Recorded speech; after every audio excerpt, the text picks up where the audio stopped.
Wait, this is an on-seen-a-lifetime opportunity.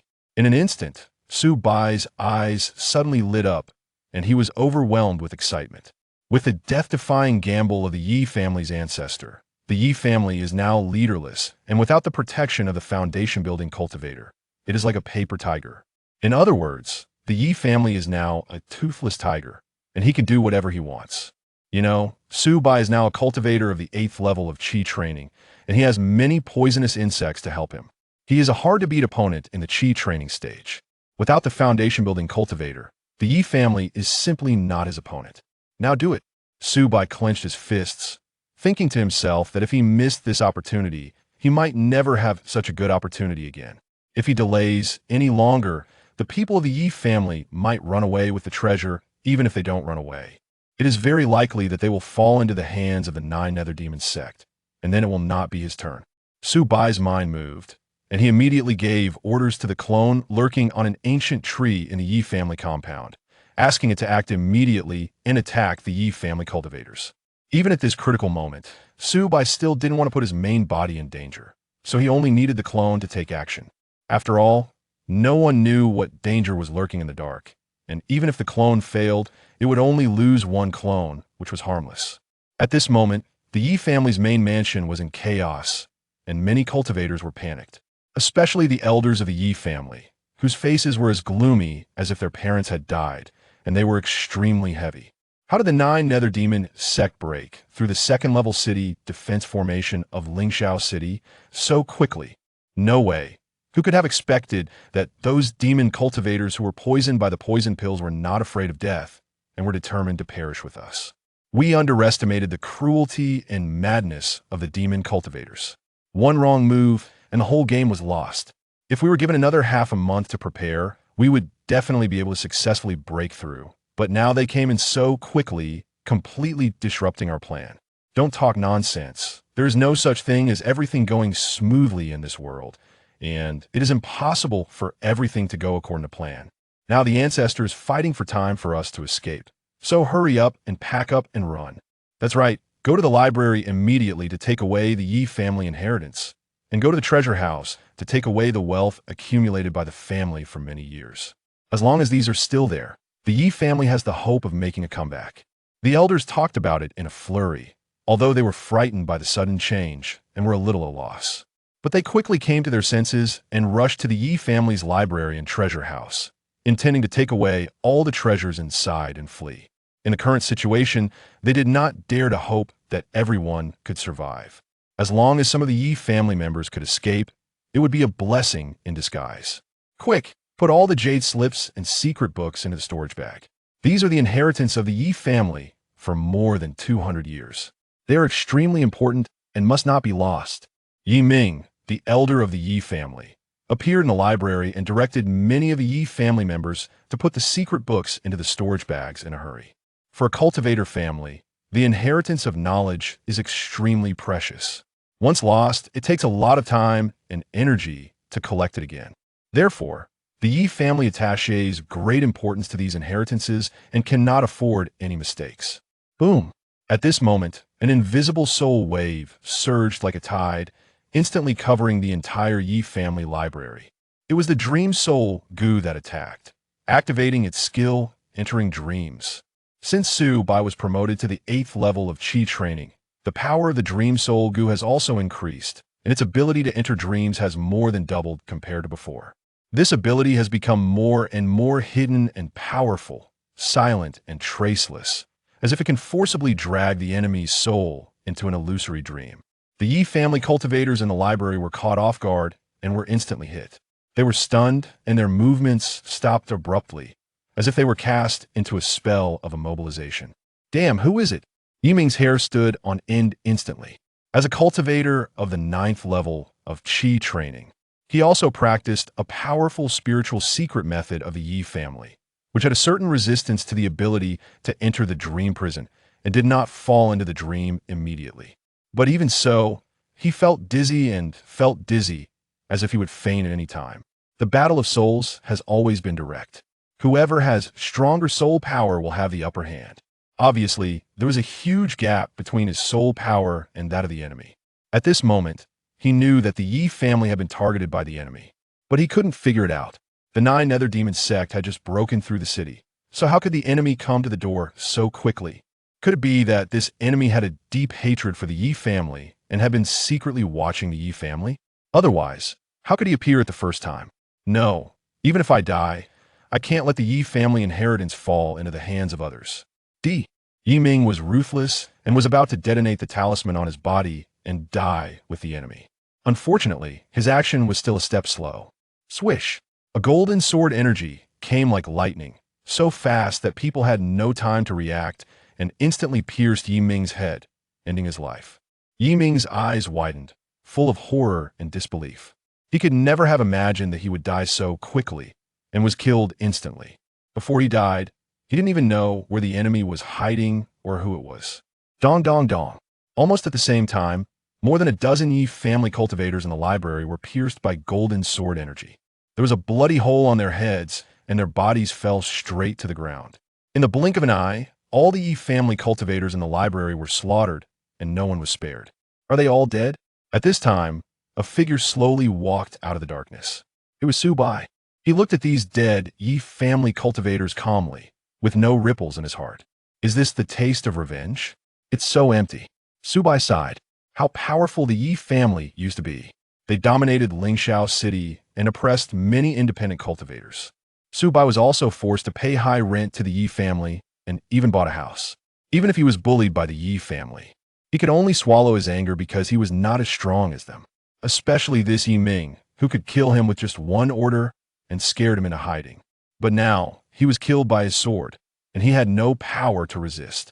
The foundation-building family that once dominated the world of immortal cultivation for more than 100 years is now about to be wiped out, rising because of the foundation-building cultivators and declining because of the death of the foundation-building cultivators. This is the cruel cycle of the world of immortal cultivation. In this world, there has never been a family that will stand forever and prosper forever. Chapter 101. The treasure vault of the Yi family. I must ascend to a higher realm of cultivation, striving to uncover the true essence of immortality, ensuring that I do not follow the tragic path of the Yi family. Su Bai clenched his fists tightly, gazing intently at the lifeless Yi clan cultivator before him, silently vowing that his resolve to seek enlightenment grew ever stronger. In the blink of an eye, the faintly glowing storage rings scattered across the ground were drawn to him by an invisible force, promptly landing in his grasp. Simultaneously, under his deft manipulation of arcane arts, every tome within the Yi family's library was gathered, each one claimed without exception. The vast accumulation of knowledge, painstakingly collected over 2 centuries by his ancestors, along with the clan's unique techniques, now belonged entirely to him. This bounty filled Su Bai's heart with a profound sense of accomplishment. With these texts and legacies as the nourishment for his cultivation, he believed he would undoubtedly advance further along his path, gaining insights into unprecedented realms. At that moment, the dream soul worm detected the presence of exquisite sustenance, opening its maw wide and swiftly devouring the soul of the recently deceased Yi cultivator. The pure soul energy surged into its being, enhancing its aura once more.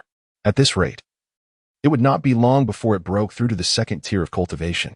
When that time came, the abilities of the dream soul worm might become even more fearsome, considering it was presently still in its first tier state, bound by numerous limitations. Regrettably, it could only consume the souls of enemies slain by its host, unable to absorb other unclaimed souls. Otherwise, bringing the dream soul worm to the battlefield and allowing it to feast on the soul energy of countless fallen mortals would undoubtedly expedite its ascendance. Nevertheless, Su Bai harbored no regrets. Given its current rate of growth, the progress of the dream soul worm was already remarkable, and an excessively rapid ascent could jeopardize its foundation. And then there was the Yi family's treasure vault. A gleam of determination flashed in Su Bai's eyes. That was the true sanctuary of rare treasures within the Yi family. One could only wonder what precious materials and miraculous elixirs lay hidden inside. After collecting rent for so many years, it was time to reclaim both principal and interest. Originally, according to the Yi family's plan, had everything proceeded smoothly, they would have long since stripped the vault of its treasures, distributing them into various storage rings to be entrusted to the clan's elders, thereafter dispersing to flee. At that time, it would have been exceedingly difficult for Su Bai to seize all the treasures of the Yi family. After all, the Yu family had operated in Lingxiao City for many years, possessing extensive connections and conducting their affairs with caution. Tracking and claiming their riches would have been no small feat, however.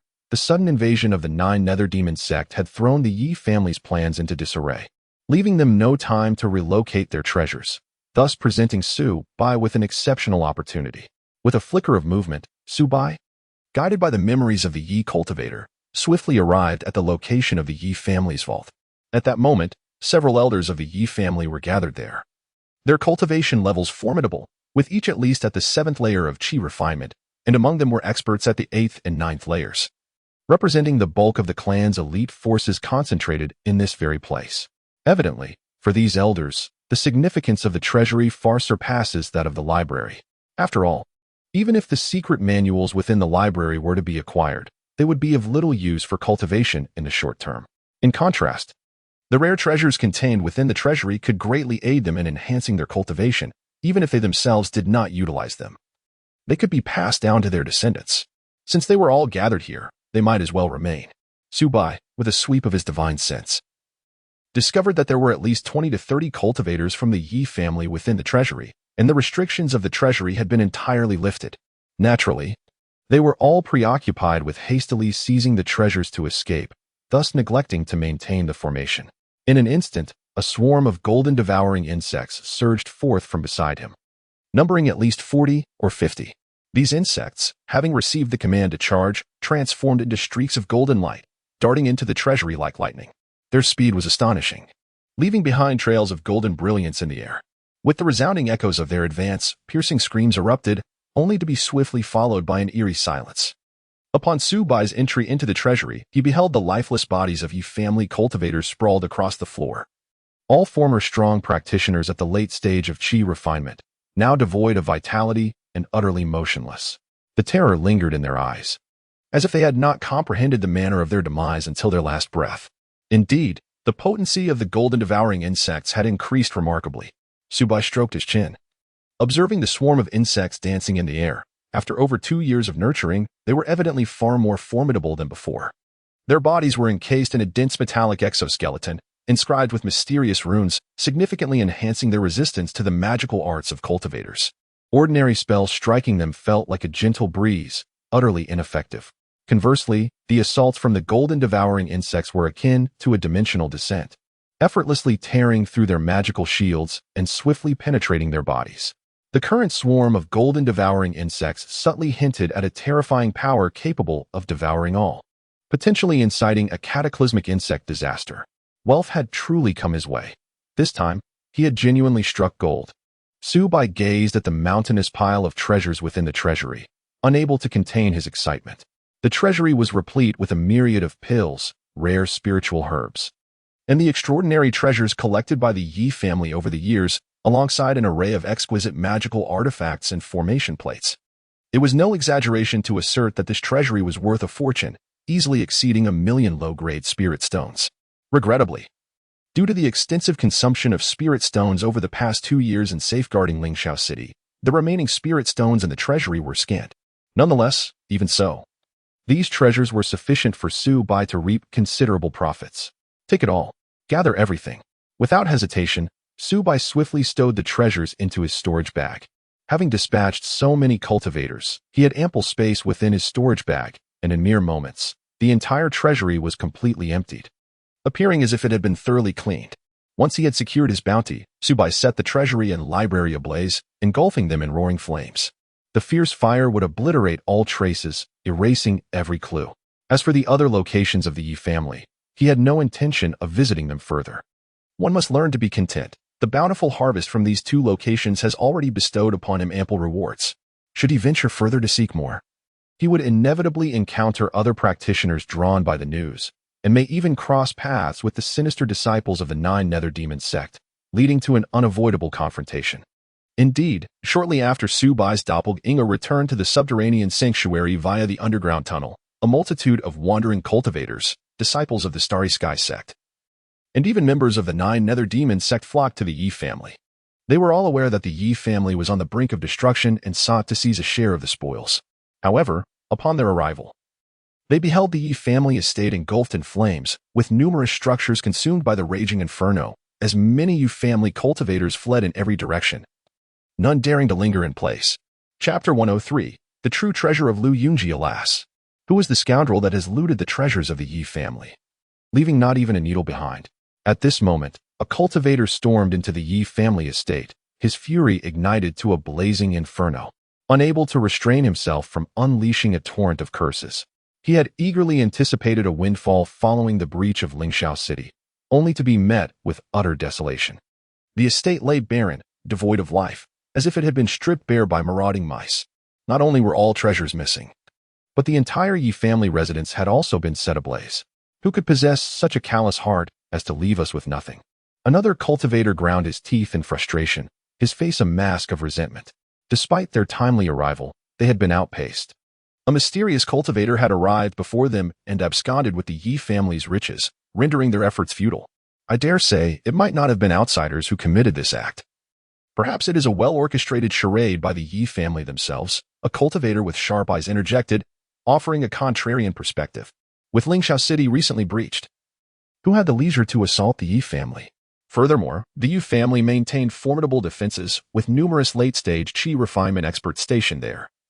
Unless a foundation establishment cultivator personally intervened, it would be nearly impossible to dispatch so many of the Yi family elders in such a short time.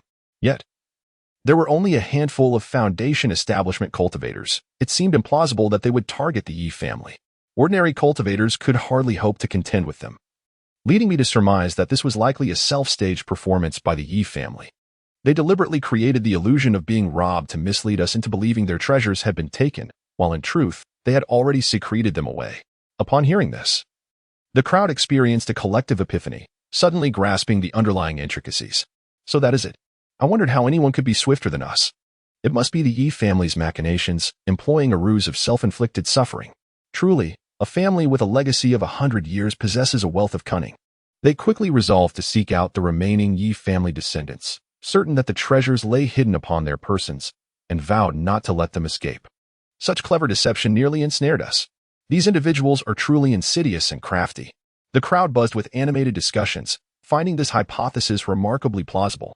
After all, even if there were genuine outside cultivators, it would be exceedingly difficult for them to overcome the Yi family elders in such a short span, let alone act with such alacrity. Besides the possibility of the Yi family orchestrating this themselves, they could conceive of no other explanation. Thus, numerous cultivators promptly dispersed, scouring the vicinity for any remaining members of the Yi family, intent on reclaiming the treasures they had concealed. Meanwhile, in an underground sanctuary, Su Bai leisurely observed the turmoil unfolding within Lingxiao City. The city was engulfed in chaos, with disciples from the Starry Sky sect, cultivators from the Nine Nether Demons sect, and practitioners from various families and rogue cultivators embroiled in fierce conflict. However, none of this concerned Su Bai. He remained an aloof spectator, patiently awaiting the resolution of this upheaval. It is all thanks to the underground sanctuary he constructed in advance. Without this refuge, he would likely have to flee like those monks, living in fear of being pursued by the minions of the Nine Nether Demons sect. Suddenly, a thought struck Su Bai. One of his avatars sensed a graceful figure discreetly emerging from the Yi family mansion, slipping into a nearby shadowy alley, seemingly intent on escaping amidst the chaos. This figure radiated a formidable aura, clearly surpassing the Qi refinement stage and having attained the foundation establishment realm. However, her presence was alarmingly unstable, fluctuating in intensity as if she might vanish at any moment. What was happening? Could it be that there was a second foundation establishment cultivator in Lingxiao City? There was indeed one from the Starry sect. Could she be Lu Yunji, the young master of the Starry sect? Yet, judging by her appearance, her condition seemed rather dire. Su Bai stroked his chin, deep in thought. He quickly recalled the information he had previously gathered. Indeed, there were only two foundation establishment cultivators in Lingxiao City. One was the ancestral figure Yi Hongxian of the Yi family, and the other was the young master Lu Yunji of the Starry sect.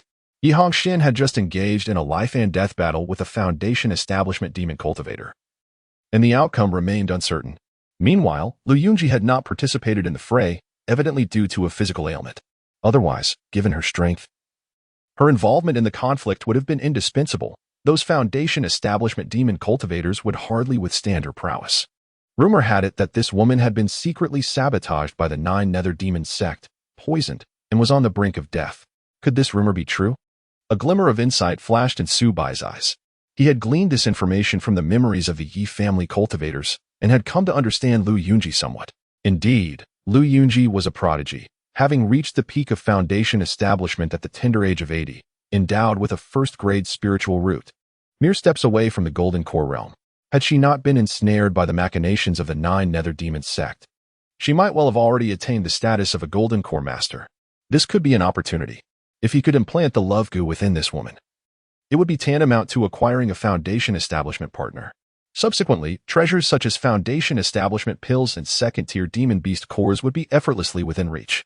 Moreover, her condition involved poison, not an immediate death sentence. Should he succeed in curing her affliction, he would gain a complete foundation establishment combatant. With this thought, Su Bai's heart raced. He felt that this was the true opportunity meant for him. What treasures of the Yi family could possibly compare to the allure of this young master of the Starry Sect? Lu Yunji was the pride of a prestigious sect, a celestial beauty destined to helm the Starry Sect in the future.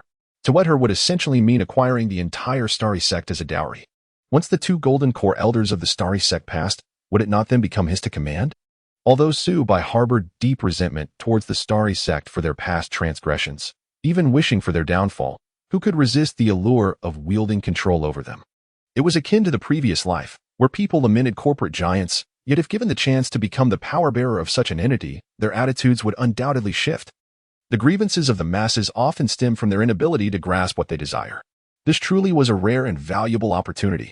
Su Bai felt akin to El Bue of the immortal cultivation realm. In ancient times, El Bue supported Qin Shi Huang, transforming from a mere merchant into the prime minister of the Qin state, achieving a remarkable leap in status. Today, should he assist Lu Yunji, it would not be beyond the realm of possibility for her to ascend to the esteemed position of elder in the Starry Sect, who asserts that one with inferior spiritual roots cannot enter the Golden Core sects. Marrying a beautiful sect leader would surely resolve such a predicament. If this does not constitute a legend, then what indeed would? Chapter 103. A once-in-a-lifetime opportunity, it must be said. This is indeed a rare and extraordinary opportunity. In ordinary circumstances, Su Bai rarely encounters even the shadow of a foundation establishment practitioner, let alone a remarkable female cultivator like Lu Yunji. The disparity in their identities and the vast difference in strength render any possibility of interaction nearly impossible. Should this opportunity slip away, one could hardly predict when the next might arise. Su Bai harbors no reservations about leveraging a woman's position to ascend. In this world, some individuals ascend the ranks through the protection of their parents, others shine due to unparalleled talent, and some soar to success by seizing fortuitous chances. Aren't they all relying on external forces? So why should reliance on a partner be deemed unacceptable? Without a moment's hesitation, Su Bai swiftly issued commands to his doppelganger. In an instant, his avatar materialized in the dim alley, standing firmly before Lu Yunji. At that moment, Su Bai felt a sudden illumination. Even in darkness, Lu Yunji's breathtaking beauty was undeniable. Her skin was as pale as jade, delicate and flawless, while her exquisitely sculpted oval face seemed divinely crafted, exuding warmth and elegance through her brows and eyes. Her figure was equally striking, gracefully curvaceous, with every line perfectly defined, radiating an otherworldly aura that rightfully earned her the title of fairy among the Starry Sect. She was indeed deserving of such a claim. How intriguing it is that Lu Yunji now finds herself in a position akin to a tiger fallen in the plains, being preyed upon by a mere chi refinement practitioner. Lu Yunji's beautiful eyes narrowed with cold intensity as she fixed her gaze upon Su Bai, emanating a formidable pressure that suggested she could strike him down at any moment for his audacity. Despite being gravely poisoned, unable to rid herself of the toxins after 2 years, the dignity of a foundation establishment practitioner still lingered. No matter how weak she felt, she remained beyond the reach of a chi refinement cultivator's provocation. The friliest camel is larger than the strongest horse, and even a sickly tiger is not to be trifled with by a mere rabbit. Senior Lu, rest assured, I am not your enemy but here to assist you. Su Bai replied calmly, a gentle smile gracing his face, utterly unfazed by the palpable killing intent, his demeanor relaxed and composed. Assist me? What could a mere chi refinement practitioner like you possibly offer? Lu Yunji nearly laughed aloud at his audacity. Facing her own perilous situation, uncertain of her fate, how could this insignificant chi refinement cultivator dare to make such claims? Normally, she would have long since turned him into a mere smear on the ground. Yet curiously, gazing upon Su Bai's calm and sincere visage, A strange sense of security welled up within her, an instinctive assurance that this man was worthy of trust. More importantly, this male cultivator possessed a unique charm, markedly different from the greasy, vulgar men she typically encountered. This was, in fact, the wondrous effect of the love goo.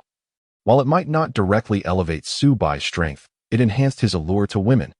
And this charm was almost independent of cultivation level. The lower the cultivation of the female cultivator, the more pronounced the effect. Unbeknownst to her, Lu Yunji had gradually succumbed to a certain degree of influence. Although she could not yet claim to be in love, she at least harbored a flicker of fondness towards him, willing to allow him to finish his discourse. Were he any other male cultivator, she would have dismissed him outright and dealt with him swiftly. If I am not mistaken, it appears that Senior Lu is afflicted with a potent poison, severely impairing her abilities. Presently, the area is teeming with cultivators from the 9 Nether Demon sect, while foundation-building demon cultivators lurk with malicious intent. Given your current condition, escaping from Lingxiao City may prove perilous. However, I possess a concealed refuge that can ensure your safety.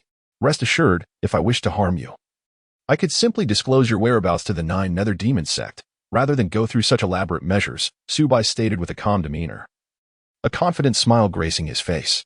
Intriguing. What is it that you desire? What do you seek to obtain from me? Lu Yunji regarded Subai with a penetrating gaze, her trust in his words deepening slightly. After all, he was correct. If he harbored malicious intent, he need not risk personal danger to approach her. A mere utterance could easily plunge her into despair. Of course, what I truly desire is you in your entirety, with you. I would have no need to covet anything else, Subai mused inwardly, though he wisely refrained from voicing such thoughts. Instead, he spoke earnestly. To be frank, I am merely an ordinary loose cultivator, nearing the 9th level of Qi training. Should I aspire to break through to the foundation-building realm, a foundation-building pill is indispensable. However, acquiring such a pill as a loose cultivator is no simple feat yet. If I could save you, I believe that with your status and standing, bestowing upon me a foundation-building pill would not be a significant challenge. That is my aim. But if you were to hand me over to the 9 Nether Demon sect, would you not also be able to procure a foundation-building pill? Lu Yunji inquired, her expression remaining inscrutable, though internally, she had begun to trust him more. She was unafraid of his desires. Rather, she feared the absence of ambition. If he sought a foundation-building pill, her position as the deputy leader of the Starry Sky sect would indeed facilitate the request. One must not easily trust the words of demon cultivators. In contrast, I place greater faith in you, Senior Lu, of a reputable lineage. Should I believe the promises of the 9 Nether Demon sect, I might find myself dead before the foundation-building pill ever reaches my hands. Subai replied with earnestness, his tone resolute. Indeed, you are somewhat astute. Those demon cultivators are all treacherous and deceitful, utterly lacking in credibility. If you place your trust in them, you would indeed be courting death. Lu Yunji expressed her satisfaction with Subai's response. It appeared that the long-established reputation of the Starry Sky sect still held weight in critical moments, at least winning the trust and assistance of loose cultivators. So, does that mean you have acquiesced to my request, Senior Lu? A glimmer of elation flickered in Subai's eyes. Indeed, I agree to your terms. As long as you can facilitate my escape, I shall gladly present you with a foundation-building pill. However, Lingxiao City is currently besieged by demon cultivators. How do you intend to effect my rescue? If I perish here, I will be unable to fulfill my promise. Lu Yunji observed Subai with curiosity, genuinely perplexed as to how this seemingly ordinary loose cultivator could devise a method to lead her through the encirclement, especially given that the 9 Nether Demon sect had woven an intricate web of entrapment. Senior Lu, please follow me. Subai provided no further explanation as he led Lu Yunji to a nearby deserted courtyard. Within the courtyard, a profound pit suddenly came into view, revealing the entrance to an underground refuge. A pit? Have you excavated a passageway underground? Lu Yunji instantly grasped Subai's escape plan. Indeed, I have devoted considerable time and effort to constructing an extensive underground labyrinth beneath Lingxiao City. As long as we evacuate through this subterranean tunnel, even the foundation-building practitioners of the 9 Nether Demon sect would find it exceedingly difficult to detect our movements. We will remain hidden underground for a while. Once the demon cultivators can no longer trace your whereabouts, they shall inevitably withdraw, allowing us to depart safely. Subai patiently elucidated, his face beaming with confidence. Wonderful, wonderful. Lu Yunji's eyes sparkled with excitement, her heart brimming with delight. If such an underground passage truly exists, it could indeed cleverly evade the pursuit of the 9 Nether Demon sect, enabling a successful escape. Her heart swelled with joy. It seemed that salvation was finally at hand. Chapter 104. The heart-corroding poison. With a swift, discreet gesture, Subai subtly elevated his hand, and the love-stricken worm silently integrated into Lu Yunji's body. Oblivious to this occurrence, she remained immersed in the euphoria of her imminent escape from peril. After completing this action, Subai quietly exhaled with relief. After all, allowing an unfamiliar foundational female cultivator into his meticulously crafted underground sanctuary without any precautionary measures would undoubtedly be akin to planting a ticking time bomb. Human intentions are elusive. Who could guarantee that she would not suddenly change her mind? Such an eventuality would spell significant trouble for him. Subai did not perceive any impropriety in his act of employing the worm. In this world, individuals pursue love through various means. Some amass wealth to construct romance, while others attract partners with intellect and talent, or win hearts through striking appearances. He merely harnessed the power of the worm. Fundamentally, these methods bear little distinction. As the ancients said, consider actions, not hearts. In matters of the heart, no one is virtuous. The affections between men and women are often not as pure as they seem. You may admire someone's beauty, while they appreciate your wealth and status. These are very tangible factors. Is true love only reserved for impoverished men and unattractive women? Are wealthy, powerful men and breathtakingly beautiful women unworthy of love? Thus, as long as the ultimate outcome is favorable, what significance do the means and processes hold? If he sincerely treats his future partner with devotion, that suffices. Currently, she aids him, and he shall undoubtedly reciprocate wholeheartedly in the future. After all, a true partner is one who supports one another, progressing hand in hand through the harsh realities of the cultivation world in pursuit of immortality. With this thought, Subai felt a serene tranquility within, his resolve strengthened, and he found solace in his actions. Without him, this enchanting fairy would likely have perished long ago. How could she have survived until now? Shall we depart? Lu Yunji gazed at Subai, finding him increasingly agreeable. His inherent charm seemed to deepen with an added touch of mystery in her eyes, elevating her affection for him. After all, delivering aid in dire times is far more moving than mere embellishments. In her most desperate hour, it was Subai who stepped forth to save her life. Even if his intentions were driven by the foundational elixir, this act of salvation remained etched in her heart. Very well, Subai replied, and under his guidance, they swiftly traversed the underground passage toward the sanctuary. Behind them, the burrowing insects soon concealed the entrance with earth and stones, leaving no trace. Thus, no one would discover that a passage once existed here, nor would they trace it back to their hiding place. Before long, guided by his clone, Lu Yunji successfully arrived at the sanctuary, situated hundreds of meters beneath the surface. Upon entering, she immediately spotted Subai, Ji Wanqing, Mu Xiling, and Xia Shiryao. However, she soon noticed two Subais, and her heart skipped a beat as she speculated in silence. Could they be twins? Lu Senior, the person you just spoke with was merely a projection of mine. Subai waved his hand, and with a resounding whoosh, the projection vanished into thin air. A projection? No wonder you dared to engage with me alone. Lu Yun's cast a profound glance at Subai, her heart filled with astonishment. The technique of projection was truly remarkable.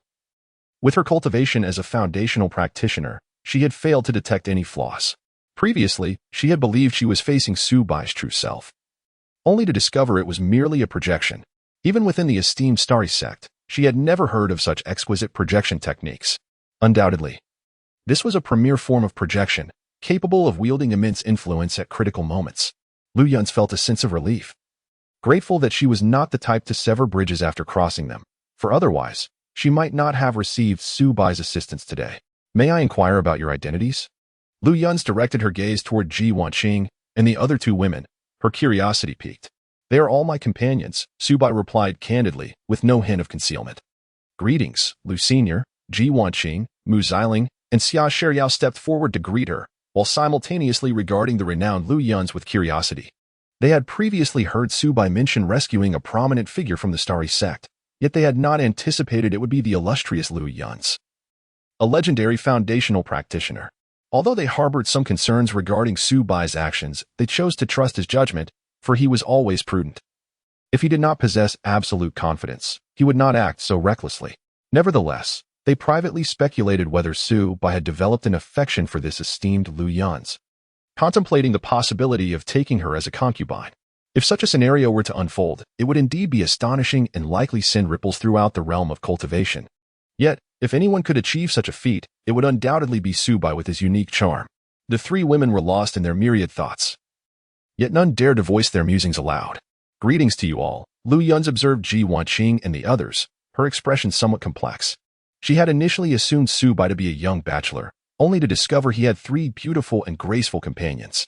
Humph, men are truly unreliable, always seeking pleasure. Lu Yun silently scoffed, relieved that her relationship with Subai was merely transactional.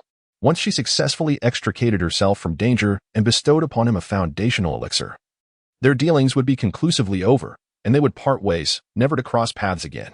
Yet, for reasons unknown, a wave of inexplicable bitterness washed over her. An emotion she had not experienced in many years. However, as a foundational practitioner, she possessed formidable self-control and swiftly concealed this sentiment, ensuring that no one perceived it. Senior Lu, may I inquire about the nature of the poison that afflicts you? Perhaps I possess a means to assist in its antidote.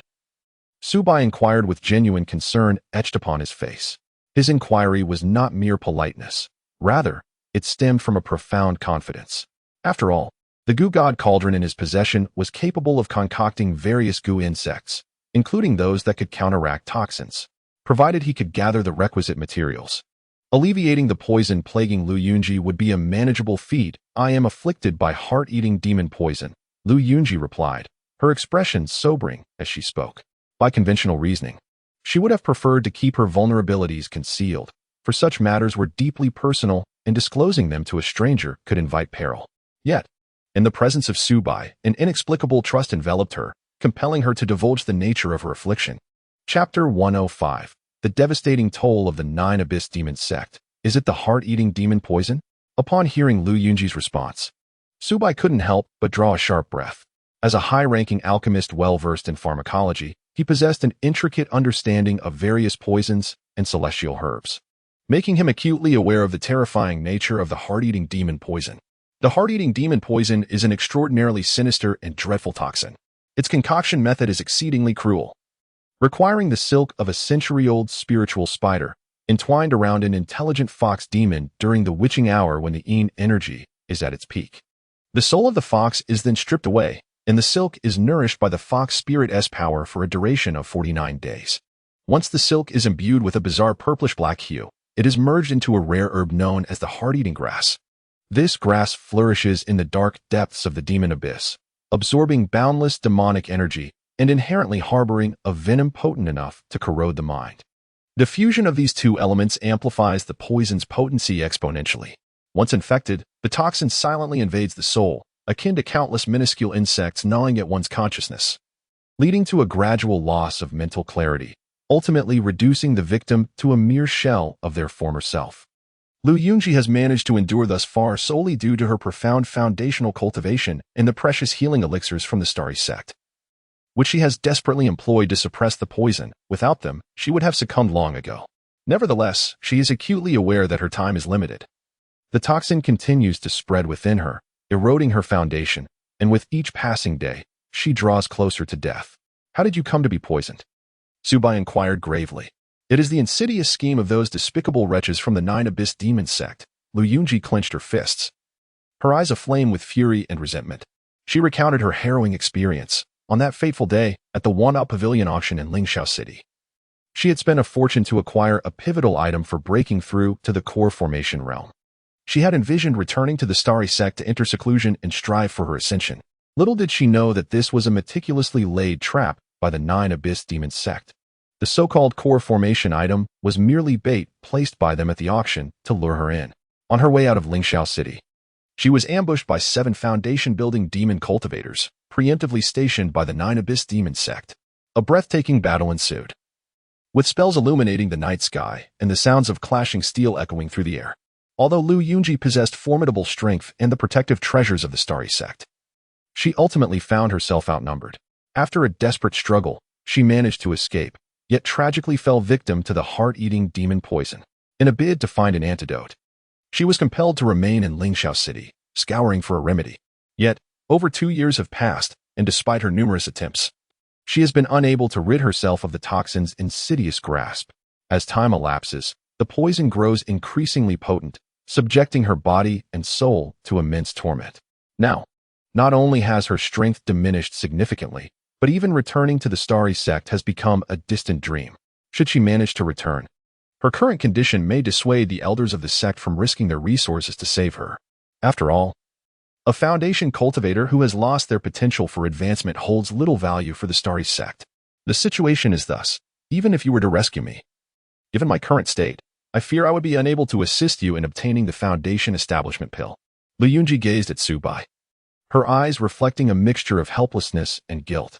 She had not intended to reveal her predicament, worried that Su Bai might abandon his efforts to save her.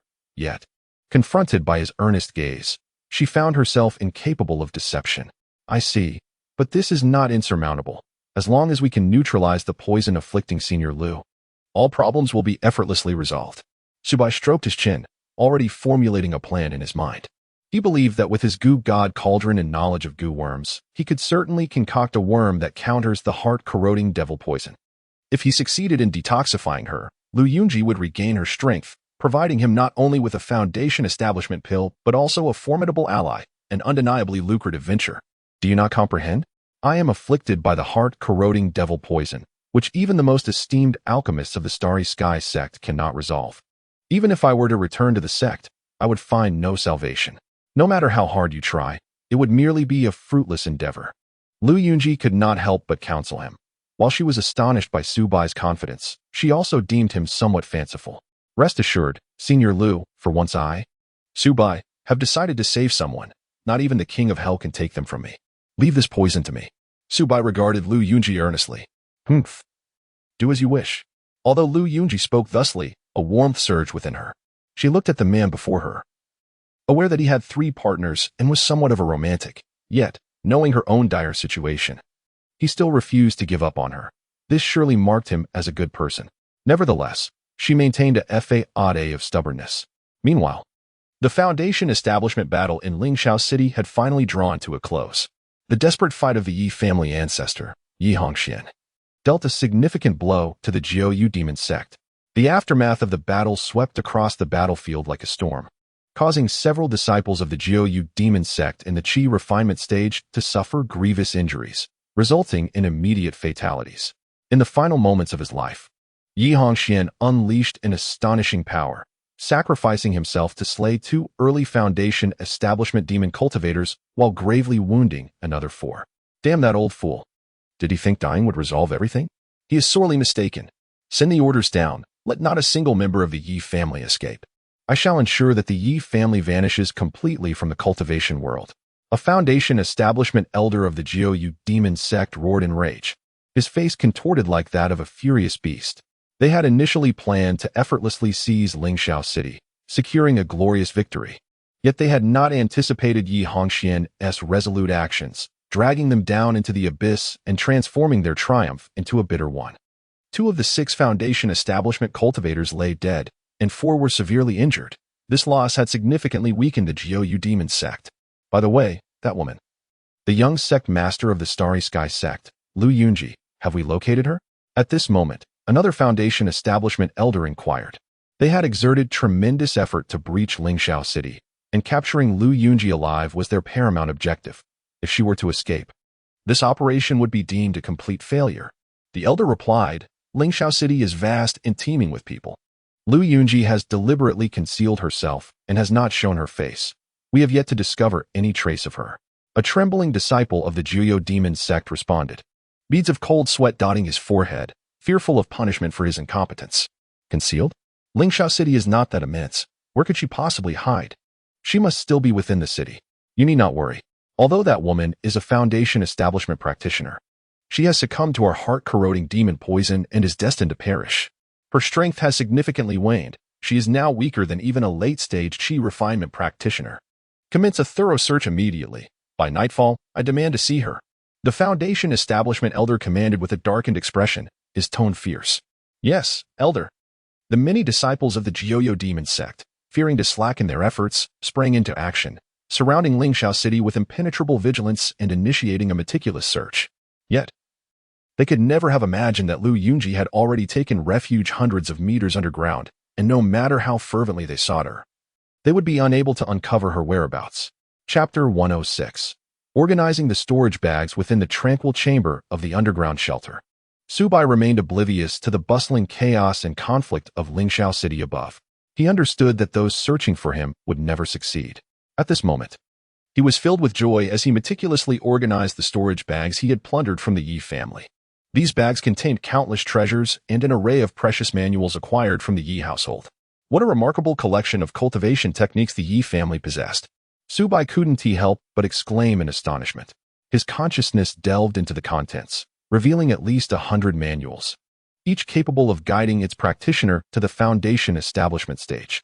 There were even advanced manuals that could lead to the Golden Core stage, such as the Nine Yang True Art, Xuanwu Body Technique, Tai Ching True Essence Art, and Qingmu Spirit Control Technique, among others.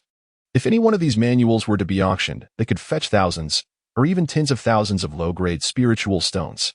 For loose cultivators, even with wealth, acquiring such manuals is exceedingly difficult. Yet within the Yi family, these manuals were ubiquitous, accessible to any disciple whose aptitude met the requirements. This fact alone speaks volumes about the profound heritage of the Yi family. After all, a lineage that has endured for a century is not merely a name without substance. Moreover, it highlights the formidable prowess of the Yi family's ancestors, for the vast estate of the Yi family was predominantly forged by their own efforts. Aside from the ancestors, most other disciples of the Yi family possessed mediocre talents, but now, all of the family's century-long accumulation belongs to Subai. In addition to the cultivation manuals, there were also legacies from talismans masters, weapon refiners, formation masters, and alchemists, an astonishing completeness of the four arts of cultivation. As Subai perused these treasures, he couldn't help but marvel at the immense wealth accumulated by the Yi family and their dominion over Lingxiao City. The extent of this inheritance was indeed remarkable. It likely surpassed that of foundational families with histories spanning 300 to 500 years. This can likely be attributed to the advantageous geographical position of Lingxiao City, nestled within the Cloud Mist mountain range, which provides a continuous influx of resources. No wonder other families harbored such envy toward the Yi family, yearning to seize the opportunity to rob them of their considerable wealth. Wait a moment. There truly exists a legacy of a second-tier alchemist. How splendid! Subai's eyes suddenly sparkled with excitement. He continued to sift through the remaining manuals, each new piece of knowledge broadening his horizons. These were insights he had never encountered before in the realm of cultivation. The monopoly on knowledge in the world of cultivation is exceedingly severe. Without reaching a certain level, one is not even qualified to engage with such information. What he valued most, naturally, was the legacy of the alchemist, for it was the foundation of his existence and livelihood. Before long, Subai finally discovered the jade slip pertaining to the second-tier alchemist legacy, filling him with euphoric delight. This was a treasure of knowledge that could not even be purchased with spiritual stones tightly held by various sects, leaving loose cultivators with no opportunity to access it. Unless one joined a sect, acquiring such knowledge was virtually impossible. His earlier suspicions were indeed correct. There was a second-tier alchemist legacy within the Yi family, and it was even more comprehensive than he had anticipated. Clearly, the venerable ancestor of the Yi family understood the paramount importance of the alchemical legacy, which serves as the cornerstone for the family's foundation. Should a second-tier alchemist arise within the family, it is conceivable that the Yi family could evolve into a prestigious lineage lasting for millennia. With such advancements and the knowledge imparted by a second-tier alchemist, I am certain I can ascend to that esteemed rank. Subai was overwhelmed with excitement. He had awaited this moment for far too long, and now his aspirations were within reach, just one step away from becoming a second-tier alchemist. Previously, his inability to ascend was solely due to a lack of knowledge pertaining to second-tier alchemy. With this realization, Subai could no longer contain himself and immediately summoned the Bookgu. The Bookgu swiftly darted toward the inheritance jade slip, greedily consuming it. As the jade slip was entirely devoured, a torrent of immense information surged into the depths of Subai's consciousness. Knowledge about second-tier alchemy vividly crystallized in his mind. Although he had already attained the pinnacle of first-tier alchemy, he had perpetually struggled to break through the bottleneck. However, upon acquiring this knowledge, he felt as though he had been propelled forward, instantly shattering that barrier.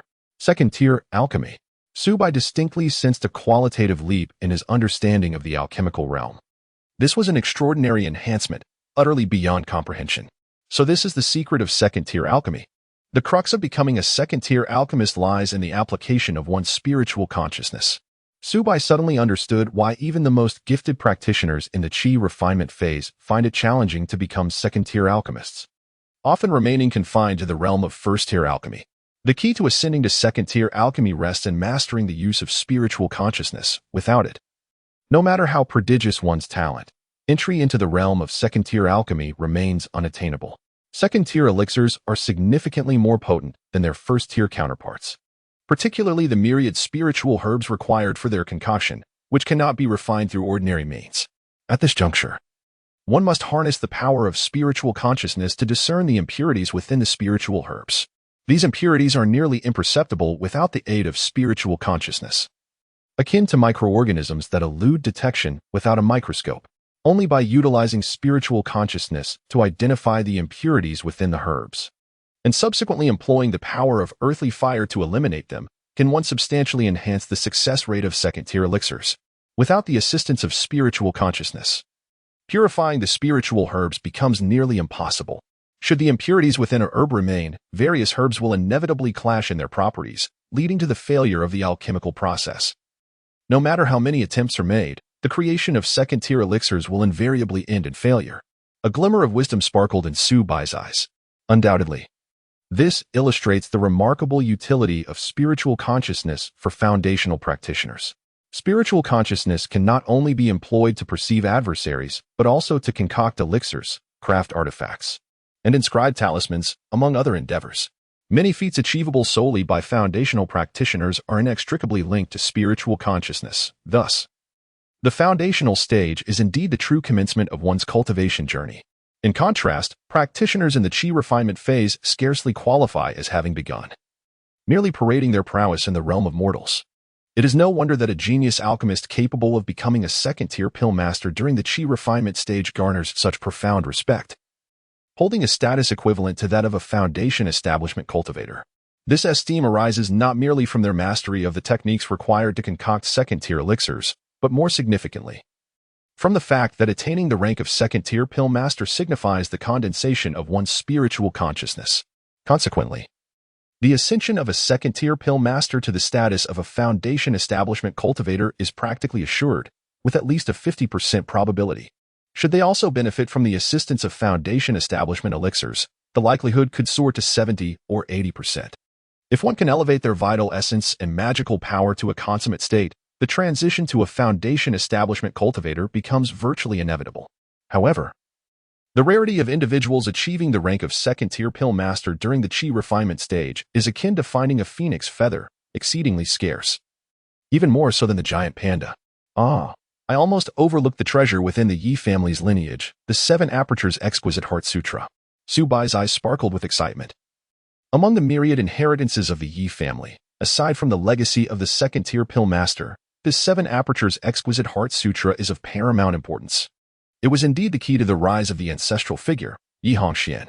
Chapter 107, The Seven Heart Eyes. Yi Hongxian, originally a solitary cultivator with merely average spiritual roots and no affiliation to any sect, persevered through sheer determination and ascended to the rank of a foundation establishment practitioner. Relying heavily on the profound insights found within this sacred scripture, his journey is nothing short of legendary. Born into a modest scholarly family in a remote kingdom, he once experienced an unexpected fall from a cliff, serendipitously discovering a mysterious cave. Within this hidden sanctuary, he encountered the spirit of a long-fallen master, from whom he was fortunate enough to inherit a legacy, with the Seven Apertures Linglong Heart Sutra being the most treasured among its offerings. This text is a method for cultivating the soul's power, rich in enigmatic wisdom. It is said that there exists a rare constitution known as the Seven Apertures Linglong Heart. Those endowed with this constitution can communicate and resonate with the myriad forms of nature, possessing eyes that can pierce through all illusions, extraordinary memory, and astonishing comprehension. The Seven Apertures Linglong Heart Sutra was crafted by a remarkably gifted cultivator, inspired by this unique constitution as a means of soul cultivation. The Seven Apertures Linglong Heart does not imply that the physical heart possesses seven openings. Rather, it refers to the emergence of seven heart eyes within the sea of consciousness, each harboring distinctive and formidable abilities. When these seven heart eyes unite, they grant the practitioner the capacity to perceive the vastness of the universe and wield extraordinary powers. In his earlier years, Yi Hongxian successfully condensed his first heart eye through this manuscript, thereby acquiring an extraordinary ability, an acute discernment of the qualities and characteristics of various rare materials, enabling him to unveil the hidden worth of treasures. With this remarkable skill, he frequented the markets of solitary cultivators, acquiring overlooked treasures at minimal prices and later reselling them at significant profits. Within a few short years, he amassed a considerable fortune, even gathering enough spiritual stones to procure a foundation establishment pill and successfully breaking through to become a foundation establishment practitioner. However, Yi Hongshuan's innate limitations hindered further advancements with this scripture. Throughout his lifetime, he could only condense a single hard eye, and despite his efforts, he could never achieve the formation of a second. He once endeavored to impart this sacred text to the disciples of the Yi family, yet none could grasp its essence, let alone condense a hard eye. Yi Hongshuan's fortuitous encounters are indeed enviable. Su Bai could not help but exclaim in admiration. Just a glance at the scripture's description revealed its exceptional nature. In the entire realm of cultivation, few soul cultivation methods could rival the 7 Apertures Linglong Heart Sutra, perhaps making it a singular existence. It is astonishing that Yi Hongxian possessed such monumental fortune. It seems that every solitary cultivator's rise to success is accompanied by unknown adventures. After all, in this realm where resources are scarce and competition is fierce, achieving foundation establishment without resources, innate talent, and guidance from eminent figures is no easy feat, alas. The scripture is incomplete, containing only the first 3 levels. Even with utmost cultivation, one could only condense 3 hard eyes. However, for an ordinary practitioner, this remains an extraordinary opportunity. Even the ability to condense a single hard eye is enough to grant a cultivator a transcendent and unparalleled gift.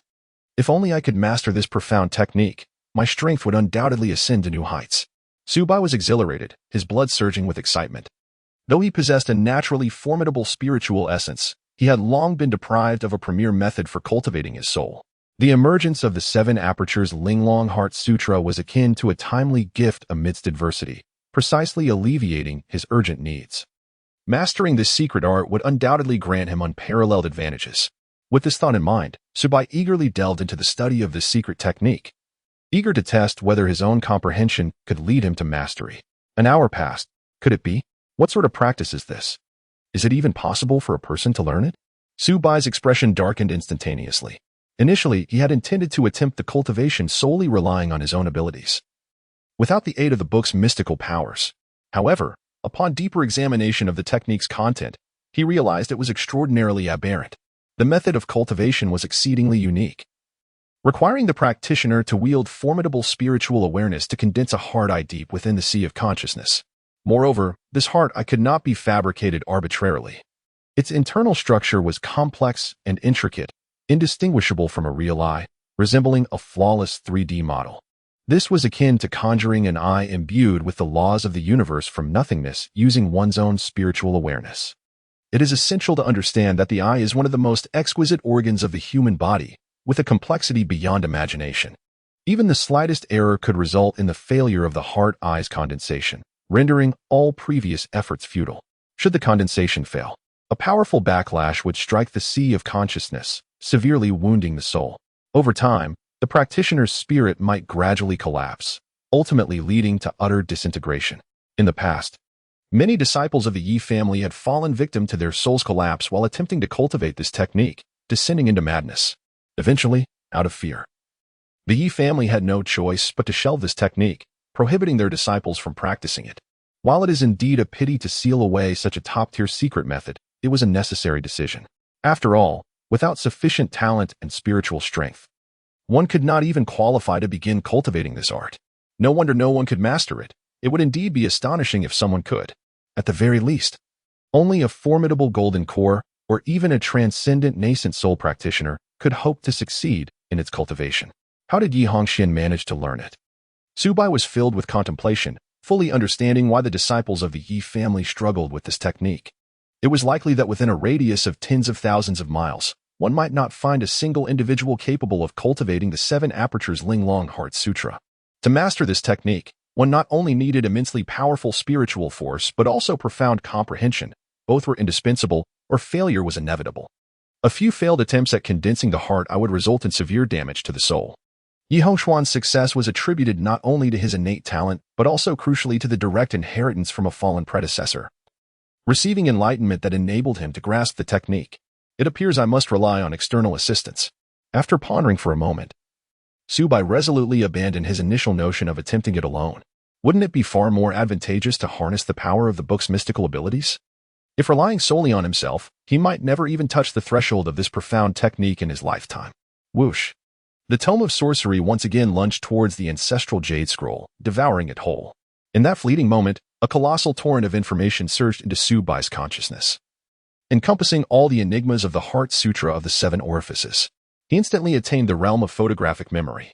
Within Subai's consciousness, 3 enigmatic patterns materialized, each symbolizing a heart eye. The illustrations meticulously depicted the internal structure and the method of condensation for the heart eye. By faithfully tracing these patterns deep within his consciousness, he could successfully condense a heart eye.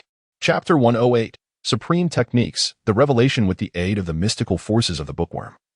Subai swiftly comprehended the secrets contained within the jade slip of the 7 Apertures Exquisite Heart Sutra. The jade slip meticulously detailed the construction methods of 3 heart eyes. With each successful formation, one ascends to a higher realm. The first heart eye, known as the observational eye, upon successful manifestation, grants one profound insight into the myriad details and characteristics of all things. Even unfamiliar entities can be discerned through perception and analysis. For instance, when faced with a rare spiritual herb, others may only recognize its outward appearance, while the possessor of the observational eye can perceive its growth habits, medicinal properties, and even infer the characteristics of its growing environment. The second heart eye, termed the expansive eye, possesses the remarkable ability to geometrically amplify one's perceptual range, extending it by 10-fold or even 20-fold, all while offering comprehensive, unobstructed insight. Compared to ordinary divine consciousness, the expansive eye is far more potent and concealed, making it difficult for even those of superior cultivation to detect its probing gaze. With this heart eye, Subai can silently discern the movements of foes from great distances and prepare for any eventuality. The third heart eye is the mind-reading eye. Upon reaching this level of cultivation, one can listen to the innermost thoughts of other beings, sensing their deep-seated emotions, whether it be fear, joy, or hatred. Nothing escapes the scrutiny of the mind-reading eye. This eye proves to be a formidable skill in communication and in uncovering conspiracies, enabling Subai to better understand others' intentions and avoid falling into traps. This technique is nothing short of miraculous, Subai marveled, increasingly aware that the power of the 7 Apertures Exquisite Heart Sutra surpassed all expectations. It is undoubtedly a supreme technique, perhaps even one that transcends the boundaries of this world. Had it not been for the extraordinary capabilities of the bookworm, he would have likely spent a lifetime striving to merely approach the threshold of such a technique. Though the 7 Apertures Exquisite Heart Sutra itself does not possess direct offensive capabilities, its utility in assisting cultivation and navigating complex situations is unparalleled. Mastering even one heart eye can effect a qualitative leap in one's strength. Indeed, he was pleasantly surprised by such bountiful gains. Subai momentarily set aside his exploration of the 7 Apertures Exquisite Heart Sutra, recognizing that the cultivation of techniques cannot be rushed and requires a gradual approach. He then resumed the inventory of the spoils acquired from the Yi family's treasury. The treasury housed a vast array of magical artifacts, including 1,200 low-grade artifacts, 600 mid-grade artifacts, and 35 high-grade artifacts. Although there were no treasured artifacts, the value of these magical implements was already astounding. In addition, there was a mountain of materials for crafting artifacts, with the total worth conservatively estimated to exceed 120,000 low-grade spirit stones. However, Subai held little interest in these ordinary magical artifacts. Firstly, he was not adept at crafting treasures. Secondly, he deemed these artifacts of minimal practical use compared to the meticulously nurtured goo insects he possessed. Moreover, Subai had always acted with caution, preferring to lay plans in secrecy. He believed that donning ordinary artifacts and engaging in direct confrontation with other cultivators was exceedingly perilous.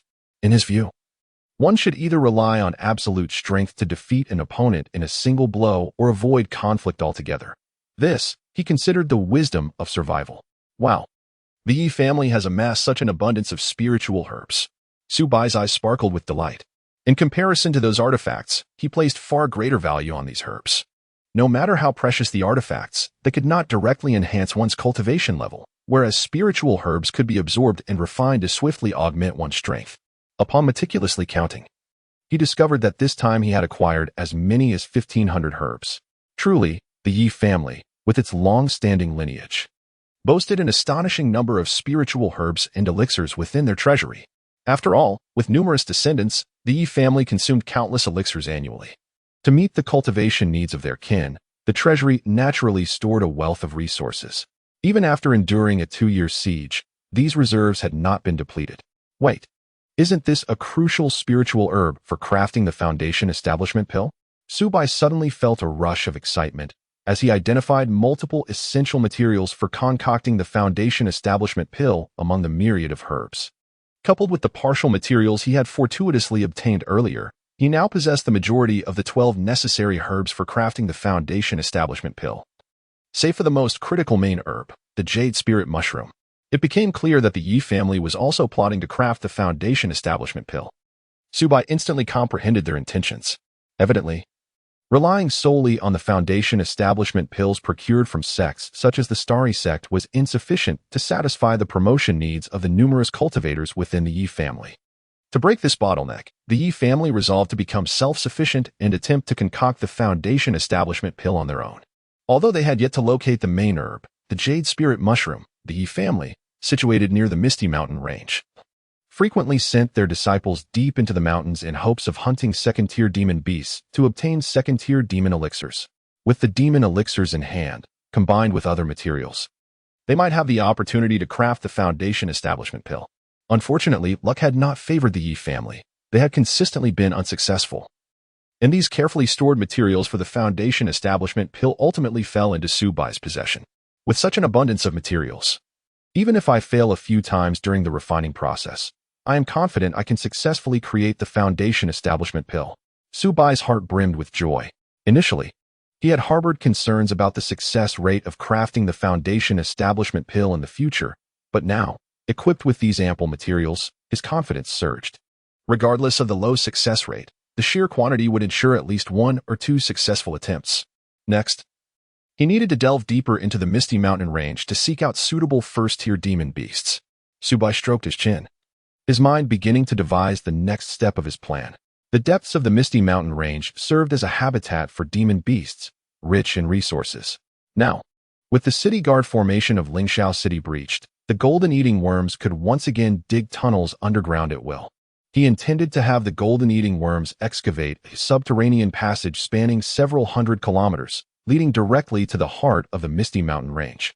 In this manner, he could discreetly depart from Lingxiao City without engaging in a direct confrontation with the cultivators of the Geo Demon sect, thereby evading the encirclement of his adversaries.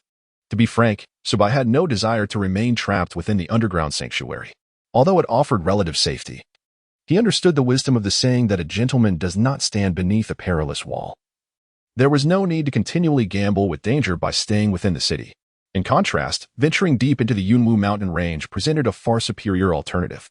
Within the mountains, he could not only elude the pursuit of the Geo Demon sect, but also seek the coveted Yusue spirit mushroom and hunt magical beasts to acquire second-tier demon cores. This would aid his companions, Ji Wanqing, Mu Xiling, and Xia Shiyao, in breaking through their bottlenecks to ascend to the foundation establishment stage. After all, the 3 of them had lingered at the 9th level of Qi refinement for several years. It was high time for them to strive for the foundation establishment realm. Should all 3 successfully advance, he would possess 3 foundation establishment cultivators as his formidable allies, allowing him to navigate this realm with unparalleled freedom. From any perspective, this was indeed an exquisite plan replete with manifold benefits. Chapter 109, The 1,000 Spider, 10,000 Poison Gua. Is this not the 10,000 poison herb? As Subai meticulously counted the spiritual herbs he had gathered from the Yi family, his gaze was suddenly illuminated by the sight of a coveted and rare herb. The 10,000 poison herb thrived in the hidden recesses of the Cloud Mist Mountains, an exceedingly rare toxic plant imbued with a formidable and terrifying venom. It served as the principal ingredient in the concoction of the 1,000 Spider, 10,000 Poison pill. Once successfully refined, it could unleash a noxious mist that could obscure the heavens. Even foundational cultivators, upon unwittingly coming into contact with it, would be swiftly eroded by its lethal toxicity, their vitality extinguished in an instant. However, Subai's interest in this 10,000 poison herb was not for the purpose of crafting the pill, but rather for a different scheme. He intended to utilize it to cultivate a unique type of goo worm, the 1,000 Spider, 10,000 Poison goo. This goo worm was the sovereign of the poison realm, feeding on all manner of toxins. Not only was it impervious to poisons itself, but it could also convert the toxins it consumed into its own power, releasing even more potent venom. Once in possession of the 1,000 spider, 10,000 poison goo, Su Bai would wield formidable offensive and defensive capabilities in the art of poison, and could even employ it to counter various troublesome toxins. At that moment, Su Bai's thoughts turned to Lu Yunji. Lu Yunji was afflicted by the heart-corroding demon poison, a toxin that not only eroded her body but also incessantly devoured her vitality. The longer time passed, the more perilous her condition became. Without prompt intervention, her life would be in jeopardy. Yet, if he could successfully cultivate the 1,000 spider, 10,000 poison goo, its powerful detoxification ability would offer great hope for curing Lu Yunji's heart-corroding demon poison. How splendid! Su Bai could hardly contain his excitement as he unhesitatingly placed the 10,000 poison herb along with other auxiliary materials into the Goo God Cauldron. Simultaneously, he added several mid-grade spiritual stones to invigorate the cauldron's power. Instantly, the Goo God Cauldron radiated a brilliant light, and a surge of potent spiritual energy coursed through it, rapidly refining the materials into a swirling vortex of chaotic energy. Time passed, and before long, a goo worm adorned with peculiar patterns and shimmering with a ghostly light emerged slowly from the cauldron. Its back swelled, seemingly harboring boundless venom. And as its mouth opened and closed, faint tendrils of black mist wafted into the air.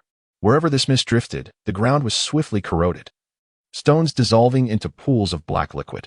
Should any living being venture too close, they would be instantaneously enveloped by this toxic fog, their vitality dissipating, leaving only putrid remnants. Success! A smile of satisfaction crept across Su Bai's lips. In that instant, a torrent of vast knowledge regarding the 1,000 spider, 10,000 poison goo surged into the depths of his consciousness. The 1,000 spider, 10,000 poison goo was the mightiest poison-type goo worm in existence, feeding upon myriad toxins of the world. With each unique toxin it consumed, it would acquire corresponding toxic abilities. It could unleash devastatingly potent venomous attacks, reducing foes to mere dust, while simultaneously wielding detoxification techniques to neutralize all poisons in existence. Reigning supreme in the realm of toxins. As soon as his thoughts settled, the goo worm shot forth like a streak of black light, swiftly burrowing into Su Bai's dantian. From that moment on, the myriad poisons of the world would struggle to affect him. Instead, those formidable toxins would serve as nourishment for the growth of the 1,000 spider, 10,000 poison goo. With the 1,000 spider, 10,000 poison goo, Lu Yunji's heart-corroding demon poison would surely find salvation, Su Bai mused inwardly. However, one must not act with undue haste. To rescue her too readily would render such assistance seemingly trivial. It is akin to those masterful artisans of a bygone era, who, despite their ability to swiftly mend objects, would deliberately prolong their work, ensuring that clients perceive the value of their craftsmanship. Should a problem be resolved too quickly, the recipient may not cherish the favor, perhaps even feeling slighted. This is the essence of human nature. Contemplating this, Su Bai resolved to wait a few days before attempting to cure Lu Yunji. Subsequently, he calmed his mind and immersed himself in the comprehension of the 7 Orifices exquisite Heart Sutra, eagerly yearning to master this technique and enhance his prowess. Days later, in Lingxiao City, the entire city had fallen firmly under the control of the 9 Nether Demon sect. The scattered cultivators within were being apprehended, imprisoned in various strongholds, with no means of escape. Disciples of the Starry sect lay dead, while others were captured. The once vibrant and bustling Lingxiao City now lay in eerie silence, marred by the scars of conflict. What is happening? After searching for so long, where could that woman Lu Yunji possibly be hiding? An enraged elder of the 9 Nether Demon sect bellowed, his voice echoing through the air. The primary objective of their assault on Lingxiao City was to capture Lu Yunji alive. Yet, to this day, not a trace of her had been found, leaving him feeling profoundly defeated. Should Lu Yunji escape, all the heavy sacrifices they had previously endured would be in vain. Forgive me, elder. A trembling disciple of the 9 Nether Demon sect spoke. We have turned Lingxiao City upside down, searching every corner and scrutinizing every cultivator, yet Lu Yunji remains elusive. She may have already fled amidst the chaos, no longer within the city. Impossible. How could a woman afflicted by heart-corroding demon poison possibly escape? The foundational elder dismissed the notion, firmly believing that Lu Yunji, weakened by the poison, could not have the means to flee. If she truly possessed the ability to escape, she would have done so long ago, rather than waiting until now. Elder, Lu Yunji is, after all, the junior leader of the Starry sect. It is conceivable that she possesses some life-saving talisman. The disciple ventured quietly. He considered it plausible that Lu Yunji had managed to escape. Given her exceptional talent and the sect's investment in her training, who could say what hidden card she might hold? Perhaps, during the siege of Lingxiao City, she had utilized some artifact to make her get away. Moreover, Lu Yunji was not the only one to have fled. Several members of the Yi family had also escaped. Amid the battle between the Yi family's patriarch and the 9 Nether Demon sect, many took advantage of the turmoil to slip into the depths of the Yunwu mountain range. Once they entered that vast expanse of mountains, finding them would become nearly impossible, akin to a fish lost in the ocean. Damn that old fool. It's all Yi Hongxian's fault. Were it not for his desperate resistance, how could that woman have escaped? The foundational elder's face darkened with fury. At this juncture, he was compelled to accept that Lu Yunji had indeed eluded capture. He unleashed all his ire upon the patriarch of the Yi family, for had Yi Hongxian not fought so fiercely, they might have already apprehended Lu Yunji, potentially leveraging her capture against the Starry sect to gain further advantage. Elder, how should we deal with those rogue cultivators? Should we eliminate them all? The disciple inquired cautiously. That would be a waste. Instead, let's send them all to the mines, where they can labor for our 9 Nether Demon sect and extract spirit minerals, repurposing their existence. If we kill them, who will dig for us? The Foundation establishment elder replied tersely. Understood, Elder, the disciple acknowledged, setting about the arrangements to transport the rogue cultivators to the mines. Chapter 110, the 90-year-old recluse in the subterranean sanctuary. Subai has recently enjoyed a life of tranquility and ease.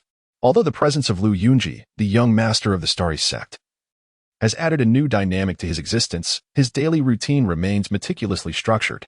He oscillates between cultivation and nurturing relationships with his companions, engaging in mutual cultivation and further honing his skills in a seamless cycle of discipline. The tumult outside in Lingxiao City has no bearing on his secluded environment, and he finds little inclination to concern himself with it. At this moment, he is wholly absorbed in his own cultivation. The practice of the 7 Apertures Exquisite Heart Sutra proves to be arduous, prompting Subai to reflect on its challenges. Over the past few days, he has devoted all his energy to the cultivation of this sutra, striving to manifest his first spiritual eye. However, the journey is fraught with obstacles. It demands his undivided attention and utmost concentration, leaving no room for error, and success must be achieved on the first attempt. A single failure would not only require starting anew, but could also inflict profound damage upon his soul, a thought that sends chills down his spine. Nevertheless, each attempt to outline the spiritual eye, despite the inherent risks, serves as a trial for his soul. Subai distinctly perceives that his spiritual power has been growing at an unprecedented rate, far surpassing the natural pace of his previous cultivation. This rapid enhancement reveals to him that he is undoubtedly engaging in an exceptionally advanced soul technique, the value of which is immeasurable. Fortunately, with the assistance of the Bookgu, he can simulate the process, ensuring that after countless iterations of practice, his eventual attempt will be foolproof. Subai feels a sense of relief as he contemplates his strategy. The first spiritual eye, known as the Vision Eye, consists of 36,000 spiritual runes. Successfully outlining these runes would mean the complete manifestation of this eye. A confident smile graces Subai's lips. The first step is often the most challenging, but once taken, the journey ahead will become significantly smoother. The cultivation of the 7 Apertures Exquisite Heart Sutra follows this principle. Once the virtual panel is activated for practice, the remainder hinges on persistent effort, yielding rewards with each session. It is also time to assist Lu Yunji with her detoxification. Subai strokes his chin, lost in contemplation as he meticulously considers his next steps. After observing and evaluating over several days, he believes the moment has arrived. Once Lu Yunji restores her foundational cultivation, she will become a substantial ally, her strength as a foundational cultivator not to be underestimated. The forthcoming expedition into the Yunwu mountain range will necessitate her assistance, her capabilities proving critical in both navigating dangers and exploring the unknown. With these thoughts in mind, Subai casts aside his hesitation, rising from his seat to approach Lu Yunji's chamber. At that moment, Lu Yunji remains in her room, her exquisite features marred by a mix of embarrassment and frustration. How can he persist day and night without fatigue? Clenching her delicate fists, she grits her teeth in exasperation. She initially believed that living in the same place as Subai would pose no issues, yet she overlooked the fact that Subai had 3 companions. These individuals were perpetually immersed in matters of love, wholly disregarding the feelings of those around them. Lu Yunji, having surpassed 90 years, had devoted herself to arduous cultivation, maintaining a life of purity and self-restraint, untouched by the complexities of romantic entanglements. Little did she anticipate that Su-bai, seemingly inexhaustible, would engage in such activities daily. From her adjacent room, she occasionally caught snippets of the sounds, leaving her overwhelmed with embarrassment, yearning to flee this mortifying situation. However, the thought of the Jiuyo demon sect's disciples still hunting outside brought her back to her senses. Compared to the risk of capture by the Jiuyo demon sect, this momentary discomfort seemed bearable. Yet, she remained restless, her anger flaring at the very thought of Su-bai's actions next door. Curiously, she had encountered similar scenarios in the past, managing to observe them with detached calmness, indifferent to the situation. Why then did her reaction become so intense upon encountering Su-bai? Why should Su-bai revel in such pleasures while she endured the torment of the heart-eating demon poison? A wave of inexplicable resentment surged within Lu Yunji. Suddenly, she heard footsteps approaching, and Su-bai stood at her door. Although they were in a subterranean chamber, a makeshift wooden door had been installed for a semblance of privacy. Lu Senior, Su-bai called softly. Is there something you need? Lu Yunji's face flushed crimson, her composure faltering. Confusion enveloped her. Did Su-bai not usually spend his time with his companions? Why was he seeking her now? Could it be that he was dissatisfied and had taken an interest in her? Alone and afflicted by poison, her strength diminished, she felt utterly powerless. If Su-bai harbored ulterior motives, she had no means to resist. Should she fight back, comply, or endure in silence for the sake of survival? If Su-bai truly had intentions, perhaps she could feign agreement to preserve her life. Yes, this was all for the sake of survival, a burden she could bear, and certainly not a sign of submission. In a flurry of thoughts, Lu Yunji's mind raced, seeking justifications. Even if she were to lose herself to Su-bai, it would be for the greater good, devoid of shame. Perhaps she could even wield some control over him. After all, weren't those female cultivators of the demon sect known for such tactics? She could emulate their approach.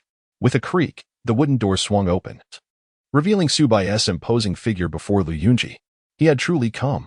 As she gazed at him, the potent aura of masculinity emanating from Su-bai rendered her legs weak, nearly causing her to collapse. Why did she feel so powerless before him? Despite being a foundational cultivator, this sensation was utterly bewildering, her heartbeat accelerating as an unprecedented panic washed over her. Even during past encounters with foundational cultivators from the Jiuyo demon sect, she had never felt so disordered. Lu Senior, I have splendid news to share. I have discovered a method to counteract the poison, Su-bai stated directly. I must inform you that I am not a woman of frivolous disposition. Wait, what did you say? You have discovered a method to counteract the poison? Lu Yunji's fair face flushed crimson. She had intended to reprimand Su-bai for his reckless behavior, yet upon hearing those words, her eyes widened in disbelief as she gazed at him. Did this fellow truly comprehend the gravity of his statements? To assert that he had found a remedy for the heart-corroding poison, renowned for its incurability, was utterly astonishing. She had exhausted every possible approach, only to find herself inescapably resigned to her fate. Indeed, I have found a means to detoxify. In due time, the lethal poison coursing through your veins shall be eradicated, and your body will return to its former vitality. Rest assured, Su-bai affirmed with unwavering certainty. Chapter 111. The resolution of all poisons. Lu Yunji stepped forward anxiously, her voice laced with urgency. How can the poison be resolved? She could not fathom why she felt an inexplicable trust towards Su-bai, despite the fact that the heart-eating demon poison coursing through her veins was deemed incurable. And even a return to the starry sect might not guarantee her salvation. She possessed an unwavering faith in the words of the man before her. It was as if they were bound by fate, sharing an unbreakable bond akin to blood.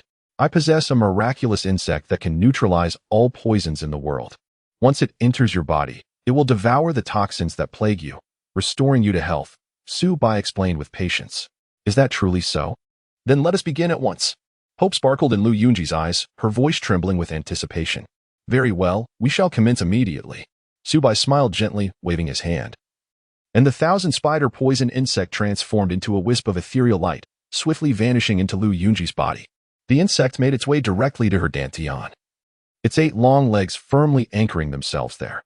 Its mouth opened and closed rhythmically, creating a powerful vortex that generated an unimaginable suction force. In an instant, the heart-eating demon poison, concealed throughout Lu Yunji's body, was drawn toward the dantian as if pulled by an invisible force. Before long, all the toxins were consumed by the thousand-spider poison insect. Sated, The insect writhed contentedly, and its previously dark exoskeleton now bore a layer of eerie purple patterns. A testament to the power of the heart-eating demon poison that it had absorbed and integrated. Is this truly real? Has the poison truly vanished from my body? Lu Yunji's face was a canvas of disbelief, soon replaced by elation. In that moment, it felt as if a colossal weight that had burdened her heart for years had been lifted, replaced by an unprecedented sense of lightness. Once, the heart-eating demon poison had ravaged her meridians and consciousness, complicating her ability to channel her magical powers. Yet now, all obstructions had been swept away. She could distinctly feel her internal energy flowing joyfully, a powerful aura of foundational perfection erupting from her. As if it sought to break free from the confines of the underground sanctuary, causing the surrounding rocks to tremble and rattle. Her beautiful eyes gleamed as she gazed at Subai, her expression infused with warmth and gratitude. In that fleeting moment, the man stood tall in her heart. A figure of immense stature. Congratulations, Senior Lu, on your restored health. Subai beamed sincerely, his heart brimming with joy. By aiding Lu Yunji in dispelling the poison, he had effectively gained a formidable ally, amplifying his sense of security. Even if the people of the Nine Nether Demon sect discovered this underground refuge, with Lu Yunji's assistance, they would have the confidence to retreat unscathed, or even turn the tide in their favor. Young Master Su, I shall forever remember this life-saving grace. In the future, I will do my utmost to assist you in achieving foundational advancement. Lu Yunji clenched her fists, her heart overflowing with gratitude. She had initially believed that she was destined for calamity. The abandonment by the Starry Sect had plunged her into despair, and after the fall of Lingxiao City, her capture by the Nine Nether Demon sect seemed inevitable. The twists of destiny can be unexpectedly abrupt. She encountered Subai, a mysterious man who not only saved her life but also eradicated the deadly poison within her, restoring her cultivation. This was not merely a matter of survival. It was a profound salvation of her path. With this newfound hope, her chances of advancing to the Golden Core stage grew significantly. During the prolonged struggle against the heart-eating demon poison, her foundation became remarkably more solid, and her state of mind underwent a qualitative transformation. Should she attempt to break through to the Golden Core now, her success rate would be enhanced by at least 30%. It could be said that after this ordeal, her journey in cultivation appeared even more promising. Senior Lu, you are too kind. In a few days, we will likely have to depart from here. So I kindly ask you to prepare in advance, Subai remarked with a smile. Depart? Has the Nine Nether Demon sect retreated? Lu Yunji inquired. Her expression, one of confusion. Given her understanding of the Nine Nether Demon sect, she doubted they would easily let her go. Not at all, Subai shook his head. His demeanor serious. The Nine Nether Demon sect currently occupies Lingxiao City and continues to search for you. However, remaining here is inherently unsafe. I intend to lead everyone away. Not through the surface, but via an underground tunnel. An underground tunnel? Lu Yunji's eyes widened in disbelief. Indeed. I plan to excavate a tunnel leading deep into the Cloud Mist Mountains, extending several hundred kilometers. At that point, we will be able to reach the depths of the mountains safely. Even the Nine Nether Demon sect, no matter how powerful they may be, will not be able to find us. Subai elaborated on his plan, asserting that a gentleman does not stand beneath a precarious wall. While the current underground refuge is relatively safe, no one can guarantee that it will not be exposed in the future. If a peculiar demon cultivator were to whimsically search underground, they would be in danger. It is better to leave early and hide deep within the Cloud Mist Mountains. Although the mountains are rife with demonic beasts, their threat pales in comparison to the malevolence of human hearts. Moreover, with Lu Yunji having restored her perfected foundation, her assistance would bolster their confidence in navigating the mountains. Lu Yunji was taken aback, unable to close her mouth. The notion of excavating a tunnel several hundred kilometers long was an inconceivable undertaking. Even for the Celestial Star sect, accomplishing such a feat would require immeasurable manpower, resources, and time. After all, constructing an underground tunnel is not merely a matter of digging. It necessitates securing the tunnel's structure to prevent collapses. Should such an event occur, everyone would be buried alive. Only Subai, possessing the golden eating worm, could undertake this seemingly impossible task. She couldn't help but marvel at Subai's resourcefulness. The members of the Nine Nether Demon sect would never fathom that they would escape in such a manner. Well then, if there is any way I can assist, please do not hesitate to ask, young Master Su. I am always prepared to help. Lu Yunji endeavored to maintain the composure and calmness befitting a foundational cultivator, suppressing her curiosity and refraining from inquiring about the specifics of Subai's tunneling method. That's wonderful. I appreciate your efforts, Senior Liu, Subai concluded. Summoning the 1,000 spiders and venomous worms, bidding farewell to Liu Yunji before returning to his chamber. Upon entering the chamber, he beheld 3 companions adorned in gossamer veils as delicate as the wings of a cicada. Their graceful figures and expressive eyes exuded an air of intimacy that ensnared his senses, rendering him momentarily disoriented. In the adjacent room, Liu Yunji caught faint echoes of the unfolding scene, her fair face instantly flushed with a deep crimson hue, a blend of embarrassment and ire washing over her. How could the scoundrel possess such boundless vigor? Was his cultivation of no consequence? She murmured softly, her heart racing in turmoil as her blood surged in response. Unable to endure the situation any longer, she hastily erected a soundproof barrier, seeking to shield herself from the sounds that left her cheeks ablaze, hoping that out of sight would bring a semblance of tranquility to her troubled heart. Chapter 112. Inconsistency. 3 months later, deep within the Cloud Mist Mountains, 200 gold-devouring insects toiled tirelessly day and night. After 3 arduous months of excavation, they had finally unearthed a subterranean passage stretching hundreds of miles, leading to the heart of the mountains. Subai, Mu Xiling, Ji Wanqing, Xia Shiyao, and Liu Yunji silently departed from Lingxiao City through this concealed tunnel, successfully eluding the pursuit of the practitioners from the 9 Nether Demon sect. After 2 days of travel, they had reached the depths of the Cloud Mist Mountains. Subsequently, Subai commanded the gold-devouring insects to completely bury the tunnel behind them, ensuring that even if someone sensed the slightest trace of the passage, they could not follow it to their whereabouts. At this point, they had truly rid themselves of the threat posed by the 9 Nether Demon sect, no longer needing to fear the persecution of this malevolent sect. Whoosh, whoosh, whoosh. The 5 emerged from the earth, finding themselves in a tranquil valley, surrounded by dense mist. Their visibility extended no more than 10 paces, the hazy vapor lending an air of mystery to the locale. Darling, is this the Cloud Mist Mountains? Ji Wanqing inquired. Her curiosity piqued as she surveyed her unfamiliar surroundings. Indeed, Subai replied with a slight nod, elucidating, the Cloud Mist Mountains are perpetually shrouded in mist. The deeper one ventures, the thicker the fog becomes, rendering visibility exceedingly low. Moreover, the mist often contains poisonous vapors and miasma, which can fatally poison any ordinary practitioner who inhales them unwittingly. Even more perilous, this place is a habitat for numerous ferocious beasts, which lie concealed within the forests, poised to strike at any moment. Thus, most practitioners are hesitant to delve deeply into the mountains. The dangers of the Cloud Mist Mountains are self-evident. Here, not only do formidable beasts roam, but there are also various lethal mists. Were it not for the assistance of the gold-devouring insects burrowing from beneath, their journey to this point would have been far more treacherous. However, this peril also signifies safety. Even if the 9 Nether Demon sects sought to pursue them, they would suffer significant losses in these mountains, which serve as a natural barrier. Darling, it appears there is a high-grade second-tier spirit vein here, Xia Shiyao exclaimed with delight. She was acutely sensitive to spiritual energy and immediately sensed the abundant aura of heaven and earth upon arrival. In the realm of cultivation, spirit veins are exceedingly precious resources. Each vein is firmly claimed by various factions, and almost no unclaimed veins exist. First-tier veins are suitable for Qi refinement stage practitioners, while second-tier veins are the preferred choice for foundation establishment cultivators, and third-tier veins form the very foundation of golden elixir sections. These golden elixir sects often occupy a third-tier spirit vein, allowing for cultivation efficiency that is several times, or even dozens of times, greater than in other locations. Lingxiao City, for instance, was built upon a second-tier spirit vein, which attracted many wandering cultivators. Subai had also detected the presence of this high-grade second-tier spirit vein through the gold-devouring insects in advance, which prompted him to designate this location as a temporary refuge. Darling, shall we stay here for a while? Mu Xiling softly inquired, her eyes brimming with anticipation. Yes, that is my intention, Subai affirmed. Subai confidently replied, we are deep within the Misty Cloud Mountains, so there is no need to worry about the pursuit of the 9 Nether Demon sect.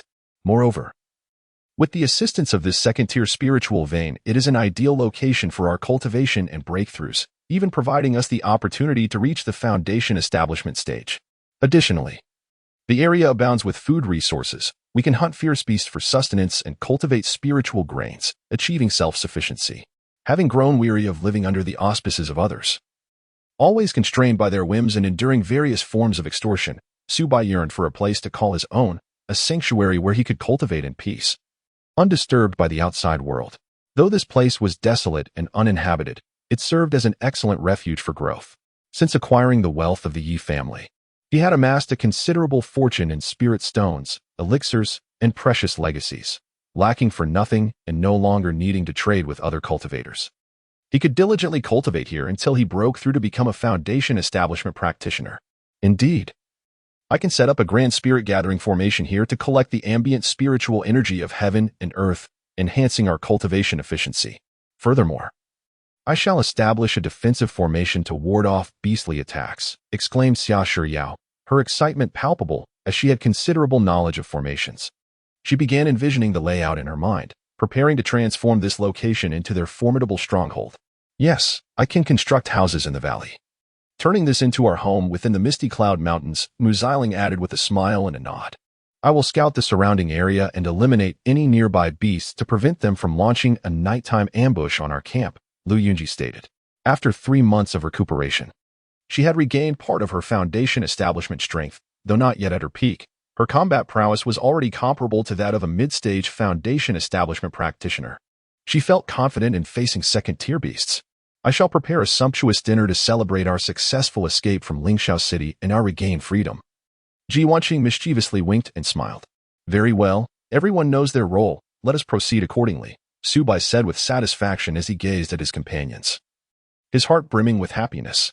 Each of them played to their strengths, one responsible for setting up formations, another for constructing houses, a third for eliminating threats, and one for preparing delightful meals.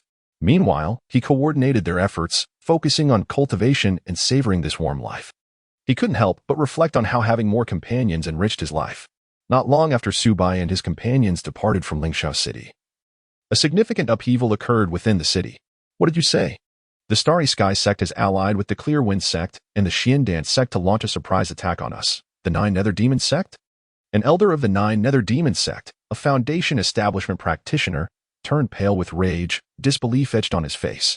He had never anticipated such a sudden turn of events.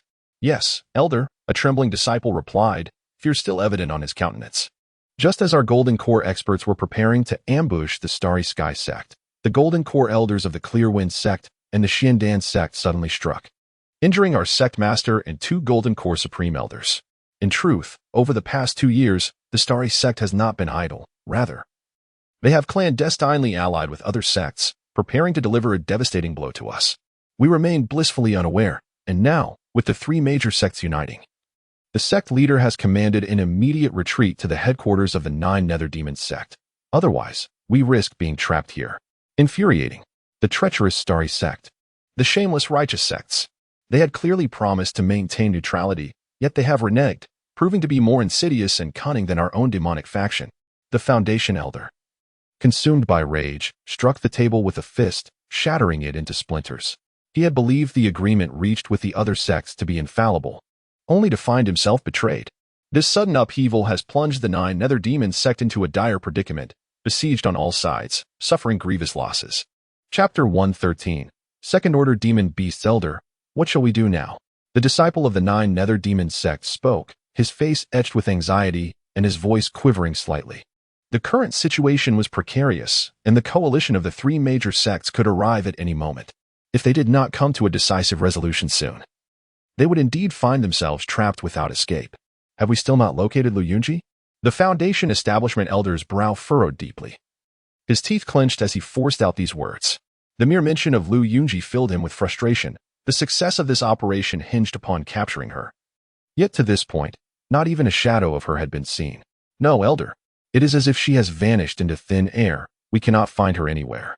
We dispatched 3 groups. One turned Lingxiao City upside down, another scoured the depths of the Yunwu mountain range, and the third guarded the crucial paths to the Starry sect. Yet we have not uncovered a single clue.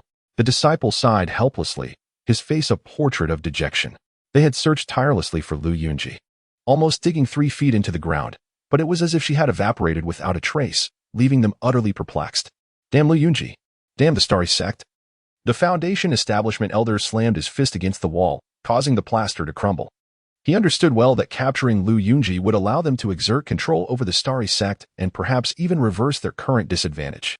Yet now, Not only had the sect's Golden Core experts suffered severe injuries, but they had also failed to secure a hostage. This endeavor had turned into a complete loss, leaving them with nothing but regret. He could not fathom what means Lu Yunji had employed to escape so cleanly from under their noses. Enough. There is no time to waste. We must retreat. The Foundation establishment elder gritted his teeth and made the decision to withdraw. He was not a fool. He knew that with their limited numbers, they could not withstand the combined assault of the three major sections. Remaining here would be tantamount to seeking death.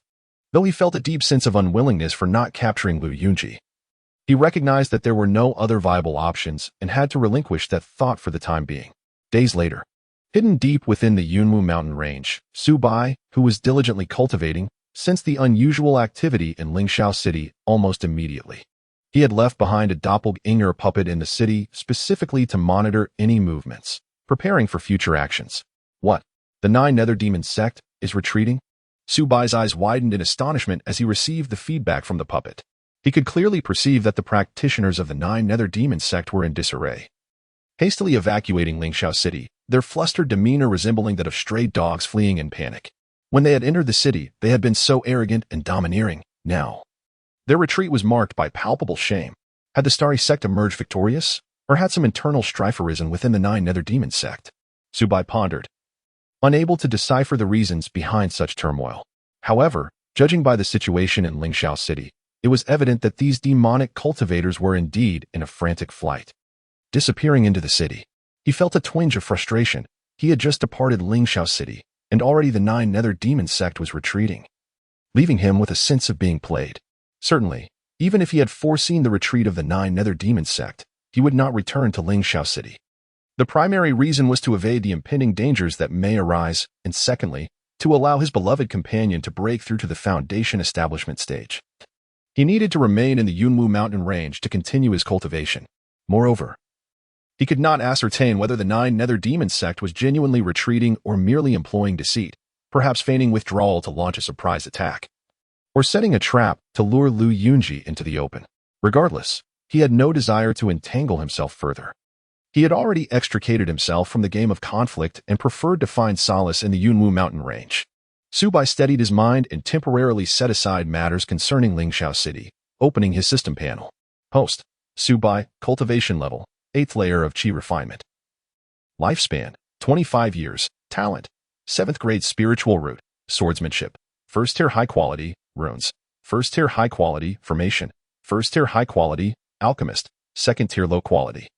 Illusionary demon transformation technique, great accomplishment, 5 elements alchemy technique, perfected, 7 orifices exquisite heart sutra, initial understanding of object perception, flame explosion technique, mastery, wind blade technique, proficient, earth prison technique, proficient, water spirit spell, proficient, thunder light technique, proficient, infatuation goo, 2nd tier middle quality, wine bug goo, 1st tier high quality, gold devouring bug, 1st tier high quality, clone goo, 1st tier high quality, book goo, 1st tier high quality, dragon elephant goo, 1st tier high quality, dream soul goo, 1st tier high quality, 1,000 spiders 10,000 poisons goo, 2nd tier middle quality.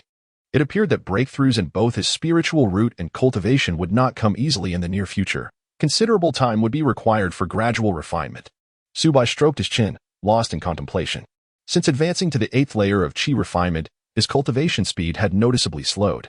Even with the assistance of his companion and the aid of medicinal pills, it seemed unrealistic to break through to the 9th layer in less than a year or two. The enhancement of his spiritual root was similarly stymied. Although he made slow progress each day, the pace had significantly diminished compared to his initial stages. To elevate to a 6th grade spiritual root would likely demand a substantial investment of time and energy. Fortunately, his lifespan was extensive. Having not yet reached the Foundation establishment stage, he had already attained a lifespan of 220 years, allowing for ample time without undue haste. As for cultivating the 4 arts of immortal cultivation, he had encountered a bottleneck as well. This was primarily due to the limitations of his companions, all of whom remained at the 1st tier level. Unless they could break through to the Foundation establishment stage, it would be exceedingly difficult for him to advance to the 2nd tier. Thus, it seemed the most pressing concern was not his own cultivation, but rather assisting his 3 companions in elevating their levels. Su Bai pondered quietly, once they ascended to the foundation establishment stage. The efficacy of their dual cultivation would undoubtedly see a significant enhancement. After all, the difference between dual cultivating with female cultivators at the Qi refinement stage and those at the foundation establishment stage was not negligible. At present, he had already acquired 12 portions of foundation establishment spiritual herbs, lacking only a second-tier demon core or a Yusue spirit mushroom. The latter was elusive. Yet within the Yunwu mountain range, there remained hope for obtaining a second-tier demon core. Hunting second-tier demonic beasts in these mountains proved challenging, primarily due to the dense fog that obscured visibility and made ambushes likely. However, I am different. I possess the art of the doppelganger and an army of 200 gold-devouring insects, which can effortlessly serve as spies and bait to lure out the second-tier beasts, allowing Lu Yunji to strike and eliminate them. Subai narrowed his eyes, a hint of confidence gleaming within them. With the foundational female cultivator Lu Yunji by his side, he deemed the second-tier beasts utterly insignificant. Previously, he had contemplated the gradual cultivation of first-tier beasts, patiently awaiting their ascension to the second tier before hunting them. However, it now appeared to be an arduous and time-consuming endeavor. Since a more straightforward method was at hand, why seek distant solutions? Chapter 114. The foundation-building practitioners of the mountains as time passed, under the concerted efforts of Ji Wanqing, Mu Xiling, Xia Shiyao, and Lu Yunji. The valley underwent a remarkable transformation. The entire valley was meticulously arranged with a comprehensive first-level array system, featuring an impenetrable defensive formation that securely warded off external threats. There was a gathering array that accelerated the convergence of spiritual energy, providing ample spiritual power for cultivation, a disorienting illusion array that bewildered any reckless intruders, and a formidable attacking array capable of swiftly annihilating even first-level demonic beasts that dared to invade. Within the valley, a spacious stone dwelling rose majestically from the ground, resembling a steadfast rock. Inside, there were 7 or 8 independent rooms, artfully distributed, and for cultivators, constructing such a stone house was by no means a daunting task. One merely needed to stack massive stones in an orderly manner and skillfully employ spells for reinforcement, bypassing the cumbersome process of laying a foundation, thus swiftly erecting a simple yet exceedingly practical abode. Although the exterior of the stone house appeared somewhat unadorned and lacked opulent embellishments, its robustness was sufficient to shield against wind and rain, providing a stable and tranquil refuge for all, a place where they could comfortably settle. After a week of meticulous repairs, this temporary dwelling had taken on considerable scale. During this period, those demonic beasts attempting to breach the valley were effortlessly slain by Lu Yunji, demonstrating the formidable strength of the foundation-building practitioners and significantly enhancing their reserves of meat. At this moment, within the master bedroom of the stone house, the spring ambience was enchanting, suffused with warmth. Subai embraced his 3 companions tightly, as the rich, earthly spiritual energy coalesced into a vast vortex, clearly indicating the remarkable effects of their dual cultivation session, from which everyone had reaped substantial rewards. Since leaving their underground sanctuary and returning to life above ground, joy radiated from their faces. After all, humans naturally belong to the surface world, and their subterranean existence was merely born of necessity. They cherished the days bathed in sunlight far more. It was this yearning for life on the surface that rendered their dual cultivation within the stone house all the more fervent and exquisite. "Darling, your physique has grown increasingly powerful," Ji Wanqing said, her eyes shimmering with affection as she gazed deeply at Subai. Ever since the birth of the dragon elephant Gu, Subai had received a trace of the dragon elephant's blood energy each month, resulting in a remarkable enhancement of his physique at an astonishing pace. As time progressed, his strength, speed, and endurance far surpassed those of ordinary body cultivators, as if the power of the dragon elephant was gradually awakening within him, making him increasingly formidable during their dual cultivation. "Your physiques have also improved significantly. I presume your vital energy is nearing perfection." Subai gently caressed their satin-like smooth skin. In truth, not only he, but his 3 companions also benefited immensely from their dual cultivation. Each time they engaged in this practice, that mysterious blood energy would flow through his body and into the 3 companions, circulating within them and fortifying their physiques. Although the extent of their enhancement did not match Subai's, they had become significantly more powerful compared to ordinary body cultivators. "Indeed, I sense that my strength and vitality have significantly increased. My essence is on the verge of reaching perfection, and even the accumulated toxins within me are gradually being expelled, rendering my body increasingly light, almost restored to its primordial state." Mu Xiling nodded in agreement. In their past cultivation, they had consumed numerous elixirs, inevitably leaving behind residual toxins and impurities within their bodies. However, after each session of dual cultivation, they expelled a black, mud-like substance, and these impurities diminished over time, purifying their bodies further. Frankly, we have all attained the consummation of the 9th layer of Qi cultivation, with our essence, magical power, and spiritual awareness all perfected. We can attempt to break through to the foundation establishment stage now. Xia Shiyao expressed her joy unabashedly. Just a few years ago, she never imagined she would reach this point so swiftly. Since joining forces with Su Bai, her cultivation had soared, successfully breaking through the barriers of vitality, magical power, and spiritual awareness. Such a solid foundation is indeed rare, even among the sect's most esteemed disciples. So, you are merely one foundation establishment pill away, rest assured. We are situated in the Cloud Mist Mountains, where second-tier demonic beasts abound. With the assistance of Elder Lu, acquiring a few second-tier beast cores will not pose a challenge. At that time, I shall concoct the foundation establishment pills for you, Su Bai declared confidently, clenching his fist. Thank you, my dear, Ji Wanqing, Xia Shiyao. And Mu Xiling gazed at Su Bai with affection, their eyes brimming with emotion. They were profoundly touched. Typically, cultivators prioritize their own use of the foundation establishment pills they produce, only considering their partners after their own advancement. Yet, Su Bai was willing to forge the pills for them first, intensifying the love they felt for him, almost overflowing. Suddenly, a shift in Su Bai's heart alerted him to a disturbance in the formation enveloping the valley. Several auras were rapidly approaching, reaching the valley entrance. However, these auras halted, seemingly wary of something, hesitant to act recklessly. Darling, there are cultivators outside, Xia Shiyao said, her expression tightening. She too sensed the presence of 4 or 5 auras, one of which unmistakably belonged to a foundation establishment cultivator. She silently rejoiced, grateful that they had Lu Yunji, a foundation establishment cultivator, present. Otherwise, they might have found themselves in a precarious situation, as the strength of a foundation establishment cultivator could sway the outcome of a conflict. Su Bai had anticipated this. Although the Cloud Mist Mountains are vast and sparsely populated, it does not imply that no cultivators venture here. The region is rich in resources, attracting numerous formidable cultivators seeking bountiful gains, who delve deep into the mountains. Thus, those appearing here should not be underestimated, as each could harbor hidden dangers. Let us venture outside and investigate, Su Bai commanded, dispatching a doppelganger to replace him. Given the current ambiguity of friend or foe, it was too perilous for his true self to emerge. A doppelganger could confront danger while preserving an escape route. In an instant, a doppelganger took on Su Bai's form and arrived at the valley entrance, where 5 cultivators stood, 1 elder and 4 youths. Among them, the elder, clad in a black robe, exuded a calm demeanor and possessed deep-set eyes, unmistakably a foundation establishment cultivator. The remaining 4 individuals appeared to be in their 20s or 30s, their faces radiating the vitality of youth.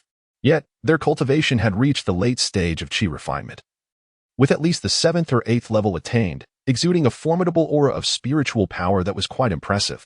Might I inquire, esteemed friends, what brings you here? Su Bai's doppelganger stood calmly before these cultivators, posing the question. Greetings, esteemed friend. I am Chen Fan, a practitioner from the Chen family. And these are my brothers from the clan. This gentleman here is our esteemed ancestor, Chen Yaoguang, of the foundation establishment stage. We have come upon sensing the presence of fellow cultivators nearby, and we wish to extend our salutations. I hope you do not take offense, spoke a middle-aged cultivator, who was none other than Chen Fan. Chapter 115. A beast comparable to Golden Core Masters. Ah, it is indeed Senior Chen. What a pleasure to encounter you. Su Bai's demeanor remained serene, his eyes reflecting a subtle yet appropriate humility as he slightly bowed and introduced himself, saying, I am Su Bai. I have accompanied a foundational elder from my family into the Misty Mountains, as I am new here. I hope you will kindly overlook any breaches of etiquette on my part. He subtly indicated that he had a foundational cultivator backing him, ensuring that he would not be easily disregarded by others. Su Bai understood that the others might perceive him as vulnerable and may harbor ill intentions. It was akin to a mere child possessing an extraordinary treasure, easily becoming a target for predation. However, if such a treasure were held by a master, others, even if covetous, would hesitate to act rashly. Chen Fan maintained a warm smile as he spoke. I see. In that case, might I be fortunate enough to request an introduction to your foundational elder? We are all fellow cultivators, and this would be a splendid opportunity for us to become acquainted. Subai pondered silently, his expression unwavering as he replied, I sincerely apologize, but my esteemed elder is currently in seclusion, striving to break through a critical barrier, and is thus unavailable for interruption. It may require some time before she emerges. Should there be any pressing matters, please feel free to convey them to me, and I shall relay them faithfully. In truth, Lu Yunji had devoted herself entirely to cultivation since breaking free from her debilitating poison. The years of toxin erosion had significantly depleted both her physical form and her cultivation, necessitating considerable time and effort to restore her to her former pinnacle of foundational perfection. The reason Subai referred to Lu Yunji as Senior Su was due to her illustrious reputation spanning thousands of miles. Any revelation of her whereabouts could potentially attract the predatory foundational cultivators of the Nine Nether Demon sect, leading to considerable trouble. Thus, he resolved to disguise Lu Yunji's identity, presenting her as an elder of the Su family. Ah, how unfortunate it is then, as it appears I shall miss the opportunity to meet Senior Lu, Chen Fan remarked. A fleeting glimmer of disappointment flickering in his eyes, quickly replaced by his usual congenial demeanor. In truth, we do not have any pressing matters. We are merely traversing the misty mountains in search of opportunities, hoping to establish connections for mutual support in the future. Subai feigned curiosity, slightly furrowing his brow as he inquired, Senior Chen, are there indeed many cultivators within the Misty Mountains? I have resided in Lingxiao City for an extended period and seldom ventured outside. I have only heard tales of the perils within these mountains, where cultivators often delve deep only to meet their demise at the jaws of beasts. Were it not for a significant family matter, I would not have dared to venture here. Indeed, Chen Fan tilted his head slightly, a hint of pride gleaming in his eyes as he explained, in this vicinity alone, there are 3 sizable foundational families established here, including our Chen family, as well as the Wang and Song families. Each family has claimed suitable locations to establish outposts, facilitating lodging for their disciples and other cultivators within these mountains. The Misty Mountains are a veritable treasure trove, abundant with spiritual herbs and swarming with beasts. Though peril lurks at every turn, with a stroke of fortune, one might indeed find themselves enriched overnight, or even gather the materials necessary for crafting a foundation establishment pill. With great enthusiasm, he spoke of the vast expanse of the Cloud Mist Mountains, a realm ample enough to accommodate numerous cultivators, each in pursuit of their own destinies, scattered across the terrain, engaged in their individual quests without conflict. Within these mountains, the gravest threats do not stem from fellow cultivators, but rather from the concealed beasts and various venomous insects lurking deep within the forests. Surely, fellow Taoist Su has come to this mountain range drawn by its bountiful resources? With a subtle smile playing on his lips, Chen Fan cast a knowing glance at Subai, his gaze seemingly able to penetrate the very essence of all things. Senior Chen's insight is indeed sharp. To be candid, I have accompanied my family's elders on this journey specifically to hunt second-tier monsters and procure second-tier monster cores. A few younger members of my family have reached a critical stage in their cultivation, and we require these cores to concoct foundation establishment pills, which are vital for the future of our clan. We must take the risk, Subai replied earnestly, revealing his intentions without reservation. After all, this was no secret. Most cultivators delving into the Cloud Mist Mountains shared similar aspirations. However, second-tier monster cores are exceedingly rare, and countless cultivators have lost their lives in pursuit of them, only to return empty-handed. Ah, the second-tier monster core. Without Jade Spirit Mushrooms, acquiring a second-tier core indeed offers a chance to attempt concocting a foundation establishment pill. Yet, how effortlessly one can acquire such a core is another matter entirely, Chen Fan lamented, shaking his head with a sigh. Not every second-tier beast harbors a core within. It is entirely possible to slay a dozen and return with naught. Furthermore, if second-tier monsters are hunted too frequently, it may provoke a beast tide. What is a beast tide? I beseech Senior Chun to enlighten me, Subai inquired, his face a canvas of confusion, eyes alight with a thirst for knowledge. For he was woefully uninformed about the hidden intricacies of the Cloud Mist Mountains. It appears that fellow Taoist Su is not yet well acquainted with these mountains. Deep within lies the habitat of third-tier beasts, formidable entities comparable to golden core cultivators. Chen Fan's expression turned grave, his voice lowered as he continued. Most second-tier monsters serve as their subordinates. Should a significant number of second-tier beasts perish, it is likely to incite their wrath. Historically, past beast tides have been triggered by the anger of third-tier beasts. Once a tide erupts, the entire Cloud Mist Mountain shall be engulfed, and countless cultivators will face peril. He sighed deeply before adding, however, To slay enough second-tier beasts to provoke a beast tide is no trivial task. Even Foundation establishment cultivators find it exceedingly challenging to hunt a single second-tier beast. There is no need for fellow Daoist Su to overly fret about this issue. While Chen Fan sought to reassure Su Bai, the latter understood that the threat of a beast tide was no trifling matter. He had previously sensed an oppressive aura emanating from the depths of the mountains, which now seemed to stem from the intimidation of the third-tier beasts. Thank you for your warning, Senior Chen. I shall certainly keep your words close to heart, Su Bai resolved, steeling himself with newfound vigilance. However, his objective remained solely the second-tier beasts. As long as he proceeded with caution, he should not easily provoke those terrifying third-tier creatures. Very well. The stronghold of the Chen family lies not far from this valley. Should you, Daoist Su, come across any rare spiritual herbs or treasures, do not hesitate to seek us out for an exchange. Within the Misty Mountain range, cultivators frequently share resources, each fulfilling their own needs, and many have thus reaped considerable rewards. Chen Fan warmly extended the invitation. Certainly, certainly. Should the need arise, I shall surely pay a visit. Su Bai replied with a smile, his demeanor polite yet measured. With that, Chen Fan and his companions took their leave, their figures swiftly vanishing into the forest. Su Bai gazed in the direction of their departure, lost in contemplation.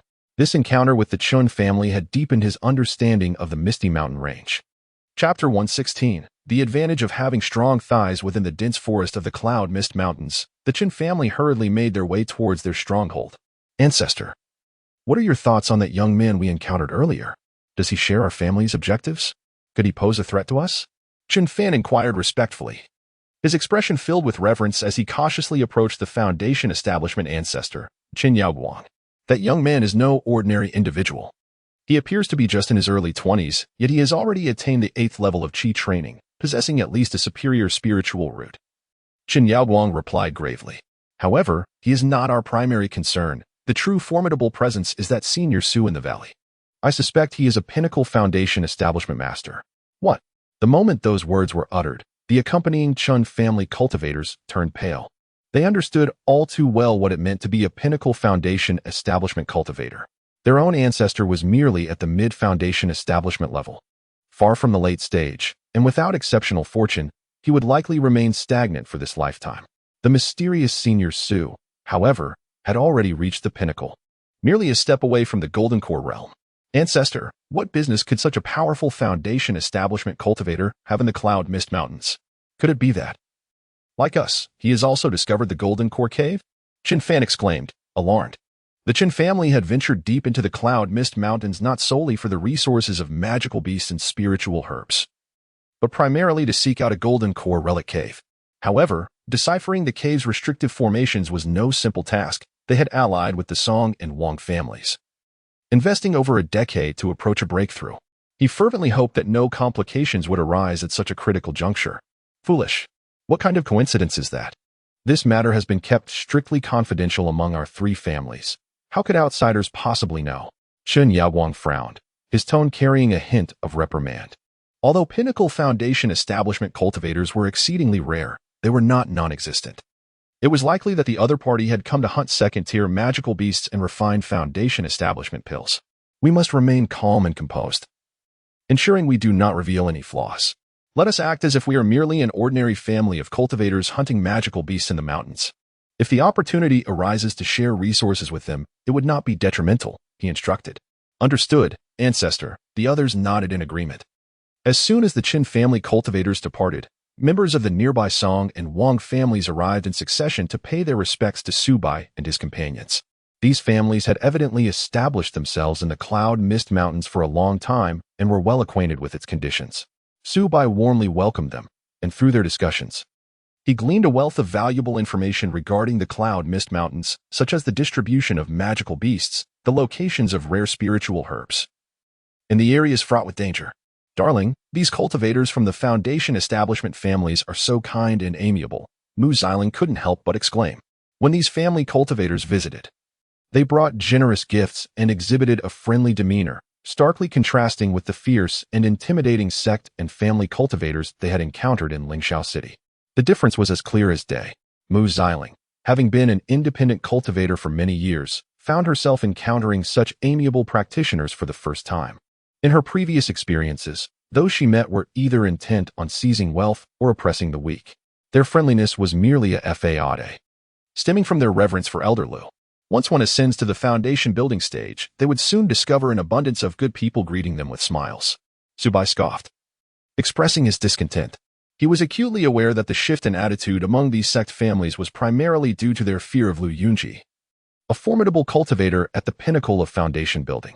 Without her backing, their true, sinister natures might well emerge, potentially resorting to murder and plunder, rather than engaging in cordial conversation.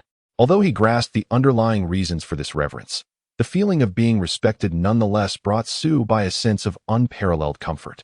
With a foundation-building powerhouse as a support, everyone treated him with utmost respect, and this sense of security was simply ineffable. It could be summed up in one word: exhilarating. Indeed, facing a consummate foundation-building cultivator, any audacity would be tantamount to courting disaster. Our favorable treatment is entirely thanks to Elder Lu. Ji Wanqing wholeheartedly agreed, nodding in affirmation. Having experienced the vicissitudes of life, she had long seen through the fickleness of human emotions. The backing of a foundation-building cultivator had immediate effects. People would treat one with great courtesy, at least granting a modicum of respect. The weight of a foundation-building cultivator is immense. Even within sects, they represent a crucial force, often occupying positions as elders. Even independent foundation cultivators are regarded as esteemed guests by major sections. With this thought in mind, Ji Wanqing's desire to ascend to the foundation-building realm intensified. Once she breaks through, her strength, status, and lifespan would undergo a radical transformation. Yet, caution is imperative. These practitioners may appear benevolent, but one cannot discern their true intentions behind such facades. Xia Shiyao, with an air of vigilance, cautioned that they should not be swayed by the superficial kindness of these familial cultivators and must remain ever alert. Let us disregard them. We have come to the Yunwu mountain range solely for tranquil cultivation. Subai resolutely decided to immerse himself in his practice in this valley, believing that the schemes of these sect families were of no concern to him. However, the formidable beast lurking deep within the mountains warranted caution. A careless encounter with a third-tier beast could spell disaster. Fortunately, they were situated far from the lair of such creatures for the time being. There was no need for alarm. Otherwise, he would have to contemplate seeking alternative accommodations. All right, my lord, Ji Wanqing, Mu Xiling, and Xia Shiyao nodded in unison. Having spent considerable time with Subai, they had also learned to act with prudence. As the saying goes, one who offers favors without cause is either a rogue or a thief. As long as they were not tempted by the small kindnesses of others, they could maintain an invulnerable position. Let us first ascertain our surroundings, Subai thought, and with a focused intent, he dispatched 6 clones and over 100 gold-eating insects to scatter in all directions and explore. Although he had gathered considerable intelligence from those sect families, the truthfulness of such information remained uncertain. Regardless, it was essential to investigate personally to ascertain the reliability of the intelligence. Such matters require not one's physical presence. A mere projection suffices. In the stillness of the night, beneath the silvery glow of the moonlight, Subai and his 3 companions indulged in a tender and affectionate embrace. Upon concluding their intimate rendezvous, the room was suffused with warmth and sweetness, each of the 3 displaying a rosy hue upon their cheeks, thoroughly content. Yet, this fellow has begun anew. In the adjacent chamber, Lu Yunji, who was deep in meditation, heard the commotion, her delicate face instantly flushed with both embarrassment and annoyance. However, she found herself powerless to intervene, for Subai was her savior, and this was merely a natural occurrence among partners. She had no justification to cast blame. Contemplating this, she reluctantly reinforced her soundproof barrier, opting for a state of blissful ignorance. Nevertheless, the tumult within her heart persisted, as an inexplicable emotion silently spread through her being. Chapter 117. The second-order monster beast pill. 3 months passed in the blink of an eye, and the Yunwu mountain range welcomed the golden autumn of September. At this moment, the crisp autumn air filled the mountains and forests with the scent of ripeness, and the activities of numerous demon beasts became increasingly frequent during this bountiful season. For loose cultivators, it was an opportune moment to delve deep into the mountains and reap abundant rewards. In a secluded valley of the Yunwu mountain range, a cultivator was fleeing in a disheveled manner, his steps unsteady, his garments fluttering in the wind. Behind him, a massive serpent, stretching several dozen meters long, relentlessly pursued him. This serpent, known as the Great Rock Serpent Monster, was enveloped in a dense, earthy yellow spiritual energy. Not only could it manipulate soil and stone at will, but its formidable strength and armor of solid rock scales rendered it highly resistant to spells. Even foundational cultivators would find battling it exceedingly challenging. A moment's carelessness could lead to being crushed and swallowed whole. With a thunderous roar, the great rock serpent monster's bloodthirsty eyes fixated on the fleeing cultivator. It moved with astounding speed, akin to a bolt of black lightning, and in an instant, it appeared before the cultivator, its massive head raised high, exhaling crimson forked tongues, radiating an aura of dread. Strangely, the fleeing cultivator showed no signs of panic. Instead, a barely perceptible smirk of satisfaction graced his face, as if a cunning plan were about to be realized. Before the great rock serpent monster could react, a resounding boom echoed, and a grand formation suddenly erupted into life. This was a high-grade ice formation, instantly unleashing a torrent of frigid power. Ensnared within the formation, both demon beasts and cultivators would find themselves frozen, their movements significantly hampered. The great rock serpent monster's colossal body was swiftly encased in ice, rendering it immobile, while it let out furious roars. The cultivator, too, was ensnared by the ice. Yet a glimmer of anticipation shone in his eyes. At that moment, a graceful figure streaked across like a shooting star, a stunning female cultivator wielding a radiant treasure. The high-grade golden Jiao scissors charged forth with fierce intent. In an instant, the golden Jiao scissors emitted a razor-sharp golden light, striking the great rock serpent monster with the force of a golden lightning bolt. With a piercing scream, the great rock serpent monster had no chance to struggle. Its massive form cleaved in two. Blood gushed forth like a fountain, splattering onto the ground with a tumultuous sound. The serpent's eyes widened in disbelief, unable to fathom its sudden demise, filled with resentment. Yet, it could not withstand this fatal blow, and in an instant, its life was extinguished. Simultaneously, a figure emerged from the distant forest. It was Su Bai. Truly impressive, Senior Lu. In your hands, the golden Jiao scissors are nothing short of extraordinary, capable of slaying even second-order demon beasts in an instant. It's truly admirable. The bait in this scenario was none other than Su Bai's avatar, whose task was to lure the second-order demon beast from its lair. Even in the face of the demise of his doppelganger, Su Bai remained unfazed. After all, exchanging a mere clone for a second-tier beast was undoubtedly a lucrative transaction. From the outcome, this endeavor was a resounding success. Where's your prowess? You intended to hunt second-tier beasts yet sent only a doppelganger while your true self remained at a safe distance, ensuring that even in failure, you would suffer no loss and reap the rewards effortlessly. Lu Yunji regarded Su Bai with a mixture of exasperation and amusement. Each time they ventured to hunt beasts, he steadfastly refrained from deploying his true form, opting instead for the utmost caution by utilizing only his doppelganger. Senior, you flatter me. I am merely a chi refinement practitioner. When confronted with such ferocious second-tier beasts, one must exercise caution. Furthermore, your profound cultivation and extraordinary strength render you impervious to such trivial threats, Su Bai replied, showering compliments while eagerly approaching the carcass of the great rock serpent, keen to examine their spoils. Ahem, let us swiftly gather this carcass. The scales, serpent meat, heart, and blood are all invaluable treasures, he urged. Lu Yunji clenched her delicate fists, a mix of ire and frustration brewing within her.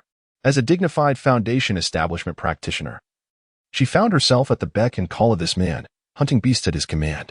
Yet, curiously, she felt an inexplicable inability to refuse Su Bai's requests, as if his every word compelled her to comply. This sensation was both peculiar and enchanting, stirring ripples within her heart. Suddenly aware of her own blush, she hurriedly composed herself, fearful of detection by Su Bai. It's happening. It's truly happening. Su Bai's voice erupted in excitement. This is a second-tier demon core. We have finally obtained one. His hands, stained with serpent blood, clutched a golden crystal the size of a pebble, pulsating with an exquisite energy. Indeed, a second-tier demon core. Congratulations. You have finally realized your desire. It seems we can now prepare to concoct the foundation establishment pill. But are you truly confident in your ability to succeed? Lu Yunji's beautiful eyes sparkled with joy, for over the past 3 months, she and Su Bai had been hunting second-tier beasts in the Cloud Mist mountain range. Each time, Su Bai's doppelganger served as bait, luring the beasts out so she could deliver the fatal blow. In 3 months, they had hunted a total of 13 second-tier beasts, yet had failed to find a demon core until now. At last, fortune favored the diligent, and Su Bai had acquired this precious second-tier demon core, completing the critical material needed for the foundation establishment pill. Indeed, Concocting the foundation establishment pill poses no significant challenge for me, Subai asserted confidently, clenching his fist. Throughout these 3 months, he had reduced his cultivation time, channeling most of his energy into enhancing his alchemical skills. With the remarkable power of the book Gu, he had not only elevated his alchemist rank to the intermediate tier of the 2nd level, but had also perfected the 5 elements alchemy technique. Now, his alchemical prowess was scarcely inferior to that of a superior tier 2nd level alchemist. If even he cannot concoct the foundation establishment pill, then it is likely that few others in this world can achieve such a feat very well. Since you possess confidence, let us return. After all, even in the event of failure, we can still hunt demonic beasts. Surely you will have further opportunities to hone your skills. Lu Yunji gazed earnestly at Subai, and for reasons unknown, despite her constant complaints, she found herself relishing the moments spent alone with him. The sensation of having this man all to herself filled her with a sweet, comforting sense of security. Yet, at this moment, having obtained the 2nd-tier demon pill, an inexplicable wave of melancholy washed over her. Perhaps such solitary moments would soon be a thing of the past. Thank you, Lu Senior, Subai said with a smile, his eyes brimming with gratitude. Humph, what are you thanking me for? I am merely repaying the favor of your life-saving grace, Lu Yunji replied, her cheeks flushing, as she quickly turned her head away to conceal her expression from Subai. Chapter 118, The Formation of the Foundation Establishment Pill deep within a secluded valley. A tranquil alchemy chamber stands quietly. At the center of the room, an ancient and weighty alchemical furnace is firmly positioned, its surface inscribed with mysterious runes that faintly emanate an archaic aura. Subai, with a grave expression, sits before the furnace, his gaze revealing a profound focus and determination. Before him, an array of rare spiritual herbs for concocting the foundation establishment pill is meticulously arranged, alongside a hard-earned 2nd-tier demon pill. Each material radiating a unique wave of spiritual energy, as if narrating their extraordinary origins. Taking a deep breath, Subai gradually closes his eyes, calming the tumult within. With a long exhale, he suddenly opens his eyes, a glint of brilliance shining within, as he swiftly forms hand seals to initiate the 5 elements alchemy technique. His mastery of this technique has reached an extraordinary level, embodying powers beyond imagination, with an unparalleled finesse in manipulating the 5 elemental forces. Golden light first bursts forth, transforming the metal element into countless sharp blades that dart between the spiritual herbs with blinding speed. In the blink of an eye, the herbs are precisely sectioned, with the harmful parts deftly excised, leaving only their essence. The once intact herbs, under the golden element's precision, are reduced to myriad tiny fragments, akin to meticulously crafted artworks. Next, crimson flames surge forth, roaring fiercely at the base of the furnace. This fire, though of extreme heat, remains remarkably docile under Subai's control. As the flames scorch, the fragmented herbs rapidly melt, their previously rigid or pliable forms gradually transforming into glistening droplets of spiritual liquid that exude an enticing luster. Simultaneously, the earth element quietly exerts its power, forming a thick earthen wall that tightly envelopes the furnace. This wall not only efficiently prevents the loss of heat but also astonishingly inhibits the evaporation of the spiritual liquid. It is well known that the evaporation of spiritual liquid during alchemical processes is a significant cause of potency loss, and many alchemists struggle to produce high-quality pills due to this issue. However, Subai, with the aid of the earth element, successfully overcomes this challenge. Moreover, the earth element can precisely regulate the temperature within the furnace, optimizing the utilization of the flame's energy. Subsequently, the water element gently flows into the spiritual liquid. In an instant, the liquid seems to be imbued with life, swirling vigorously to form colossal vortices. Under the powerful centripetal force, impurities within the liquid are ruthlessly expelled against the furnace walls, accompanied by crackling sounds as they detach, rendering the liquid increasingly pure. Finally, the wood element softly integrates into the mixture. This vibrant force acts as a gentle envoy, guiding the pure liquid to blend harmoniously. It not only compensates for the potency lost during the refining process but also tempers the energy, achieving a state of perfect balance. Such marvels. This is the formidable power of the perfected 5 elements alchemy technique. Subai cannot help but exclaim, his eyes brimming with excitement and pride. Since he harnessed the power of the spirit intelligence worm to master the 5 elements alchemy technique, he has distinctly perceived a qualitative leap in his alchemical skills. The synergistic interplay of the elemental forces has resulted in an almost flawless execution of processes, From the preliminary treatment of spiritual herbs to the elimination of impurities and the fusion of elixirs, far surpassing the mere effects of refining through spiritual fire. Undoubtedly, this represents a top-tier alchemical method, the intricacies of which are difficult to articulate. Of course, for an ordinary alchemist, achieving mastery of the 5 elements alchemy technique is nearly an insurmountable task, requiring centuries of dedicated research and extraordinary talent. However, Subai is different. The Book of Insects grants him the ability to enter a state of sudden enlightenment at will, enhancing his training efficiency to a degree that is 100-fold greater than that of a typical alchemist. No wonder the failure rate in refining foundation establishment pills from second-tier demon pills is so high. The presence of numerous impurities is indeed the culprit. With a slight narrowing of his eyes, Subai, during the process of refining the second-tier demon pill, finally comprehended why. Despite its role as the primary ingredient for foundation establishment pills, it can never rival the golden jade spirit mushroom. The second-tier demon pill is rife with impurities and infused with chaotic demon nature and power. If an alchemist fails to thoroughly strip away these impurities, the alchemical process is doomed to fail, and even if by chance it succeeds, the result will merely be a subpar foundation establishment pill. Nevertheless, the second-tier demon pill is not without reason for its status as a primary ingredient. It encapsulates vital energies such as blood essence, soul, and magical power, which are essential for cultivators at the foundation establishment stage, thereby facilitating a holistic enhancement of the chi refinement stage practitioners, provided the impurities can be removed. The value of the second-tier demon pill is comparable to that of the golden jade spirit mushroom. Fortunately, with his mastery of the 5 elements alchemy technique, purging the impurities is not a formidable challenge for Subai. Under the adept control of his formidable spiritual consciousness, the elemental forces operate in an orderly manner as the spiritual herbs gradually dissolve within the alchemical furnace, impurities being meticulously eliminated until only the pure essence of the spiritual liquid remains. Time flows steadily as the spiritual liquid continuously merges and refines under the influence of the elemental forces. Throughout this entire process, Subai remains utterly focused, not daring to exhibit even the slightest negligence. Boom. After an entire day and night of arduous labor, a brilliant golden light suddenly erupted from the furnace, shooting upward like a lightning bolt, illuminating the entire alchemical chamber.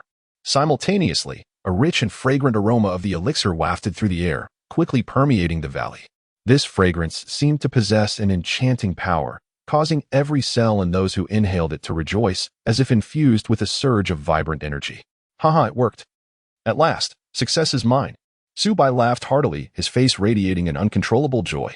He had refined 3 foundation establishment pills in a single attempt, and all of them were of exceptional quality.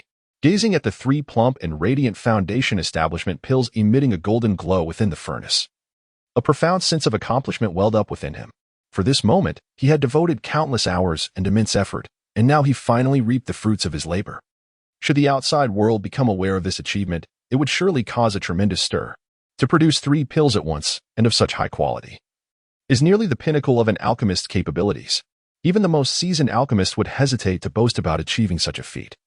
Yet Subai succeeded on his very first attempt, an exceedingly rare occurrence. My dear husband, have you truly succeeded? Have you actually crafted the foundation establishment pill? At that moment, Ji Wanqing, Mu Xiling, and Xia Shiyao hurriedly arrived, having anxiously awaited outside the alchemy chamber. Upon hearing Subai's jubilant exclamations, they could no longer contain their excitement and rushed into the room. Their eyes sparkled with astonishment and anticipation as they fixated on Subai. Of course, do you still doubt your husband's capabilities?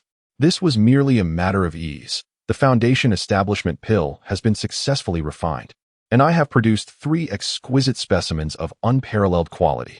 Chapter 119. Attempting to establish foundations. Is it possible, my dear husband, that you succeeded on your first attempt?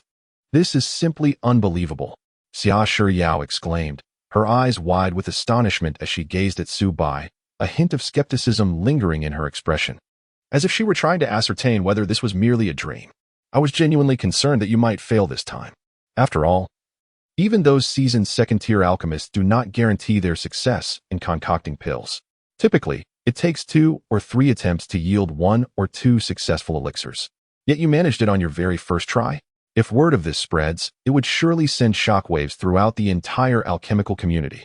But it was not just a matter of success, it was 3 exquisite foundation establishment pills.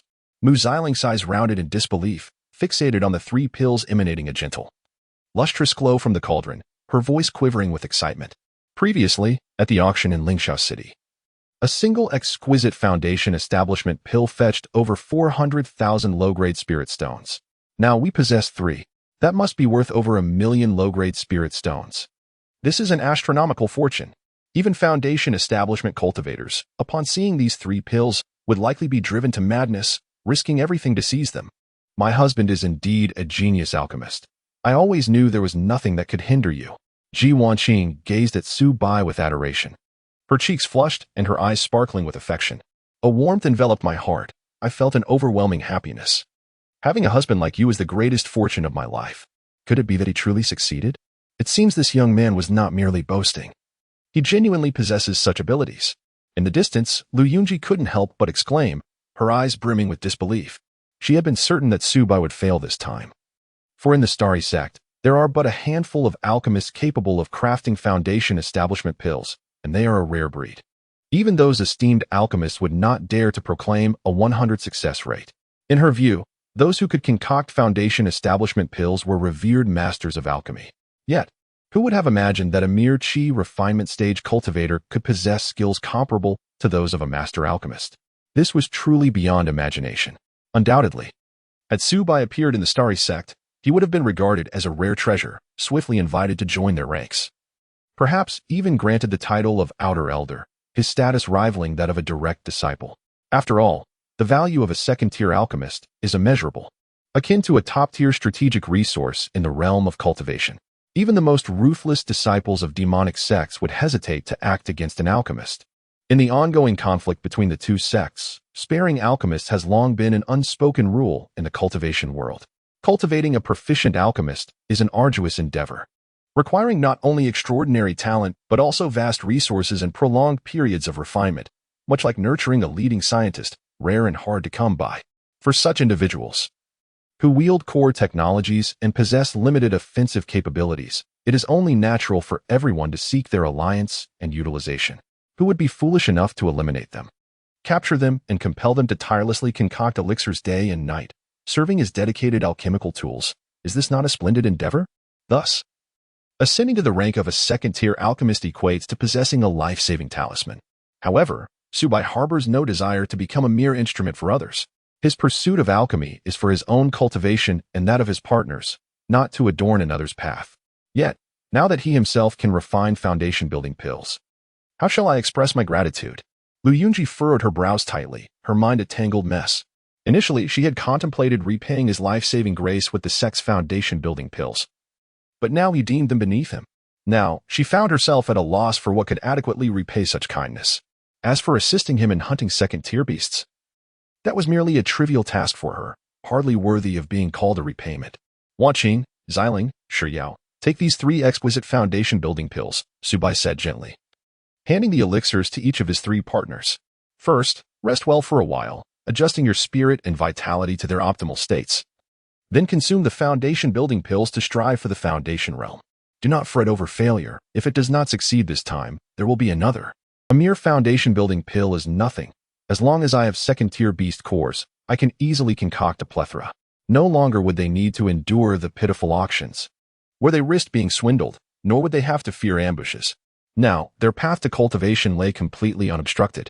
Reflecting on the past, when he had to contend with a throng at an auction for a single foundation-building pill, risking injury and constantly guarding against hidden schemes that could lead to his demise, Su Bai felt a pang of nostalgia. Yet now, everything had transformed. He possessed the ability to forge better conditions for himself and his partners. This sense of destiny's control filled him with immense elation. My dear, you are truly wonderful to us. The 3 ladies gazed at Su Bai with tender eyes, their affections surging like a tidal wave, nearly overflowing. They understood they had made no mistake in their choice. This unwavering love received the most perfect acknowledgement at that moment. Had they chosen differently, they would never have had the chance to obtain such invaluable foundation-building pills, let alone embark on the path of foundation establishment. In the days that followed, the 3 ladies devoted themselves to nurturing their spirits, striving to elevate their vitality to its pinnacle. After all, this was a matter of great significance concerning their cultivation prospects, allowing no room for carelessness. Any failure would squander the priceless foundation-building pills, a loss no one could bear. Su Bai remained by their side, diligently ensuring their physical and emotional well-being. After 3 days and nights of meticulous care, Ji Wanqing, Mu Xiling, and Xia Shiyao achieved profound satisfaction, their spirits and vitality reaching unprecedented heights. While this attempt at foundation building could not be guaranteed to be flawless, they felt confident that no significant mishaps would occur. Meanwhile, Su Bai's cultivation had made remarkable strides during this period, bringing him tantalizingly close to the 9th level of qi refinement. It would not be long before he began to attempt the breakthrough into the foundation establishment realm. Has he begun to contemplate the foundation establishment? Lu Yunji keenly sensed the stirrings from Su Bai's direction, and her heart stirred with a ripple of emotion, prompting a silent reflection. She had not anticipated that these 3 female cultivators would also have the opportunity to establish their foundations within the Xingqian sect. Even true disciples must wait for over a decade to obtain a foundation establishment pill, only to have the chance to attempt it in their 30s or 40s. Yet these women, upon receiving the foundation establishment pill, could attempt it immediately. This only underscored the differences that accompany choosing the right partner. The path of cultivation seemed almost as if enhanced by an external power. Having a good partner truly felt akin to being reborn, utterly transforming the course of one's life. It was no wonder that female cultivators approached the selection of a partner with such caution. It was, indeed, of paramount importance. Lu Yunji's thoughts drifted further and further, conjuring a myriad of complex notions in her mind. Chapter 120, Verb or Noun. After 3 days of meticulous nurturing, Ji Wanqing, Xia Shiyao, and Mu Xiling had successfully elevated their spirits to their peak state, achieving the consummate level of the 9th layer of qi training. Having bid a heartfelt farewell to Su Bai, each of them retreated into their respective secluded abodes, poised to embark on the pivotal journey of foundation establishment. Hidden within the valley was a second-tier spiritual vein, suffused with dense spiritual energy, providing an exceptionally advantageous condition for their foundational endeavors. Not only could it offer ample spiritual power support, but it could also enhance the likelihood of their success to a considerable degree, rendering the search for other training grounds unnecessary. However, for Su Bai, this period proved to be somewhat arduous. The 3 companions, with whom he shared profound affection, were simultaneously engrossed in their secluded breakthroughs, transforming the once vibrant and lively valley, filled with laughter and warmth, into a desolate silence, as if it had lost its very soul. Each quiet night, the cold moonlight bathed the empty valley, leaving him to grapple with solitude. Such a sensation had been exceedingly rare in the past few years. Yet, the thought of soon having 3 foundational companions filled Su Bai's heart with anticipation. In the realm of cultivation, the notion of a qi training practitioner engaging in dual cultivation with foundational practitioners was nothing short of fantastical, akin to the absurdity of a mouse forming a bond with a mother cat. Yet, he was on the verge of becoming the architect of this legend.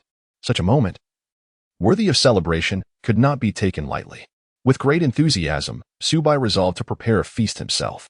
He procured the flesh of the second-tier demon beast, the great rock serpent, which he had previously hunted, intending to showcase his culinary skills. Before long, the kitchen was filled with an enticing aroma, tantalizing the senses.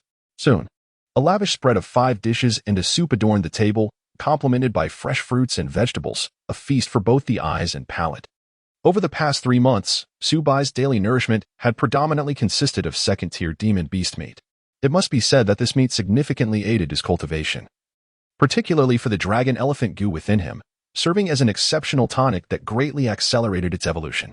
As the dragon elephant goo matured, Su Bai acquired more mysterious blood energy, and his physical constitution was notably enhanced. Compared to 3 months prior, the vitality within him surged, and his bodily strength reached new heights. If this trend continued, it was conceivable that before establishing his foundation in cultivation, his physical form might complete its foundation first. What is this delightful aroma? So enticing. Lu Yunji followed the scent and, upon seeing the delectable dishes on the table, her eyes sparkled with curiosity. Elder Lu, I have prepared snake meat soup today. Come and taste it together, Su Bai warmly invited. I didn't expect you possessed such culinary talent. I thought it was always your companions who cooked, Lu Yunji replied with a smile. Over the past 3 months, they had often dined together, forging a closer bond, making shared meals a customary part of their lives. Even as foundational practitioners, their dietary needs had diminished significantly, yet dining remained an integral aspect of life. Cooking was merely a practical life skill. In the solitude of his past, he often took matters into his own hands, finding it no arduous task. As Subai explained with a smile, in his previous life, as a reclusive individual, he frequently ordered takeout but occasionally ventured into the kitchen, guided by online tutorials. While his culinary skills were far from exceptional, he managed to prepare simple meals adequately. Alone, perhaps I too am solitary now, Lu Yunji mused, her expression darkening as she offered a self-deprecating smile. Oh, isn't your father the leader of the Xingqian sect, Lu Sr.? Do you not have family to accompany you? Subai inquired, puzzled. Humph, as the leader of the Xingqian sect. To witness his own daughter trapped in Lingxiao City for over 2 years without daring to descend the mountain to rescue her. What kind of father is that? Lu Yunji scoffed, her words laden with resentment towards her father. She understood that as the sect leader, her father faced numerous constraints, and that his cold decision might have been made for the stability of the sect. Yet from a daughter's perspective, his inaction left her feeling profoundly disheartened. In the realm of cultivation, it is not uncommon to encounter ruthless practitioners who forsake their wives and children in pursuit of the path to immortality. Such occurrences, though prevalent, remain difficult to accept. If your partner were ensnared by demonic practitioners, life hanging in the balance, would you come to their aid? Lu Yunji suddenly asked, gazing intently at Subai, her eyes ablaze with intensity. Of course I would rescue them, even at the cost of my own life. What meaning is there in living alone without a partner? Subai replied almost instinctively, his tone resolute and heartfelt. His rich experience in romantic theories from his past life allowed him to provide satisfying answers to such inquiries. Indeed, there exist men of a different ilk in this world. Though you may appear somewhat unconventional at times, your loyalty and sense of righteousness are truly commendable, Lu Yunji thought, warmth blossoming within her heart, further enhancing her fondness for Subai. Recalling the dire moment when Lingxiao City was besieged by the Yumo sect, Subai had shown no hesitation, resolutely excavating an underground refuge that not only safeguarded his partner but also inadvertently saved her. Now, having successfully refined 3 foundation establishment pills, he unhesitatingly bestowed them all upon his partner to aid her in transcending her realm. Though Subai might have future opportunities to acquire foundation establishment pills, the path ahead was fraught with uncertainty. If he were unable to obtain second-tier inner elixirs and fail to refine foundation establishment pills, he could very well lose the chance to cultivate. Nonetheless, he chose to prioritize his partner's success, a depth of feeling that Lu Yunji believed was nearly unparalleled. Within the Xingqian sect, while the inner disciples appeared harmonious, they would immediately shed their facades and resort to ruthless measures when it came to competing for foundation establishment pills, showing no mercy or willingness to yield. A person's character is not measured by the quantity of their words or the thoughts within their hearts, but by their actual deeds. Some may possess silver tongues, yet their expressions are merely hypocritical and detestable, while others, equally eloquent, speak from the heart, providing warmth to those around them. Subai evidently belonged to the latter category. Senior Lu, should you ever find yourself feeling lonely in the future, and if you do not mind, I would be honored to become a member of your family.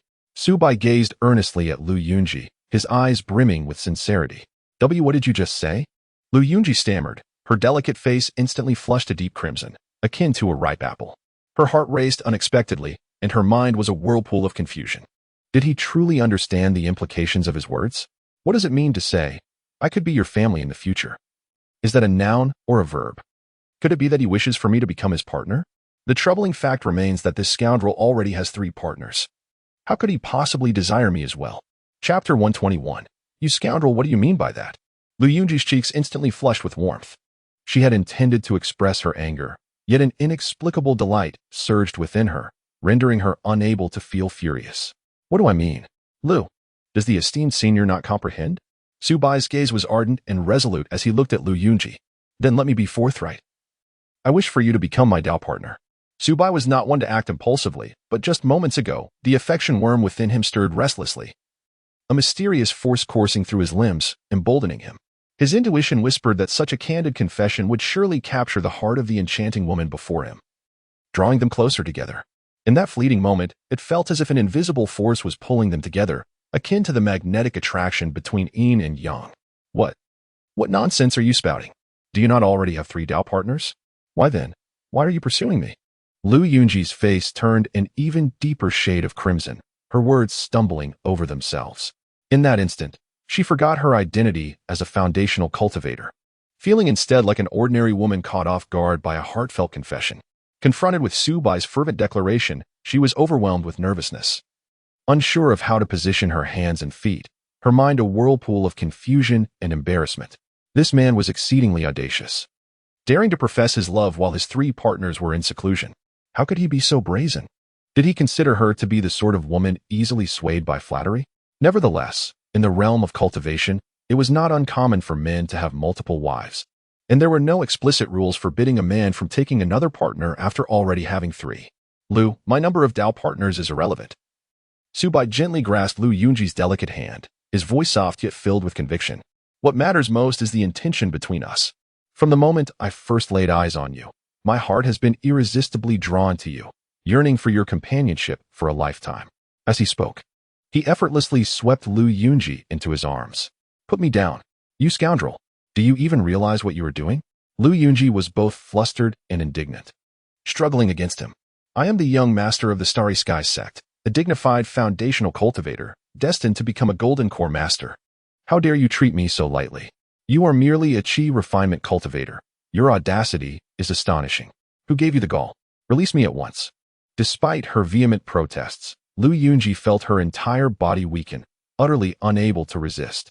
Her cheeks burned, her internal temperature rising as if a fire were raging within her. This man was undeniably domineering. How could he treat her in such a manner? Did he believe that his past favor entitled him to such liberties? As for why she did not resist, Lu Yunji secretly comforted herself, reasoning that she was merely a fragile foundational female cultivator, incapable of standing against this bold chi refinement man. Thus, she could only endure his imposition. Yes, it was a matter of resignation after all. Who could blame her for being so weak? A night passed quietly. Your innate qualities have experienced a remarkable enhancement. You have absorbed an immense wealth of insights and experiences from your foundational cultivation. The infatuation goo has assimilated a tremendous surge of energy, propelling you to a superior second-tier realm. You have harnessed vast energies, leading to a formidable breakthrough to the 9th layer of chi cultivation. Su Bai keenly perceives that the infatuation goo continuously relays a series of messages, all of which are the fruits of his diligent efforts from the previous night. It must be noted that these rewards are indeed bountiful, surpassing all expectations. At this moment, Su Bai feels the true essence within him surging like a torrential tide. Tumultuous and invigorating. Compared to before, the potency of his true essence has increased manifold. His true essence, spiritual power, and physical strength have all achieved geometric leaps. It is undeniable that acquiring the yuan-yin of a foundational female cultivator has brought benefits that are truly immeasurable. Initially, Su Bai believed that ascending to the 9th layer of chi cultivation would require, even with the aid of elixirs, at least 1 to 2 years of arduous effort. However, now, with the magnificent energy drawn from the yuan-yin of the foundational female cultivator, it feels as though he has ingested the finest treasures of heaven and earth, sparing him years of laborious training. He has stepped directly into the 9th layer of chi cultivation and is progressing towards an even higher stage, currently achieving 60 of the 9th layer's completion. If this trend continues, it will not be long before he reaches perfection, at which point he will attempt to break through to the foundational realm and become a foundational cultivator. Such astonishing speed of cultivation is indeed extraordinary. Even those disciples of sects who enjoy an abundance of resources and rigorous training cannot match Su Bai's pace. Should this news spread, it would undoubtedly create a tremendous uproar. Nevertheless, Su Bai is wise enough not to boast about his achievements. He adheres to a principle of quietly accumulating wealth. Is this the power of the 9th layer of chi cultivation? It is undeniably formidable. Su Bai cannot conceal his excitement. At this moment, all his meridians are fully connected, and the vigorous true essence flows ceaselessly through them like a mighty river, forming a perfect cycle that is vibrant and full of life and power. Each circulation of true essence seems to showcase the formidable strength of the 9th layer of chi cultivation. It must be acknowledged that the power of the 9th layer represents a qualitative leap compared to the 8th layer, at least doubling its potency. A cultivator at the 9th layer has fully connected meridians, and not only has the richness of true essence significantly increased, but more critically, the essence has formed a cycle, enhancing the recovery speed of true essence several-fold. As a result, the disparity between cultivators at the 8th layer and those at the 9th layer is unmistakable and insurmountable. Of course, the challenge of breaking through the 9th layer is not to be underestimated. For ordinary loose cultivators, Achieving this breakthrough would require a grueling decade or two of effort. Even cultivators from sects with superior spiritual roots need to rely on various elixirs and spiritual herbs, undergoing years of arduous training to possibly overcome the bottleneck of the 8th layer. However, with the assistance of Lu Yunji, a female cultivator of foundational level, Su Bai effortlessly broke through this bottleneck, saving himself years of arduous cultivation. The magnitude of this support was indeed monumental for him. It seems that taking multiple high-quality partners is indeed a sagacious decision. Su Bai stroked his chin, his heart filled with delight and self-satisfaction. An exceptional partner can significantly reduce the time required for cultivation. If one could have 3,000 partners, perhaps the path to transcending tribulations and ascending would be remarkably smooth. While others rely on consuming elixirs to enhance their cultivation, I depend on marrying partners. Ultimately, we arrive at the same destination, which could be regarded as the myriad paths of the Tao, each with its own exquisite methods. Chapter 122. The Experience of Foundation Establishment. Wait. Is this the cultivation experience of Lu Yunji? Su Bai suddenly sensed a magnificent and intricate message emanating from the depths of his consciousness. He calmed his mind and contemplated deeply, and to his astonishment, he discovered that this was indeed the precious experience Lu Yunji had accumulated during her cultivation. It is important to note that such cultivation insights are typically exceedingly difficult to impart to others. Even the originator of these experiences often struggles to convey their realizations clearly. However, at this moment, through a mysterious force, Su Bai felt as if he had personally traversed Lu Yunji's path of cultivation. Each breakthrough of bottlenecks and every understanding of techniques felt like first-hand experience. The advantages of such an opportunity were immeasurable. After all, this was the cultivation experience of a foundation establishment practitioner, akin to allowing him to gain an early understanding of the foundational practices, which would provide immense support for Su Bai's future cultivation, particularly in attempting to break through to the foundation establishment realm. Only the passion bug possessed such miraculous abilities. Regrettably, he currently only had access to a fraction of the experience. However, with more dual cultivation sessions in the future, he was certain to acquire the complete insights. Contemplating this, Su Bai opened his virtual panel to review. Host: Su Bai, cultivation level, 9th layer of Qi refinement. Lifespan: 25 years. Talent: 7 rank spirit root, swordsmanship. 1st class superior, runes. 1st class superior, formation. 1st class superior, alchemist. 2nd class inferior, illusory transformation technique. Great accomplishment: 5 elements alchemy technique. Perfection: 7 apertures exquisite heart sutra. Insightful perception: flame explosion technique. Mastery: wind blade technique. Proficient: earth prison technique. Proficient: water spirit spell. Proficient: spring breeze transformation technique. Skilled: thunder light technique. Proficient: passion bug, 2nd class superior. Clone bug, 1st class superior, wine insect. 1st class superior, gold devouring insect. 1st class superior, book bug. 1st class superior, dream soul bug. 1st class superior, dragon elephant bug. 1st class superior, 1,000 spiders 10,000 poisons bug. 1st class superior. Compared to before, Su Bai's cultivation level, abilities, and the power of his bugs had undergone a tremendous leap. Wait, my spirit root has actually risen to 97? This means I am on the verge of breaking through to a 6th-rank spirit root? Upon seeing this data, Su Bai was overwhelmed with joy. The enhancement of his talent would have a comprehensive impact on a cultivator. Not only would it significantly improve his cultivation efficiency, but it would also markedly augment his comprehension. Once he entered the ranks of medium spirit roots, his path of cultivation would become considerably smoother. After all, medium spirit roots are the minimum standard for becoming a disciple of a sect. Possessing such talent, even without extraordinary opportunities, diligent cultivation could still lead to a breakthrough in foundation establishment. The lifespan has astonishingly increased to 250 years, nearly rivaling that of an ordinary foundation establishment practitioner. Su Bai was filled with emotion, his joy evident in his demeanor. Even before advancing to the foundation establishment realm, he possessed a lifespan comparable to that of a foundation establishment cultivator, all thanks to the dragon elephant goo. This remarkable entity not only assisted Su Bai in transcending the limits of human longevity, but also endowed him with a lifespan akin to that of demonic beasts. Should he successfully establish his foundation in the future, his lifespan could further extend, allowing Su Bai to potentially become a venerable figure in the realm of cultivation, practicing for eons in this world. Simultaneously, the power of the passion goose surged. advancing to the second tier of high quality, exhibiting astonishing growth. Although its combat capabilities were somewhat limited, its auxiliary effects were unparalleled.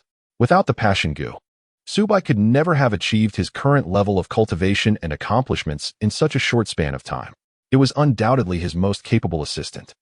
Irreplaceable in its function, Subai couldn't help but wonder what extraordinary abilities would be unlocked when the passion goo ascended to the third tier. Just as Subai immersed himself in exploring his own abilities and the mysteries of the ninth layer of qi refinement, the previously slumbering Lu Yunji gradually awakened. She glanced around, her gaze landing on Subai lying beside her, and the memories of the previous night surged back like a tidal wave, instantly coloring her cheeks with embarrassment. You scoundrel, how could you treat me this way?" Lu Yunji exclaimed, a mix of shyness and anger flooding her, as she playfully thumped Subai with her delicate fists. Having lived for over 80 years, she had always maintained her integrity, dismissing numerous suitors. Yet she never anticipated ultimately falling into the hands of this man. If this matter were to reach the Starry Sect, it would undoubtedly cause a significant uproar, leaving countless fellow disciples heartbroken and distraught. The esteemed fairy of the sect, akin to a snow lotus atop a mountain, now found herself plucked by a rogue cultivator, an absurdity that was difficult to accept. "Senior Lu, I shall not apologize, for this is not a wrongdoing. Love between man and woman is a mutual affair, in accordance with the natural order and human relations. What is inappropriate about that? If you wish to reprimand me, then feel free. Yet, I will take responsibility for you, now and forever, never to part ways," Subai declared, gazing deeply into Lu Yunji's eyes, sincere words spilling forth. Under the influence of the passion goo, he exuded a distinctive charm that was utterly irresistible. Lu Yunji's delicate face flushed crimson as she gently nestled against Subai, tacitly acknowledging their relationship. In truth, with her strength as a foundation establishment cultivator, had she truly wished to resist, how could a mere qi refinement practitioner force himself upon her? Ultimately, she was merely playing a role in a genuine performance, appearing to be the pursued when, in fact, she was a hunter disguised as prey. It was uncertain who truly bore the loss. Yet, what if Wan Qing and the others discovered this matter? Concern flickered across Lu Yunji's face. After all, she considered herself quite shameless, feeling that engaging in an intimate relationship with Subai while Wan Qing and others were in closed-door cultivation was somewhat inappropriate. If they were to perceive her as a seductress, her reputation would be irrevocably tarnished. "Do not worry. They are all reasonable individuals and will surely understand. You are all my companions on this journey, and in the future, we shall be like one family, with nothing to dispute." Subai waved his hand dismissively, speaking with unwavering confidence. Indeed, Lu Yunji nodded gently, her concerns alleviated somewhat. She never intended to disrupt this family, rather, she yearned to integrate and become a cherished member of this large, harmonious household. Chapter 123. Collaborative exploration. In the ensuing 5 or 6 days, Subai and Lu Yunji immersed themselves in their dual cultivation, wholeheartedly dedicating themselves to this shared endeavor. This newfound passion instilled in them an insatiable longing for each other's companionship. The experience of dual cultivation proved to be mutually beneficial for both Subai and Lu Yunji. "My dear husband, I feel as though my physical constitution has undergone a remarkable transformation," Lu Yunji exclaimed, her face aglow with astonishment. The physical deficiencies left by the grievous poison had been astonishingly replenished within mere days, even leading to further enhancements. "No wonder Wan Qing and the others are so fond of dual cultivation with you. It appears to possess such miraculous effects." Through these few days of shared practice, Lu Yunji distinctly sensed her body growing increasingly robust, rivaling even those foundational cultivators who devote themselves exclusively to physical training. Once, she believed it would take years and a plethora of rare materials to mend her physical injuries. Yet now, after merely several days of dual cultivation with Subai, everything had been resolved. This was truly beyond belief. Lu Yunji recognized that Subai's extraordinary constitution must be unparalleled, providing immense benefits to female cultivators, thus yielding such astounding results. If news of Subai's unique physique were to spread, it would undoubtedly attract the covetous gaze of countless enchantresses from the demonic sections. These female practitioners, devoid of any moral compass, would stop at nothing to enhance their cultivation. If Subai were to fall into their clutches, the consequences would be dire. He might be exploited as a vessel for their practices, drained of all his essence. "Does this mean you will soon attempt to consolidate your golden core?" Subai inquired curiously. He was aware that Lu Yunji had already reached the pinnacle of foundational cultivation, merely a step away from the Golden Core realm. Had she not been covertly plotted against by the 9 Nether Demon sect, she might have already embarked on the path to core consolidation. Now that her body had been fully restored, it was only natural that she would try again. Indeed, Lu Yunji affirmed vigorously, her eyes brimming with anticipation. I have already reached the pinnacle of foundational cultivation and am ready to attempt Golden Core consolidation at any moment. Moreover, I have prepared numerous resources for this endeavor. For instance, the ice and fire essence I acquired at the last auction can enhance my consolidation probability by 30%.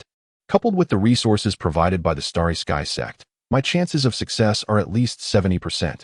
However, after these days of dual cultivation with you, I have discovered some minor deficiencies within myself. Should I address these shortcomings thoroughly, my probability of success may rise to 80 or even 90%, Lu Yunji declared.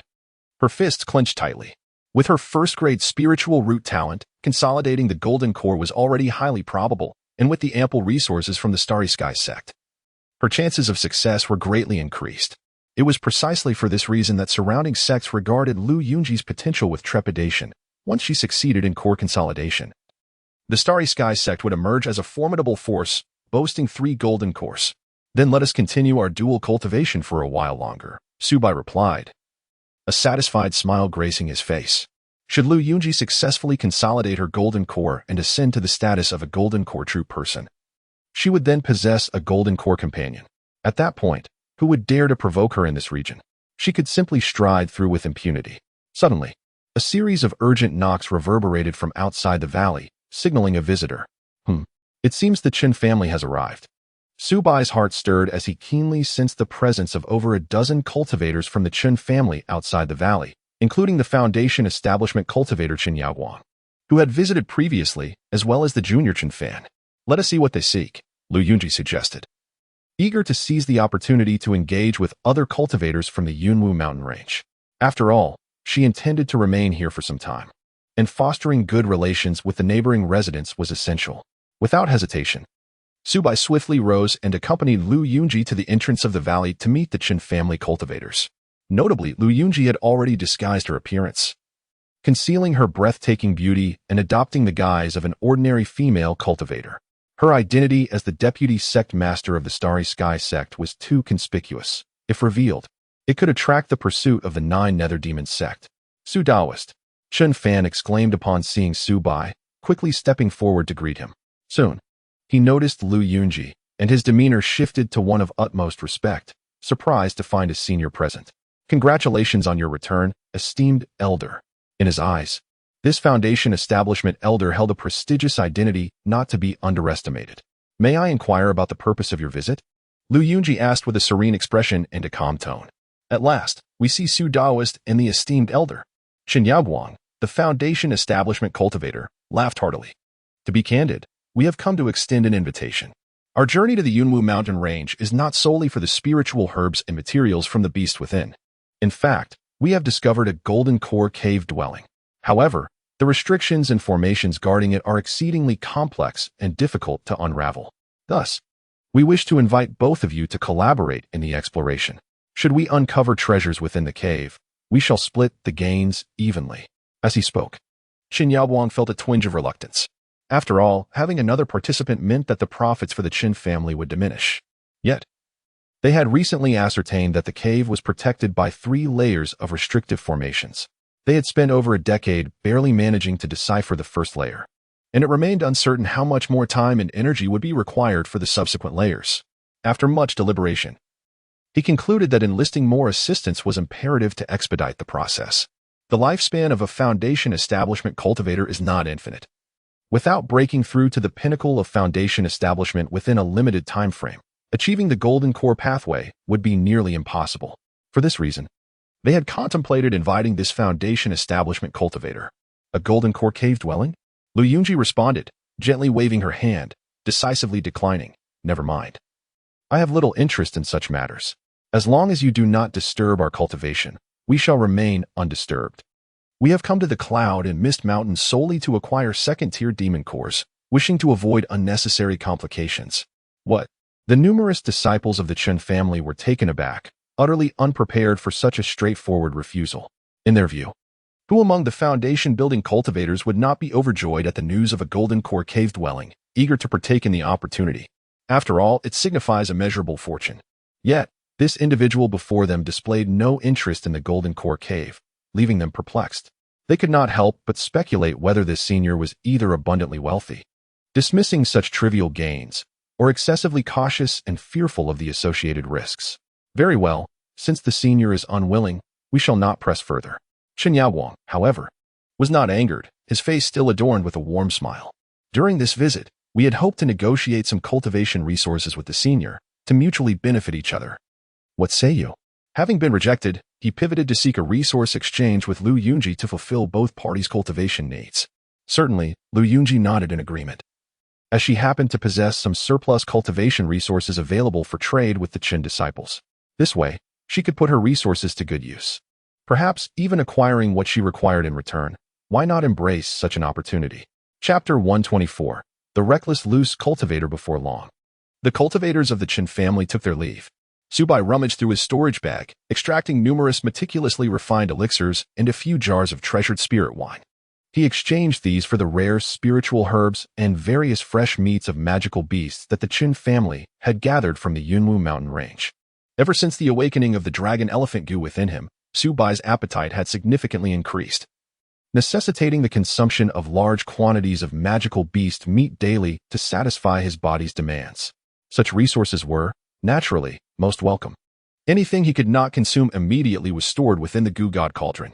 This cauldron possessed remarkable preservation properties, allowing first and second-tier magical beast meat to be stored for up to a decade.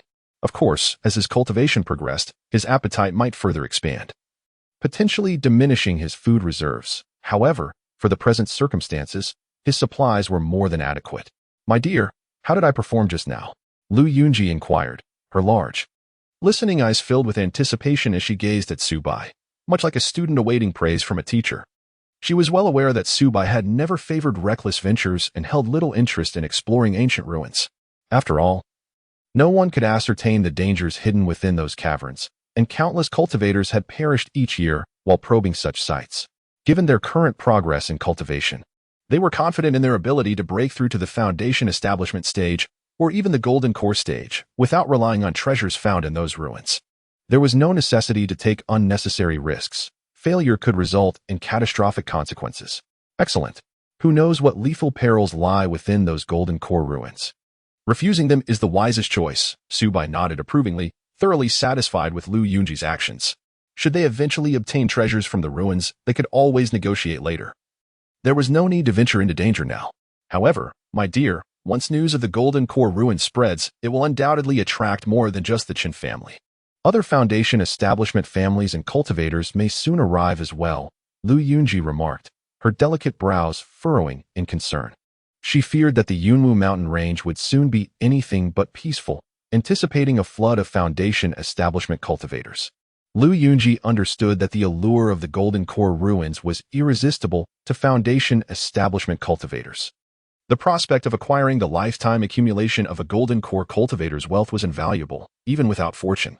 Merely obtaining the teachings of a golden core practitioner could lead to substantial gains. After all, apart from esteemed sects like the Xingqian sect, most loose cultivators could only hope to cultivate to the foundation establishment stage, making the methods leading to the golden core stage a coveted dream. Just a single golden core level technique could be worth a fortune. I sincerely hope that no significant disturbances arise during this time. A wave of unease washed over Subai. He had anticipated a period of tranquil cultivation after leaving Lingxiao City, yet he found himself ensnared in crisis once more. Fortunately, he had the support of his partner, Lu Yunji, a formidable foundation establishment practitioner, which instilled a sense of caution among the reckless cultivators who dared to trespass into the misty mountains. Once Ji Wanqing and her companions successfully established their foundations, the safety of this place would be further assured. As anticipated by Lu Yunji, the Chun family's invitation was not exclusive to them. It appeared that invitations had been extended to foundation establishment practitioners throughout the misty mountains. In no time, the entire mountain range was engulfed in a tumultuous atmosphere, with a multitude of cultivators flocking in. Within a mere few weeks, the number of foundation establishment practitioners in this region had surged by several. The vicinity of the valley was frequently occupied by unfamiliar cultivators, who lurked about, occasionally peering into the valley's affairs. However, due to Lu Yunji's renowned reputation as a Foundation establishment practitioner, these unfamiliar figures dared not intrude recklessly. Nonetheless, the constant scrutiny from these ill-intentioned outsiders caused Su Bai immense discomfort, preventing him from cultivating with peace of mind. Who knew whether these audacious rogue cultivators would attempt to breach the valley's formation barrier? If such actions hindered Ji Wanqing and her companion's Foundation establishment, it would be a matter of grave significance, utterly intolerable. My dear, these rogue cultivators are becoming increasingly audacious. I have sensed a late-stage Foundation establishment practitioner has set their sights on us. A glint of cold light flickered in Lu Yunji's eyes as she astutely perceived the malice lurking in the shadows. They wish to explore the Golden Core cave dwelling. If they desire to do so, they should do it without provoking us.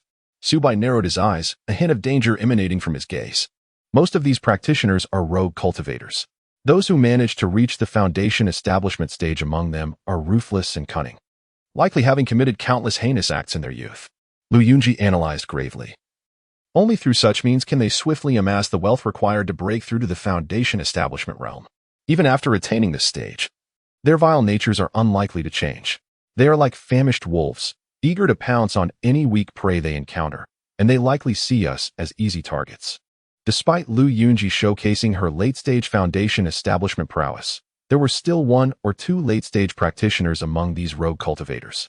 If they were to ally with several early and mid-stage Foundation establishment practitioners, it would be challenging for her to withstand their combined might. It seemed these rogue practitioners recognized this fact, emboldening them to harbor malicious intentions.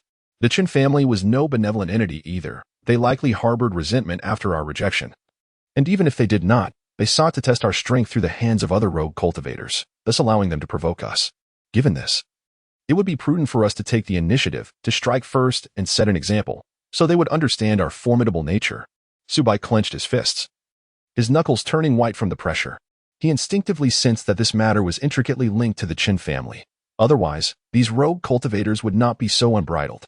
However, my dear, they are numerous and possess sinister, cunning methods. I may not be able to overcome them. Lu Yunji furrowed her brow, her expression laden with concern. Although she possessed confidence in her own abilities, the sheer number of Foundation establishment cultivators before her left her uncertain of her ability to retreat unscathed. More critically, should these cultivators target Su Bai and take him hostage, she would undoubtedly find herself in a perilous predicament, necessitating caution. Do not fret. Have you forgotten that I possess a trump card? Su Bai remarked with a slight smile, confidence radiating from his countenance.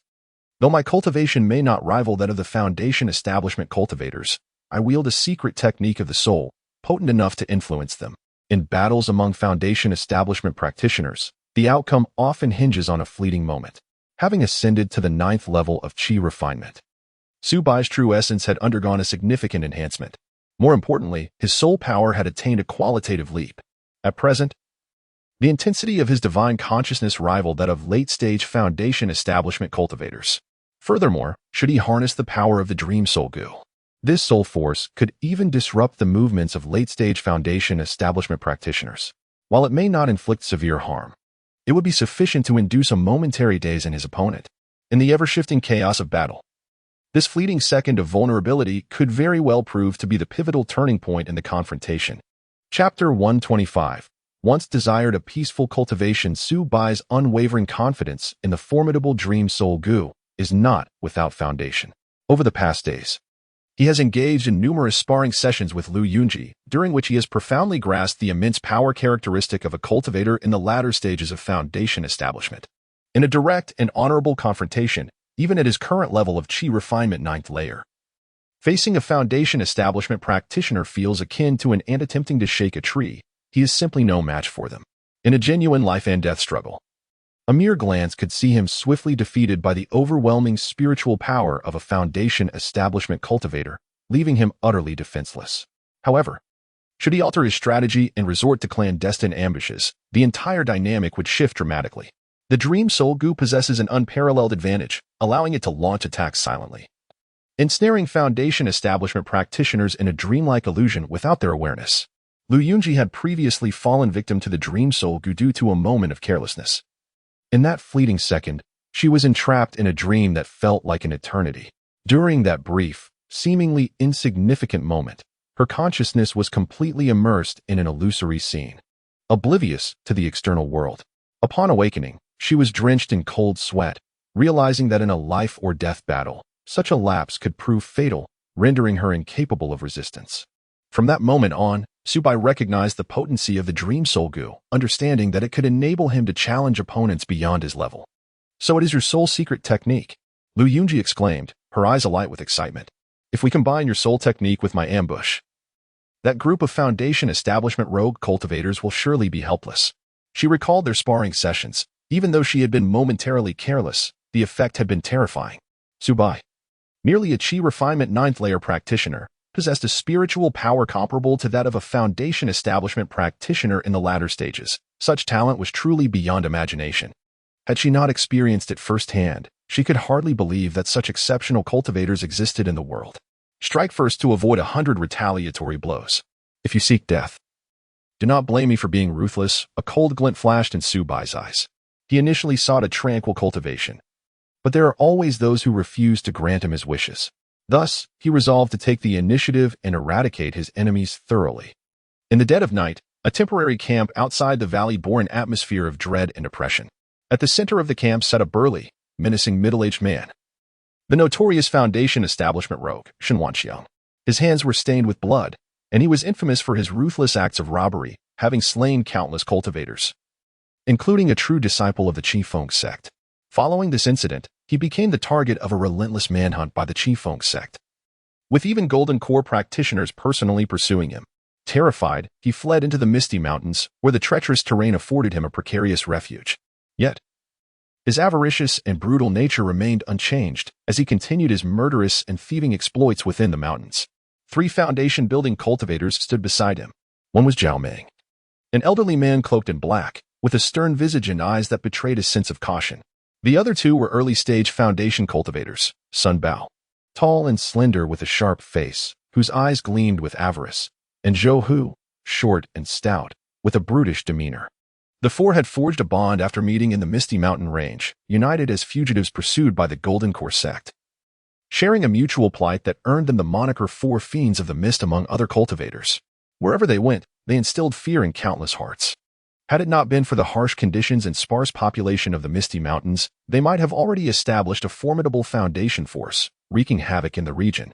Brother Shun, are we truly going to take action against that female cultivator of the Foundation stage? She is in the late Foundation stage, and her strength should not be underestimated, Zhao Meng said, his brows furrowed, worry flickering in his eyes. To him, that enigmatic female cultivator was not to be trifled with. What is there to fear? She is merely a late Foundation stage female cultivator. Just because she is in the late Foundation stage, does that mean I am not? Shen Wanxiang scoffed, a hint of disdain flashing in his eyes.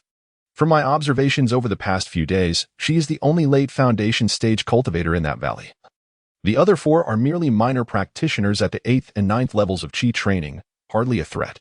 The array set up in the valley is nothing more than a first-tier formation, incapable of halting us.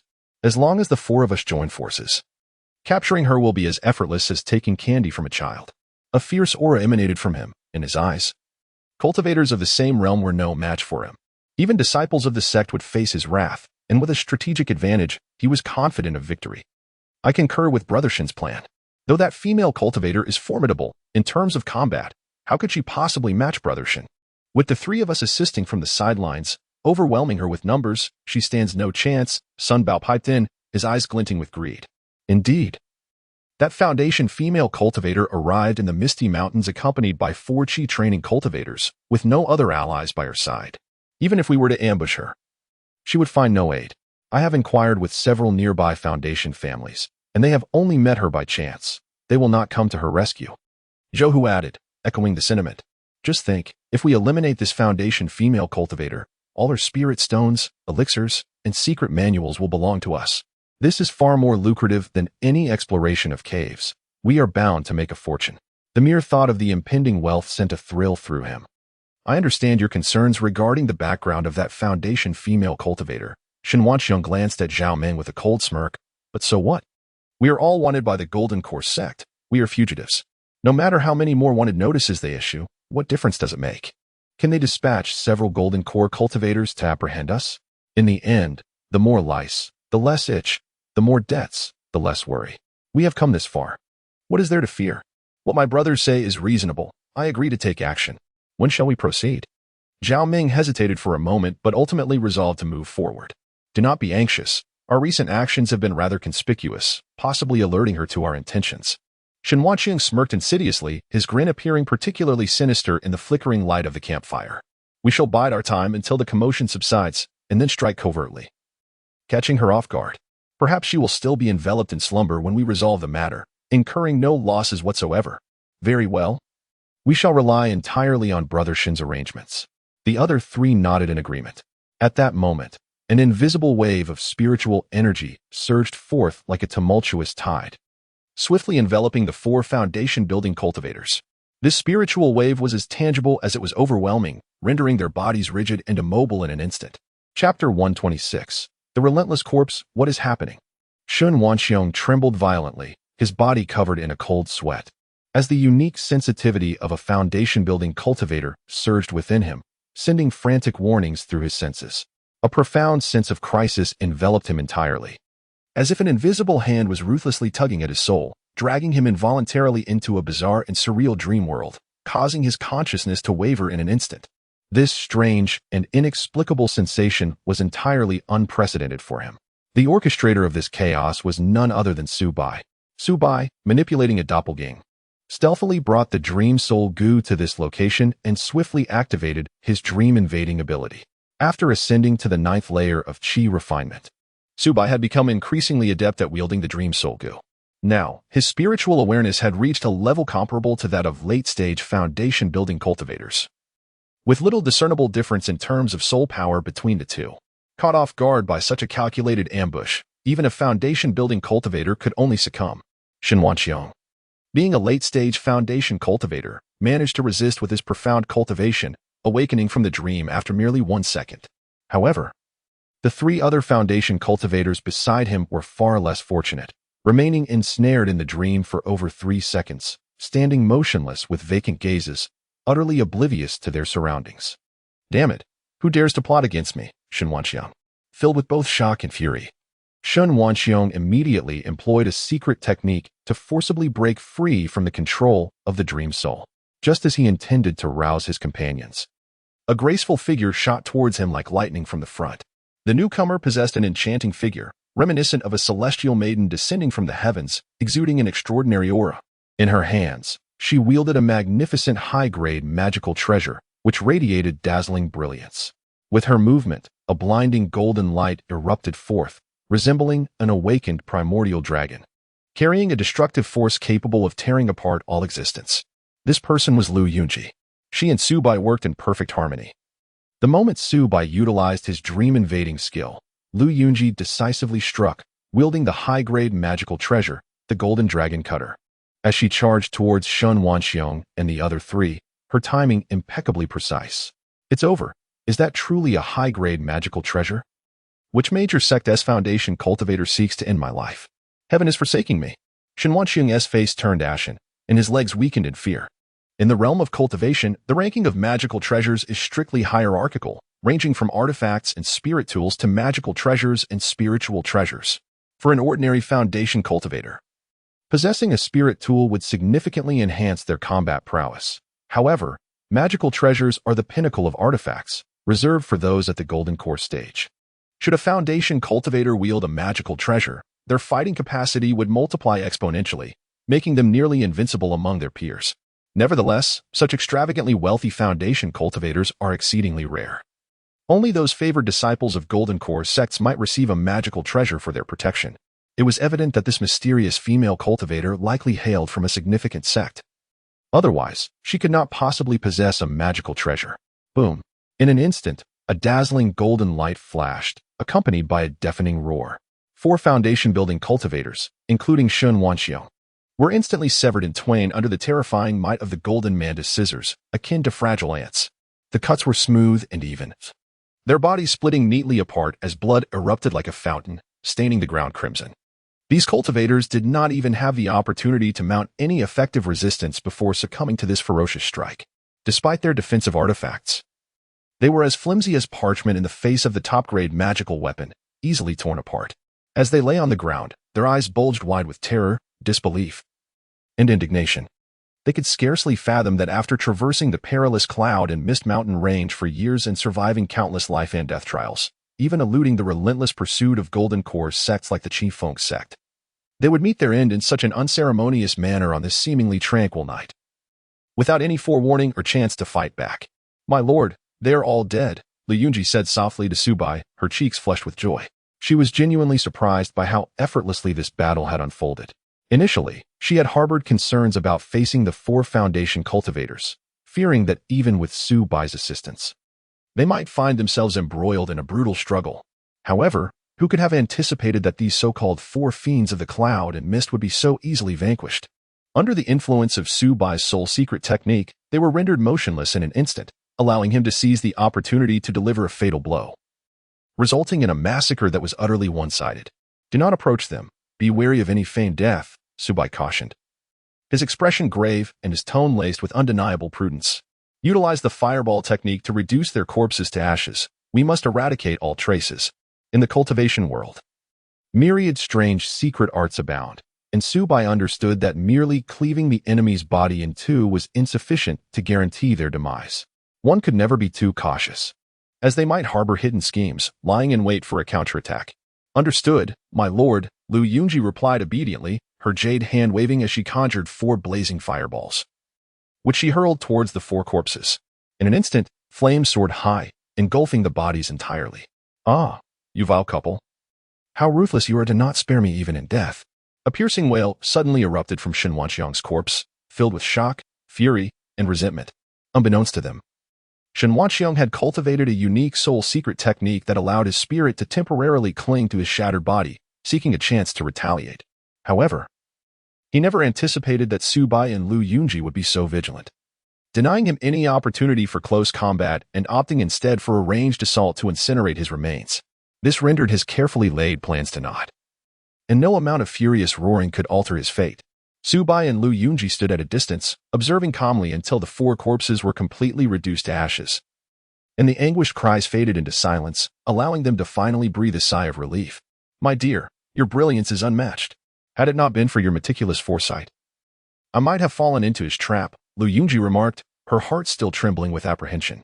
She had never anticipated that these foundational cultivators could be so insidious and cunning, leaving behind such a malicious contingency, even in death. Had she not heeded Subai's counsel, she feared she would have already succumbed to the opponent's schemes, meeting an untimely and obscure demise. Individuals like Shen Wanxiang, who have clawed their way through the treacherous edges of life and death for years, often harbor countless lethal trump cards. The once prominent disciple of Chi-Feng sect met his tragic end precisely because he underestimated Shen Wanxiang's treachery. After all, when it comes to combat experience and ruthlessness, how could those nurtured under the protection of sects possibly compare with these rogue cultivators who have danced on the precipice of life and death countless times? Were it not for limitations in talent, subpar techniques, and insufficiently ranked magical artifacts, a rogue cultivator like Shen Wanxiang might very well defeat 3 disciples of the same rank from the sect. Chapter 127. The Evergreen Master. As the Evergreen Master ventured forth, maintaining a vigilant heart was of utmost importance. Subai, with his hands clasped behind his back and a composed demeanor, shared his years of insights into the path of cultivation with Lu Yunji. These tribulation cultivators were ruthless and cunning, employing all manner of underhanded tactics. A moment's negligence could lead one into their snares. In future battles, if an ambush was possible, one should seize the opportunity. If a ranged attack could be executed, one should refrain from engaging in close quarters. The uncertainties of melee combat were too numerous. A single misstep could result in utter annihilation and demise. In the pursuit of cultivation, our aim is transcendence and ascension, not to indulge in fleeting pride through reckless displays of strength. Subai was acutely aware that in his past life, he was merely an ordinary recluse, lacking the combat experience and scheming acumen of those seasoned veterans who had navigated the trials of the cultivation world for years. However, he possessed a singular virtue: caution. He never recklessly placed himself in peril. As long as he remained unready and vigilant, he would not encounter significant troubles. Thus, he had grown accustomed to using his avatars to confront danger, Even if his adversaries wielded numerous strategies, the destruction of an avatar would merely be a minor setback, leaving his essential self unscathed and ensuring his position of invincibility from the outset. Truly impressive, my husband. Your combat experience is unparalleled. Lu Yunji gazed at Subai with eyes full of admiration. Had I been as prudent as you from the beginning, I would not have fallen victim to the schemes of the Nine Nether Demonic Sect. In that moment, she completely forgot her identity as a foundational cultivator. And the man before her, though merely in the chi refinement stage, commanded her genuine respect. Under normal circumstances, foundational cultivators would instruct their juniors in the chi refinement stage. Yet the roles had now reversed. It was unavoidable, despite Lu Yunji's extraordinary talent and smooth journey in cultivation. She had spent over 80 years devoted to rigorous training within her sect, seldom experiencing the tumult of the outside world.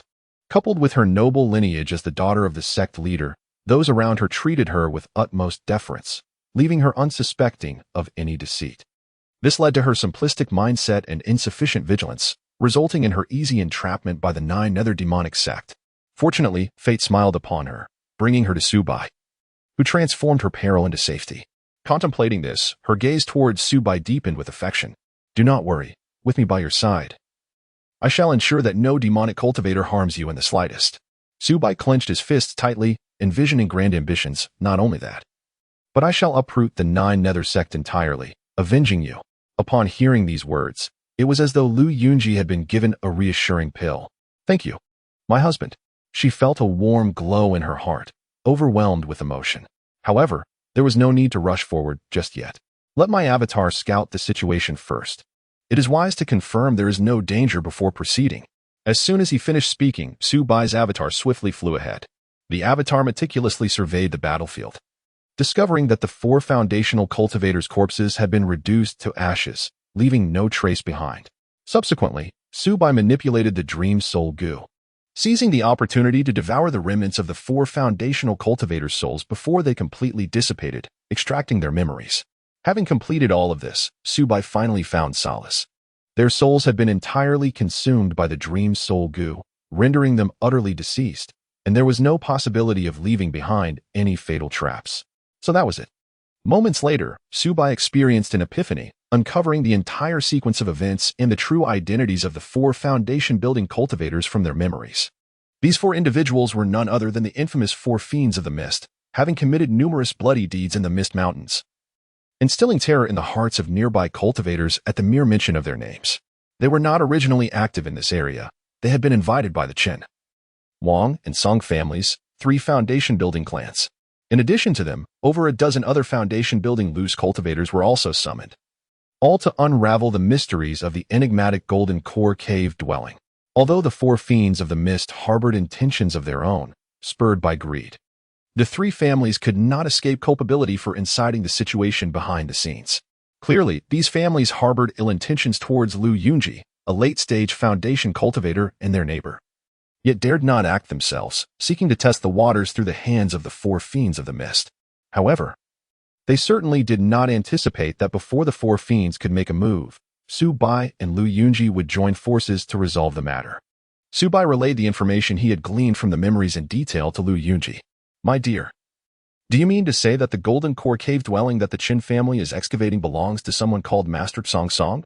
Lu Yunji's eyes sparkled with excitement, a glimmer of anticipation illuminating her beautiful gaze. Indeed, do you know this Master Song Song? Subai inquired curiously. From the memories of those loose cultivators, he only knew that Master Song Song was quite renowned, yet the specifics of his exploits remained vague, as their information paled in comparison to that of sect cultivators. Of course I know him. Lu Yunji nodded, beginning to recount. 500 years ago, Master Song Song was at the pinnacle of his glory. He was an outsider Golden Core powerhouse, and when he first arrived in our region, he was invincible against the nearby Golden Core cultivators. At that time, the elders of our Starry Sky sect even believed he intended to establish a sect and pass down his teachings, but that was far from his intentions. Not long after, Master Song Song suddenly vanished without a trace. Our sect's elders searched everywhere but could not locate him, assuming he had gone elsewhere, only to later discover he had perished here, leaving behind this cave dwelling. Thus, if we can truly unlock Master Song Song's cave dwelling, the rewards will undoubtedly be extraordinary. Subai now understood why the Qin family was so invested in this cave dwelling. With Master Song's illustrious reputation, acquiring his legacy would yield immeasurable benefits. Initially, the Chun family likely intended to monopolize the treasures within the cave, but upon realizing the formidable restrictions and formations guarding it, they eventually sought the assistance of various foundation-building cultivators, hoping to jointly decipher the formations and later divide the treasures among themselves. Indeed, if the Celestial Star sect and the Qifeng sect were to become privy to this information, it is likely that even the Golden Core Masters would take to the field personally, leaving no opportunity for these loose cultivators and minor clans. Lu Yunji lamented, questioning whether they were not apprehensive of the potential for their plans to be divulged. Should other sects become aware, it is highly probable that their efforts would amount to naught. According to their recollections, these Foundation establishment cultivators had taken a solemn oath against disclosing any information recklessly. Moreover, the restrictions of the cave's formation would be completely unraveled in just over a month's time. Thus, even if the news were to escape, by the time other sects responded, they would have long absconded with their treasures. After a brief contemplation, Su Bai surmised the intentions of the Qin family and their associates. Chapter 128. The Fierce Dragon Crossing the River. The three prominent foundational families, Qin, Wang, and Song, were acutely aware of the significance of this Golden Core cave dwelling. Once the news leaked, they would undoubtedly be unable to safeguard this treasure trove. Those formidable sects of Golden Core practitioners could easily dispatch a handful of their members, turning years of meticulous plans into mere vapor. Thus, they had long made comprehensive preparations. The moment they acquired the treasures within the cave, they would promptly vanish from this perilous place. The world of cultivation is vast and boundless, and there are countless locations where one may pursue the path of the immortal. As long as they could flee to other cultivation regions hundreds of thousands of miles away, adopting new identities and living in obscurity, they could commence their journey anew. After all, as long as life remains and the Golden Core inheritance is secured, the potential for a fresh start is always within reach. In comparison to the Golden Core legacy, the resources of a mere foundational family were utterly negligible. My dear, do you intend to involve yourself in this affair? Lu Yunji inquired, her eyes sparkling with curiosity as she gazed at Su Bai beside her. No, it is best not to wade into these murky waters, Su Bai replied, gently shaking his head, his expression imbued with caution. A cave left behind by a Golden Core Master is no trifling matter. Who knows what traps and contingencies the Celestial Pine Master has set within? If we inadvertently fall into a snare, it would spell disaster. We should focus on our cultivation in peace and refrain from meddling in their affairs. Su Bai understood full well that he was merely a Qi refining stage cultivator, far too weak to covet the treasures within the Golden Core cave. Even with Lu Yunji, his partner of late-stage foundation, protecting him, he was unwilling to take unnecessary risks. After all, should any misfortune befall Lu Yunji within the cave, he would be left entirely without support in the Cloud Mist Mountains, unable to survive. His current cultivation resources were already sufficient. There was no need to jeopardize them for the sake of unknown treasures. Whatever you say, my dear, Lu Yunji obediently nodded, as she had always been inclined to heed Su Bai's counsel. For her, the most pressing matter was to strive for the Golden Core realm. The allure of the Celestial Pine Master's cave paled in comparison to the temptation of achieving her own Golden Core. Whoosh, whoosh, whoosh. Before long, the doppelgangers of Lu Yunji and Su Bai returned to the cave, bringing back all the storage bags from the 4 Cloud Mist Fiends. These were the lifetime treasures of 4 foundational cultivators, worth their weight in gold. They could not simply be abandoned. Next came the time to assess their gains. However, opening a foundational cultivator's storage bag was no simple task. They had all established unique restrictions within their bags, without the corresponding methods to dispel these wards. Any forceful attempt would trigger the restrictions, causing the bags to explode and the treasures within to turn to ash.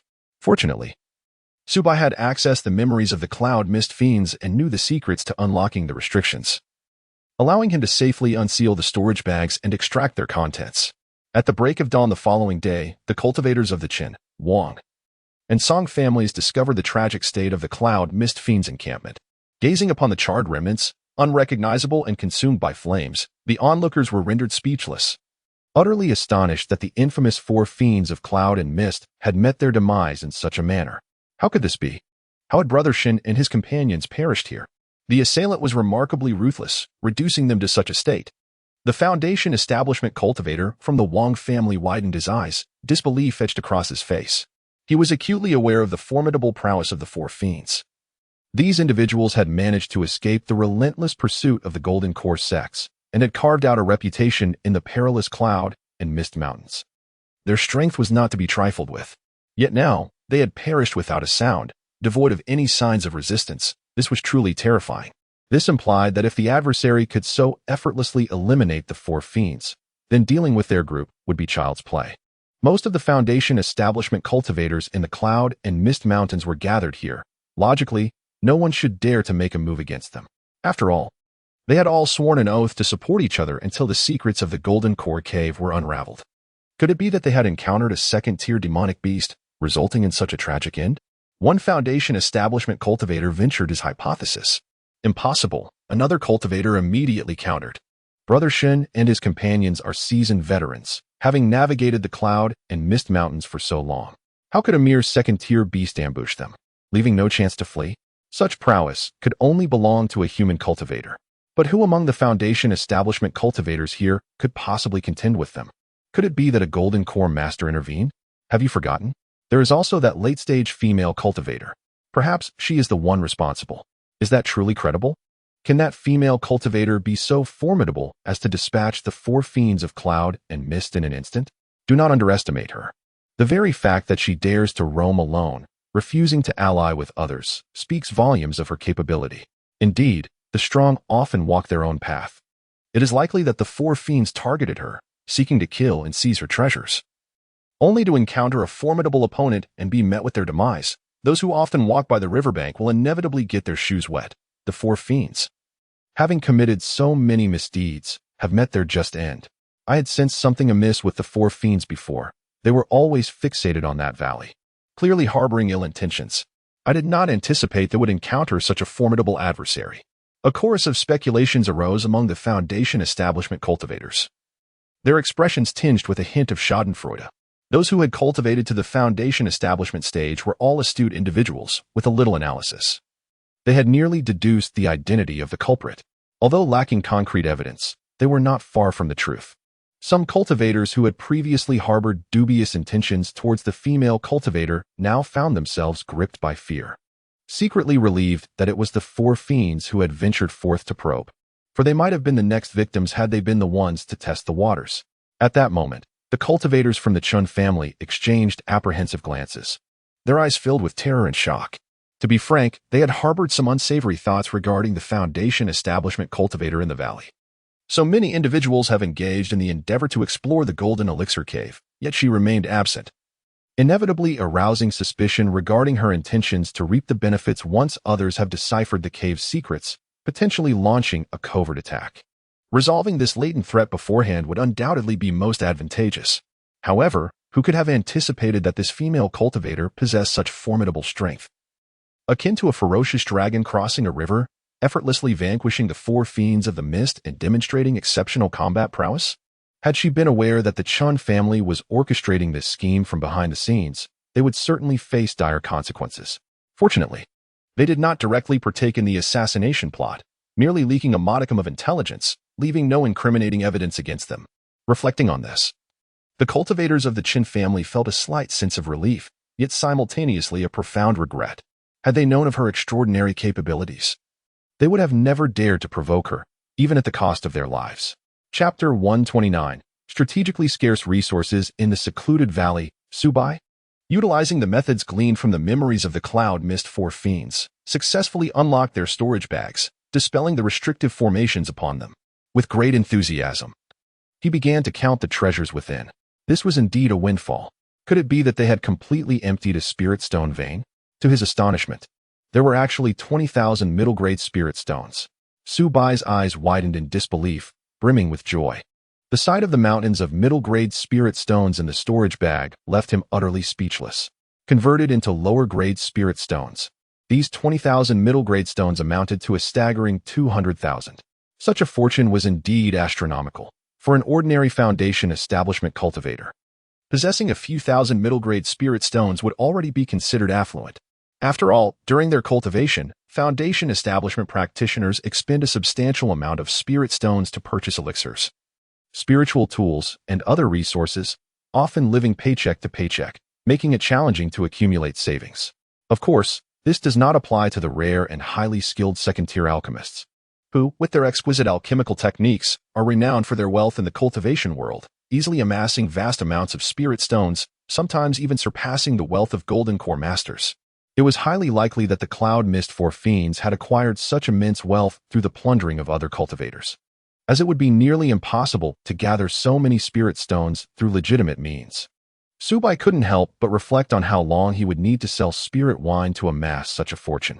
This band of robbers, who typically seized the possessions of others, had now met their own demise, a case of poetic justice, and inadvertently performed a service to the people. The other cultivators in the Cloud Mist Mountain range would likely be grateful to him for this turn of events.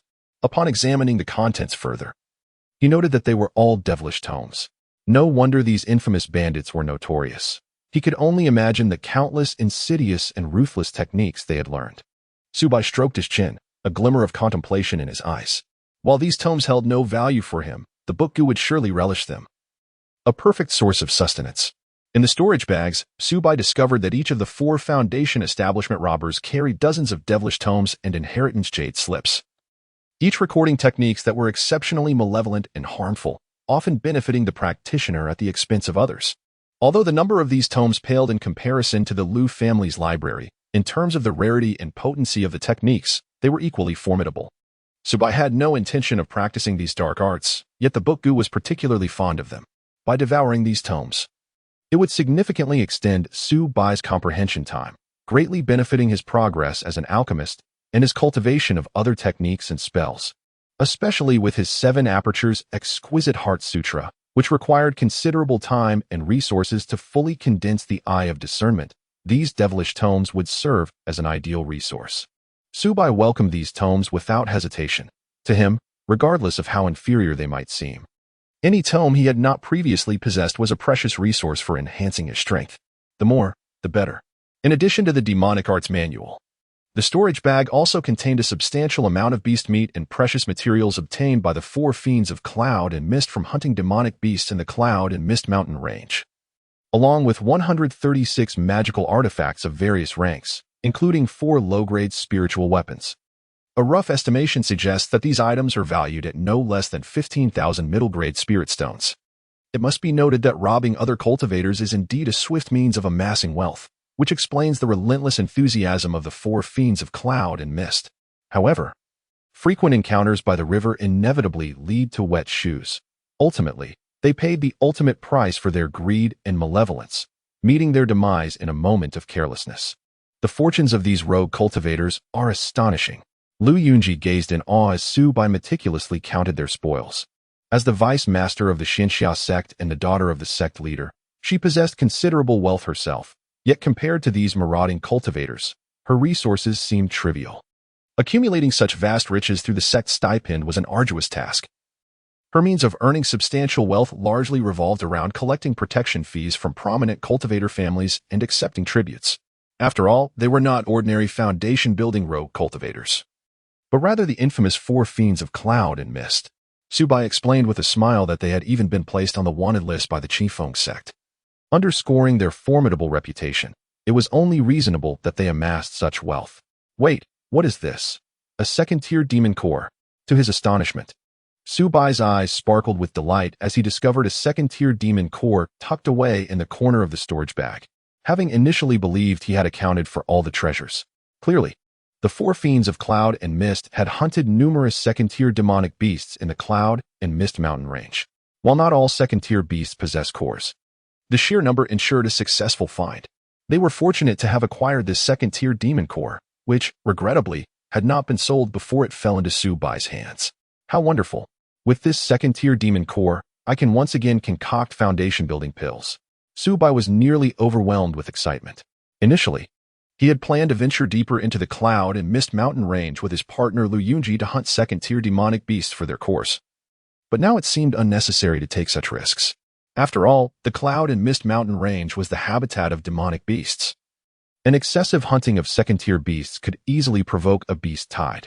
If they inadvertently angered the third-tier beasts lurking deep within the mountains, it would spell trouble. Now, with this second-tier demon core, Subai had assembled the crucial materials for refining foundation-building pills, and a significant burden had finally been lifted from his heart. Congratulations, my dear. Lu Yunji beamed with joy, genuinely happy for Su Bai. She knew of Su Bai's exceptional alchemical skills with the second-tier demon core. The successful crafting of foundation-building pills was virtually guaranteed. Truly, the four fiends of cloud and mist were aptly named harbingers of fortune, bringing such great benefits to Su Bai even in death. Yunji, we must celebrate this occasion, Su Bai exclaimed, lifting Lu Yunji off her feet, a radiant smile illuminating his face. This is hardly a celebration. It is merely an excuse to tease me. Lu Yunji's cheeks flushed crimson as she playfully retorted. She felt utterly weak, devoid of any strength, yet she did not resist, allowing Su Bai to hold her. To be honest, after spending some time together, she gradually understood why the other three companions were always enraptured by such sweet interactions. Previously, in her innocence, she found it difficult to comprehend. But now she profoundly appreciated the beauty of it. Indeed, it was one of life's greatest pleasures, making it hard to remain indifferent. Moreover, with each dual cultivation session, she could distinctly feel her cultivation and physical prowess steadily improving, far surpassing the results of solitary, arduous training. In this world of cultivation, devoid of the internet and entertainment venues like KTV, nighttime activities were quite scarce, and no one wished to retire early. Consequently, dual cultivation, which not only fostered affection but also enhanced cultivation, naturally became highly favored, a likely reason for the higher birth rates in ancient times. Days passed, and Su Bai once again embarked on alchemical endeavors. With the experience from successfully concocting foundation-building pills previously, this time the process was remarkably smooth. Within just a day, he successfully produced 3 exquisite foundation-building pills. As Su Bai gazed at the plump and lustrous pills before him, a hint of worry crept into his heart.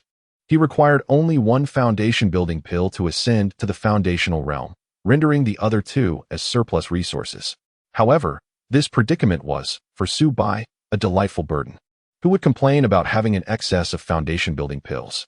After all, foundation-building pills were a strategically scarce resource. If put up for auction, they would undoubtedly incite a frenzied competition among countless cultivators, fetching astronomical prices. Chapter 130. The battlefield of Azura. A month later, in the heart of a secluded valley, the sanctuary of Ji Wanqing, Xia Shiyao, and Mu Xiling served as their retreat for rigorous cultivation. After more than a month of dedicated practice, they finally arrived at a pivotal moment of breakthrough. The rich essence of heaven and earth surged like a tidal wave into their bodies, instigating a remarkable transformation within them.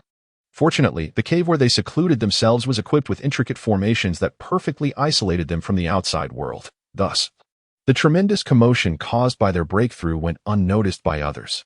With a resounding boom, Ji Wanqing, Xia Shiyao, and Mu Xiling simultaneously stepped out of their secluded chamber. Their faces radiated with uncontainable joy, and their auras had magnified to more than tenfold compared to before. There was no doubt they had successfully advanced and officially ascended to the realm of foundational cultivators. Aha, sisters! I never imagined we would all elevate to the foundational stage on the same day. This is truly worthy of celebration, Ji Wanqing exclaimed, her laughter brimming with delight.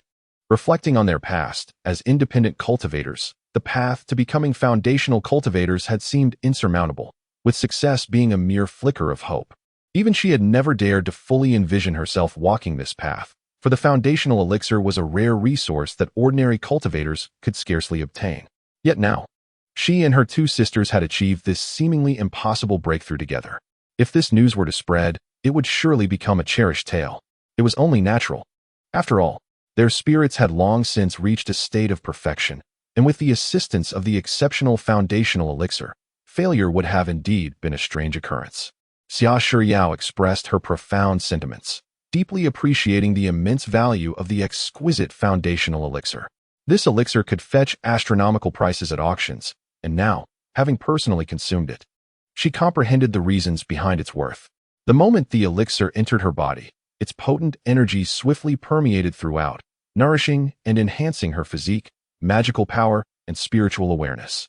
The entire foundational process unfolded with remarkable ease, encountering almost no obstacles. Everything fell into place seamlessly. Had she not experienced it firsthand, she would scarcely believe that the path to foundation could be so effortless. Indeed, this is all thanks to our husband. Had he not concocted such an exceptional foundational elixir, we would still be wandering aimlessly on the path to foundation, Mu Xiling remarked, her eyes sparkling with excitement. He must not yet know of our successful ascension. Let us hurry to surprise him. Upon hearing this, Ji Wanqing and Xia Shiyao nodded in agreement. Their hearts brimmed with joy, and they could hardly contain their eagerness to share this moment of triumph with their beloved husband.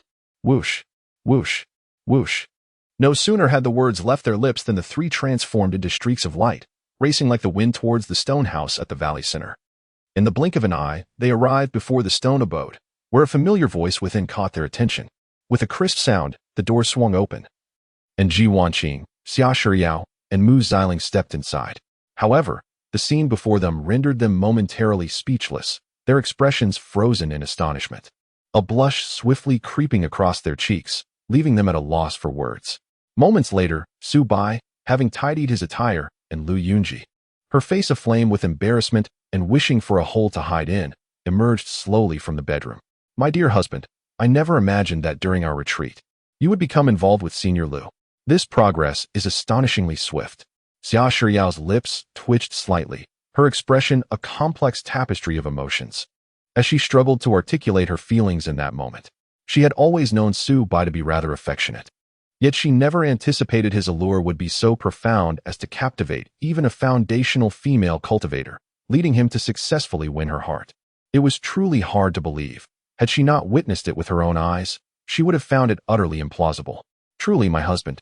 Even a celestial being like Senior Lu could not evade your charm. Mu Xiling gazed at Su Bai with admiration, her eyes brimming with respect. No. That's not right. It should be that she has succumbed to your enchanting presence. How remarkable. She understood well that Lu Yunji, as a prominent figure and possessing a first-grade spiritual root, was celebrated within the starry sect with countless admirers. Yet, she had always maintained her virtue, disregarding those suitors. Who could have anticipated that she would be so wholly captivated by Su Bai? If news of this were to spread, it would undoubtedly send shockwaves throughout the starry sect and beyond, for this was not merely a case of a toad obtaining a swan's flesh.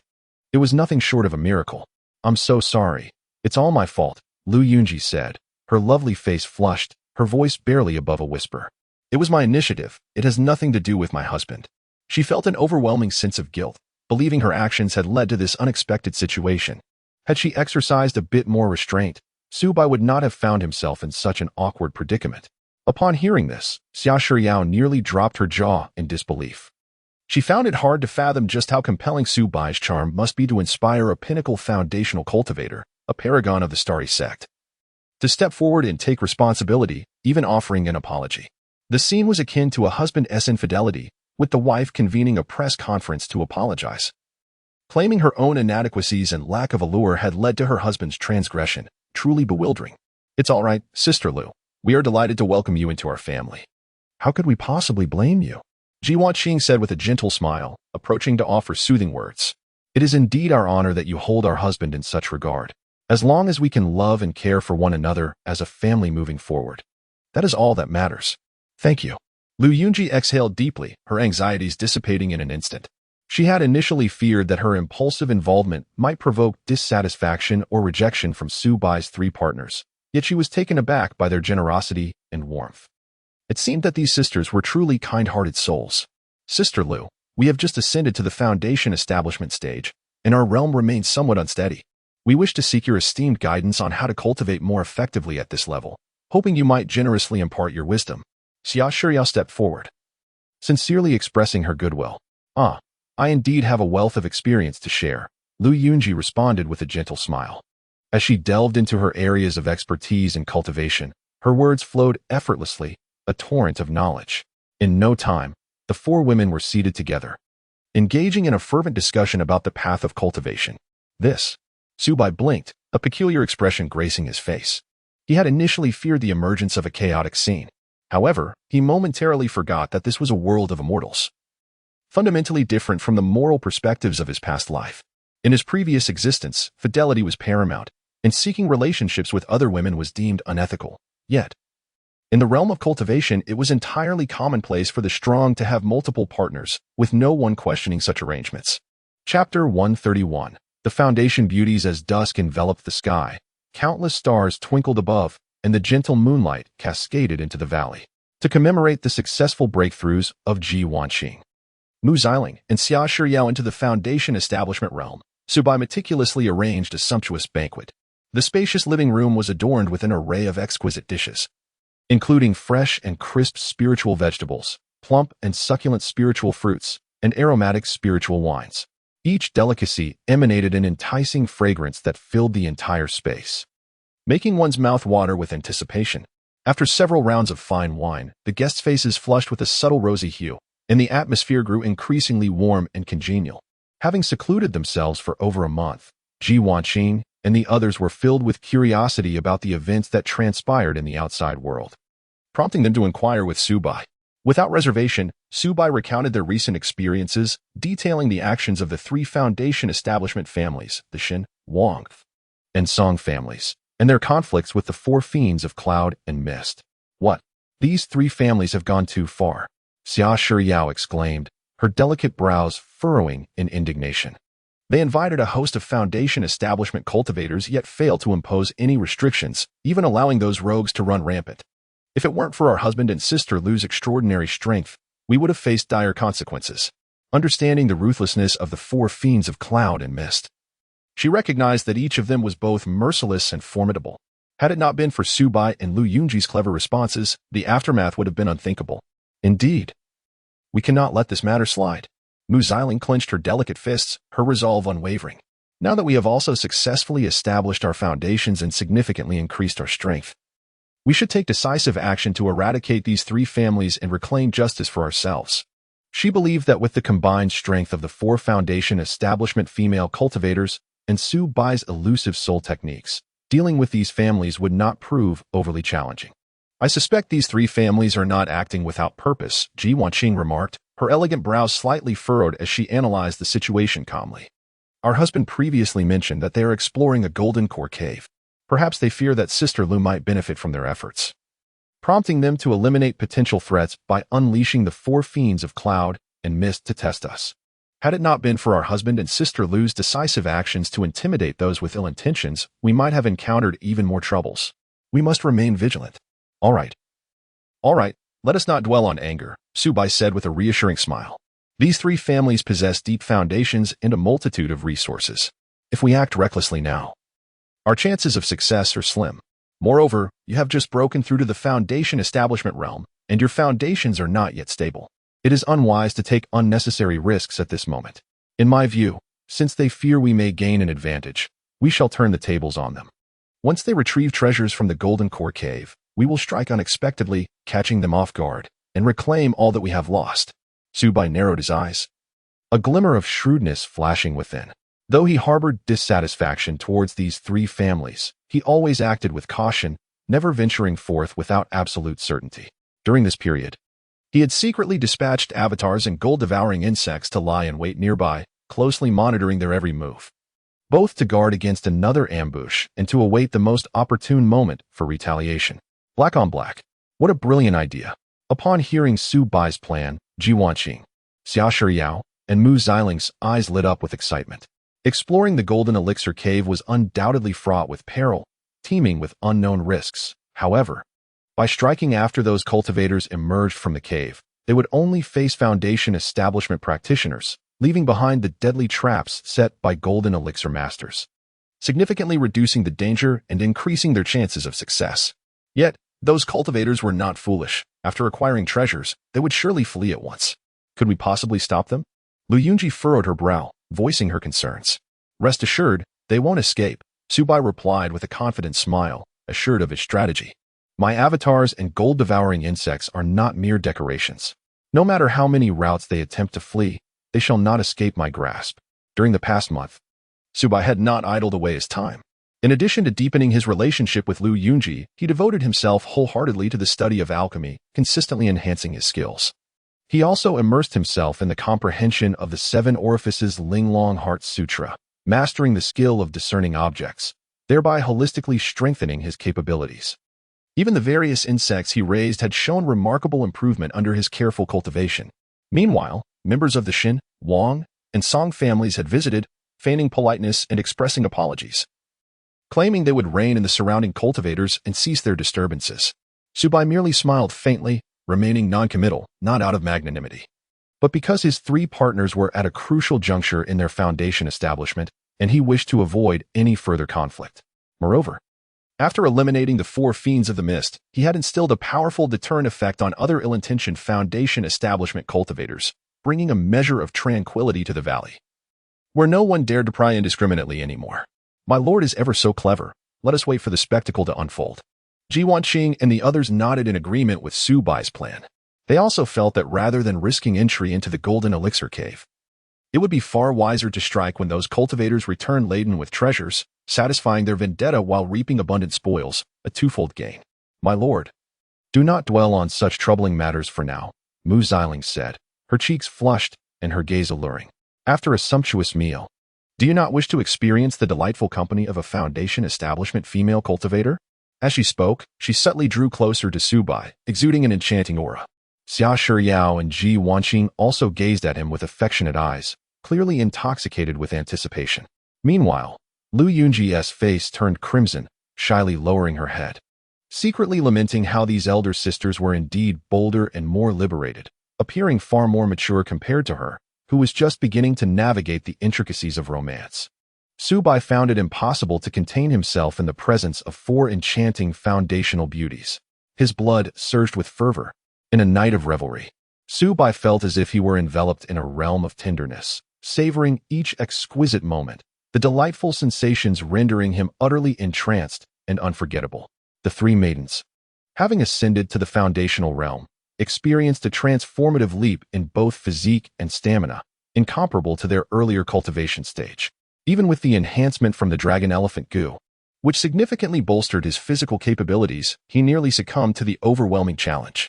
However, the rewards of that night surpassed all expectations. As the morning sun bathed Su Bai's face, he gradually awakened. Suddenly, a peculiar message emanated from the infatuation goo, due to his dual cultivation with his partners. His spiritual root aptitude had been elevated to a 6th grade spiritual root. In an instant, he felt a warm current surge from within, swiftly spreading throughout his body. He distinctly sensed that his body was undergoing a monumental transformation. His perception of the celestial energies became acutely refined, his cultivation aptitude significantly enhanced, and even his comprehension seemed to reach new heights. What a delight! He had finally broken through to a 6th grade spiritual root. Su Bai was overwhelmed with joy, nearly leaping with excitement. He had previously believed that such an enhancement in spiritual root aptitude would require an extensive passage of time. Little did he anticipate that spending a night with 4 foundational female cultivators would enable him to surmount this crucial bottleneck, successfully advancing to the 6th grade spiritual root realm. In the realm of cultivation, spiritual root aptitude is generally innate and difficult to alter, unless one acquires exceedingly rare treasures such as the Millennium Spiritual Herb, a luxury that remains an unattainable dream for ordinary cultivators. Chapter 132. The Third Order Beast Tide. Is this the caliber of a 6th grade spiritual root, a medium-level aptitude? Su Bai was filled with astonishment. He instantly perceived the profound transformation within himself. Although the difference between a 7th grade and a 6th grade spiritual root is merely 1 tier, the chasm between them is as vast as the heavens. This distinction embodies the essential disparity between inferior and medium spiritual roots. Entering the ranks of 6th grade spiritual roots is akin to receiving a ticket to enter a cultivation sect, bidding farewell to the aimless existence of a wandering cultivator. Had he possessed such aptitude from the outset, he might have already become a highly regarded disciple within the sect, rather than struggling for survival in Lingxiao City. Not only had his comprehension significantly improved, but the efficiency with which he absorbed the spiritual energy of heaven and earth had also doubled. Taking a deep breath, Su Bai gradually began to circulate the Guxian Jing. In an instant, the rich spiritual energy of the cosmos surged forth like a torrential flood, rushing into him and swiftly merging within his body, subsequently being transformed into pure true essence. This remarkably efficient absorption of spiritual energy brought him immense comfort, as if every cell in his body were rejoicing in exhilaration. Do not underestimate this mere doubling of efficiency. If one extends the timeline to over a decade, or even several decades, such a subtle difference would be magnified infinitely. In terms of arduous cultivation, a cultivator with a 6th grade spiritual root is highly likely to elevate their cultivation to the pinnacle of the qi refining stage by the age of 60, thus gaining a chance to break through to the foundation establishment stage. Conversely, a cultivator with a 7th grade spiritual root typically finds themselves striving for the same achievement by 80 or even 90 years of age. By that time, Their physical faculties would be gradually declining, their vitality waning, and even with a foundation establishment pill, the likelihood of success would be minimal. While a 6th grade spiritual root is indeed commendable, possessing a 3rd grade root, or even the legendary heavenly root, would be even more desirable. Subai clenched his fists, a fervent desire swelling within him. Having tasted the sweetness of genius, he naturally aspired to advance further, seeking even higher aptitudes. If he could attain a 1st grade spiritual root like Lu Yunji, his path in cultivation would undoubtedly be smoother and progress at an astonishing pace. However, Subai was not anxious. He firmly believed that it was merely a matter of time. As the passionate Gu continued to evolve, and his companion's cultivation levels steadily increased, the speed at which his spiritual root aptitude evolved would also accelerate. One day, he would surely possess a superior spiritual root, or even the fabled heavenly root. Several days later, after Ji Wanqing, Mu Xiling, and Xia Shiyao emerged from their seclusion, Subai's life returned to its previous warmth and sweetness. Now, with the addition of the enchanting Lu Yunji, their family of 5 enjoyed each other's company, living in harmonious bliss. These days were tranquil and beautiful, and Subai steadily advanced his cultivation during this leisurely time. At this rate, it would not be long before he broke through to the pinnacle of the qi refining stage, at which point he could attempt to challenge the foundation establishment realm. Should he succeed, both his cultivation and lifespan would undergo a qualitative leap, thus granting him a true measure of self-preservation in the world of cultivation. After all, his companions have all ascended to the foundation establishment stage, while he remains trapped in the qi refinement phase. Only by enhancing his own strength can he find solace. However, the tranquility did not last long. Suddenly, the ground trembled violently across a radius of several hundred miles, a deafening roar resonating in the air, as fissures spread like the gaping jaws of a ferocious beast. What is happening? Subai and Ji Wanqing, along with the others, were abruptly roused from their meditative states. Exchanging bewildered and astonished glances, utterly perplexed by the unfolding events. A sudden realization struck Subai. He had long dispatched his avatars to lurk throughout the misty mountain range, constantly monitoring the movements of this area. At this moment, the information relayed by his avatar caused his complexion to change dramatically. Deep within the misty mountain range, a horde of monstrous beasts surged forth like a tidal wave, forming a terrifying beast tide that rampaged in all directions. The depths of the mountains were shrouded in a chilling aura, a palpable presence that made it difficult to breathe. 3rd-tier monsters. Subai's heart sank. There was no doubt that this was the aura emanating from 3rd-tier monsters, comparable to golden core cultivators. The intense demonic energy radiating from them enveloped the surrounding area for dozens of kilometers, instilling profound terror. The source of this calamity was none other than the locations of the foundation establishment clans, such as the Qin, Wang, and Song families. Damn it! It must be those foundation establishment families who have unknowingly provoked the 3rd-tier monsters of the Misty Mountain Range, triggering the beast tide. Now, all the beasts of the Misty Mountain Range have gone berserk. Subai's expression darkened, as if he could squeeze water from it. What? 3rd-tier monsters? They are beings on par with golden core cultivators. What shall we do? Upon hearing this, Ji Wanqing and the others turned pale. Though they had ascended to the foundation establishment stage, the disparity in power compared to the 3rd-tier monsters was insurmountable. Encounters with them offered almost no chance of survival. Do not fear. I have made ample preparations. Subai spoke with a calm demeanor and steady tone. I constructed an underground sanctuary several hundred meters beneath the valley. As long as we take refuge inside, we can evade this beast tide. From the moment he entered the Misty Mountain Range, Subai had commanded the golden devouring insect to excavate a vast underground sanctuary, remarkably similar in structure to the underground sanctuaries of Lingxiao City. Thus, regardless of the upheaval in the Misty Mountain Range, they would possess a secure haven. They could even return to Lingxiao City via the underground passage, embodying the adage of a cunning hare having 3 burrows. My dear, your foresight is truly commendable. You always leave yourself an escape route wherever you go. Xia Shiyao expressed her admiration, thoroughly impressed by this man's meticulousness, which was nothing short of extraordinary. Indeed, Subai's foresight consistently proved invaluable in critical moments, repeatedly transforming peril into safety. Do not delay, gather your belongings promptly. We must set off at once. Subai swiftly sprang into action, leading Ji Wanqing and the others to a remarkably concealed cave in the valley. Before long, they successfully arrived at a sanctuary several hundred meters underground. Subsequently, Subai commanded the golden devouring worm to completely seal the original cave. Thus, no one would be able to discover this hidden refuge through the cave. As for the structures within the valley, they were of little concern at that moment, even if they were to be destroyed by the beasts. Reconstruction would not pose a significant challenge. These losses paled in comparison to the lives of those present. My lord, are we destined to be trapped in this underground sanctuary for another year? Mu Xiling inquired with a heavy heart. Rest assured, the duration of a beast tide is typically not prolonged. At most, it lasts a month or two, Subai patiently reassured her. If it extends beyond that, we can always return to Lingxiao City. With the Shadow Demon sect having withdrawn, it remains safe for the time being. That is a relief.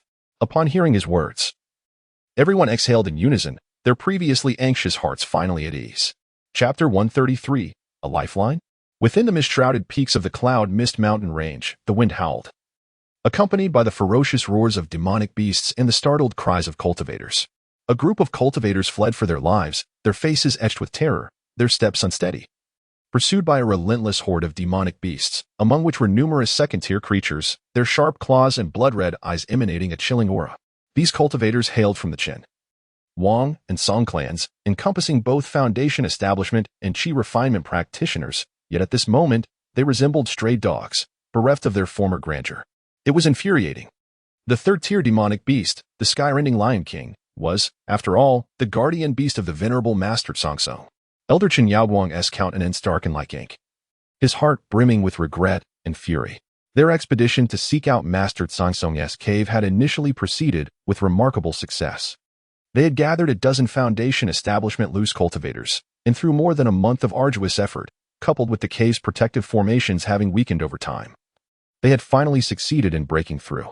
However, upon eagerly entering the cave, ready to lavishly scour the treasures left by Master Tsongtsong, they inadvertently triggered a crisis, awakening the sky-rending Lion King. This third-tier beast had once been a spiritual creature nurtured by Master Tsongtsong during his lifetime. Although the venerable master had long since fallen, the beast, being a spiritual creature, had an extended lifespan. Its strength not only remained intact but had grown even more formidable, now comparable to a perfected golden core cultivator.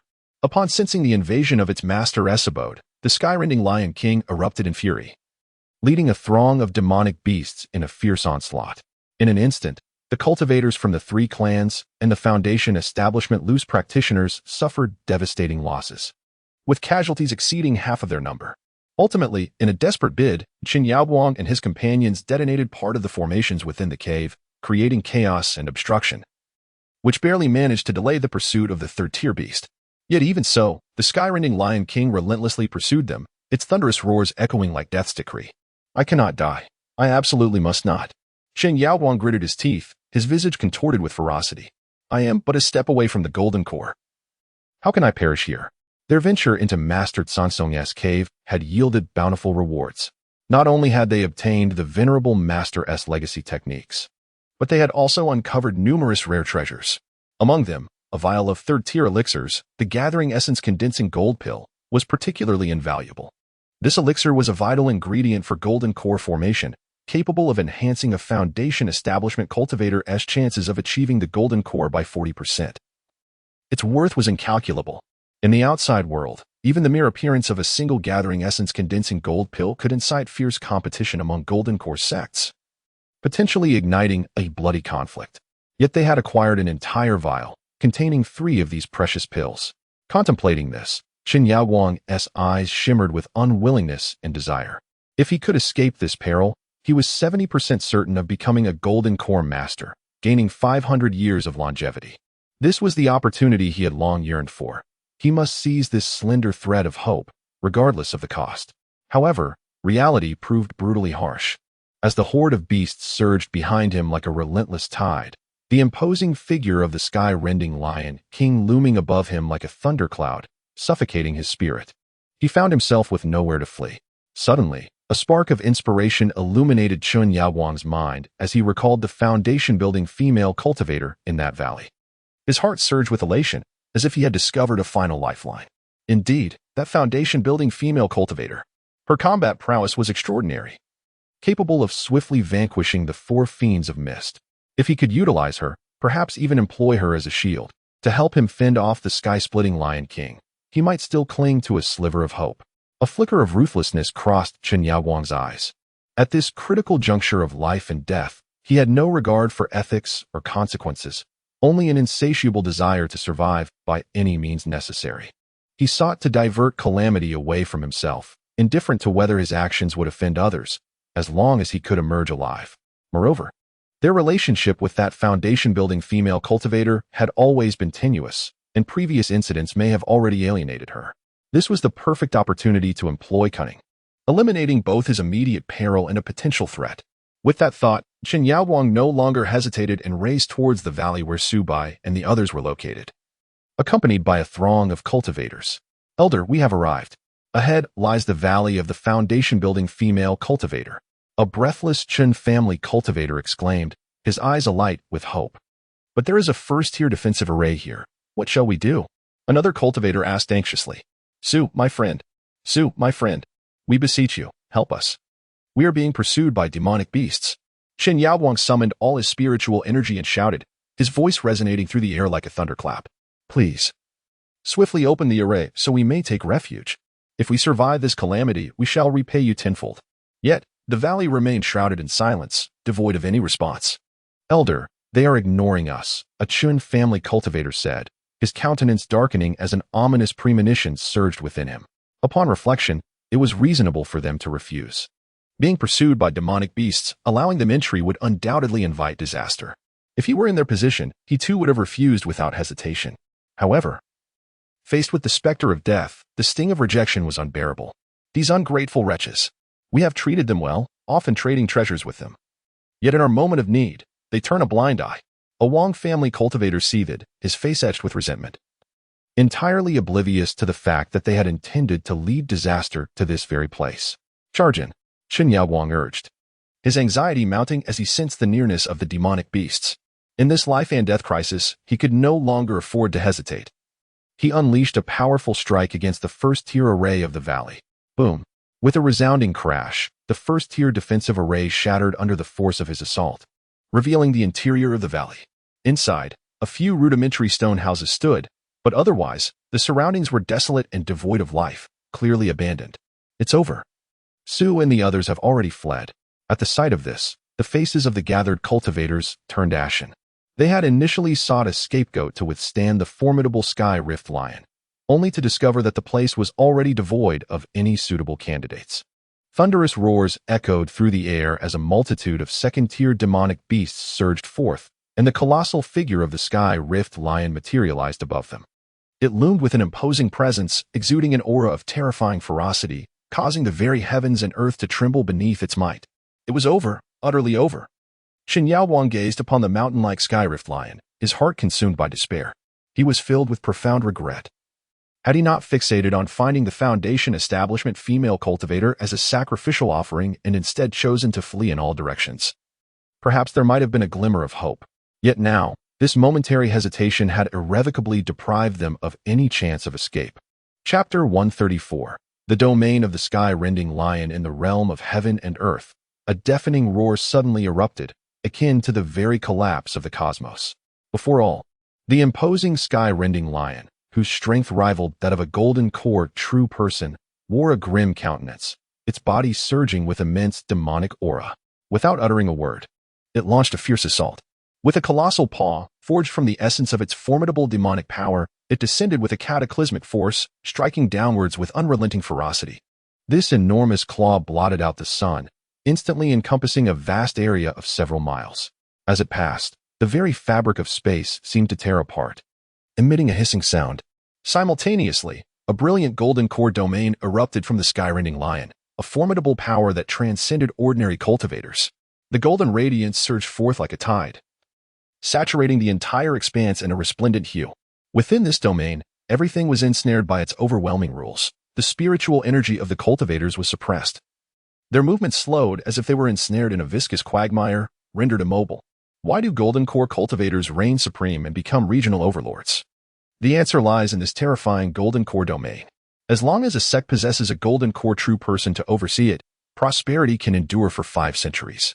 This golden core domain resembles an independent microcosm, with the golden core true person as its sovereign, wielding absolute control. Under the shadow of this domain, the power of lower-tier cultivators is rendered infinitesimally weak. Facing the assault of a golden core true person, they possess little to no ability to retaliate. Even if numerous Foundation establishment cultivators band together, under the oppression of the golden core domain, they are but a disbanded multitude, incapable of resisting. Thus, when a golden core true person unleashes their domain in wrath, ordinary cultivators have no choice but to despair and await their demise, devoid of any possibility of resistance. Boom. In the wake of this, amidst the terrified and hopeless gazes of Elder Chen Yaoguang and others, the terrifying paw, forged from demonic power, ruthlessly descended. In an instant, a cataclysmic force erupted, akin to a small nuclear explosion impacting the ground, obliterating the surrounding area for miles. The once lush forests and the meticulously arranged stones were annihilated in that singular strike, leaving behind a vast and distinct paw print of the lion, deeply embedded in the earth, as if narrating the ferocity of this battle. Surrounding the paw print lingered a pungent and intense beastly aura, which refused to dissipate. Before this overwhelming force, Chen Yaoguang and the other cultivators felt as fragile as ants, and in a mere moment, they were reduced to mere remnants. Their bodies disintegrated into a mist of blood, scattered across the heavens and the earth. They barely endured for a single second before meeting their utter demise, vanishing completely from this world. In their final moments, an abyss of regret filled the hearts of Chen Yaoguang and the other cultivators. They lamented deeply, wishing they had known the perilous nature of this golden core cave, guarded by such a formidable third-tier demonic beast. They would never have dared to venture forth had they been aware. However, it was all too late. Their avarice and ignorance ultimately exacted the ultimate price, their very lives. Such is the fate that befalls those blinded by greed. Fleeting desires often yield irrevocable consequences. Whoosh, whoosh, whoosh. After vanquishing the invading cultivators, the Sky Sunder Lion King raised its head and emitted a roar that reverberated through the mountains, its voice imbued with authority and dominance. Subsequently, it slowly surveyed its surroundings, employing its keen perceptive abilities to meticulously investigate whether any human cultivators lingered nearby. Upon confirming the absence of any threats, the Sky Sunder Lion King appeared quite satisfied and gave a slight nod. It then released another roar, a call to arms. In an instant, the multitude of beasts responded, surging forth like a tide, swiftly following the Sky Sunder Lion King deeper into the Misty Mountain range. For these beasts, the depths of the Misty Mountains represented their true homeland. Rich with spiritual energy resources, boasting not only third-tier spiritual veins but even rare fourth-tier veins, making it an exceptional sanctuary for their cultivation and existence. In stark contrast, the area near the outside world was relatively thin in spiritual energy, and the harsh living conditions rendered it unsuitable for prolonged habitation. Meanwhile, hundreds of meters beneath the surface, within the underground sanctuary, Ji Wanqing, Mu Xiling, Xia Shiyao, and Lu Yunji felt the terrifying tremors from above. Although the power of the Sky Sunder Lion King could not directly reach the depths, the overwhelming aftershocks caused the entire sanctuary to shake violently, akin to a fierce earthquake. The group struggled to maintain their footing, reaching out to steady themselves against the walls, their faces etched with tension and concern. Fortunately, this underground haven was meticulously constructed and reinforced by Subai, boasting an extraordinarily robust structure that could withstand ordinary forces. Otherwise, if the sanctuary were to be compromised, they would find themselves in an unimaginable predicament. "My lord, what on earth is happening outside?" Ji Wanqing inquired curiously. Her eyes filled with bewilderment as she turned to Subai. She was aware that Subai had left a doppelganger on the surface to monitor activities above, and she assumed he must know what had just transpired. Just now, a third-tier beast entered the valley, seemingly in pursuit of those cultivators from the clans, Subai mused, stroking his chin, a frown creasing his brow as he fell into contemplation. The doppelganger he had left on the surface was currently concealed within the trunk of an ancient tree, wary of detection by the formidable beast, and thus could only emit a faint trace of spiritual consciousness for observation. Consequently, he had only grasped the general outline of events and remained unclear about the specific details. Could it be? A third-tier beast has actually been mobilized. What on earth did those clan cultivators do to provoke such wrath from a third-tier beast? Are they out of their minds? Lu Yunji exclaimed, her eyes wide with shock, disbelief lacing her voice. She was acutely aware of the terrifying prowess of third-tier demon beasts, entities that rivaled the Golden Core practitioners, especially when situated within their natural habitat, the Misty Mountain Range. Consequently, even esteemed sects such as the Qifeng sect, the Starry Sky sect, and the Juyo Demon sect which are comprised of golden core cultivators, dared not venture recklessly into the heart of the Misty Mountains. A moment's carelessness could lead to demise in this perilous terrain, leaving no trace behind.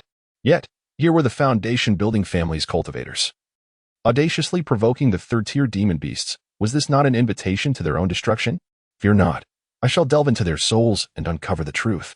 A thought crossed Subai's mind as he promptly summoned the Dream Soul Goo. A shadow swiftly darted from his body, rushing through the underground tunnel towards the surface. At this moment, Chen Yaoguang and the other members of the Shen family had only recently perished. Their souls had not yet fully dissipated and lingered upon this bloody battlefield. With the formidable soul-searching capabilities of the Dream Soul Goo, it was plausible that fragments of their memories could still be retrieved, thereby illuminating the truth of the matter. In an instant, the Dream Soul Goo emerged at the surface. It opened its gaping maw and emitted an eerie wail, resembling a ravenous soul devourer, swiftly consuming all the scattered souls drifting above and absorbing them within itself. Simultaneously, a torrent of fragmented memories surged into Subai's mind, chaotic and disordered, akin to shattered puzzle pieces that required meticulous arrangement. After half an hour, Subai finally organized these soul memories. He exhaled deeply, a look of realization dawning upon his face as he unraveled the intricate details of the situation. So it was like this, he spoke slowly, recounting the actions of Chen Yaoguang and the other family cultivators, along with a thorough narrative of the events, to Ji Wanqing and the others. To his astonishment, the Golden Core Cave was fraught with danger. Even if one were to decipher the prohibitive formations within, a third-tier demon beast, the sky-rending Lion King, stood guard. They truly had drawn the short straw. Lu Yunji expressed her sentiments with a gentle shake of her head. Although she was already aware that exploring the Golden Core Cave posed immense risk, with a mortality rate exceeding 90%, she had not anticipated such dire peril. Especially with the intimidating third-tier demon beast on watch. Was this not a trap for the unsuspecting? However, who could have foreseen that Master Sangsong had perished for centuries? Yet the spirit beasts he had once nurtured remained alive, steadfastly guarding the cave. Those who dared to intrude upon Master Sangsong's domain seldom met with favorable outcomes. They either perished within the restrictive formations of the cave or fell victim to the lethal claws of the sky-rending Lion King. Lu Yunji silently rejoiced, grateful that Subai had previously acted with caution, not allowing the allure of immediate gains to cloud his judgment. Otherwise, had he truly joined the expedition into the Golden Core Cave, the outcome would likely have been grim. Yet, why had the sky-rending Lion King refrained from attacking until they were on the verge of dismantling the final restrictive formation? Did it not perceive the actions of that group of cultivators earlier? Mu Xiling blinked her eyes, her face adorned with curiosity as she inquired. Well, it is rather unclear. It is possible that the sky-rending Lion King was previously engrossed in its seclusion, rendering its awareness of the external world somewhat diminished. Only when the final barrier was breached did the formidable energy fluctuations rouse it, prompting its sudden intervention. There is also the possibility that it deliberately allowed the group of cultivators to dismantle the barrier, waiting until the last moment to emerge and reap the benefits. Furthermore, it could be that this was an edict left behind by the esteemed Master Sangsong, dictating that the sky-rending Lion King could only launch an attack once the final barrier was breached to protect his cave dwelling. Subai shook his head, a hint of resigned amusement gracing his features. Regardless of the reasons, the Golden Dan Cave now firmly belonged to the sky-rending Lion King. Any others wishing to stake a claim would require the direct intervention of a Golden Dan cultivator, as no other opportunity would present itself. Subai was acutely aware that strength was the foundation of all. The sky-rending Lion King possessed immense power and held a strategic advantage, making the endeavor to seize the Golden Dan Cave from its grasp akin to scaling the heavens. He had no desire to delve into the underlying reasons. For him, it sufficed to know that the cave was fraught with danger, and he could not venture in recklessly. In this world, not every matter requires complete clarity. At times, a measure of ambiguity can render one's existence far more serene and unencumbered. Chapter 135, The Sacred Pill of Foundation Establishment. Good riddance. These family cultivators harbor ill intentions, remarked Xia Shiyao with a hint of disdain glimmering in her eyes, followed by a cold smile. Their sudden arrival here surely indicates ulterior motives. They likely aim to use us as scapegoats.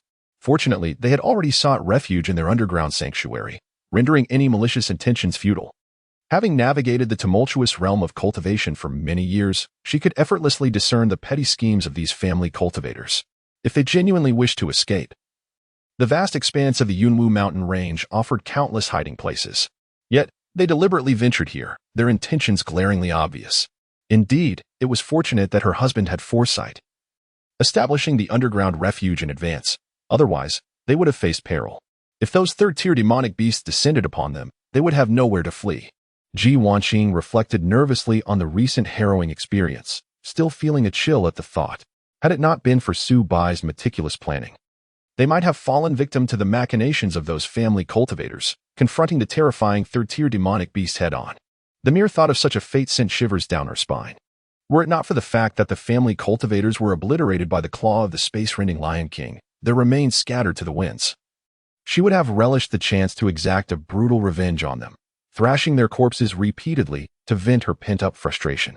Let us not dwell on anger too much. Perhaps we owe a debt of gratitude to these family cultivators. Though they have perished, they inadvertently brought forth a wealth of treasures from the abode of the esteemed Master Tsang, Su Bai said, a smile gracing his visage. He had gleaned crucial information from the souls of those cultivators, much to his delight. It turned out that the group of family cultivators had not returned empty-handed from their exploration of Master Tsang's cave. They had pilfered numerous precious artifacts, all of which now resided in their storage bags. Strangely, the space-rending Lion King seemed disinterested in these human storage bags and left after dispatching the cultivators, leaving the spoils to Su Bai. Could it be? Are the treasures they labored to unearth from the cave now ours? Xia Shiyao's eyes sparkled like stars, her voice rising with excitement. Her demeanor underwent a dramatic transformation as her previous ire dissipated, replaced by an overwhelming sense of gratitude towards the family cultivators, who had, in their demise, inadvertently aided them in their quest for treasure. Indeed, among the spoils is a vial of the third-tier elixir known as the Gathering Essence Golden Pill, a sacred medicine for foundation establishment, which can enhance the probability of foundation establishment for foundation-building cultivators by 40%, perfect for Yunxi, Su Bai remarked, casting a glance at Lu Yunxi. The Gathering Essence Golden Pill? Is this not the legendary elixir for foundation establishment?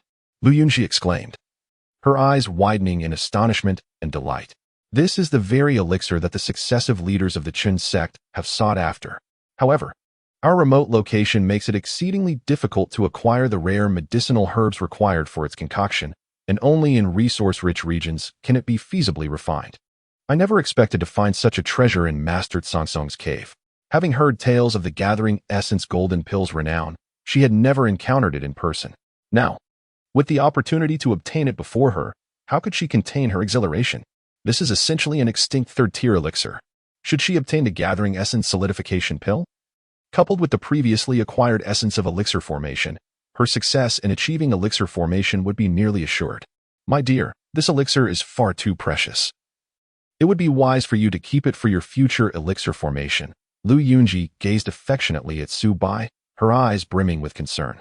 She felt that Su Bai needed this elixir more than she did, as it would enhance his chances of success in the future.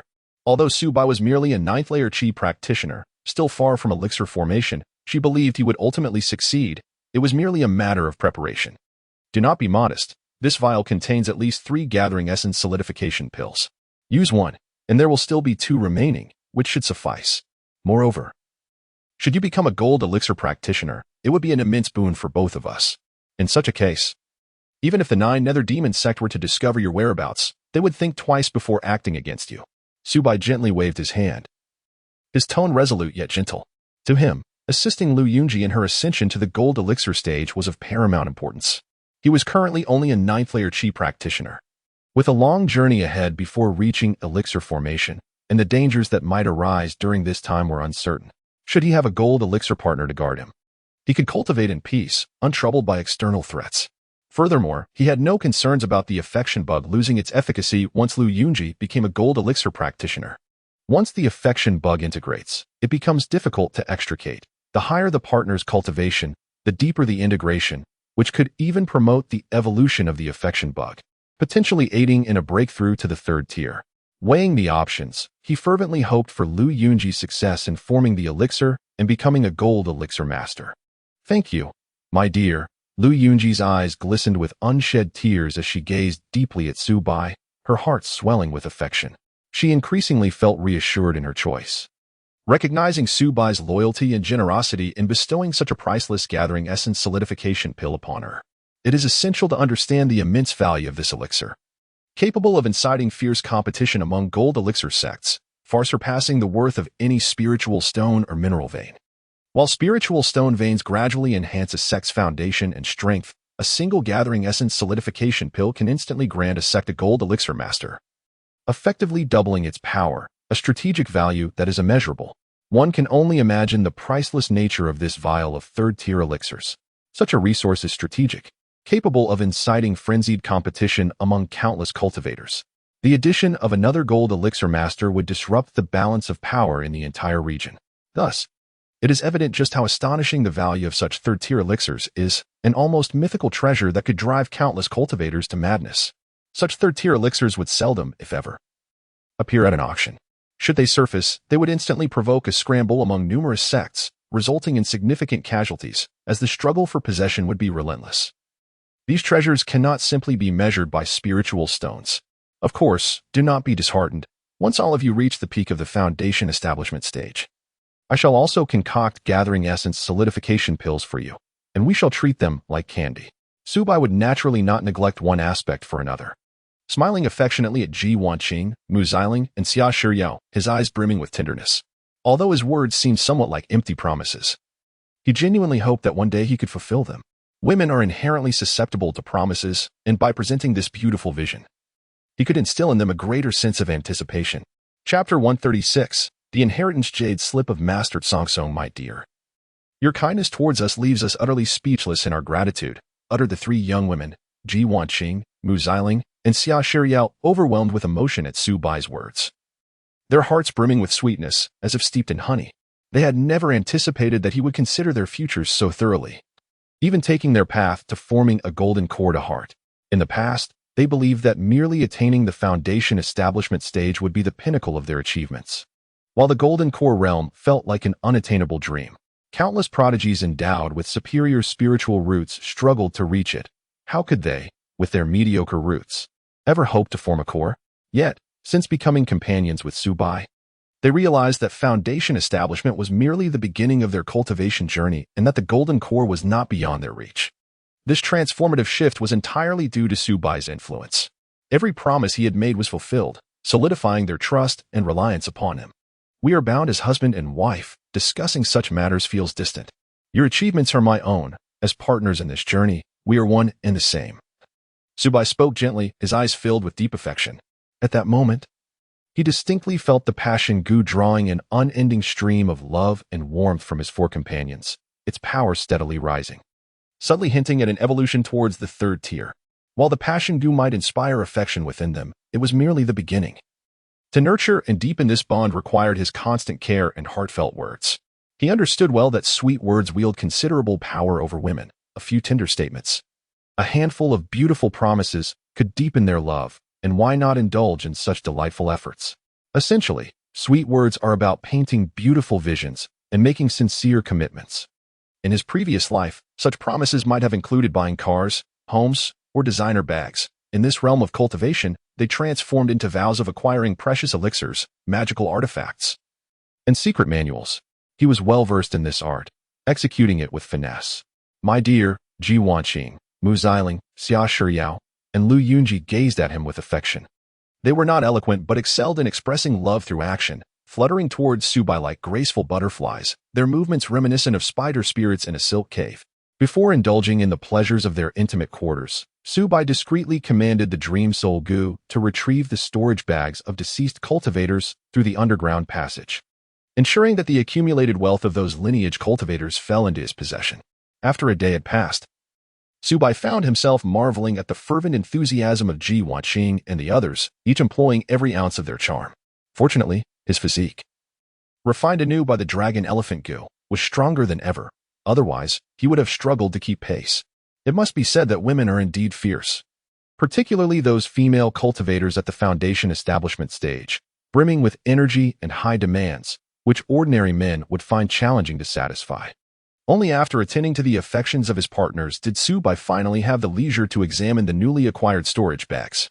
This time, he amassed a total of 56 storage bags, 8 of which were from foundation establishment cultivators, while 48 belonged to Qi refinement practitioners. Moreover, these were not all the storage bags of the combatants. Some cultivators perished in the Golden Core Cave, leaving their bags behind in that perilous realm. Subai lacked the courage to retrieve them, for that place was guarded by terrifying third-tier demonic beasts, and venturing there would undoubtedly be akin to courting death. Oh, the wealth of these family cultivators is truly astonishing. Subai gazed at the towering piles of storage bags, unable to suppress his astonishment. His primary focus was on the spirit stones within. In the realm of cultivation, spirit stones serve as universal currency, circulating freely wherever one may go, holding a status equivalent to that of wealth in the mundane world. Upon meticulous counting, he discovered that he had acquired an astounding 90,000 middle-grade spirit stones, surpassing the bounty obtained from vanquishing the 4 fiends of mist, thus highlighting the considerable resources of these family cultivators. This sum of 90,000 middle-grade spirit stones alone was sufficient to elevate him among the affluent within the ranks of Foundation establishment cultivators, allowing him to procure countless precious treasures and accumulate many previously unthinkable cultivation resources. Contemplating this, Subai's heart brimmed with joy. It felt as though fortune had smiled upon him, a stroke of unexpected wealth, all thanks to that lethal strike from the third-tier demonic beast, which annihilated those family cultivators and inadvertently filled his own coffers. He merely took advantage of the situation. Yet, Subai understood that such good fortune was rare, akin to winning the lottery, unlikely to occur frequently. So many magical artifacts, along with various spiritual herbs and materials from demonic beasts, represented a bountiful harvest. Subai stroked his chin, continuing his careful inventory. He meticulously organized and assessed the materials, spiritual herbs, and magical artifacts left behind by the cultivators, discovering that these items were equally invaluable. If sold, they could easily fetch at least 30,000 middle-grade spirit stones. Calculating this, he realized he had amassed a total wealth of 80,000 middle-grade spirit stones from this venture, far exceeding what he had acquired from the Yi family.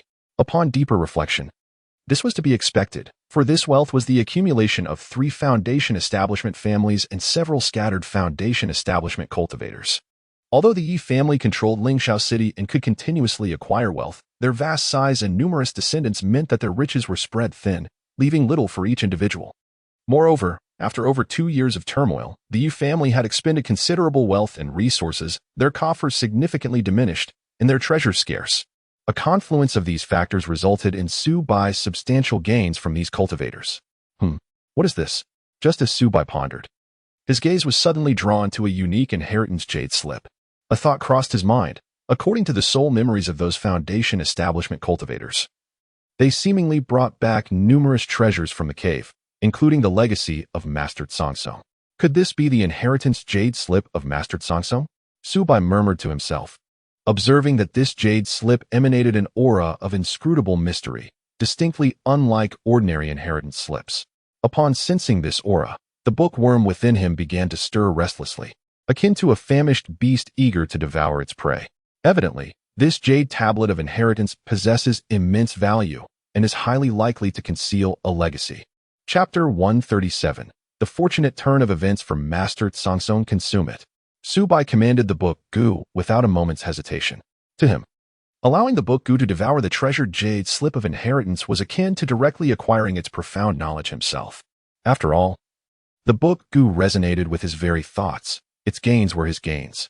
However, just as the book Gu made contact with the jade slip and sank its teeth into it, a piercing and anguished scream erupted from within the slip. How dare you, wretched creature, summon this monstrosity to destroy the unparalleled legacy of my Tianma sect. The voice was laced with fury and disbelief, as if it had struck a sensitive nerve. Clearly, the owner of that voice could not fathom that someone would bypass the customary practice of examining the jade slip's contents, choosing instead to obliterate it outright, a notion that defied all logic. In the world of cultivation, was it not standard to delicately probe the slip with one's spiritual consciousness to uncover the precious information it contained? This individual's thought process was utterly unconventional, bordering on madness. What astonished it further was that this jade slip, which ought to be indestructible, could be ravaged so effortlessly by this peculiar insect, rather than merely consuming it. It felt as though the slip was being assimilated, as if the power of this enigmatic creature was merging with the very essence of the inheritance. If this continued unchecked, the fragment of its soul would inevitably be assimilated as well, completely vanishing into the ether. Sensing this existential threat, it could no longer afford to conceal its identity and began to roar in desperation.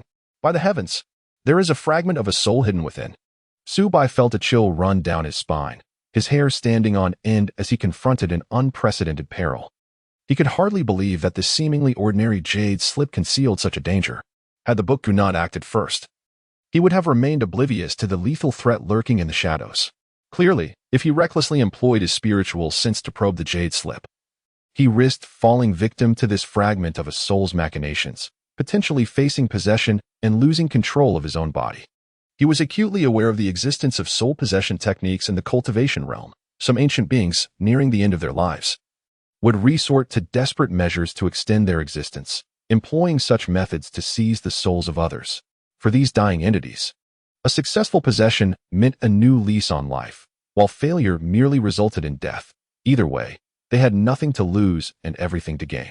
However, for the innocent cultivators targeted by such beings, the outcome was grim. Regardless of whether the possession succeeded, their demise was all but assured. Devour it. Do not pause. At this moment, Su Bai was wholly unconcerned with the origins or intentions of the fragment of the soul. His own safety took precedence above all else, and everything else could be momentarily cast aside. Stop. Immediately cease. The fragment of the soul shrieked in terror, its voice rife with panic. I am Master Sangsong, a direct disciple of the Tianma sect. In my possession lies a supreme technique that leads directly to the realm of divine transformation, along with the knowledge of countless hidden treasures and their mysterious abodes. If you grant me my life, I shall bestow upon you these invaluable legacies and secrets. It endeavored to barter these enticing offers for survival, struggling desperately on the precipice of life and death. Yet, the bookworm remained impervious to its pleas. Akin to a famished beast that, with a ravenous roar, devoured the entire jade slip of inheritance. How infuriating! I, the esteemed disciple of the heavenly demon sect, the venerable Master Sangsong, who has navigated the realm of cultivation for centuries, am to perish at the hands of this insignificant junior. I refuse to accept this fate. Unable to close my eyes in peace, the remnants of its soul howled in despair, imbued with resentment and fury, thrashing in vain to break free from the bookworm's bindings. However, all efforts proved futile. Before the enigmatic internal data realm of the bookworm, its resistance appeared utterly powerless, incapable of even causing the slightest tremor. In but a fleeting moment, along with the jade slip of inheritance, this wisp of a soul was wholly consumed and assimilated by the bookworm. Instantly, a torrent of vast and profound information surged into Su Bai's consciousness, akin to a roaring tide. Could it be true? This individual was indeed Master Sangsong, and he had survived in a state of mere remnants for centuries? Su Bai's eyes widened in disbelief, his astonishment palpable. In its act of devouring the jade slip of inheritance, the bookworm had also successfully absorbed the essence of Master Sangsong's soul, acquiring all his memories of legacy. An overwhelming flood of information inundated Su Bai's mind, revealing the intricate and convoluted history concealed within.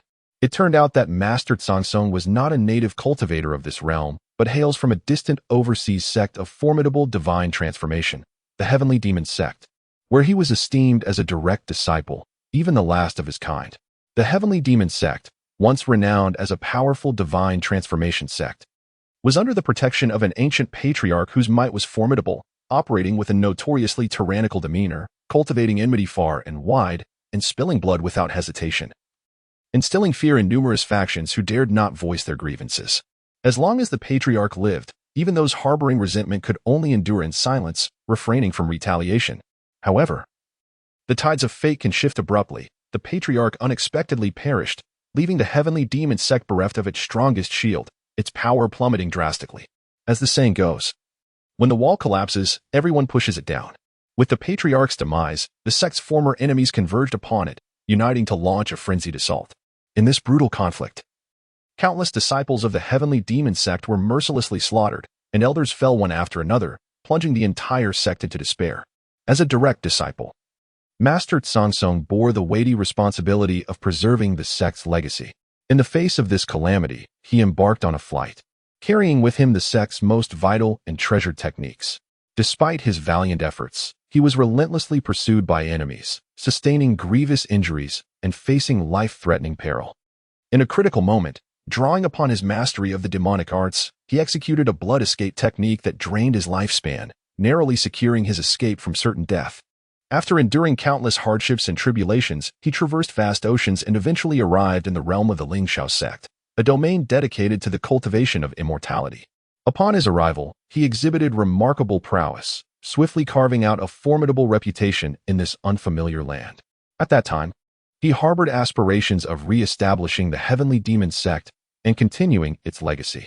However, an old injury unexpectedly flared up, and in order to avoid detection by other golden core cultivators and to evade a perilous predicament, he was compelled to hastily retreat into the misty mountains.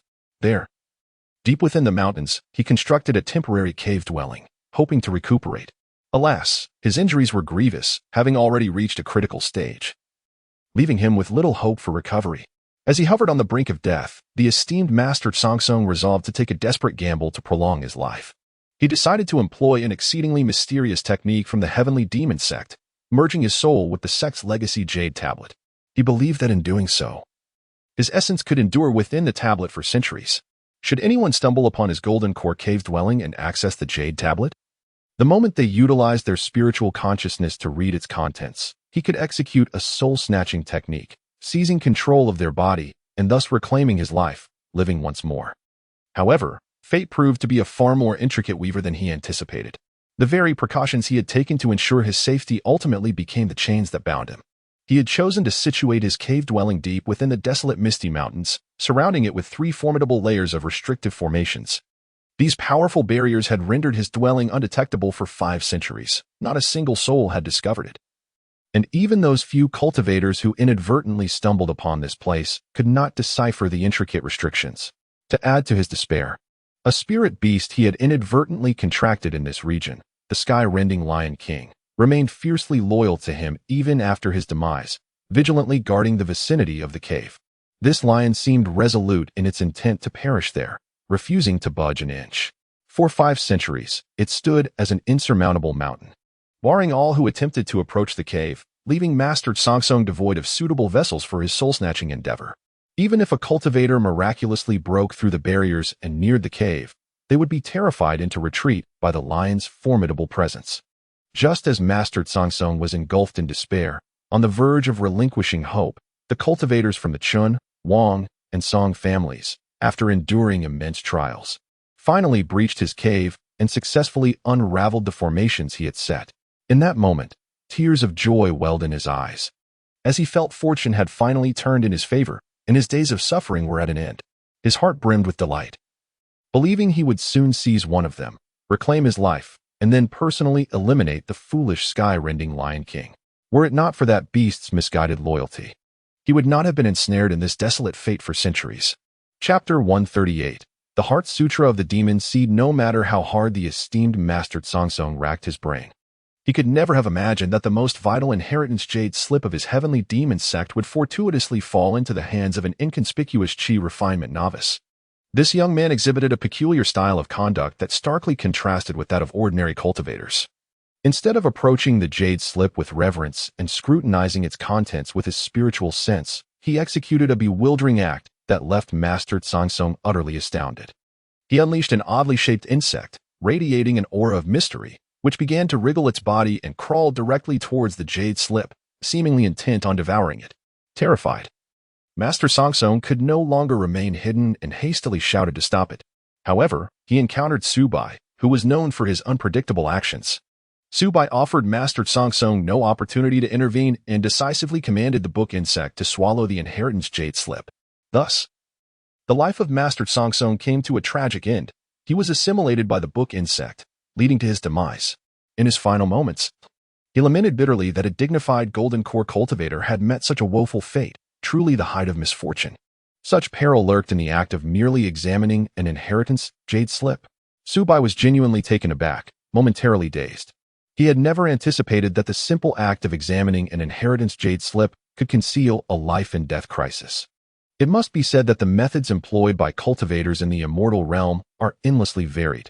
Their actions are often enigmatic and cunning, making it exceedingly difficult to guard against them. No amount of caution would be excessive. Fortunately, he had the book insect as a formidable ally, sparing him the need to personally examine the jade slip, thus averting a calamity. In truth, even had Master Sangsong truly attempted to seize his body, the likelihood of success would have been minuscule. Subai's soul was safeguarded by the Goo Goddess Cauldron, rendering Master Sangsong's actions a mere path to self-destruction. Nevertheless, This incident served as a dire warning to Su Bai. The immortal realm is fraught with hidden dangers, especially from the possessions of unfamiliar cultivators, even those long deceased, which may harbor unique traps and schemes. However, the significance of this inheritance jade slip cannot be overstated. It is none other than the supreme inheritance of the heavenly demon sect, the Heart Sutra of the Demon Seed. A sharp gleam flickered in Su Bai's eyes, his expression shifting to one of solemn excitement. The heavenly demon sect, once a formidable entity in the realm of transformation, boasts the Heart Sutra of the Demon Seed, a technique of unparalleled profundity. It is said that this practice originates from the pinnacle of demonic arts in a higher dimensional world, inexplicably finding its way to this realm, where it was acquired by the founder of the heavenly demon sect, thus becoming the sect's most treasured skill. The most fearsome aspect of this method lies in its ability to condense a demon seed and silently implant it within another sea of consciousness, awakening the latent inner demons concealed within. Provided a transaction is established with another, the demon seed may be sown. Should the individual uphold their promise, the demon seed remains dormant, exerting no influence. However, should they betray their word, the demon seed activates instantaneously, akin to a voracious beast, devouring the individual's soul and internal spiritual energy, thereby usurping their cultivation and power. Even more terrifying is that, unbeknownst to the one who is implanted with the demon seed, they may become a puppet, entirely under the control of the practitioner. In reminiscing about the past, one recalls how the founder of the heavenly demon sect, armed with the heavenly demon seed Heart Sutra, traversed the realms of cultivation, often presenting himself as a wandering cultivator and frequently engaging in exchanges with fellow practitioners. Unbeknownst to many, he had sown the seeds of demonic influence in numerous cultivators. The cultivation world, rife with treachery and betrayal, often witnesses acts of assassination, leaving a pervasive lack of trust among individuals. It is precisely this environment that allowed the master of the heavenly demon sect to thrive, ensnaring countless cultivators, plundering vast resources and wealth, and swiftly establishing the sect. From that point onward, the name of the heavenly demon sect resonated throughout the cultivation world, instilling fear in many. Any practitioner associated with the sect was shunned, as others feared being marked by the demonic seed, bound to a fate beyond their control. Due to the terrifying nature of the sect's teachings and its numerous misdeeds, it ultimately became a target of collective ire. When the venerable ancestor of the sect fell, leaving it without a successor and significantly weakened, it faced a coalition of sects bent on its annihilation, leading to its eventual demise. However, the esteemed Taoist Songson was not the sole inheritor of the heavenly demon sect.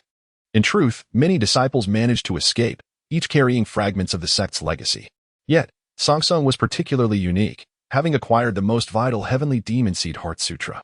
This formidable magic, while powerful, was fraught with peril. A moment's negligence could lead one to madness, jeopardizing their very life. Su Bai narrowed his eyes cautiously. The heavenly demon seed Heart Sutra not only posed immense challenges in mastery, but its subsequent dangers were equally daunting. Should the demonic seed consume the souls and spiritual energies of other cultivators, a torrent of chaotic memories would inundate the practitioner's consciousness. The more memories consumed, the greater the turmoil within the practitioner's soul, potentially leading to cognitive disarray, akin to a split personality, as if their essence were usurped by another. The many true disciples of the heavenly demon sect serve as a cautionary tale. They recklessly exploited the power of the heavenly demon seed Heart Sutra, devouring the memories of countless cultivators, ultimately succumbing to chaos, unable to discern reality from illusion, friend from foe, unleashing a storm of bloodshed in the cultivation world. Much of the sect's infamous reputation stemmed from these disciples' actions. Even the original founder of the heavenly demon sect refrained from excessive reliance on this technique. Upon reaching a certain level of mastery, he ceased its use and turned to other methods, acknowledging the severe repercussions of this power, which seemed ill-suited for humanity. How marvelous! This technique appears to be a divine gift for me. The side effects are entirely negligible. The brilliance in Su Bai's eyes shone brightly, his excitement palpable. If he could successfully master this technique, who would dare to defy our pact? All would be compelled to honor their word. Su Bai understood well that this technique would be an immense boon, akin to wings on a tiger. Indeed, the act of consuming others' memories could lead to disarray within one's soul, with a myriad of conflicting memories and emotions intertwining, easily causing one to lose their identity. Yet, he possessed the Dream Soul Goo, a rare and wondrous artifact. The Dream Soul Goo possesses the extraordinary ability to devour the souls and memories of living beings.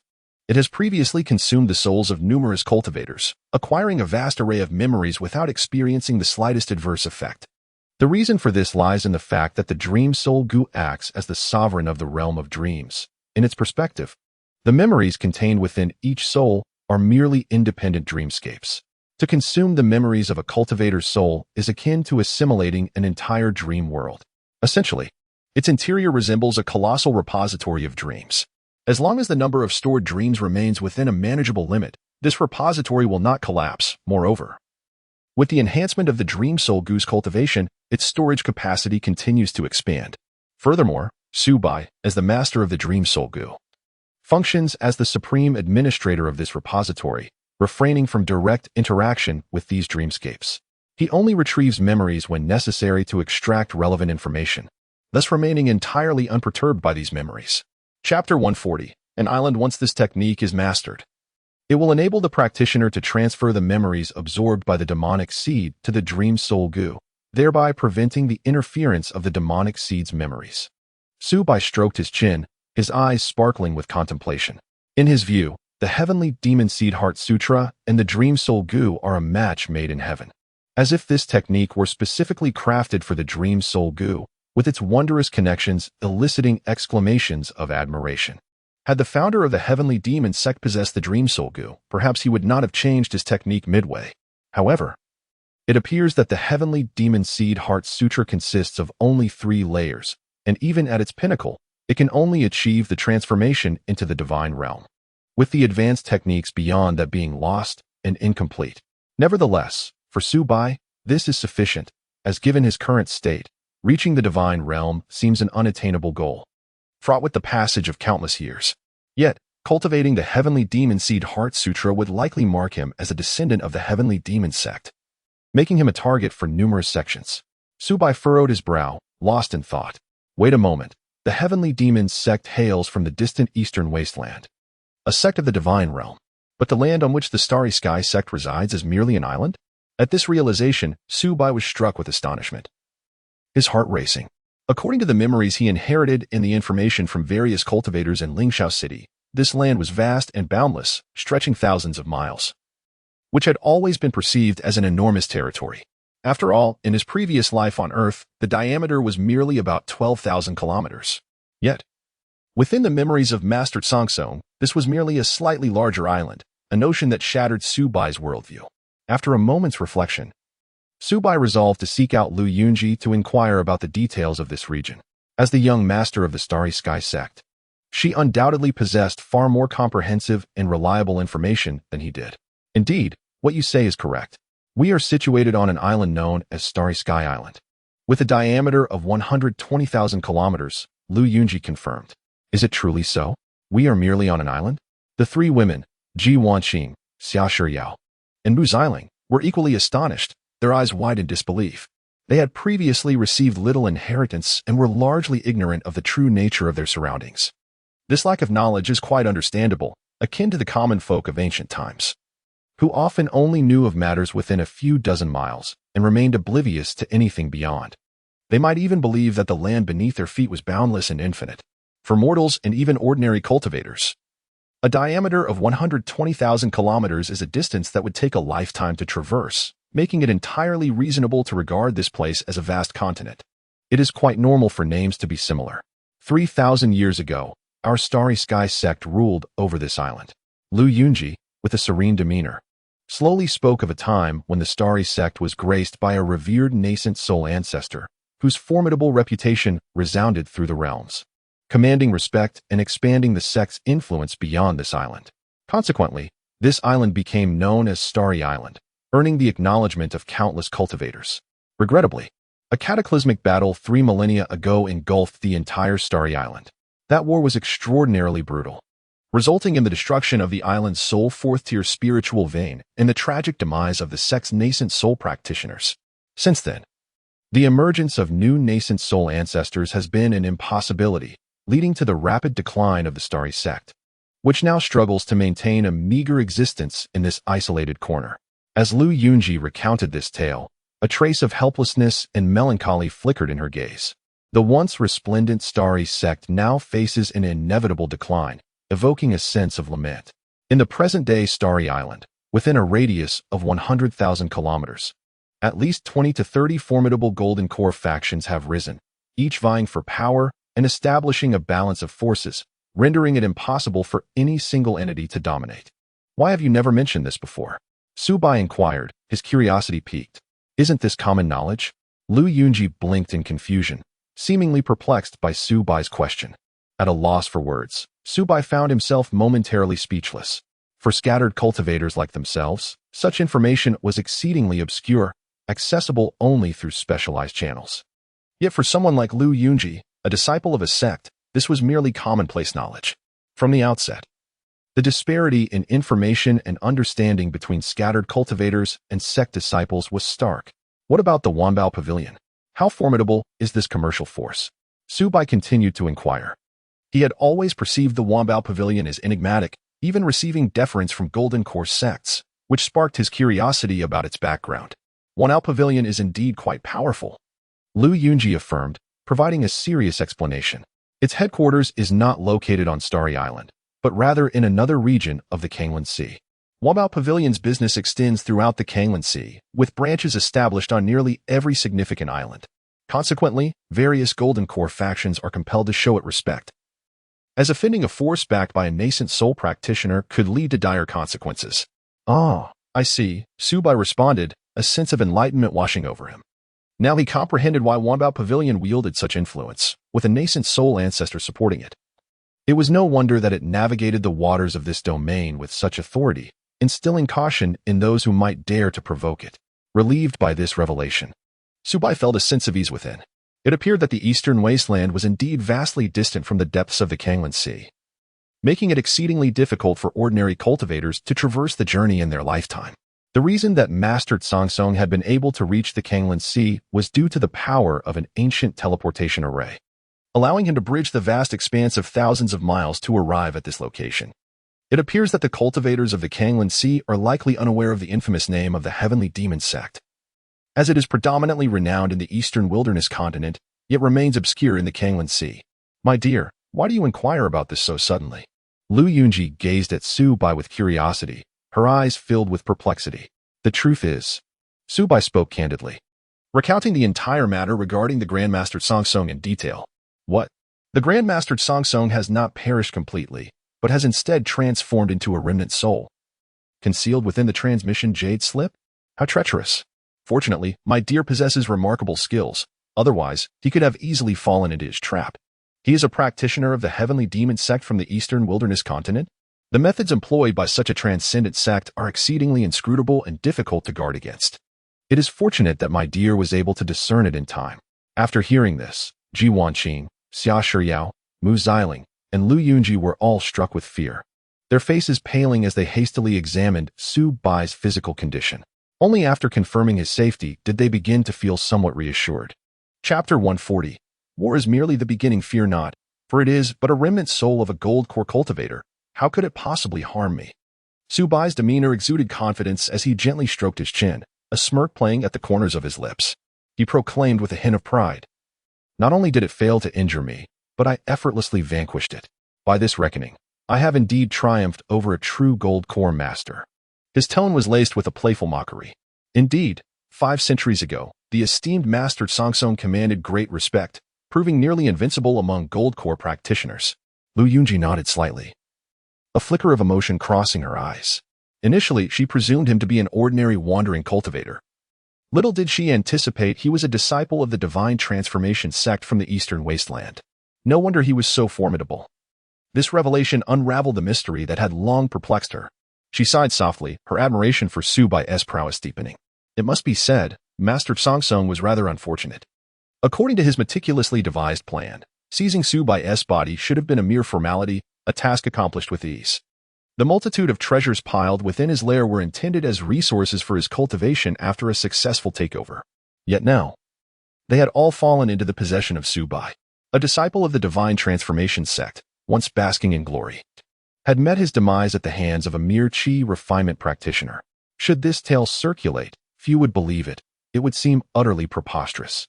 One cannot deny that Su Bai indeed possessed extraordinary talents, having decisively slain a gold core master.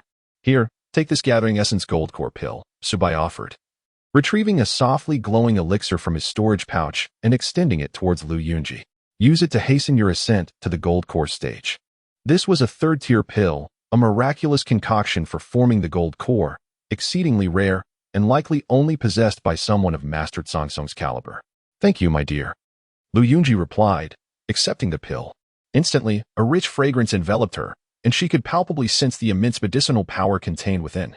It was conservatively estimated that this pill would enhance her chances of successfully forming her Gold Core by 40%. With the Gathering Essence Gold Core pill in her possession, her success in forming the Gold Core was all but assured. Reflecting on this, Lu Yunji felt an abundance of joy. Since becoming Su Bai's partner, fortune had favored her, and now she had acquired such a rare treasure. 3 days later, Su Bai and his companions returned to the surface, finding themselves back in the valley. By now, the surrounding beasts had retreated, and the fearsome third-tier beast had returned to its lair, restoring tranquility to the valley. They promptly set about reconstructing the valley, as stone houses rose rapidly from the ground. This time, their efficiency had markedly improved, thanks to prior experience, making the process feel second nature. Furthermore, after Xia Shiyao's advancement to the foundation establishment stage, her mastery of array formations had progressed, allowing her to deploy second-tier grand arrays. Thus, she meticulously arranged a second-tier grand array around the valley. Compared to before, the valley had become significantly safer, capable of gathering a richer essence of the earth, thereby providing a superior cultivation environment for foundation establishment practitioners. However, tranquility did not endure for long as the valley welcomed new visitors. A group of over 50 family cultivators, led by a foundational cultivator, arrived, including children and infants, appearing as though they were seeking refuge with their families. Esteemed friends, I am Zhao Ling. A foundational cultivator from Qingping City introduced an elderly man with white hair as he stepped forward. Upon entering the valley, he keenly sensed the foundational aura emanating from Ji Wanqing and the others, causing a shiver to run through him. There were 4 foundational cultivators present. If they posed a threat to the Zhao family, escape would be exceedingly difficult. Yet, for the Zhao family to survive in this land, they must foster good relations with the local cultivators. Qingping City? Isn't that a scattered cultivator city 3,000 miles away? Why have you journeyed so far to the Yunwu mountain range? Su Bai exclaimed, astonished at the gathering. Traversing 3,000 miles is no trivial matter. The journey is fraught with peril, and with families in tow, one misstep could lead to utter annihilation. Nevertheless, their determination was evident. Resolute in their decision to relocate deep within the Yunwu mountain range despite the daunting path ahead. You may not yet be aware, but chaos reigns outside, Zhao Ling said gravely, sighing in resignation. A historic sect war is currently erupting, with flames of conflict consuming all. We have come seeking refuge. A sect war? What is happening? Wasn't the war between the Xingqian sect and the Jiuyo demon sect already concluded? Su Bai furrowed his brow, a wave of unease washing over him. He had left a doppelganger in Lingxiao City to gather information, but since the last conflict, Lingxiao City had become a desolate wasteland, and few cultivators were willing to return. The Xingqian sect seemed too preoccupied to attend to the city, leaving it abandoned. Concluded? No, that was merely the beginning, Zhao Ling replied somberly. Previously, the 3 major Golden Core sects, Xingqian sect, Qingfeng sect, and Xiandan sect, formed an alliance to repel the Jiuyo demon sect, inflicting severe injuries upon 2 of its Golden Core masters. However, the Jiuyo demon sect would not acquiesce easily.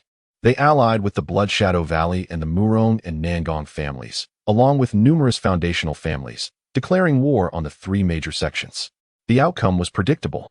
These demon cultivators launched frenzied assaults on the markets controlled by the 3 sects, igniting a conflagration of chaos and resulting in countless casualties. Even we, ordinary foundational families, were ensnared in this turmoil, with many cultivators suffering grievous fates, some even conscripted as cannon fodder by these sections. To escape this calamity, I had no choice but to lead my kin into the Yunwu mountain range. We intend to remain here for a few years, waiting for the war among the Golden Core sects to reach a conclusive end before departing. Zhao Ling recounted their purpose for arriving at the Yunwu mountain range. Simply seeking a safe haven. What? Upon hearing this, Ji Wanqing, Mu Xiling, Xia Shiyao, and Lu Yunji were all left in utter shock. Especially Lu Yunji. She never anticipated that the war with the 9 nether demonic sect not only remained unresolved, but had escalated into an all-consuming conflict. So it is. I am grateful to you, my friend, for enlightening me about the news from the outside world. Su Bai inhaled deeply, casting a glance at Zhao Ling. Had it not been for this friend's unexpected arrival, he would have remained oblivious to the gravity of the situation unfolding beyond. A sect war affecting tens of thousands of miles is, in comparison to the previous siege of Lingxiao City, a matter of monumental significance. There is no need for gratitude. It was but a trivial effort. Zhao Ling waved his hand dismissively, secretly relieved. It seems these foundation-building cultivators are relatively amicable and harbor no ill intentions towards them. Thus, they should be able to coexist harmoniously in the future. Chapter 141. True family, however, your desire to find refuge in the Misty Mountains is no simple endeavor. Su Bai's expression grew serious, his tone laced with concern. This region is home to the Misty Mountain Range, a lair of ferocious beasts and countless venomous creatures. Previously, 3 foundational families had settled here, inadvertently provoking the third-tier beast lurking deep within the mountains, resulting in their untimely demise at the hands of those monsters. If you intend to reside here for several years, you must proceed with utmost caution, remaining vigilant at all times, lest you anger those terrifying third-tier creatures. Should disaster strike, no one will come to your aid. Thank you for your warning, my friend. Yet, even this perilous existence is preferable to the oppressive taxes and the fate of being exploited as cannon fodder by those sect disciples, Zhao Ling replied, a mixture of resignation and resolve gleaming in his eyes. He was acutely aware of the risks associated with settling in the Misty Mountains, having conducted his research prior to their arrival. However, the outside world was rife with chaos, where lives were valued no more than weeds. Rather than suffer the torment inflicted by demonic cultivators, a fate worse than death, it would be better to perish at the hands of beasts, where the pain might be lessened. In light of this, I wish you all the best, Su Bai said, casting a deep glance at Zhao Ling and his companions, fully comprehending their predicament and choices. In this realm of cultivation, the oppression of tyrannical governance rivals that of ferocious beasts. Even foundational cultivators are rendered powerless before the might of sects, subject to their whims. In times of peace, golden core sects might show a modicum of favor towards scattered foundational cultivators. Yet, when survival hangs in the balance, it becomes a matter of thriving for the compliant and demise for the defiant. As preparations for war escalated, various forms of exorbitant taxes surged forth, leaving no refuge for scattered cultivators or family sects who found themselves powerless to resist. The Zhao family, having recognized this brutal reality, hastily relocated under the cover of night into the Misty Mountains.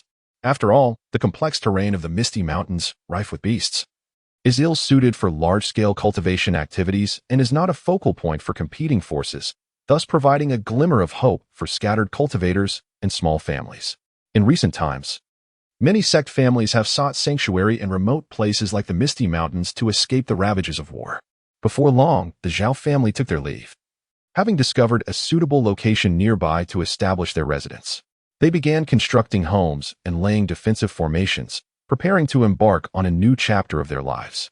My dear, I never anticipated that by hiding in these Misty Mountains, we would escape a terrifying war, Mu Xiling remarked with heartfelt emotion, a hint of relief reflected in her gaze.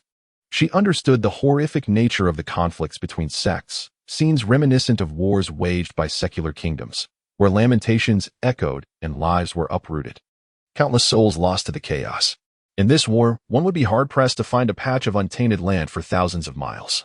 Had they departed from the Misty Mountains, they might have been swept into this brutal turmoil. Indeed, it seems we are better off remaining in the Misty Mountains. Su Bai nodded in agreement, a look of satisfaction gracing his face. Although this realm was dominated by demonic beasts, he believed that with utmost caution, these creatures would not dare to provoke them easily. He felt increasingly convinced that his decision to seek refuge in the Misty Mountains had been remarkably astute. Had he ventured elsewhere, he would likely have been embroiled in this conflict, or worse, captured by the Golden Core sects to serve as cannon fodder.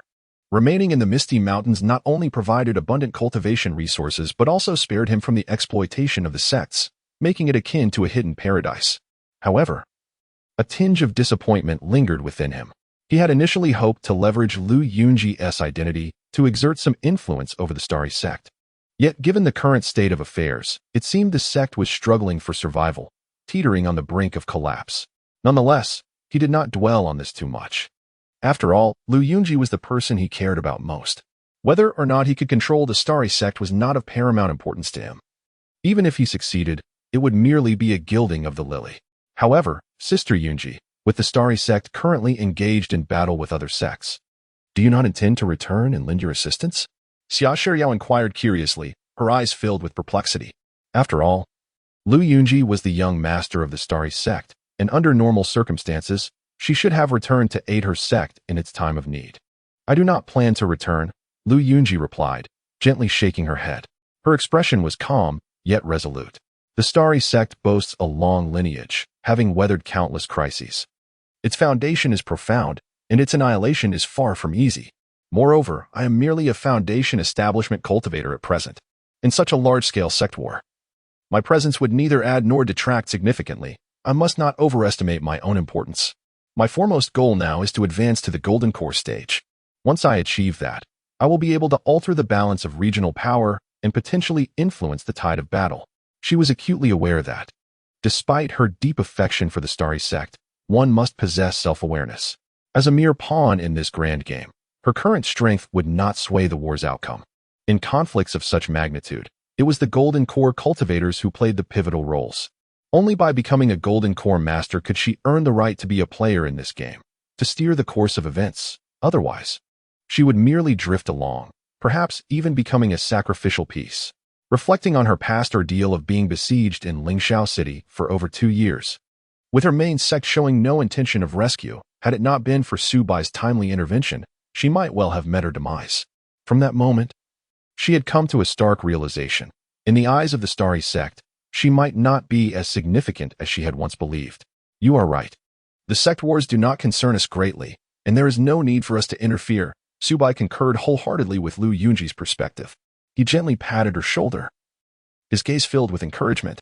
Your utmost priority now is to strive for the Golden Core realm. Once you attain the status of a Golden Core master, we will be able to face any peril with composure. Sister Yunji, do you intend to cultivate your Golden Core here? Curiosity sparkled in Ji Wanqing's eyes as she inquired, her expression radiating concern. Indeed, Lu Yunji nodded with confidence, her gaze filled with unwavering determination. This place is a commendable one for forming the Golden Core, endowed with a second-tier spiritual vein. Although it pales in comparison to the third-tier spiritual veins of the Starry Sect, the spiritual energy here is still barely adequate. Moreover, with the aid of the Golden Core elixirs, Ice Fire Spirit Essence, and Gathering Yuan Golden Pill, the significance of the spiritual vein diminishes considerably. Given just a few months, I am certain I will successfully form my Golden Core. As she spoke, she tightened her fist, as if she could already envision the moment she would become a Golden Core true person. Sister Yunji, you can count on me for your Golden Core endeavor. Xia Shiryao exclaimed eagerly, her face aglow with enthusiasm. Having just become a second-tier formation master, I can set up a second-tier gathering spirit array to help concentrate the Earth's spiritual energy for you. And I can also arrange a concealment array to mask your aura during the breakthrough, ensuring that no third-tier demon beasts in the mountains will detect you. With my assistance, I guarantee that no one will disturb your process of forming the Golden Core. Thank you, my dear sisters. I am truly fortunate to have you, Lu Yunji responded, a warm smile gracing her face, a wave of gratitude swelling within her heart. She increasingly felt that these individuals before her were her true family. And compared to the disciples of the Starry Sect, who could abandon their own at any moment, the bond shared among them was far more intimate and reliable. Chapter 142, The Foundation of the Physical Body. Before long, Lu Yunji entered a state of seclusion. The entire valley was fortified with a meticulously arranged second-tier grand formation, serving as a formidable barrier that diligently protected this area from any external invasion. Su Bai, Ji Wanqing, Xia Shiryao, and Mu Xiling took on the solemn responsibility of guarding the path, steadfastly remaining within the valley at all times. In truth, even without Lu Yunji's retreat, they rarely ventured out, dedicating most of their time to earnest cultivation within the valley. After all, they had recently ascended to the foundation establishment realm, and their foundations remained unsteady, necessitating a period for consolidation and reinforcement of their cultivation. During this time, the Yunwu mountain range became notably more vibrant. Numerous families of cultivators began to arrive, as many, like the Zhao family, sought refuge deep within the mountains to escape the turmoil of war. Consequently, the forest was often filled with the silhouettes of cultivators searching for suitable places to settle, constructing shelters in an attempt to find a sliver of tranquility amidst the pervasive danger of the mountain range. 3 months later, Subai was seated in a quiet chamber, fully engrossed in the operation of the Gu Xianjing, establishing a profound mental connection with the dragon elephant Gu within him. In an instant, a mysterious and magnificent force surged forth from the dragon elephant Gu, flooding into Subai's body like a torrential river. Under the nurturing of this power, Subai felt as if his body had been baptized by the divine essence of the dragon elephant, every cell rejoicing and teeming with an unprecedented vitality. The effects nothing short of miraculous. After undergoing numerous refinements through the power of the dragon elephant, his body underwent continuous transformation, and at last, today, a quantitative change ignited a qualitative transformation. Subai was overwhelmed with astonishment. He could distinctly perceive the heat radiating from his body, his blood surging like a roaring flame. Relentless and fervent. His muscles tightened with explosive strength, his bones became as hard as iron, seemingly capable of withstanding immense pressure. His skin underwent astonishing changes, emanating a mysterious luster. This series of transformations resembled his body evolving from that of an ordinary human into the physique of an ancient divine beast, with an exponential increase in the power within him. An ancient, primal aura emanated from his being, accompanied by an intimidating pressure. In a daze, mysterious runes flickered on the surface of his skin, shimmering with an unusual light, imbued with enigmatic and formidable power. Subsequently, a brilliant golden radiance burst forth from within him, enveloping his body in an impenetrable layer of protection. The ground beneath Subai was instantly reduced to powder under the impact of this terrifying force, revealing a vast pit. Cracks spread like a spider's web in all directions, causing the entire quiet chamber to tremble perilously under the onslaught of this power, showcasing astonishing destructive capability. The foundation of the physical body. Have I truly achieved the realm of physical foundation establishment? Joy sparkled in Subai's eyes as he deeply sensed the overwhelming transformation of the power within him. At present, his strength has reached an astonishing 12,000 caddies. With every subtle movement, he exudes an aura of cataclysmic power, reminiscent of ancient ferocious beasts re-emerging into the world. A mere flick of his fist could effortlessly reduce a first-tier demon beast to mere fragments. The vitality coursing through his veins is beyond comprehension. Each drop of blood brims with boundless energy, akin to miniature suns radiating warmth. Any common malevolent entities that dare to approach are instantly reduced to ashes by this vigorous life force. As Subai meticulously attuned himself to the transformations within his body, he discerned that the most remarkable alteration was manifesting upon his skin. At this moment, his dermis bore no resemblance to that of an ordinary human. It resembled the immaculate, warm sheen of jade, flawless and pristine, as delicate as the skin of a newborn. Yet, beneath this seemingly fragile exterior lay an immense reservoir of power. Deep within his skin were inscribed mysterious dark golden runes, exuding an aura of ancient mystique, rendering his skin incredibly resilient. Subai promptly recognized that this was the dragon elephant skin bestowed upon him by the dragon elephant Gu. According to legend, this skin originates from the primordial dragon elephant and possesses defensive capabilities that far exceed imagination. In comparison to divine dragons, which, while equipped with formidable scales, harbor the critical weakness of reverse scales. Once breached, their lives are forfeit. The dragon elephant's skin is flawless, devoid of any vulnerabilities. It not only boasts extraordinary physical defense, rendering it nearly immune to the physical assaults of chi refining stage practitioners, but it also withstands the onslaught of foundation establishment cultivators with a reduction of 60% in force. Moreover, the dragon elephant skin is endowed with formidable magical defense capabilities. The spells of ordinary chi refining stage mages are as ineffective as ants attempting to shake a tree in its presence. With a mere flick of his fist, Subai can effortlessly disperse such attacks. Even the spells of foundation establishment mages are diminished by 60% in potency. It can be said that this dragon elephant skin envelopes Subai as though he were clad in a mid-grade defensive spiritual artifact, possessing astonishing defensive prowess. Is this the might of the dragon elephant's form? Subai marveled inwardly. He had long anticipated that his continuous cultivation would yield significant benefits from the dragon elephant Gu. Yet he never fathomed it would aid him in achieving a corporeal foundation. This revelation is undoubtedly a tremendous surprise for him. Although his cultivation level has yet to transcend to the foundation establishment realm, his body has already attained the caliber of a foundation establishment body cultivator. This means that, relying solely on his physical strength, he can contend on equal footing with initial stage foundation establishment practitioners. Let me first examine my physical data. Su Bai's mind stirred as he promptly summoned his spiritual energy panel. Host, Su Bai, cultivation level, 9th layer of Qi refinement. Lifespan, 23 years. Aptitude, 6th grade spiritual root. Swordsmanship, 1st tier superior. Runes, 1st tier superior. Formation, 1st tier superior. Alchemy, 2nd tier inferior. Illusory demon transformation, minor achievement. 5 elements alchemy technique, major achievement. 7 apertures Linglong Heart Sutra, perceptive understanding. Fire explosion technique. Mastery, wind blade technique. Proficient, earth prison technique. Proficient, water spirit spell. Proficient, thunder light technique. Proficient. A series of detailed data presented before him, granting him a clearer understanding of his current strength. After 3 months of diligent training, his Qi refinement had seen a notable enhancement. However, the journey through the 9th layer of Qi refinement is inherently slow. For an ordinary cultivator to reach perfection, it typically requires at least a decade, if not longer. Su Bai's cultivation of the Gu Immortal Canon is particularly unique, as each Gu worm acts as an independent reservoir of spiritual energy. His advancement in cultivation necessitates not only the enhancement of his own spiritual power, but also the nurturing of the Gu worms, thereby rendering his training progress comparatively more languid. After 3 months, his cultivation had merely advanced by 12. Fortunately, his spiritual root had ascended to the 7th grade, placing him within the realm of moderate spiritual roots.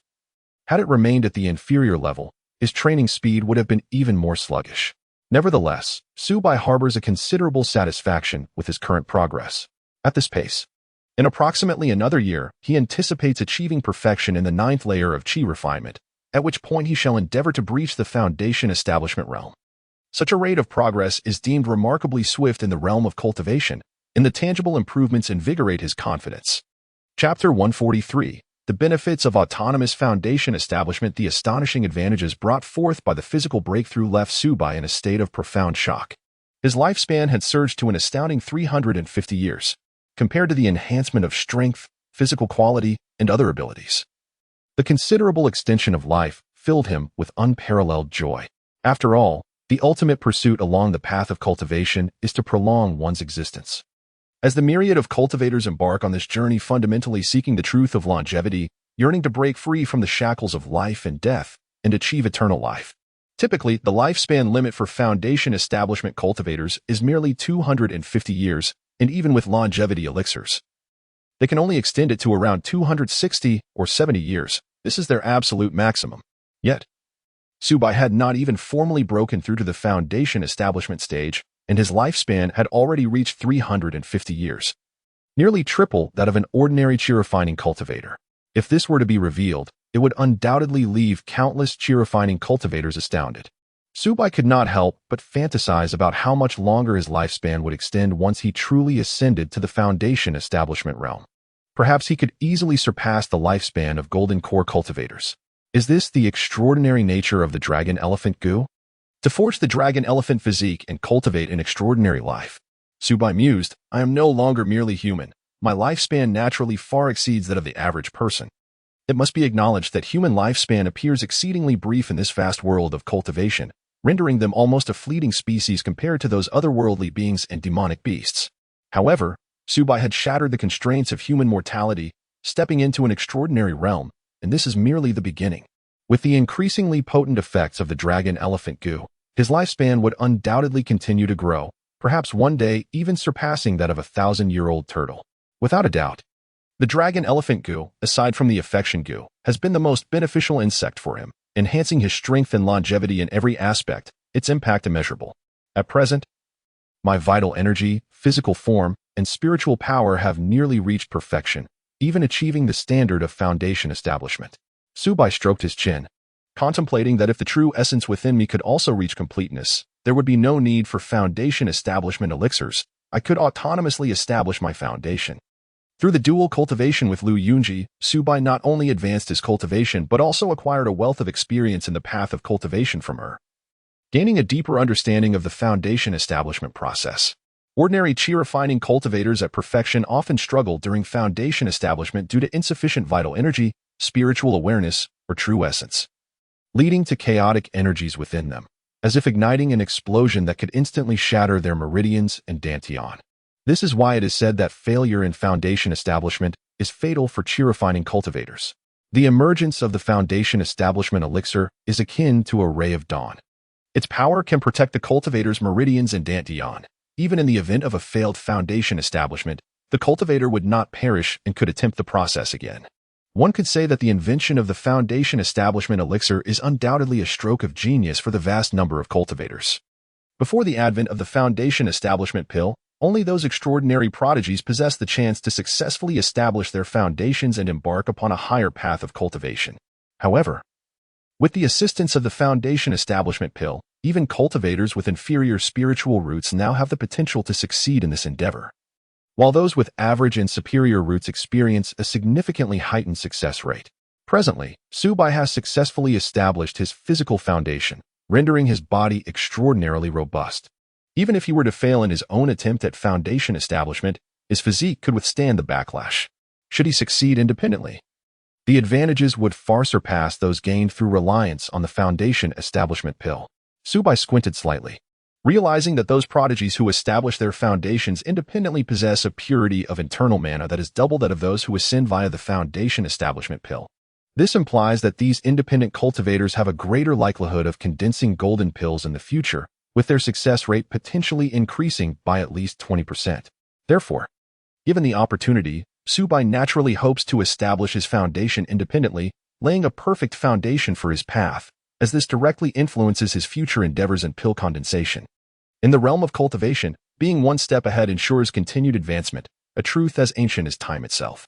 Now, with a physique comparable to that of a foundation establishment body cultivator, even failure would be inconsequential. Subai resolutely decided that he could indeed afford to attempt this. After all, his body is more than capable of enduring the repercussions of a failed foundation establishment, if it comes to that. Resorting to the foundation establishment pill would not be too late. With numerous trump cards at his disposal, he possesses ample confidence to take risks. After solidifying his state of cultivation, nightfall descended. His 3 wives had long since prepared a sumptuous feast for him, an array of delectable dishes laid out before him. In the Yunwu mountain range, where numerous demonic beasts roam, procuring meat through hunting is hardly a challenge for those with sufficient strength. With a crack, Subai stepped out of his secluded chamber and, as he gently settled onto the stool beside the dining table, the wooden seat could not bear the weight and instantly shattered into countless splinters. "My dear, has your body truly succeeded in foundation establishment?" Ji Wanqing was the first to sense the overwhelming aura emanating from Subai, akin to a volcano on the verge of eruption or a terrifying beast in hiding. His seemingly slender form concealed an intimidating power. "Indeed, Wanqing, your insight is remarkable. I unexpectedly succeeded in establishing my physical foundation at the onset of my cultivation." Subai smiled, albeit helplessly, as he acknowledged the sudden surge in strength that he was yet unable to control perfectly. In truth, this was not the first occurrence of such a situation. The monthly dragon elephant goo refinement would cause a sudden amplification of his strength, making it difficult to manage. In the past, he often inadvertently shattered household items, even breaking door frames and furniture with a mere palm strike. Now, with his physical foundation established, he possesses an immense strength of 120,000 pounds, making control even more challenging. It would take several days for him to adapt to this explosive power and return to a normal life. "Truly, my husband, your physique rivals that of a foundation establishment body cultivator. Does this not guarantee a tenfold certainty in your foundation establishment?" Mu Xiling's beautiful eyes sparkled with excitement. She was acutely aware that establishing a solid foundation in the physical body, coupled with the assistance of a foundational elixir, could elevate the success rate of foundation establishment to at least 80%. However, the difficulty of physical foundation establishment far surpassed that of chi cultivation, and the resources required were not something an ordinary cultivator could bear. One could not simply state it as such, rather. It could only be said that there was a certain degree of confidence. Subai humbly responded. To her surprise, her husband had swiftly caught up with their cultivation levels. She reminisced about the time when they first met, recalling that he was merely a first-layer chi cultivator back then. Xia Shiyao was filled with nostalgia, reflecting on the scene from years ago when she first encountered Subai. She had never anticipated that she would achieve foundation establishment so rapidly, nor did she expect Subai to catch up to their cultivation levels in such a brief span of time. Chapter 144, The Refusal of Alliance on this particular evening. Su Bai found himself seated at a table with 3 enchanting companions, surrounded by an array of delectable dishes that filled the air with enticing aromas. The atmosphere was imbued with joy, laughter echoing continuously among them, to commemorate Su Bai's momentous achievement of solidifying his physical foundation. The group indulged in a series of warm and delightful activities, which continued until the first light of dawn began to break. For Su Bai, such activities were effortless. His formidable physique, akin to that of a foundational cultivator, endowed him with exceptional stamina and boundless energy, enabling him to handle even more without difficulty. Just as he was basking in the joy of the evening, contemplating whether to celebrate further, Zhao Ling, a foundational cultivator, hurriedly sought him out. Su Daoist. Upon seeing Su Bai, Zhao Ling was taken aback. The powerful aura emanating from Su Bai enveloped him like a surging tide, causing his very soul to tremble. In that moment, Su Bai appeared to Zhao Ling not as the familiar companion he once knew, but as a primordial beast capable of inflicting harm, exuding an intimidating presence. Zhao Ling had previously harbored doubts regarding Su Bai's cultivation level. Despite appearing to be merely a chi-refining cultivator, Su Bai was accompanied by 3 foundational companions, which struck him as peculiar. It now became evident that Su Bai had mastered an exceptionally profound technique of concealing his aura, effectively masking his true cultivation level, which likely had already reached the foundational stage. Moreover, Su Bai's robust physique clearly indicated that he was indeed a foundational body cultivator. This suggested that Su Bai might be one of the rare cultivators who excelled in both law and body cultivation. In the realm of cultivation, the path of dual cultivation is notoriously arduous. Most practitioners who focus on a single path often find themselves hindered by their realms, exhausting their lifespans without achieving breakthroughs. To simultaneously traverse the paths of law and body cultivation demands resources of astronomical proportions. Those who dare to embark on this dual path are invariably endowed with extraordinary talent and remarkable capabilities. Zhao Daoist. To what do I owe the pleasure of your visit? Su Bai discerned the respect in Zhao Ling's demeanor and understood that his recent breakthrough in body cultivation had inadvertently revealed his true prowess. However, he had no cause for concern. With his current strength, he need not fear a foundational cultivator like Zhao Ling. At a certain level of power, maintaining a degree of prominence can serve to deter those with nefarious intentions, instilling caution in those who might wish him harm. Indeed, Su Daoist, Zhao Ling replied, his expression grave and voice low. It appears that foundational cultivators from the 9 Nether Demon sect have infiltrated the Cloud Mist Mountain range recently. Many of our fellow cultivators have already fallen victim to their sinister schemes. What? Su Bai's heart tightened at the news. Is this information credible? If cultivators from the 9 Nether Demon sect were indeed present in the Cloud Mist Mountain range at this time, it would spell significant trouble. Lu Yunji was currently in a critical phase of closed-door cultivation, striving to break through to the core formation stage, and any disturbance could jeopardize her success, potentially ruining her cultivation journey without a chance for redemption. It is indeed true. Zhao Ling's expression was grim. Nearby settlements had witnessed the untimely demise of several cultivators, all victims of the sinister technique known as the 9 Nether Devil Palm, employed by the 9 Nether Demon sect. Their bodies bore the marks of rampant malevolent energy, and the manner of their deaths was utterly tragic. Even 3 foundational stage companions had perished at the hands of this assailant. Undoubtedly, this perpetrator, whether a foundational elder of the 9 Nether Demon sect or not, was intricately linked to them. Wasn't the 9 Nether Demon sect currently engaged in warfare with other sects? How could a foundational cultivator venture into the Cloud Mist Mountains? Su Bai furrowed his brow, filled with perplexity.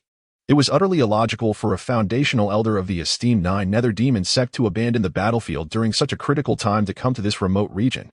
It was akin to a commander during the tumultuous 3 Kingdoms period suddenly reallocating elite troops to assault a distant barbarian land. Such actions reeked of suspicion.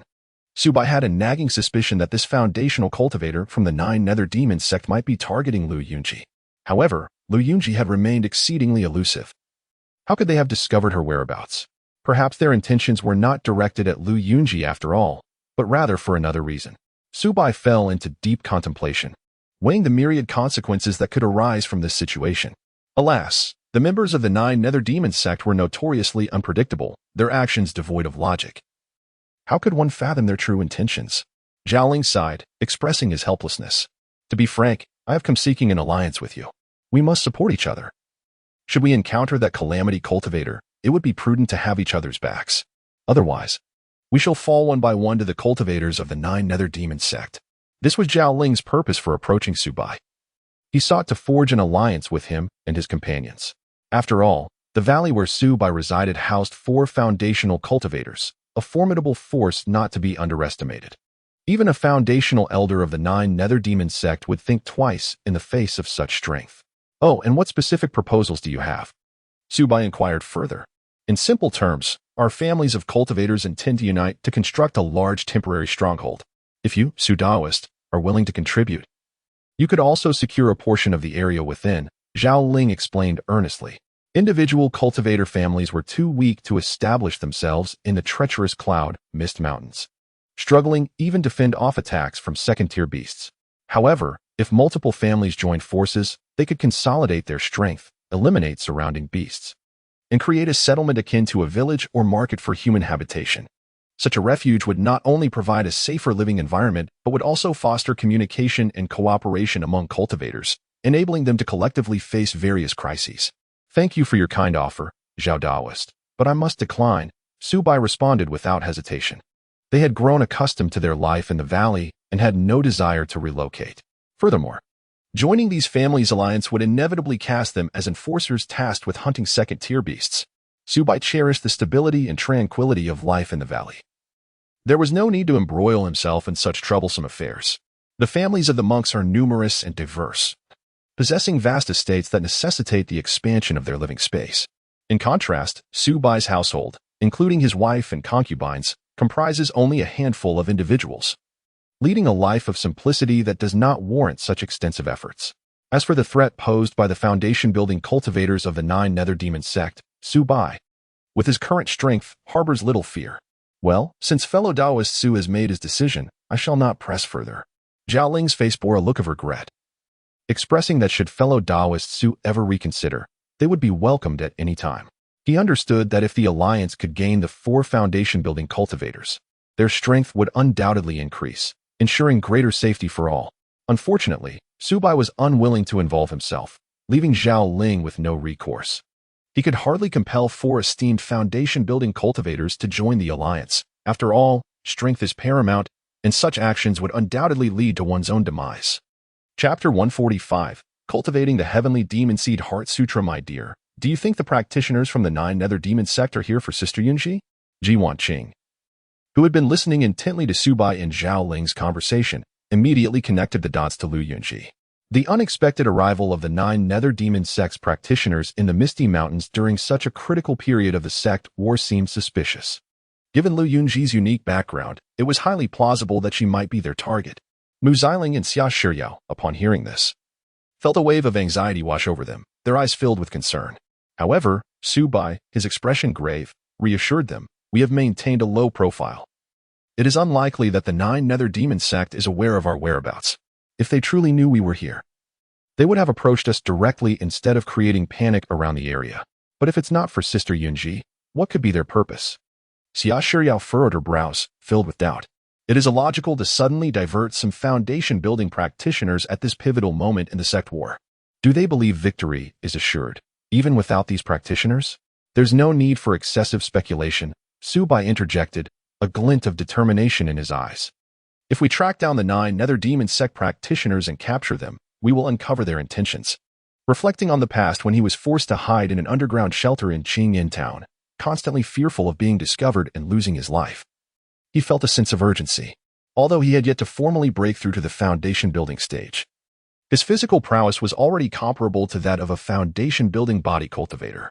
In terms of combat capability, he was not at all inferior to early-stage foundation practitioners. With the additional support of the Dream Soul Gu, his strength could multiply exponentially. Perhaps this was indeed the opportune moment for him to seek vengeance. With this thought, Su Bai focused his mind and commanded his clones, along with the gold-devouring insect, to spread out and meticulously search the mountains for traces of the 9 nether demon sect practitioners, instructing them to report back immediately upon discovery. In the blink of an eye, 3 days had passed. During this time, Su Bai had found nothing. He had not even caught a glimpse of the 9 nether demon sect practitioners. This was somewhat expected, as the Misty Mountains stretched for thousands of kilometers, vast and boundless, shrouded in clouds and featuring complex terrain. Even if someone intruded, they could easily remain undetected, making the search nearly impossible. Perhaps the practitioners from the Nine Nether Demon sect had sensed that their actions were being monitored and had temporarily concealed themselves, rendering them difficult to locate in the short term. Nevertheless, Su-bai did not dwell on this. For him, the most pressing matter was still his cultivation.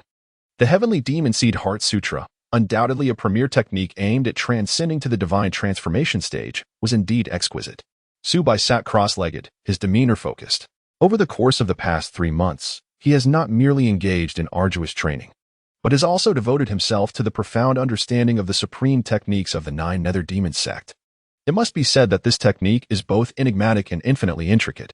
Were it not for the assistance of the spirit book Gu, he would likely find it exceedingly challenging to grasp its essence. It is no wonder that the demon sect has produced numerous prodigies throughout the ages. Yet those who can truly master this technique are few and far between. Even among those who succeed, many are driven to madness by the technique's adverse effects, ultimately succumbing to demonic deviation. After 3 months of contemplation, Su-bai finally discerned that the Heart Sutra of the Heavenly Demon Seed bears similarities to the Heart Sutra of the Seven Apertures, both classified under the Supreme Soul Secret Arts. However, while the Seven Apertures Heart Sutra emphasizes assistance, granting insight into the myriad phenomena of the world, the Heavenly Demon Seed Heart Sutra specializes in the manipulation of the human psyche, excelling in controlling inner demons. Each has its unique merits. The first level of the Heavenly Demon Seed technique involves the refinement of the demon seed. Su-bai's gaze sparkled with excitement. The so-called demon seed is, in essence, the seed of the inner demon. Practitioners must harness their own soul power to detach the inner demon from within, condensing it into a seed form. This seed of the inner demon is formless, colorless, and soundless, imperceptible to the ordinary person. Once successfully refined, it can silently infiltrate the body of an adversary. Should the opponent betray their promises, the demon seed will erupt instantaneously, transforming into an inner demon that devours the enemy's soul. Conversely, if the opponent remains loyal, the demon seed will remain dormant until trust is broken. The first level of this technique is exceedingly difficult to master, as ordinary practitioners often struggle to even detect their own inner demons, let alone detach and refine them into a demon seed. Only those with exceptionally powerful soul strength and a clear Tao heart can perceive the inner demons within. Different schools of thought approach the inner demon in vastly different manners. The Taoist sect emphasizes the complete eradication and annihilation of the inner demon, adhering to the principle of an unfeeling Tao. The Buddhist sect advocates for the salvation and purification of the inner demon, believing that all demons can be redeemed. In contrast, the demonic sect takes an opposing approach, attempting to tame the inner demon, coexisting with it, and transforming it into a weapon. However, coexisting with the inner demon is akin to wielding a double-edged sword. Should one be harmed by the inner demon, they risk falling into madness, with their soul being consumed, resulting in a fate worse than death. Those who can successfully harness their inner demons are indeed rare. Intriguingly, is this what the inner demon truly is? Su-bai calmed his mind, sitting cross-legged, focusing intently on perceiving his soul power, utilizing the unique abilities of the Dream Soul Gu. He distinctly sensed the tendrils of black aura entwining around his soul. These were the inner demons. It must be acknowledged that the Dream Soul Gu is indeed marvelous, enabling one to effortlessly perceive the existence of inner demons. In an instant, Su-bai immersed himself in contemplation, gently probing those black auras, and in that moment, he comprehended the nature of his inner demon. It was fear. Fear of the perilous world of cultivation, fear of being slain by unfamiliar cultivators, fear of betrayal and abandonment by a Tao partner, a myriad of fears intertwined, ultimately stemming from a profound dread of the unknown and death. It is this very fear that compels him to act with utmost caution, never venturing into perilous situations lightly. However, Su-bai does not perceive fear as a detrimental emotion. Rather, a modicum of fear serves as a catalyst for his advancement, instilling within him an insatiable desire to elevate his prowess and pursue loftier realms. First, he must draw forth these inner demons. A resolute gleam flickered in Su-bai's eyes as he began to chant the incantation of the Heavenly Demon Seed Heart Sutra. This technique is aptly named the Heavenly Demon Seed Heart Sutra due to its inscription of a unique mantra. When practitioners vocalize it using their soul's power, a formidable allure is generated, akin to the siren's song that lures sailors, compelling the inner demons to be irresistibly drawn forth, momentarily severing their connection to the soul. Practitioners must seize this fleeting opportunity to seal the inner demons, transforming them into demon seeds, which constitutes the core mystery of the Heavenly Demon Seed Heart Sutra. Chapter 146. 5 Demon Seeds in an Instant. Subai felt a dark, inky essence swiftly escaping from the depths of his soul, completely separating from it. As if breaking free from invisible shackles. At that moment, his soul seemed to be reborn, an unprecedented clarity washing over him. Akin to a long dusty mirror that had been polished to a brilliant sheen, radiating light once more. The heart demon is to the soul what an indelible stain is to a pristine surface. If not eradicated, it would weigh the soul down, clouding its purity. Over time, these heart demons would grow like creeping vines within the soul, gradually entwining and confining it, causing it to lose its inherent lucidity. Still the demons. A sharp light flashed in Subai's eyes as he resolutely commenced the next step. In truth, the first layer of the Heavenly Demon Seed Sutra encompasses 3 principal techniques. The first, the summoning technique, which can draw forth heart demons. The second, the sealing technique, designed to imprison and seal these demons. And the third, the refining technique, which can transmute heart demons into demon seeds. Only by mastering these 3 techniques in harmony can one genuinely cultivate the first layer of the Heavenly Demon Seed Sutra. At this moment, bolstered by the wondrous assistance of the book curse, Subai seemed to enter a realm of profound enlightenment, his heart devoid of all tumult. Casting aside every emotion to be left with pure reason, his hands moved swiftly in intricate gestures, fluid as flowing water, and in a mere instant, he firmly imprisoned the heart demon within him. The heart demon appeared to be ensnared by an invisible mental cage, struggling desperately yet unable to escape even a fraction. Subsequently, the cage began to constrict, compressing the heart demon to its utmost limits. Ultimately, the heart demon could no longer move. Condensing into a tangible seed, this was the heart demon seed. Accomplished. At the moment the demon seed took form, Subai shuddered, an indescribable sense of achievement swelling within him.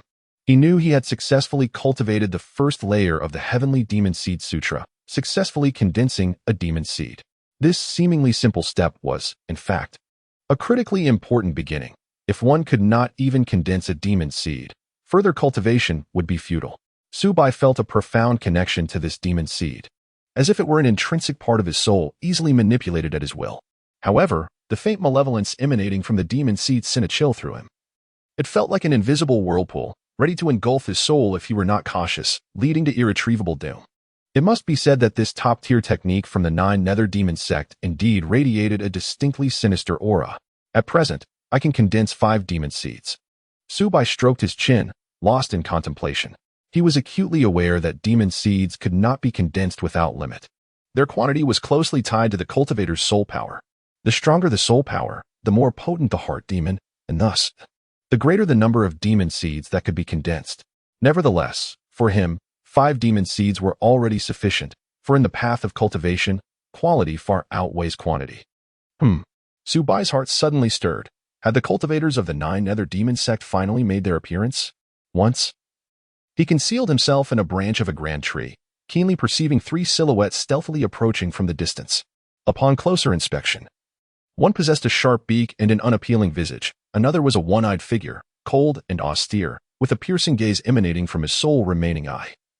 The last was entirely bald, devoid of even a single strand of hair. Despite their peculiar appearances, an overwhelming aura of strength radiated from them, unmistakably indicating that they were all foundational-level cultivators. Wait a moment, isn't that sharp-beaked fellow one of the demonic cultivators who besieged Lingxiao City? Subai narrowed his eyes, scrutinizing them as memories surged forth like a tidal wave. Indeed, this individual had once participated in the encirclement of Lingxiao City. It was astonishing that they would cross paths again after such a long interval. In the past, Subai had been but a timid little cultivator before these demonic beings, quaking in fear of being discovered and losing his life. Yet now, his chi training had reached the 9th layer, and his physical prowess rivaled that of foundational body cultivators. In terms of combat capability, he was on par with foundational-level cultivators. This presented an excellent opportunity for revenge. A flicker of resolute, murderous intent flashed in Subai's eyes, and a cold, lethal aura enveloped him. How could he forget the ferocity and ruthlessness of these cultivators from the 9 Nether Demonic sect? Were it not for their instigation, Lingxiao City would still be a sanctuary for roaming cultivators. The peace that had endured for over a century was shattered by the arrival of these demonic cultivators, leading to countless individuals losing their homes and lives. Had he lacked the means for vengeance, Subai might have silently endured. However, Now he possessed the strength to contend with the demonic cultivators, and everything would be drastically different. Whether to safeguard Lu Yunji's safety or to exact revenge. The three foundational cultivators of the nine nether demonic sect were doomed to perish today. With this thought, Subai held his breath, concealing his presence, quietly awaiting the opportune moment to strike. Meanwhile, the three foundational cultivators of the nine nether demonic sect remained blissfully unaware of being targeted, believing themselves to be unobserved and gathered together without a hint of vigilance. The sharp-beaked cultivator, named Wang Hu, the bald one called Zhang Ming, and the one-eyed figure known as Li Bao were all esteemed foundational elders within the nine nether demonic sect. Curse it, where has Lu Yunji hidden herself? The sect master was not mistaken, was she? Could she be hiding within this misty mountain range? Wang Hu grumbled impatiently. According to sect intelligence, for over half a year, Lu Yunji had neither returned to the Starry Sect nor been seen in Lingxiao City, with no trace of her found on any of the routes back to the sect. Zhang Ming's expression was grim, his gaze sharp as he coolly analyzed. Thus, her only possible hiding place is likely deep within this misty mountain range. Only there could she evade our nine nether demonic sect's pursuit. Humph, that female cultivator has long since fallen victim to our sect's heart corrosion poison. Leaving her with but half a life, Li Bao scoffed disdainfully. Even if we ignore her, she won't survive for long. She'll eventually perish in these mountains. Right now, at such a critical juncture in the battle against the three major sects, the sect master has chosen to reassign us three foundational cultivators, clearly indicating his discontent with us and his desire to prevent us from achieving merit. Li Bao was filled with indignation, believing that being far removed from the battlefield equated to losing the opportunity to earn merit. Who could argue otherwise? The cloud and mist mountain range was vast and boundless. That woman could easily conceal herself in some corner, leaving us at a loss as to where to search. It was akin to fishing for a needle in the ocean, purely a waste of time. Wang Hu gritted his teeth in frustration for in his eyes. Finding a person within this expansive mountain range was an utterly impossible endeavor. Yet, one could not dismiss the situation so lightly. Zhang Ming, his expression grave, spoke in a low tone, asserting that if they could indeed locate the Starry Sect's young master, Lu Yunji, and capture her, it would represent an invaluable bargaining chip for our nine nether demon sect. In such a case, the sect master of the Starry Sect would have no choice but to comply. Chapter 147. Not a scratch. Humph, how effortlessly it is spoken. Wang Hu scoffed, his face etched with disdain. Who doesn't he know that capturing that woman would bring great merit? Yet, the crux lies in whether we can even locate her. After all this time, have we any assurance that the three of us can succeed? This is nothing but a fool's dream. I refuse to believe in such improbable fortune. In his view, finding Lu Yunji amidst the vast misty mountain range is akin to chasing a mirage. Deep down, he harbors no faith in his ability to fulfill this task. In truth, not finding her is not a grave concern. A sly smile crept onto Zhang Ming's face as he leisurely remarked, when the sect leader issued this mission, he never specified the consequences of failure. A stroll through the misty mountains will suffice for our report, how effortless that would be. At present, our demonic sect is embroiled in fierce conflict with the Qifeng sect, the Xiandan sect, and the Xingqian sect. This war is perilous. Even foundational cultivators risk losing their lives with a single misstep. We might as well seize this opportunity to evade the storm, though there could be merits to be gained in battle. The risks are simply too great to warrant such reckless endeavor. Zhang Ming calculated astutely in his mind, viewing this task as a fortuitous escape from the brutal sect war. Indeed, many foundational families have taken refuge in the misty mountains during this time. Li Bao's eyes sparkled with excitement, rubbing his hands together. These family cultivators are exceedingly wealthy. If we can plunder a few, we stand to gain immensely. The spoils from disposing of those foundational cultivators were substantial, far more profitable than engaging in sect warfare. Having savored the sweetness of plunder, Li Bao could hardly suppress his desire at the thought of the treasures adorning those family cultivators. However, it seems our previous actions have stirred them. The nearby family cultivators have banded together, making it difficult to strike again. Wang Hu lamented, if only we could ensnare all those family cultivators in one fell swoop. The wealth would be unimaginable, perhaps enough to elevate me to mid-foundational stage. Do not be hasty, their gathering is advantageous, Zhang Ming remarked, a glint of malice flashing in his eyes. I possess a century-old demonic allure herb. Its fragrance can attract a multitude of demonic beasts. Even second-tier ones cannot resist. If we place this herb at their encampment, the beasts will swarm, and we won't even need to lift a finger. These fellows will be torn to shreds. Zhang Ming confidently laid out his plan, his face radiating with self-assurance. So it is. No wonder you've remained on the sidelines, observing their alliance. How clever, truly ingenious. Li Bao exclaimed, unable to contain his applause. The Misty Mountains are abundant with demonic beasts. If we can incite a large-scale beast tide, it would be more than sufficient for us. Li Bao envisioned the scene of those family cultivators being engulfed by the beast tide, grinning from ear to ear. He deemed this plan infallible. Even in failure, there would be no loss. But in success, a fortune awaited, truly a risk-free venture. Indeed. You nefarious rogues of the Nine Hells demonic sect bring calamity wherever you tread. A chilling voice suddenly echoed, as if emerging from the depths of the underworld, proclaiming that today none of you shall escape alive. The speaker was none other than Su Bai. He had been lurking in the shadows, observing the three demonic cultivators for quite some time, and had finally identified the perfect moment to strike. During this period, he had continually honed his powers, and now, facing these once dreaded adversaries, his heart burned with unquenchable fury. Who goes there? The three demonic cultivators were taken aback, their hair standing on end. They could not fathom that, in this desolate place, an ambush awaited them. Even more inexplicable was the fact that their formidable spiritual senses had perceived nothing, as if their foe had materialized from thin air. Before they could react, an invisible yet overwhelmingly potent wave of spiritual energy surged forth, instantly impacting them. This was Su Bai's Dream Soul Goo activating its Dream Invasion skill, a terrifying force capable of directly assaulting the soul. In an instant, the three demonic cultivators were seized by agonizing headaches, as if struck by a colossal hammer, their souls ensnared by a mysterious force, plunging them into a chaotic dreamscape. Their consciousness blurred and their bodies beyond their control. Su Bai had mastered the use of the Dream Soul Goo, and the activation of this skill was silent and elusive, leaving his enemies defenseless. Die! Su Bai erupted from the mist, his speed akin to lightning. His target was Zhang Ming, the most cunning among the trio, posing the greatest threat. Each step Su Bai took reverberated through the ground, reminiscent of an ancient beast awakening. Oh no! At the precipice of life and death, Zhang Ming, fueled by sheer willpower, managed to break free from the dream's grasp. Just as he regained consciousness, he beheld Su Bai's fist, propelled by the howling wind, hurtling towards him. This punch encapsulated the entirety of Su Bai's might. The air resonated with the roars of dragons and tigers, and the surrounding space seemed to warp under the force of the blow. Bang! Zhang Ming had no time to evade. The fist struck his chest with tremendous force. He felt an overwhelming surge of power, as if a great mountain had collided with him. The precious mid-grade defensive artifact he wore shattered like paper under the might of that punch. Zhang Ming's chest was pierced through, blood splattering as he was sent hurtling backward like a kite cut from its string, crashing heavily to the ground, lifeless. Damn it, how dare you ambush us? Li Bao and Wang Hu finally emerged from the dream state, witnessing Zhang Ming's tragic demise. Their expressions morphed into a mixture of shock and rage, their eyes turning crimson like two enraged beasts. Li Bao swung his serrated blade, while Wang Hu hefted a massive wolf-fang club, both charging towards Su Bai with lethal intent. Faced with their onslaught, Su Bai stood his ground, a hint of disdain in his gaze.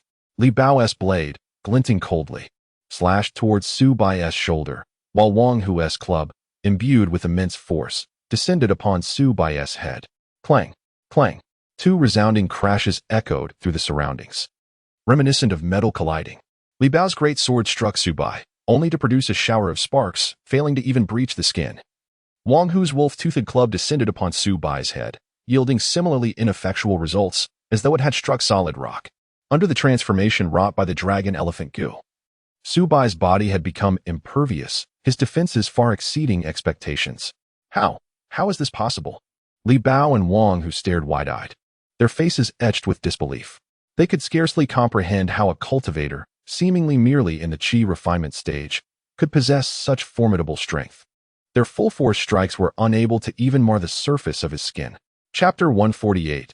Testing physical strength. The scene before Li Bao and Wang Hu left them utterly astounded, their mouths agape in disbelief. The spectacle was simply too outrageous.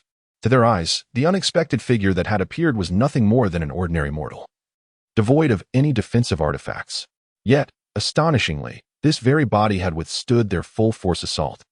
This implied that the strength of this individual's physique was on par with that of a low-grade defensive spirit tool. If this were to be divulged, who would believe it? It was utterly preposterous. Are you a Foundation establishment cultivator? Li Bao's voice trembled, laced with fear and confusion. Even an ordinary Foundation establishment cultivator could not possess such a terrifying physique. Who are you? Which sect sent you to kill us? Li Bao and Wang, who were both alarmed and enraged, and at this moment, the seed of retreat had already taken root in their hearts. The man before them, Su Bai, was nothing short of a monster. His body had been tempered to resemble a low-grade spirit tool. The sheer horror of it was unlike anything they had ever heard of. No Golden Core sect could possibly cultivate a Foundation establishment practitioner of such caliber. It was simply unfathomable. If this continued, they would likely meet the same fate as Zhang Ming. As practitioners of the demonic path, they were adept at recognizing the winds of change. Sensing the dire situation, their instinctive reaction was to flee, for as the saying goes, while the green mountains remain, one need not worry about firewood. Is that all you've got? Have you forgotten to eat? A hint of mockery curved Su Bai's lips as he flexed his wrist. Put in a bit more effort. You're disappointing me. In truth, Su Bai had deliberately taken their attacks head-on to test the strength of his current physique. Although this was merely a clone, possessing only half the power and defensive capability of his true self, the results were astonishingly beyond his expectations. Through prolonged tempering with the dragon elephant goo, his skin had transformed into the divine dragon elephant skin, a substance far removed from ordinary human flesh. It bore wondrous powers, easily resisting both magical and physical assaults, provided the intensity of the attack did not exceed its limit. It could mitigate the impact to a minimum or even achieve complete immunity. Just as before, when faced with the full-on assault from the two early-stage Foundation establishment cultivators, he remained entirely unscathed. Such defensive capability was truly beyond imagination. At this moment, Su Bai comprehended why legendary divine beasts were so formidable. Ordinary beings struggled to inflict even the slightest harm upon their skin, let alone contend with them. The disparity between them was akin to a chasm. Retreat. Li Bao and Wang, who exchanged fearful glances, no longer daring to linger. The grudge against Zhang Ming was now an afterthought, after all. They were merely acquaintances, nothing mattered more than their own lives. Now, Su Bai was nothing short of a monster in human guise. They were no match for him. The two fled in opposite directions, hoping that perhaps one of them might escape, avoiding total annihilation. However, they had vastly underestimated Su Bai's capabilities. In an instant, a formidable surge of spiritual power surged forth, as Su Bai's dream soul goo launched its assault. This force deftly struck the souls of Li Bao and Wang Hu, rendering their bodies immobile, as if frozen in time. A dreadful realization dawned upon them.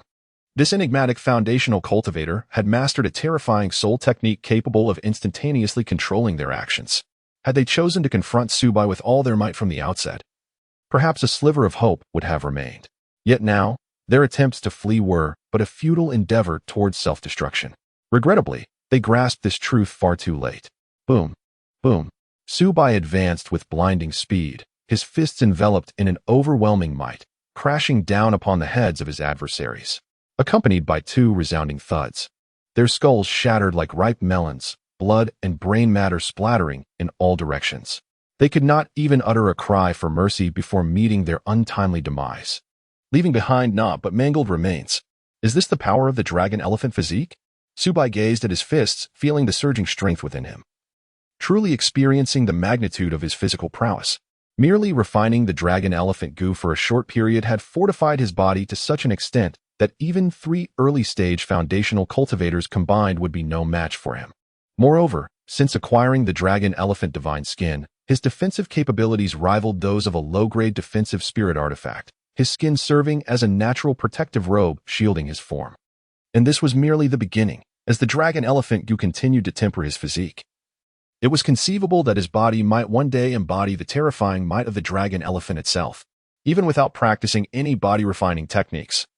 The mere honing through the dragon elephant goo could elevate his physique beyond that of many physical cultivators. After all, how many could truly compare their physical attributes to those of divine beasts? The effects of most body-refining techniques merely approached that of demonic beasts. What a pity that they perished so swiftly. Su Bai furrowed his brow, a flicker of regret flashing in his eyes. He had intended to test the power of the demonic seed, but it seemed he would have to wait for another opportunity. Su Bai observed that upon activating the blood of the dragon elephant within him, it appeared to have an effect on his soul, instilling him with boundless courage and martial intent, as if he had truly transformed into a divine beast. Perhaps this was a slight side effect of the dragon elephant goo, altering his original disposition. However, in light of the tremendous benefits gained, Such a minor drawback was hardly consequential. Ah, I must first collect the souls of these 3 foundational cultivators. A thought crossed Subai's mind, and he immediately commanded the Dream Soul Goo. Instantly, a powerful vortex of energy surged forth from the Dream Soul Goo, devouring the souls of the 3 foundational demonic cultivators. A torrent of immense soul energy flooded into the Dream Soul Goo, its aura rapidly ascending. Could it be? Is it on the verge of breaking through to the second tier?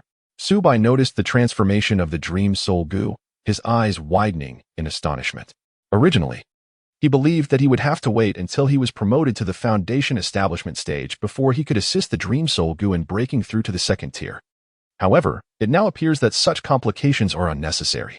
Having devoured the souls of 3 early-stage Foundation Establishment cultivators, it felt to the Dream Soul Goo as though it had ingested 3 potent elixirs. Its cultivation had already reached the pinnacle of the first tier, and now, with the infusion of such immense soul energy, it was poised to transcend that limitation.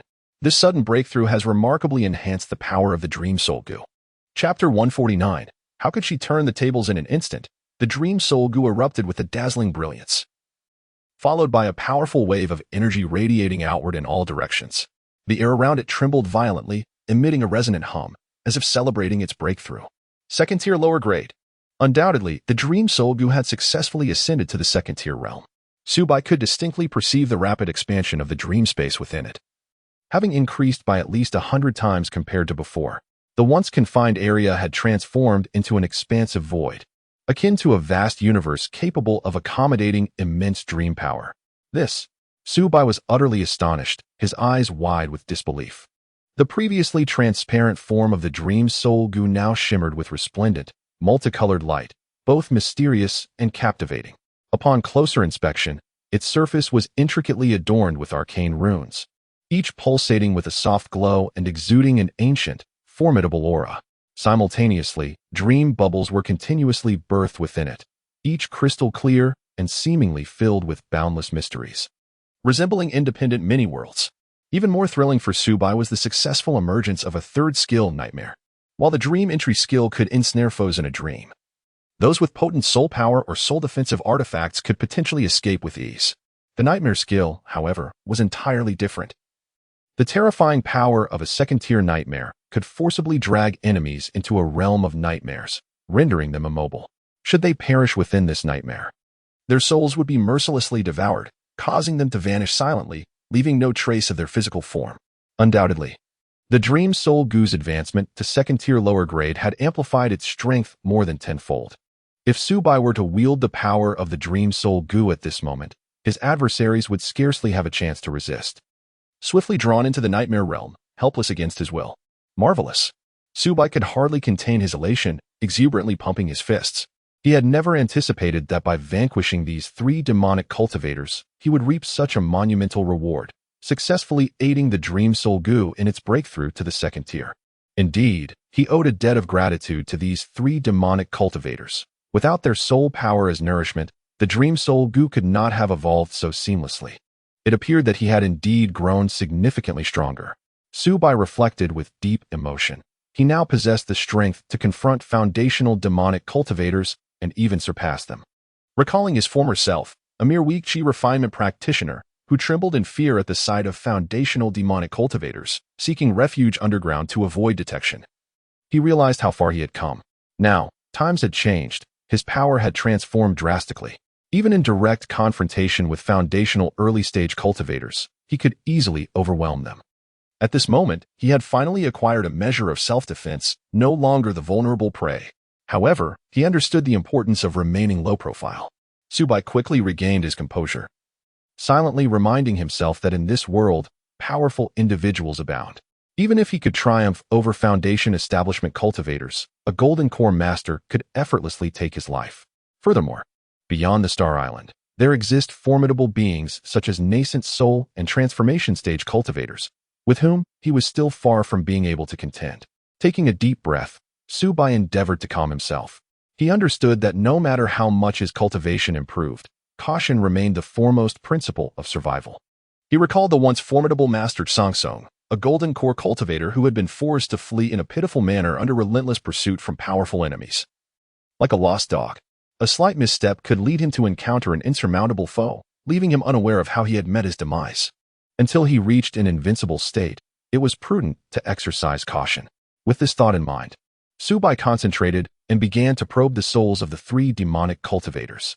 He was eager to uncover the reason for their presence in the Yunwu mountain range, for it was of utmost importance to him. If the 9 nether demon sect had indeed discovered Lu Yunji's whereabouts, they would need to flee immediately. Even if it meant disrupting Lu Yunji's alchemical process, they must vacate this perilous place without delay. As it turned out, moments later, Subai's taut nerves finally relaxed. The trio had not genuinely discovered Lu Yunji's location. Rather, they merely suspected she was hiding there and were taking a chance. Moreover, their search was limited to 3 months, after which they had to return to the 9 nether demon sect, regardless of the outcome. As long as Lu Yunji's presence remained undetected by the sect, there was still hope. Furthermore, the 9 nether demon sect was currently engaged in a critical conflict with other sects, rendering it impossible to dispatch additional Foundation establishment cultivators to the Yunwu mountain range. As for Golden Core Masters, they would certainly not move lightly. Even the loss of a single Golden Core cultivator could significantly impact the war's outcome. Thus, the Golden Core Masters of the 9 nether demon sect would remain stationed at their headquarters, unlikely to depart easily. With a swift motion, Subai vanished from sight, his hand sweeping to collect the storage bags of the 3 demonic cultivators. However, he did not intend to return to the valley with his avatar. Instead, he ventured deeper into the Yunwu mountain range. No one could guarantee whether these storage bags were ensnared with special traps. If he recklessly brought them back to the valley, and the 9 nether demon sect were to track him, the consequences would be dire. Yet, should he lead his avatar deeper into the mountains with the bags, even if the 9 nether demon sect cultivators pursued him, they would be diverted.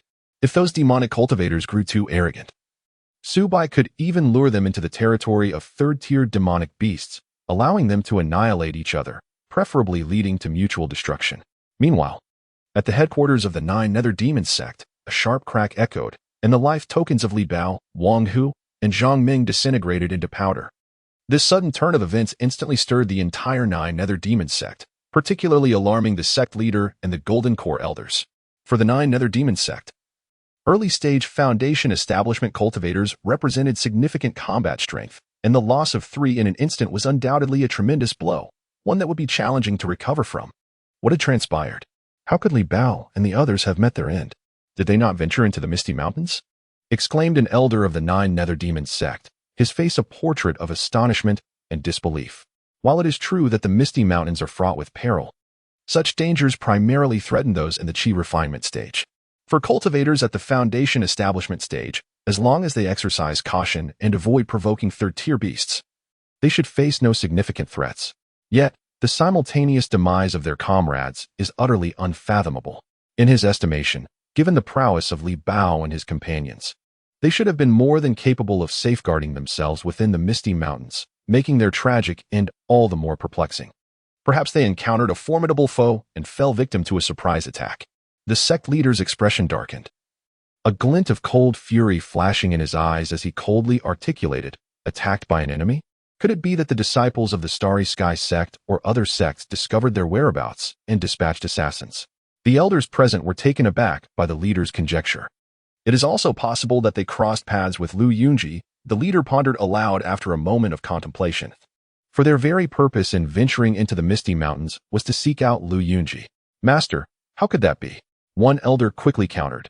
"Lu Yunji was afflicted by our sect's unique poison, the heart corrosion powder. She should have long since succumbed to its effects, making it impossible for her to still be alive, let alone to have slain Li Bao and the others."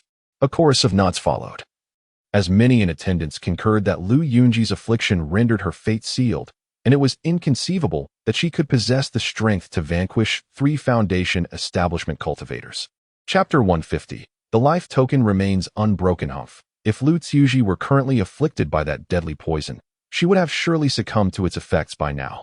The leader of the 9 nether demon sect scoffed, a glint of ruthlessness flashing in his eyes. According to the information relayed to us from the Starry sect, Lu Tsuji's life token remains intact, which indicates that she is alive and well. This is the very reason I am resolute in dispatching individuals to search for her whereabouts. Whether we ultimately discover a living person or a corpse, I demand a clear account.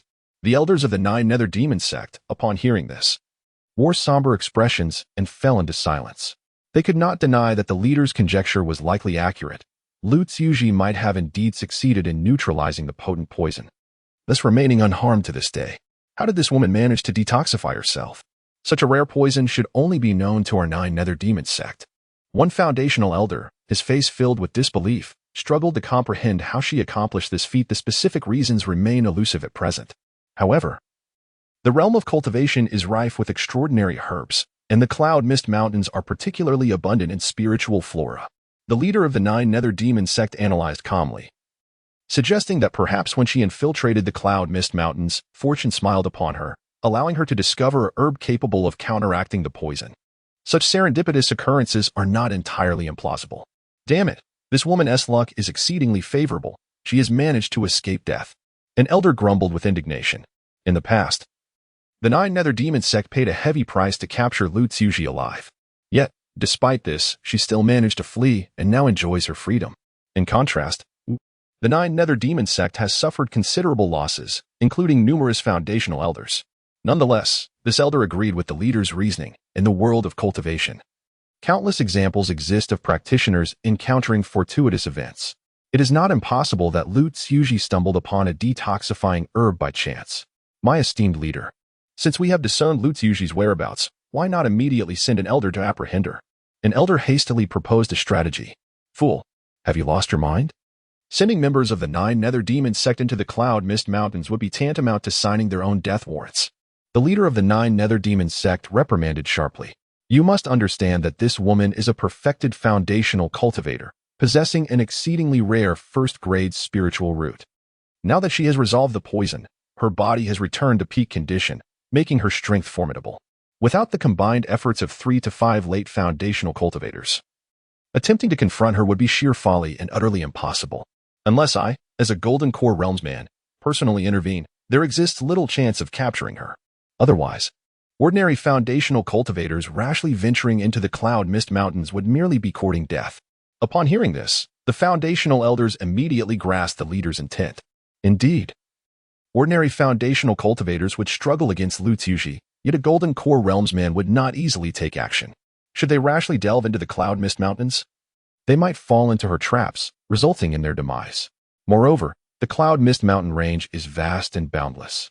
Even if 4 or 5 late-stage foundation establishment cultivators were dispatched, it would be unlikely for them to locate her within a short span of time. Should their search yield no results, a significant amount of combat power would be ensnared within the mountains, proving to be a grave loss. The sect leader also yearned to eliminate Lu Tzuji, this treacherous foe, yet with the current strength of the 9 Nether Demon sect, it would indeed be a formidable challenge to contend with her. At present, our foremost objective is to annihilate the Starry Sect. A glint of avarice flashed in the sect leader's eyes. The Starry Sect, once the ruling nascent soul sect of this island, possesses a depth of resources beyond imagination. If we could eradicate it, the benefits reaped by the 9 Nether Demon sect would be immeasurable. His singular desire to obliterate the Starry Sect stemmed from his covetousness for its legacy and wealth. As a former nascent soul sect, the Starry Sect has accumulated innumerable resources. Should we succeed in its destruction, he might procure sufficient resources to ascend to the nascent soul realm, thereby gaining a lifespan of a millennium. Such temptation was irresistible. Even if it required expending considerable strength from the 9 Nether Demon sect, he was resolute in ensuring the success of this plan. However, esteemed sect leader, Lu Tzuji is a perfected foundation establishment cultivator. If she were to successfully ascend to the Golden Core during this period, she would undoubtedly become a significant threat to us in the future. An elder anxiously cautioned. Ascend to the Golden Core? Upon hearing this, the sect leader could not help but scoff. Even if she possessed a first-grade spiritual root, the path to Golden Core ascension is far from simple. One must seclude oneself within a third-tier spiritual vein to have even a slim chance of ascending to the Golden Core. As foundation establishment cultivators, you should be acutely aware of the arduousness involved in this ascension. Should she recklessly attempt to condense her core in the outside world, it would be tantamount to courting death, with no chance of success. He utterly disbelieved that Lu Tzuji could achieve core condensation. After all, the environment for core formation is paramount. Condensing a core within a third-tier spiritual vein could boost the success rate by at least 10 to 20%. However, the success rate would significantly diminish within a second-tier spiritual vein. Although history does record an extremely rare few cultivators achieving core condensation within a second-tier vein. Such occurrences are indeed as rare as phoenix feathers or qilin horns. He did not believe Lu Ziuji would possess such extraordinary luck. Otherwise, the world of cultivation would be teeming with golden core masters. Indeed, esteemed sect leader, the elders of the 9 Nether Demon sect nodded in agreement, acknowledging this sentiment. Currently, amidst the sect war, a perfected foundation establishment cultivator holds little significance in the grand scheme of things. Whether she exists or not would scarcely alter the course of the conflict. Let us temporarily spare Lu Ziuji, allowing her to live a while longer. Once the sect war determines a victor, regardless of where she may hide, she shall find no path to survival. As for her potential success in core condensation, they deemed it utterly fantastical, fully aware of the challenges involved in the process. 3 months later, during this time, the Cloud Mist mountain range remained tranquil and serene. Ever since Su Bai vanquished Li Bao, Wang Hu, and Zhang Meng, peace had been restored, and no further incidents of robbery occurred. Curiously, the 9 Nether Demon sect exhibited no signs of activity, having sent no cultivators to this region. At this moment, Su Bai was seated in a tranquil chamber. Having concluded a round of meditation, he gently stroked his chin, his mind filled with perplexity. According to his expectations, the 9 Nether Demon sect, having lost 3 foundation establishment cultivators, ought to be in a furious uproar, likely dispatching a multitude of practitioners into the Misty Mountain range for a thorough search. Yet, the reality was starkly different. The 9 Nether Demon sect seemed utterly indifferent, as if the demise of those 3 foundational demon cultivators held no significance whatsoever, with not a single soul appearing to seek vengeance. This truly exceeded his expectations. However, for Su Bai, this was undoubtedly a fortuitous development. The less the 9 Nether Demon sect concerned themselves, the more freedom they would have to flourish once Lu Ziuji successfully advanced to the core formation stage. Akin to fish leaping freely in the vast ocean and birds soaring high in the sky. Chapter 151. The Tao companion of the Golden Core true person Su Bai was deeply immersed in the tranquility of his cultivation when suddenly a jolt of intense sensation coursed through him. Raising his gaze, he observed the entire valley undergoing a dramatic transformation. The rich spiritual energy of heaven and earth surged like a tidal wave, coalescing in midair to form a colossal vortex of spiritual essence. At the very heart of this vortex lay the cave dwelling where Lu Yunji was in seclusion. The spiritual energy from the entire second-tier spiritual vein seemed to be drawn by an invisible giant hand, frantically rushing towards the cave, leaving other areas nearly devoid of any energy available for others to absorb. At that moment, Ji Wanqing, Xia Shiyao, and Mu Xiling also sensed the anomaly. Ceasing their cultivation to fix their gazes intently on the distant cave.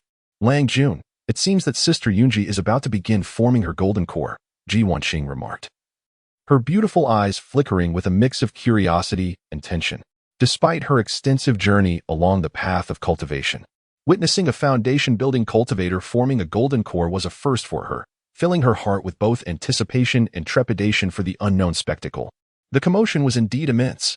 Fortunately, the valley was protected by a second-tier grand formation. Otherwise, if this phenomenon were to leak out, Su Bai furrowed his brows, a hint of relief in his tone. He understood that in the perilous Yunyan Mountains, the anomalies produced during a cultivator's ascension could easily attract the attention of ferocious beasts. Especially with such a significant fluctuation in spiritual energy, any misstep could potentially incite a beast tide, with disastrous consequences. Lang Jun need not worry. The Misty Rain Illusion Array I have set up is a second-tier water-based grand formation that can harness the power of the mist, effectively concealing the anomaly.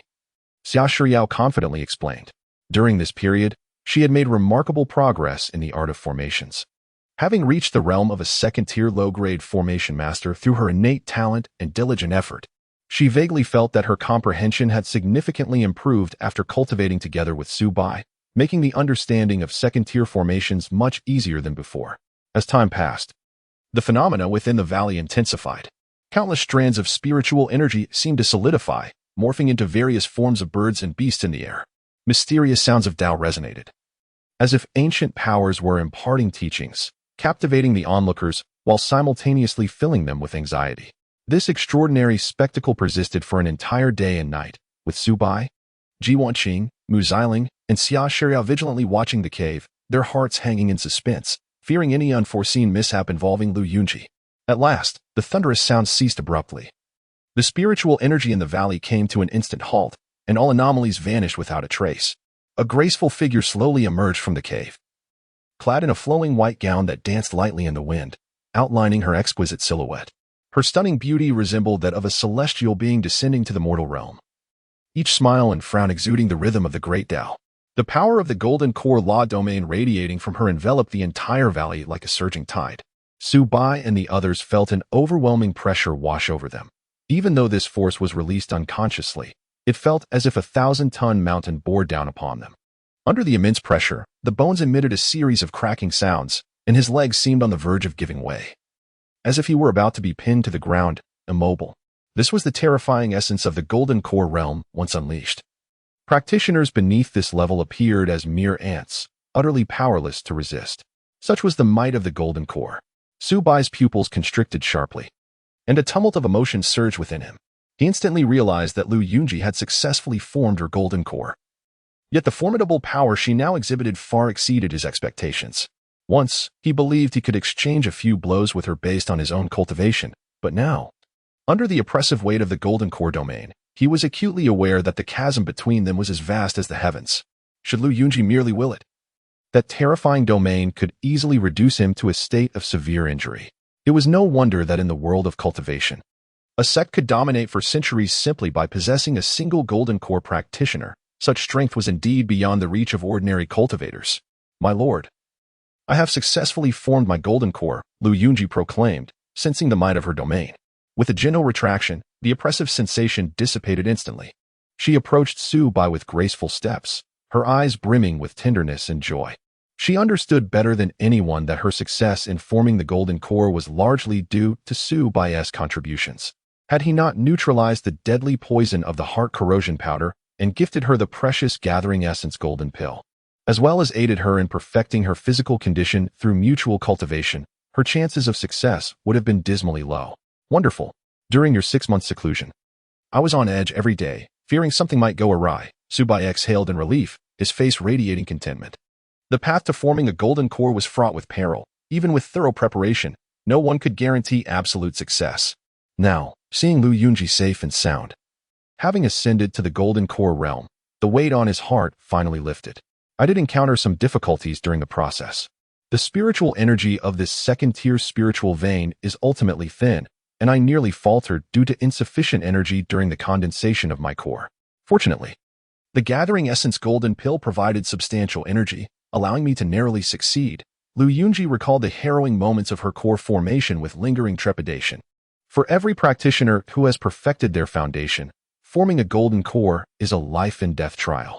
While a chi-refining practitioner has the opportunity to retry with a foundation establishment pill after a failure, a foundational practitioner has but one chance to form their core. Failure means there is no room for a second attempt. It is precisely for this reason that, without thorough preparation, one would never dare to attempt it lightly. She had the courage to try forming her core solely because of the 3-tiered gathering essence golden pill. Now that she had succeeded, her future gleamed with promise.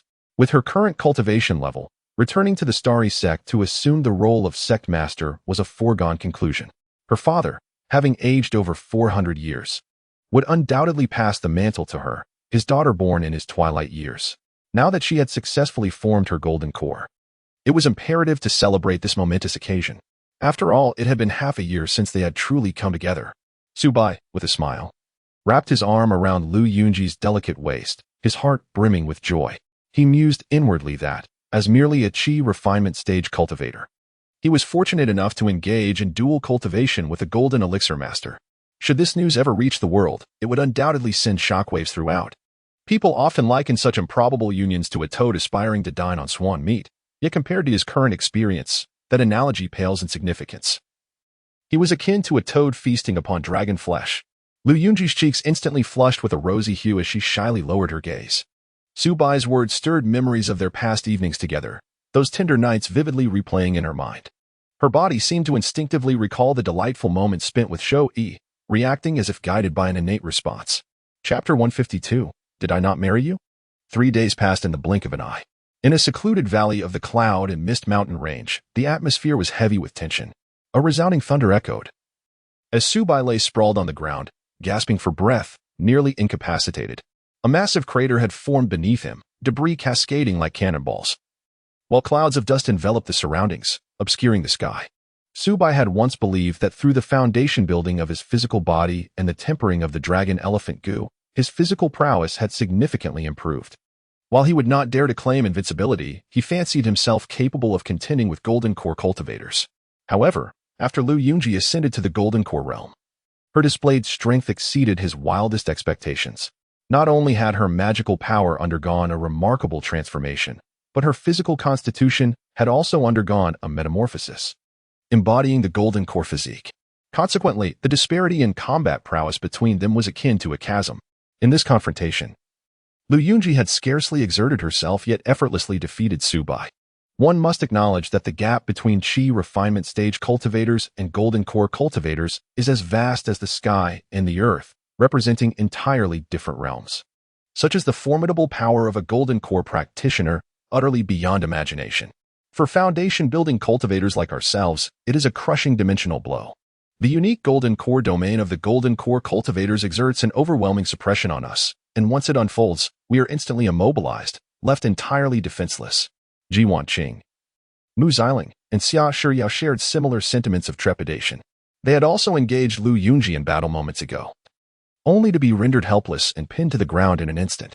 At this moment, they profoundly realized the insurmountable gulf that lay between them and the Golden Core practitioners. No wonder Golden Core cultivators are deemed true overlords, capable of establishing vast powers that endure for centuries, ruling over territories. With such strength, even a coalition of numerous foundation-building cultivators would stand no chance against a Golden Core practitioner. There is no denying that ascending to the Golden Core realm represents a fundamental transformation. Practitioners below the Golden Core are utterly incomparable. Lu Yunji was filled with reflection.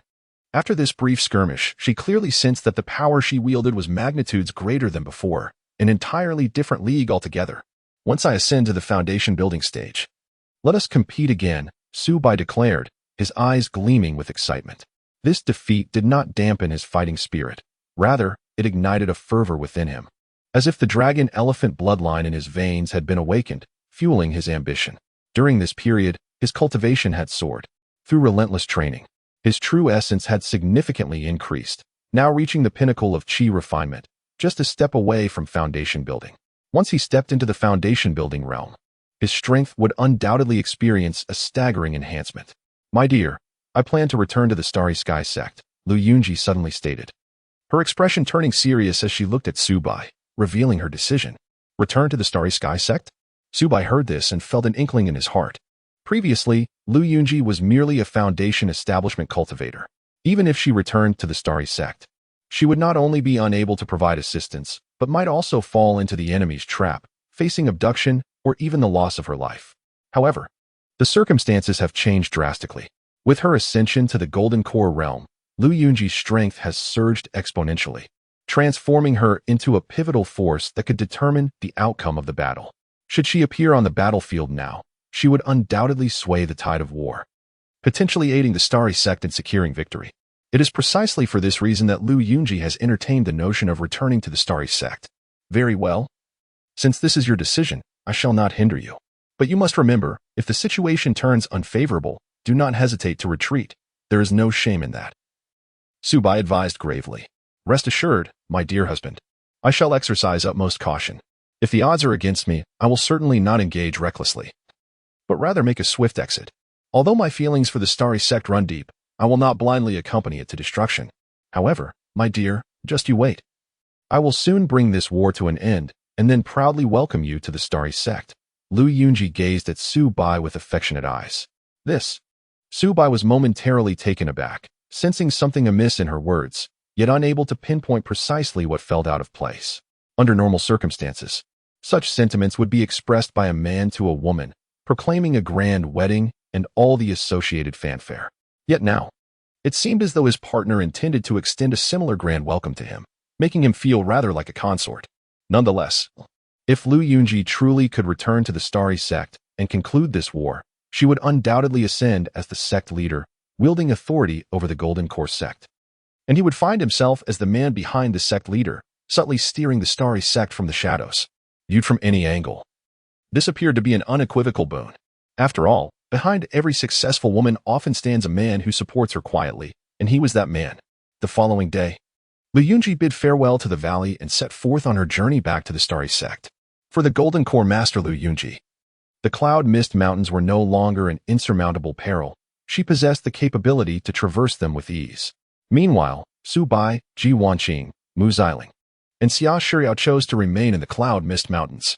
Given their current strength, their impact on the war would be negligible. Ultimately, the decisive factor in the outcome of the war rested with the Golden Core Masters. So they believed it prudent to wait until the war had fully concluded before making their way to the Starry Sect. Naturally, Su Bai had no desire to become embroiled in such a perilous conflict. After all, should he encounter a Golden Core Master, he would likely have no opportunity to escape. At this moment, he was wholly immersed in his cultivation. Given my current state, achieving foundation establishment is not impossible, but attaining a flawless accomplishment is challenging. To realize perfect foundation establishment, one must not only have their vital energy, spiritual awareness, and true essence reach perfection, but more critically, the three must harmonize and resonate as one. Only then can it be deemed a perfect foundation establishment. In this manner, even without the aid of foundational elixirs, one could establish a solid foundation independently, perhaps even aspire to the path of enlightenment. A resolute light flickered in Su Bai's eyes. To be candid, he was not in haste to lay his foundation at this moment. For Su Bai, establishing a foundation was merely the inception of an extensive journey in cultivation. This realm was paramount, influencing his future endeavors on the path of spiritual growth. The more perfect this foundation, the smoother his subsequent ascension would be, and the fewer bottlenecks he would encounter, should he achieve a flawless foundation. The probability of success when advancing to the Golden Core stage could increase by at least 20%, an effect comparable to consuming a rare and precious elixir. Hence, considering the long-term path ahead, Su Bai was willing to invest a certain amount of time to meticulously refine his cultivation. After all, he was still young, with ample time at his disposal, and there was no need for haste. This period of refinement spanned a full month. Su Bai distinctly sensed that his vitality was increasingly approaching perfection, and the true essence within him flowed like a mighty river, forming a flawless cycle. At that moment, it seemed he merely needed to discover the pivotal resonance point to instantaneously establish his foundation and officially become a foundational cultivator. However, just then, a group of uninvited guests shattered the tranquility of the valley. This assembly comprised disciples of the Starry Sect, led by an elder in the later stages of foundation establishment, accompanied by a dozen or so Qi refinement disciples, all bearing expressions of reverence as they approached the valley. Chapter 153. Snatching from Other Women? Uncertain of the identities of the venerable figures before him, Su Bai gazed at the sudden appearance of the Celestial Star Sect's cultivators in the valley. He surmised that it was undoubtedly Lu Yunji who had summoned them, for no one else knew of his presence here. Thus, he remained calm and unperturbed, exhibiting no concern for his own safety. "Your humble servant, Lu Wan," the elder introduced himself, his face adorned with a sycophantic smile. Although he was over 200 years old and a cultivator at the foundation establishment stage, his demeanor towards Su Bai was exceedingly amiable, bordering on obsequious. Ordinarily, it would be the Qi refinement stage cultivators who sought favor from those of the foundation establishment, but the current circumstances were quite the opposite. His attitude was certainly warranted. For the young man before him, with a fair countenance, was none other than the consort of Lu Yunji, the current leader of the Celestial Star Sect. This connection alone compelled him to show the utmost respect. It is essential to recognize that this man had the backing of a Golden Core Master. Offending him would equate to incurring the wrath of a Golden Core Master. Even though his lifespan was dwindling, his family still thrived, and his descendants were all aspiring to join the Celestial Star Sect. Therefore, he could not afford to offend this prominent figure destined to rise within the sect. "Leader, has Yueshi ascended to the position of Sect Master?" Su Bai raised an eyebrow, his heart already suspecting as much. Yet hearing it from the elder's own lips still took him by surprise. He had not anticipated that within merely a month, Lu Yunji would ascend to the leadership of the Celestial Star Sect. Indeed, the elder Lu Wen nodded respectfully. Upon returning to the sect after her advancement to the Golden Core stage, the previous sect master immediately abdicated, allowing her to assume the role of the new sect master seamlessly. He briefly recounted the events that transpired. They had come to this location strictly in accordance with Lu Yunji's instructions to escort Su Bai and the others back to the Celestial Star Sect. "But are you not currently engaged in battle with the 9 Nether Demon Sect and the Blood Shadow Valley, among other Golden Core factions? How fares the situation?" Subai inquired with curiosity. Naturally, we have achieved a resounding victory. Elder Lu Wen's face radiated joy. Originally, our Celestial Star sect, alongside the Clear Wind sect and the Xian Dance sect, formed a trifecta alliance, comprising a total of 6 Golden Core Masters. In contrast, the 9 Nether Demon sect, Blood Shadow Valley, and the Murong and Nagong clans boasted 8 Golden Core Masters, giving them a distinct advantage in the ongoing conflict. Our alliance faced successive defeats. However, at that critical juncture, Sect Master Lu suddenly appeared, having already attained the Golden Core stage, which provided us with a crucial trump card. In a meticulously orchestrated ambush, our Golden Core Masters struck decisively, encircling the adversary's Golden Core Masters. Sect Master Lu unleashed the superior magic weapon, the Golden Jiao Scissors, and effortlessly vanquished 3 of their early Golden Core Masters, showcasing an unmatched prowess. The outcome was inevitable. The 9 Nether Demon sect, Blood Shadow Valley, and the Nangong clan each suffered the loss of a Golden Core Master, while the remaining Masters sustained injuries to varying degrees. In this battle, we achieved a resounding victory, completely annihilating the alliance of the 9 Nether Demon sect and forcing them into a retreat, ultimately compelling them to sign a treaty under duress. They ceded 15 cities of loose cultivators, along with 5 spirit stone veins and 3 crimson gold veins. At this point, his face was brimming with uncontrollable excitement. Clearly, this triumph allowed the Starry Sect to hold its head high once more. Previously, the situation for the Starry Sect was dire, teetering on the brink of annihilation, with everyone engulfed in trepidation. However, the sudden emergence of Lu Yunji, who successfully ascended to the Golden Core stage, enabled the Starry Sect to boast 3 Golden Core realists, garnering widespread acclaim. Today, the Starry Sect stands as the preeminent sect within 100,000 miles. Even the Qifeng sect, Xiandan sect, and 9 Nether Demon sect, as well as Blood Shadow Valley and other Golden Core sects, must regard it with a modicum of reverence. Indeed, this time, the Starry Sect has truly demonstrated its might. Who would dare to belittle us henceforth? We owe a great debt of gratitude to our esteemed sect master for intervening in a timely manner. Otherwise, the Starry Sect would have faced dire consequences. Indeed, our sect master has utterly salvaged the Starry Sect this time. Otherwise, it is hard to fathom how many lives would have been lost. Numerous disciples of the Starry Sect in the Qi refinement stage engaged in fervent discussions, filled with deep emotions. Reflecting on the battles against the 9 Nether Demon sect and other sects, countless disciples had perished, and in the face of such brutal warfare, human life seemed as fragile as that of ants. The battlefield resembled a merciless meat grinder, devouring innumerable lives. Fortunately, they ultimately triumphed. Otherwise, it is inconceivable how many more would have perished. They actually won. Upon hearing this, Ji Wanqing, Mu Xiling, and Xia Shiyao were equally astonished. They truly did not expect that this battle would be won so effortlessly, marking a complete victory. Yet this also highlighted Lu Yunji's formidable prowess. Despite just ascending to the early stages of the Golden Core realm, she displayed terrifying combat strength, rendering her invincible among her peers. This has established Lu Yunji as the most esteemed sect master of the Starry Sect in recent years. After all, being able to slay 3 Golden Core realists from opposing forces is a testament to her extraordinary capabilities. May I inquire who these 3 companions are? At this moment, the Elder Lu Wen noticed Ji Wanqing and the other female Foundation establishment cultivators. He could sense their vigorous and robust auras, indicating they were remarkably young practitioners who had ascended to Foundation establishment. Apart from Lu Yunji, he had never encountered such youthful female cultivators of Foundation establishment, and their demeanor seemed distinct from those of other sections. Ah, they are all my partners, Subai introduced, naming Ji Wanqing, Mu Xiling, and Xia Shiyao, clarifying that they are not sect disciples but rather come from a background of loose cultivation. What? Upon hearing this, not only was Elder Lu one of the Foundation establishment astonished, but the several Qi refinement stage disciples of the Starry Sect nearby were also left speechless, hardly able to believe their ears. My heavens, is this true or false? The fair-faced man before them is not the partner of Sect Master Lu Yunji?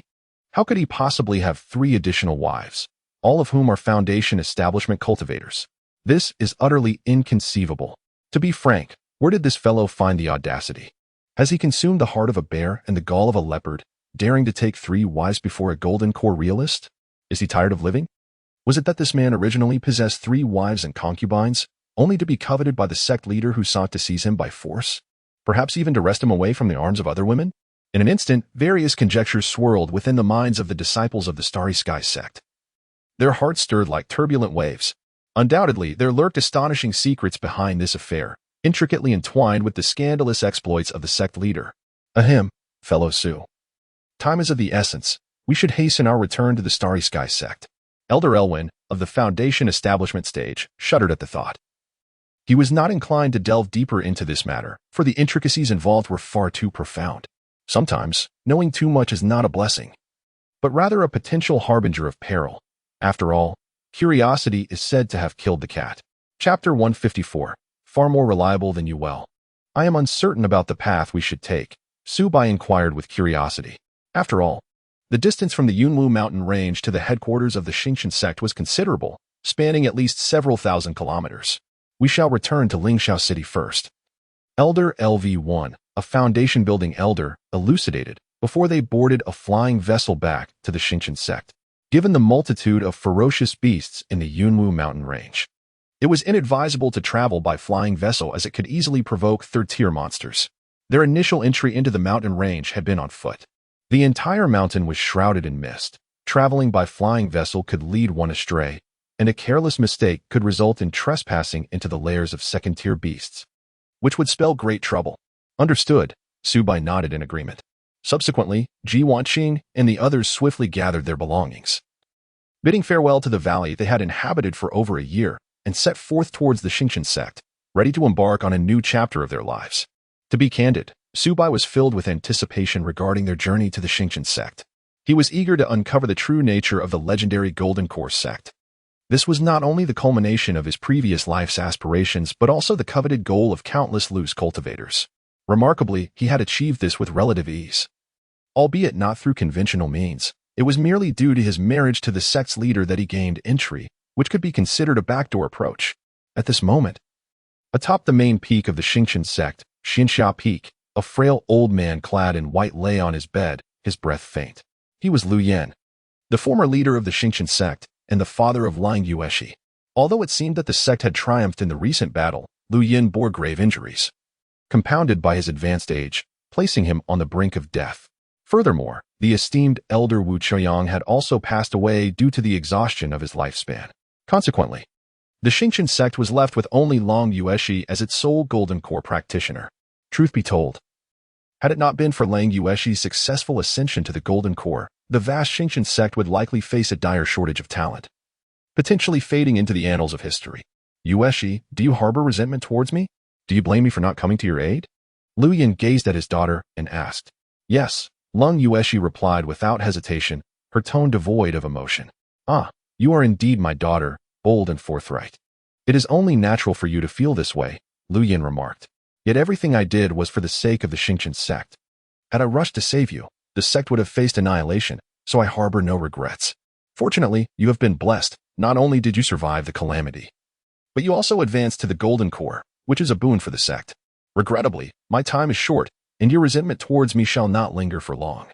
Lu Yan smiled faintly, appearing remarkably magnanimous. At the twilight of life, it seemed that all burdens could be laid to rest, even if his daughter bore him animosity. He felt indifferent, for in death, all things become void. Upon hearing her father's words, Lang Yueshi maintained a stoic expression, silently gazing at him without uttering a word. By the way, once I pass, please do not make this matter public. Just say that I am in seclusion. Lu Yan continued. For it is indeed common for Golden Core cultivators to seclude themselves for decades.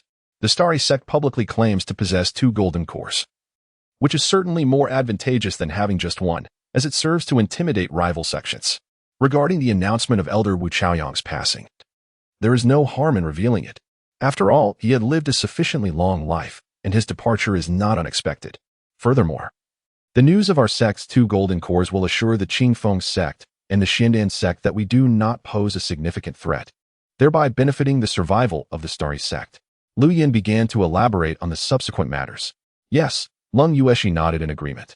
By the way, is that man you had Elder Elwin bring back to the Starry Sect truly your partner? Can he be trusted? Lu Yan shifted the subject abruptly, for he could not help but care about his daughter as companion. After all, his daughter, whom he had cherished for so many years, was now to be wed to another man, leaving him with a complex array of emotions. He is trustworthy, far more than you are, father, Lang Yueshi replied. He is the one who can cure the poison afflicting me. Without him, I doubt I would have returned safely, let alone achieved my golden core. As she mentioned Su Bai, her demeanor softened significantly, no longer as cold as before. Her heart raced involuntarily, a fervent emotion welling up within her. After all, she had not seen her beloved for a month, and her feelings of longing had intensified.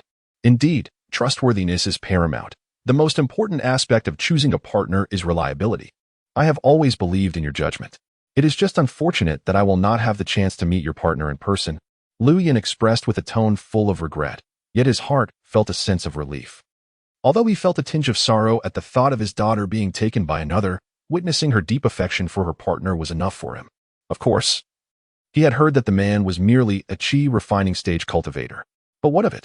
In the realm of cultivation, Golden Core male practitioners may take multiple qi refining or foundation establishment disciples as their consorts, and naturally, Golden Core female practitioners can do the same. Should dissatisfaction arise in the future, one may simply cast aside their partner. After all, as a Golden Core true immortal, taking a few concubines is but a trivial matter. In this world of cultivation, strength and power are paramount. Possessing formidable abilities grants one the freedom to act as they wish.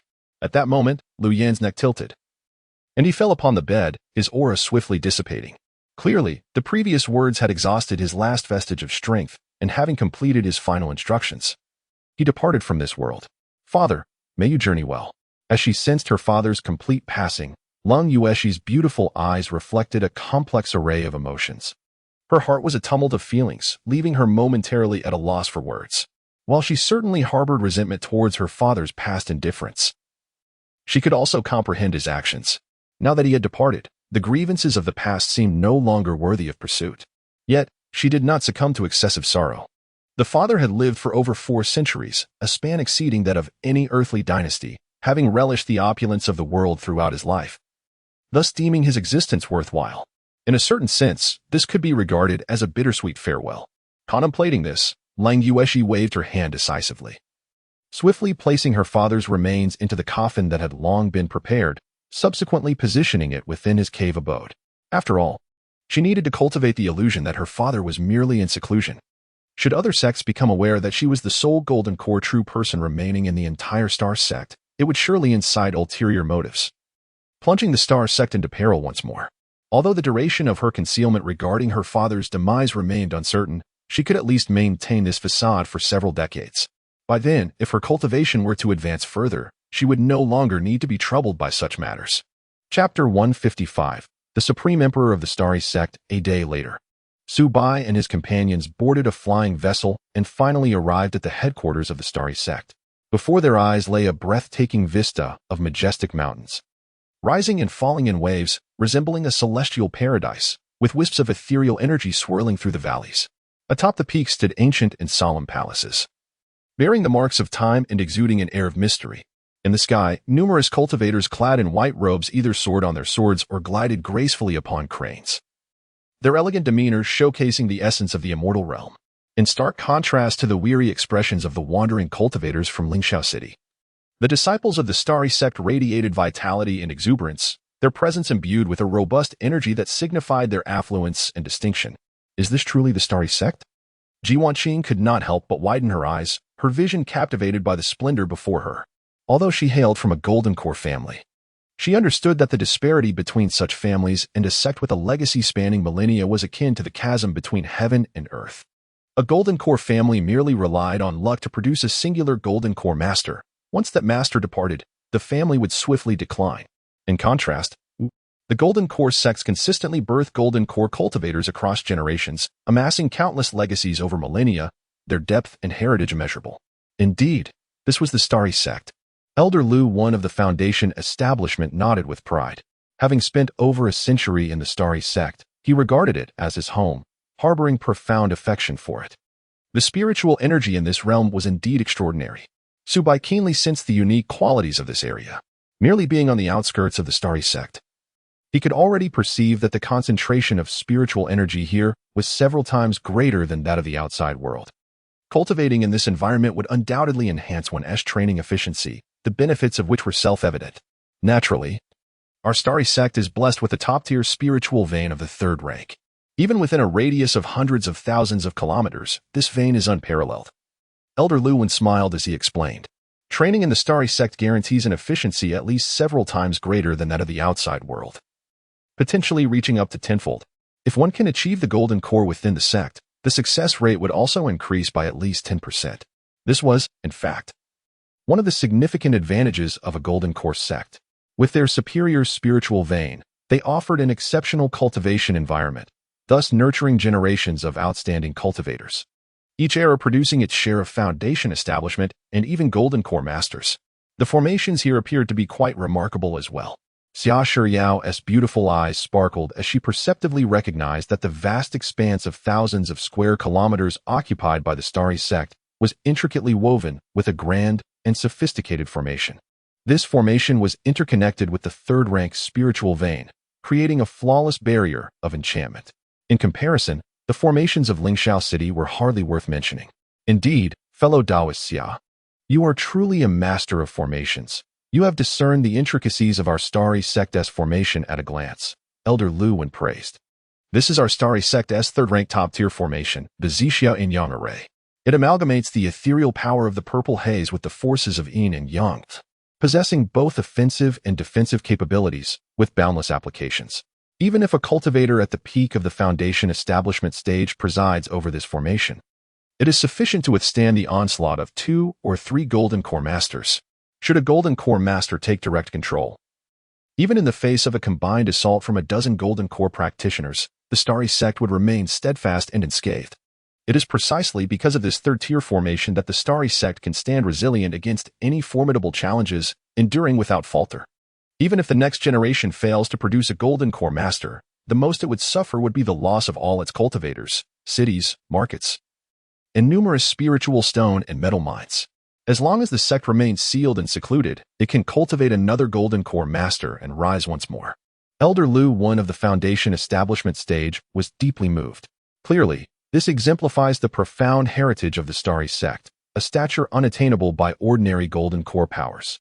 Typically, when a golden core master falls, such powers swiftly perish.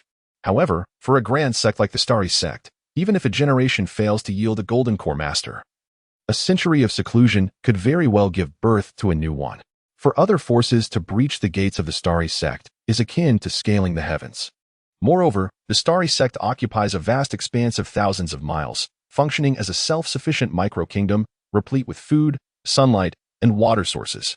Should enemies attempt to besiege the Starry Sect, they would ultimately fail, much like the previous attempt by the 9 Nether Demon sect to encircle Lingxiao City. Such a scenario is utterly inconceivable for the Starry Sect. Even after a millennium of siege, no crisis would befall it. Truly, the Starry Sect lives up to its illustrious reputation, Mu Xiling could not help but exclaim. Despite her past grievances as a wandering cultivator regarding the Starry Sect's arrogance and unscrupulous conduct, she must now concede that this sect, with a legacy spanning millennia, undeniably possesses astonishing depth and strength. Indeed, Subai was filled with satisfaction, having already regarded the Starry Sect as his domain. Once, the Starry Sect had been so overbearing, forcibly requisitioning his family's property and compelling him to pay exorbitant rent. He yearned to join the Starry Sect, yet was ruthlessly stripped of the qualifications to even apply. However, times have changed. Now, the Starry Sect seeks to extend an invitation to him, with even the Foundation establishment elders treating him with utmost respect and deference. Moreover, the sect leader has become his partner in the Tao. The past grievances the Starry Sect inflicted upon him are now poised to be repaid in full, as he intends to reclaim the Starry Sect and envelop this millennia-old golden core sect into his fold. Perhaps this is the cycle of karma, the inexorable retribution. With his partner now the sect leader, wielding great authority, dictating terms, does it not mean that the resources of the entire Starry Sect are at his disposal? He, Subai, is akin to the supreme emperor of the Starry Sect. At this moment, he could not help but experience a sense akin to the elated mindset of El Bouet in times of yore. Originally, El Bouet was merely a merchant. Though he possessed some wealth, he wielded neither power nor influence, often subjected to the whims of even the most insignificant officials. However, upon successfully investing in Yingzheng, he ascended to the position of Chancellor of the Qin dynasty, enjoying immense power and authority, a case that could be deemed one of the most lucrative investments in history. In contemporary times, Subai finds himself in a similar predicament. by investing in the success of Cold Moon. He has become her companion and is regarded as a significant figure within the Starry Sect. Should he advance further in his cultivation to attain the status of a Foundation Establishment cultivator, he would be able to navigate the Starry Sect with even greater audacity. Let us proceed swiftly. At that moment, the Foundation Establishment Elder Elwyn seemed to have received a message from Cold Moon, hastily announcing, "I have just informed the Sect Master of our arrival via a communication talisman. The Sect Master has instructed me to escort you to the main peak, Starry Peak." "Very well, let us set forth at once," Subai replied, his mind no longer inclined to admire the surrounding scenery of the Starry Sect. For this would soon become his territory, accessible at any time. Moreover, he had not seen Cold Moon for an entire month, his heart brimming with longing. No sooner had he spoken than Elder Elwyn led Subai and the others swiftly towards the main peak, Starry Peak. Chapter 156, Have You Heard? Not long after. Under the guidance of Elder Elwyn, the group led by Subai arrived at the most magnificent peak of the Starry Sect, known as Star Peak. This peak serves as the main residence of the sect leader and is also the origin of the third-tier spiritual vein, where the spiritual energy is so dense it seems almost tangible. At this moment, Lu Yunji, adorned in a flowing white gown, awaited eagerly within the palace. Upon spotting Subai's arrival, her eyes sparkled with barely contained excitement. However, mindful of the numerous disciples of the Starry Sect surrounding her, she stifled her emotions. For as the leader of the sect, her esteemed position demanded utmost dignity. "Ahem, Elder Elwyn, I appreciate your efforts. Now that you have brought him here, you may take your leave," Lu Yunji said with a gentle wave of her hand. "Yes, esteemed leader." Upon receiving her directive, Elder L1 and the others promptly departed from Star Peak, demonstrating their tact. In the blink of an eye, the vast palace was left with only Subai, Ji Wanqing, Mu Xiling, Xia Shiyao, and Lu Yunji. "Dear husband, you have finally arrived." Lu Yunji hurried towards Subai, her cheeks tinged with a delicate blush. In that instant, a faint, enchanting fragrance wafted into Subai's nostrils, stirring his heart with waves of joy. "I never anticipated that in just a month's time you would ascend to the position of the Starry Sect's leader," Subai mused, marveling at the swift changes of fate. "I too did not foresee such a transformation," Lu Yunji replied, nodding in agreement. She then recounted in detail the events of the past month. Her narrative aligned with Elder Elwyn's account but provided greater depth, revealing the tragic news of the demise of the Grand Elder and her father. Now, she stood as the sole Golden Core cultivator within the Starry Sect. Is this truly the case? If so, the Starry Sect is in perilous jeopardy. Should the Nine Nether Demon Sect or the Blood Shadow Valley learn of this, the repercussions would be dire, Subai remarked, his brow furrowed with concern. Previously, the Starry Sect had thrived, boasting 3 Golden Core cultivators, basking in unparalleled glory. Yet, who could have envisioned the swift loss of 2 esteemed Golden Cores, leaving Lu Yunji as the only newly ascended practitioner? If this information were to reach other sects, it could summon a multitude of troubles. Do not fret, my dear. The outside world remains unaware of my father's passing. Besides the few of you, I am the only one privy to this information. The rest of the sect remains in ignorance. After all, it is quite common for a Golden Core cultivator to seclude themselves for decades. Hence, for at least 30 to 50 years, this matter will likely go unnoticed. Lu Yunji stated with a composed demeanor. 30 to 50 years? If that is indeed the case, it alleviates our urgent predicament, Subai replied with satisfaction. After all, if he could cultivate steadily for 50 years, perhaps he too might have the opportunity to advance to the Golden Core realm. At that moment, even if other sects became aware that the Starry Sect had only a single Golden Core cultivator remaining, it would pose no threat, for he would have already matured by then. Sister Lu, may I peruse the various array techniques and secret manuals of the Starry Sect? Xia Shiyao inquired eagerly. Her understanding of array formations was limited to the second tier, and she lacked a systematic knowledge framework. Accessing the extensive array manuals of the Starry Sect would undoubtedly aid her cultivation significantly. Of course, not only the array manuals, but also the talisman and alchemy texts, and more, are available for you to explore at will. Our Starry Sect boasts a rich heritage, with not only second-tier teachings but also third-tier teachings necessary for the Golden Core realm, and even fourth-tier teachings for the nascent soul realm. After all, the Starry Sect was once a nascent soul sect, and our Zixiao art is a profound technique aimed at transcending into divinity. We have collected quite a number of fourth-tier teachings. Unfortunately, the spiritual veins of Starry Island have degraded, and we now possess only third-tier spiritual veins. To become a nascent soul cultivator, one must leave Starry Island and venture into the vast Kanglan Sea to seek out other fourth-tier islands, Lu Yunji explained with a smile. That's wonderful. Upon hearing this, Ji Wanqing, Mu Xiling, and Xia Shiyao were all overjoyed. As former loose cultivators, they had ascended to the foundation establishment realm. Yet their understanding of the myriad knowledge within the realm of cultivation remained shallow. The deep foundation of the Starry Sect, which stored a vast wealth of knowledge, would undoubtedly enhance their chances of breaking through to the Golden Core realm if they could learn systematically here. The thought of the Starry Sect's teaching stirred ripples in Su Bai's heart as well. For the bookworm, the myriad of treasured tomes within the Starry Sect was akin to a rare delicacy, sure to infuse the bookworm with immense energy while also aiding in the enhancement of his comprehension. This place was indeed a paradise for cultivation. Fortunately, as the partner of the sect leader of the Starry Sect, he enjoyed significant privileges that allowed him to browse without restrictions. Were he merely an ordinary disciple of the Starry Sect, he would likely have to expend a considerable amount of contribution points and endure a lengthy wait to exchange for such precious texts. There is no rush for the teachings of the Starry Sect. Allow me to first show you around the palaces of Starry Peak. This will soon be our residence. Moreover, without my command, no one would dare ascend the main peak to disturb us. This will be our secluded paradise, Lu Yunji said with a radiant smile.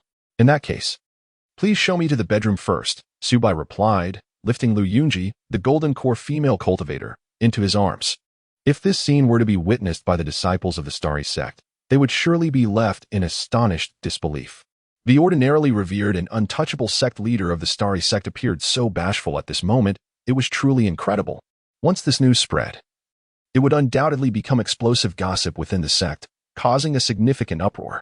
At this very moment, the Starry Sect was indeed in a tumultuous stir due to the news of Su Bai and the others joining the sect.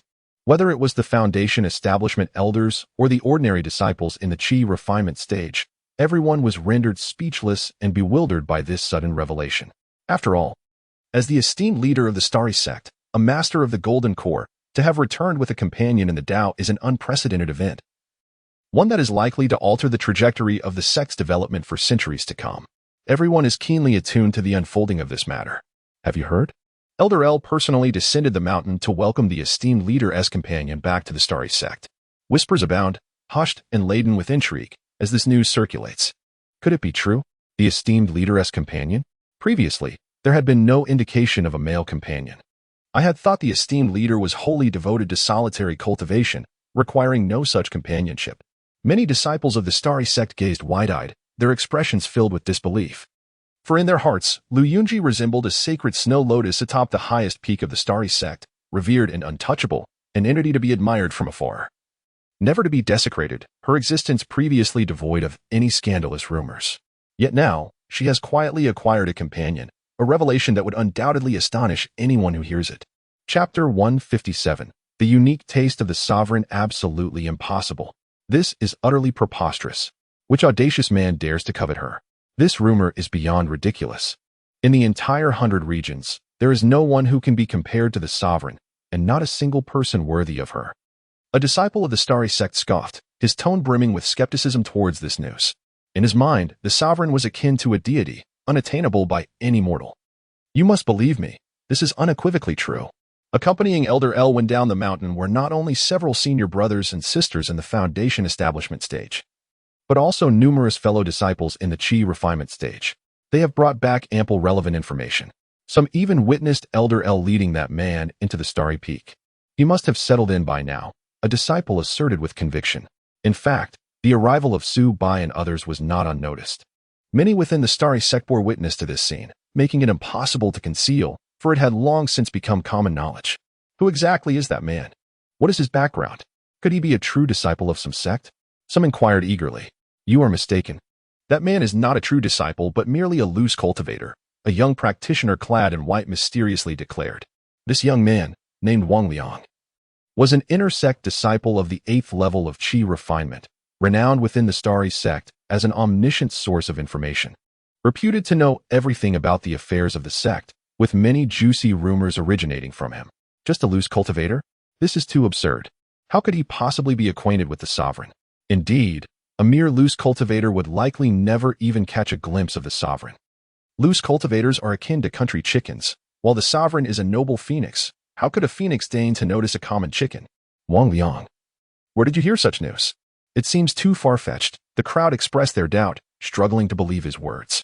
What you may not know is that previously, the sovereign was ambushed by the 9 nether demonic sect, trapped in Lingxiao City for over 2 years, poisoned and on the brink of death. At that time, our starry sect was powerless to assist, helplessly watching the sovereign in peril. Later, when the 9 nether demonic sect breached Lingxiao City, it was that man who came to her rescue in her time of desperation. Naturally, when a woman is saved by a man in such dire circumstances, she feels immense gratitude. After all, this is a matter of life and death. Even offering oneself in return would not be excessive, Wang Liang recounted vividly. His source of information was those disciples in the Qi refinement stage who accompanied Elder L1 while aboard the flying vessel. Subai recounted to Elder L and others the circumstances of his acquaintance with Lu Yunji. After all, he was about to join the Starry Sect, and sharing a bit of his background was harmless, especially since he had nothing to hide and was unafraid of scrutiny. So, it turns out this man is the one who saved the sovereign? No wonder the esteemed leader is infatuated with him. Yet the question lingers, how did that man manage to rescue the leader amidst the formidable siege of the 9 nether demon sect? He is a wandering cultivator from Lingxiao City, undoubtedly well acquainted with the local terrain. Perhaps he possesses a hidden passage that eluded the 9 nether demon sect. The leader, blessed with fortune, found aid in a moment of peril. Many who listened were enlightened, finally grasping the circumstances surrounding the acquaintance between that man and the leader. After all, many tales unfold in such a manner. A woman falls deeply in love after being rescued by a man. Even someone as pure as the leader, Lu Yunji, might find it difficult to escape this emotional entanglement. If it were merely this, it would not be particularly extraordinary. However, what is even more astonishing is that this man already had 3 partners before rescuing the leader. Wang Liang then suddenly dropped a bombshell. What? As these words left his lips, the crowd gasped, their eyes widening in disbelief. Could it be that this man had 3 partners before even knowing the leader and now seeks to become her partner as well? Some were utterly shocked, finding the situation too convoluted for their minds to fathom. How brazen! Having 3 wives was insufficient, and now he dares to seek a connection with the esteemed leader? This wandering cultivator must be courting danger with such audacity. One female cultivator, filled with indignation, nearly rushed to Xingchen Peak to teach that scoundrel a lesson. You are all mistaken. This is clearly the leader's fault. Knowing full well that the man had 3 partners, she still chose to forcibly claim him for herself. It is evident that the leader is enamored with that man, who could not possibly refuse her advances. After all, he is merely a Qi condensation stage cultivator. Should he capture the interest of a foundation establishment female cultivator, how could he resist? It is said that those 3 partners lament nightly, feeling they have brought home a thankless wolf, who has now taken their husband. Wang Liang sighed, expressing that he felt Subai resembled a fragile commoner targeted by a tyrant, utterly powerless against oppression. If he refused, calamity would surely follow. The numerous female cultivators of the Xingchen sect found themselves momentarily speechless, at a loss for words. If the man had first been with the leader and then strayed, it would indeed be his fault. Yet now, it is clear that he already has 3 partners, while the leader remains undeterred in her desire to marry him. This is simply unacceptable. What nonsense! Wang Liang, what are you saying? How can you possibly blame the leader? Indeed, it is a stroke of fortune for that man to be favored by the leader. How dare he complain? I believe you are courting disaster by slandering her here. A distinguished golden core master taking a man as a consort, what does that signify? To be cherished by the leader is a dream for countless men. What right does he have to express discontent? Precisely. Even if that man had 100 wives, it matters not, once chosen by the leader. He must dutifully enter her chambers. Indeed, the esteemed leader stands out with her unparalleled uniqueness. I initially presumed her disinterest in men, however, to my surprise, her affections lie with a married man. I find this taste rather distinctive. What merits do single men possess? It is the men who are already claimed that hold true allure. Precisely, it is those with partners who truly comprehend the nuances of consideration and tenderness. What could the young and inexperienced possibly understand? Perhaps, when it comes to the consummation of their unions, they may require guidance. The many female cultivators of the Starry Sect, exchanging words among themselves, swiftly altered their attitudes, collectively extolling the leader's actions, elevating her to the status of a role model for all female practitioners. Chapter 158. Who dares compete with the lord of the sect for a man? Upon hearing these words, Wang Liang found himself both amused and perplexed. The abrupt shift in the attitudes of these female cultivators was nothing short of extreme, exemplifying a quintessential double standard. Just moments ago, they were vociferously disparaging that man. Yet now they extolled the virtues of the lord of the sect, praising his decisive actions and remarkable prowess, hailing him as a paragon among female cultivators. Upon reflection, it was clear that openly disparaging the lord of the sect within the starry sect was a fool's errand. Thus, they had no choice but to engage in sycophancy. After all, flattering the lord might go unheard, but public vilification would surely reach his ears, if one wished to avoid dire consequences. Surrendering to the currents of the moment was the only option. That said, Wang Liang, what does this man truly look like? A curious voice interjected, echoing the unvoiced questions of many, for few had ever laid eyes upon Su Bai. Any man favored by the lord of the sect must undoubtedly possess an extraordinary demeanor and charm. Though merely a loose cultivator, he exuded an otherworldly grace, as if he had descended from the celestial realm. Wang Liang replied earnestly, "This is no mere embellishment." The female disciples who accompanied Elder L1, upon encountering that man, found their hearts aflutter, secretly enamored. Had he not already been claimed by the lord of the sect, many would likely have pursued him ardently. In truth, Wang Liang's words were not exaggerated. All this was attributable to the enchanting powers of the infatuation worm and the dragon elephant worm. As the mastery of these two creatures advanced, Su Bai's physical attributes continually improved. Both his appearance and physique metamorphosed towards an almost flawless ideal. Particularly, the miraculous influence of the infatuation worm rendered his visage increasingly aligned with feminine aesthetic standards, exponentially enhancing his allure for female cultivators. Now, any female cultivator who beheld him, even if not immediately smitten, would at the very least harbor no aversion. Furthermore, his every word and gesture, every frown and smile, possessed an immense charm that captivated the opposite sex. Goodness, if this is indeed the case, then this man is surely destined for the role of a favored consort. No wonder he has caught the attention of the lord of the sect. But what of his spiritual roots? Surely they are not exceptional, considering he is a loose cultivator. His spiritual roots must be of inferior quality. If they were above average, he would have already been snatched up by other sections. Nevertheless, this fellow has risen dramatically, drawing the gaze of the lord of the sect and subsequently soaring to prominence. While his golden core stage may be uncertain, his foundation establishment is undoubtedly assured. The male cultivators of the starry sect seethed with envy and resentment, their jealousy bubbling to the surface. Why had the lord of the sect not cast his gaze upon them? They believed themselves equally capable. If the lord favored men already bound to others, they too could seek a partner. As long as they knew the type of man the lord admired, they would strive to embody such qualities. Do not underestimate this man, Wang Liang continued. Though his spiritual roots may be average, his talent in alchemy is remarkably high. Currently, he is merely in the qi refining stage. Yet he has already attained the rank of a second-tier alchemist. Moreover, utilizing second-tier demon pills, he successfully crafted 3 high-quality foundation establishment pills. Thanks to these 3 pills, his 3 partners have smoothly ascended to the foundation establishment stage. Thus, even in the absence of the esteemed lord of the sect, it is merely a matter of time before he achieves great success. Wang Liang unveiled a startling revelation, which was, in fact, a fragment of intelligence intentionally leaked by Su Bai. He intends to cultivate within the starry sect under the guise of an alchemist, thereby concealing his true abilities. The so-called false intelligence is not entirely fabricated. It is a blend of 7 parts truth and 3 parts deception, designed to bewilder adversaries and instill unwavering confidence in them. When they perceive him merely as a non-threatening alchemist, he shall strike unexpectedly. What? Upon hearing this, the disciples of the starry sect were astounded, completely unprepared for the revelation of this male cultivator's remarkable talent in alchemy, having achieved the rank of a second-tier alchemist. Frankly, such talent is exceedingly rare. Despite the multitude of disciples within the starry sect, those endowed with the gift of alchemy are few and far between, let alone those who reach the rank of second-tier alchemist during the qi refining period. Any sect that discovers a disciple with such extraordinary talent, regardless of their spiritual root quality, would undoubtedly nurture them with utmost care. After all, the number of cultivators who can ascend to the rank of second-tier alchemist is exceedingly scarce. While they are not entirely negligible, they are certainly prized individuals, sought after by numerous factions and sections. Wait, are you suggesting that the man's 3 partners were initially at the qi refining stage and only ascended to the foundation establishment stage after joining him? A female disciple of the starry sect astutely grasped this detail. Indeed, Wang Liang nodded in affirmation.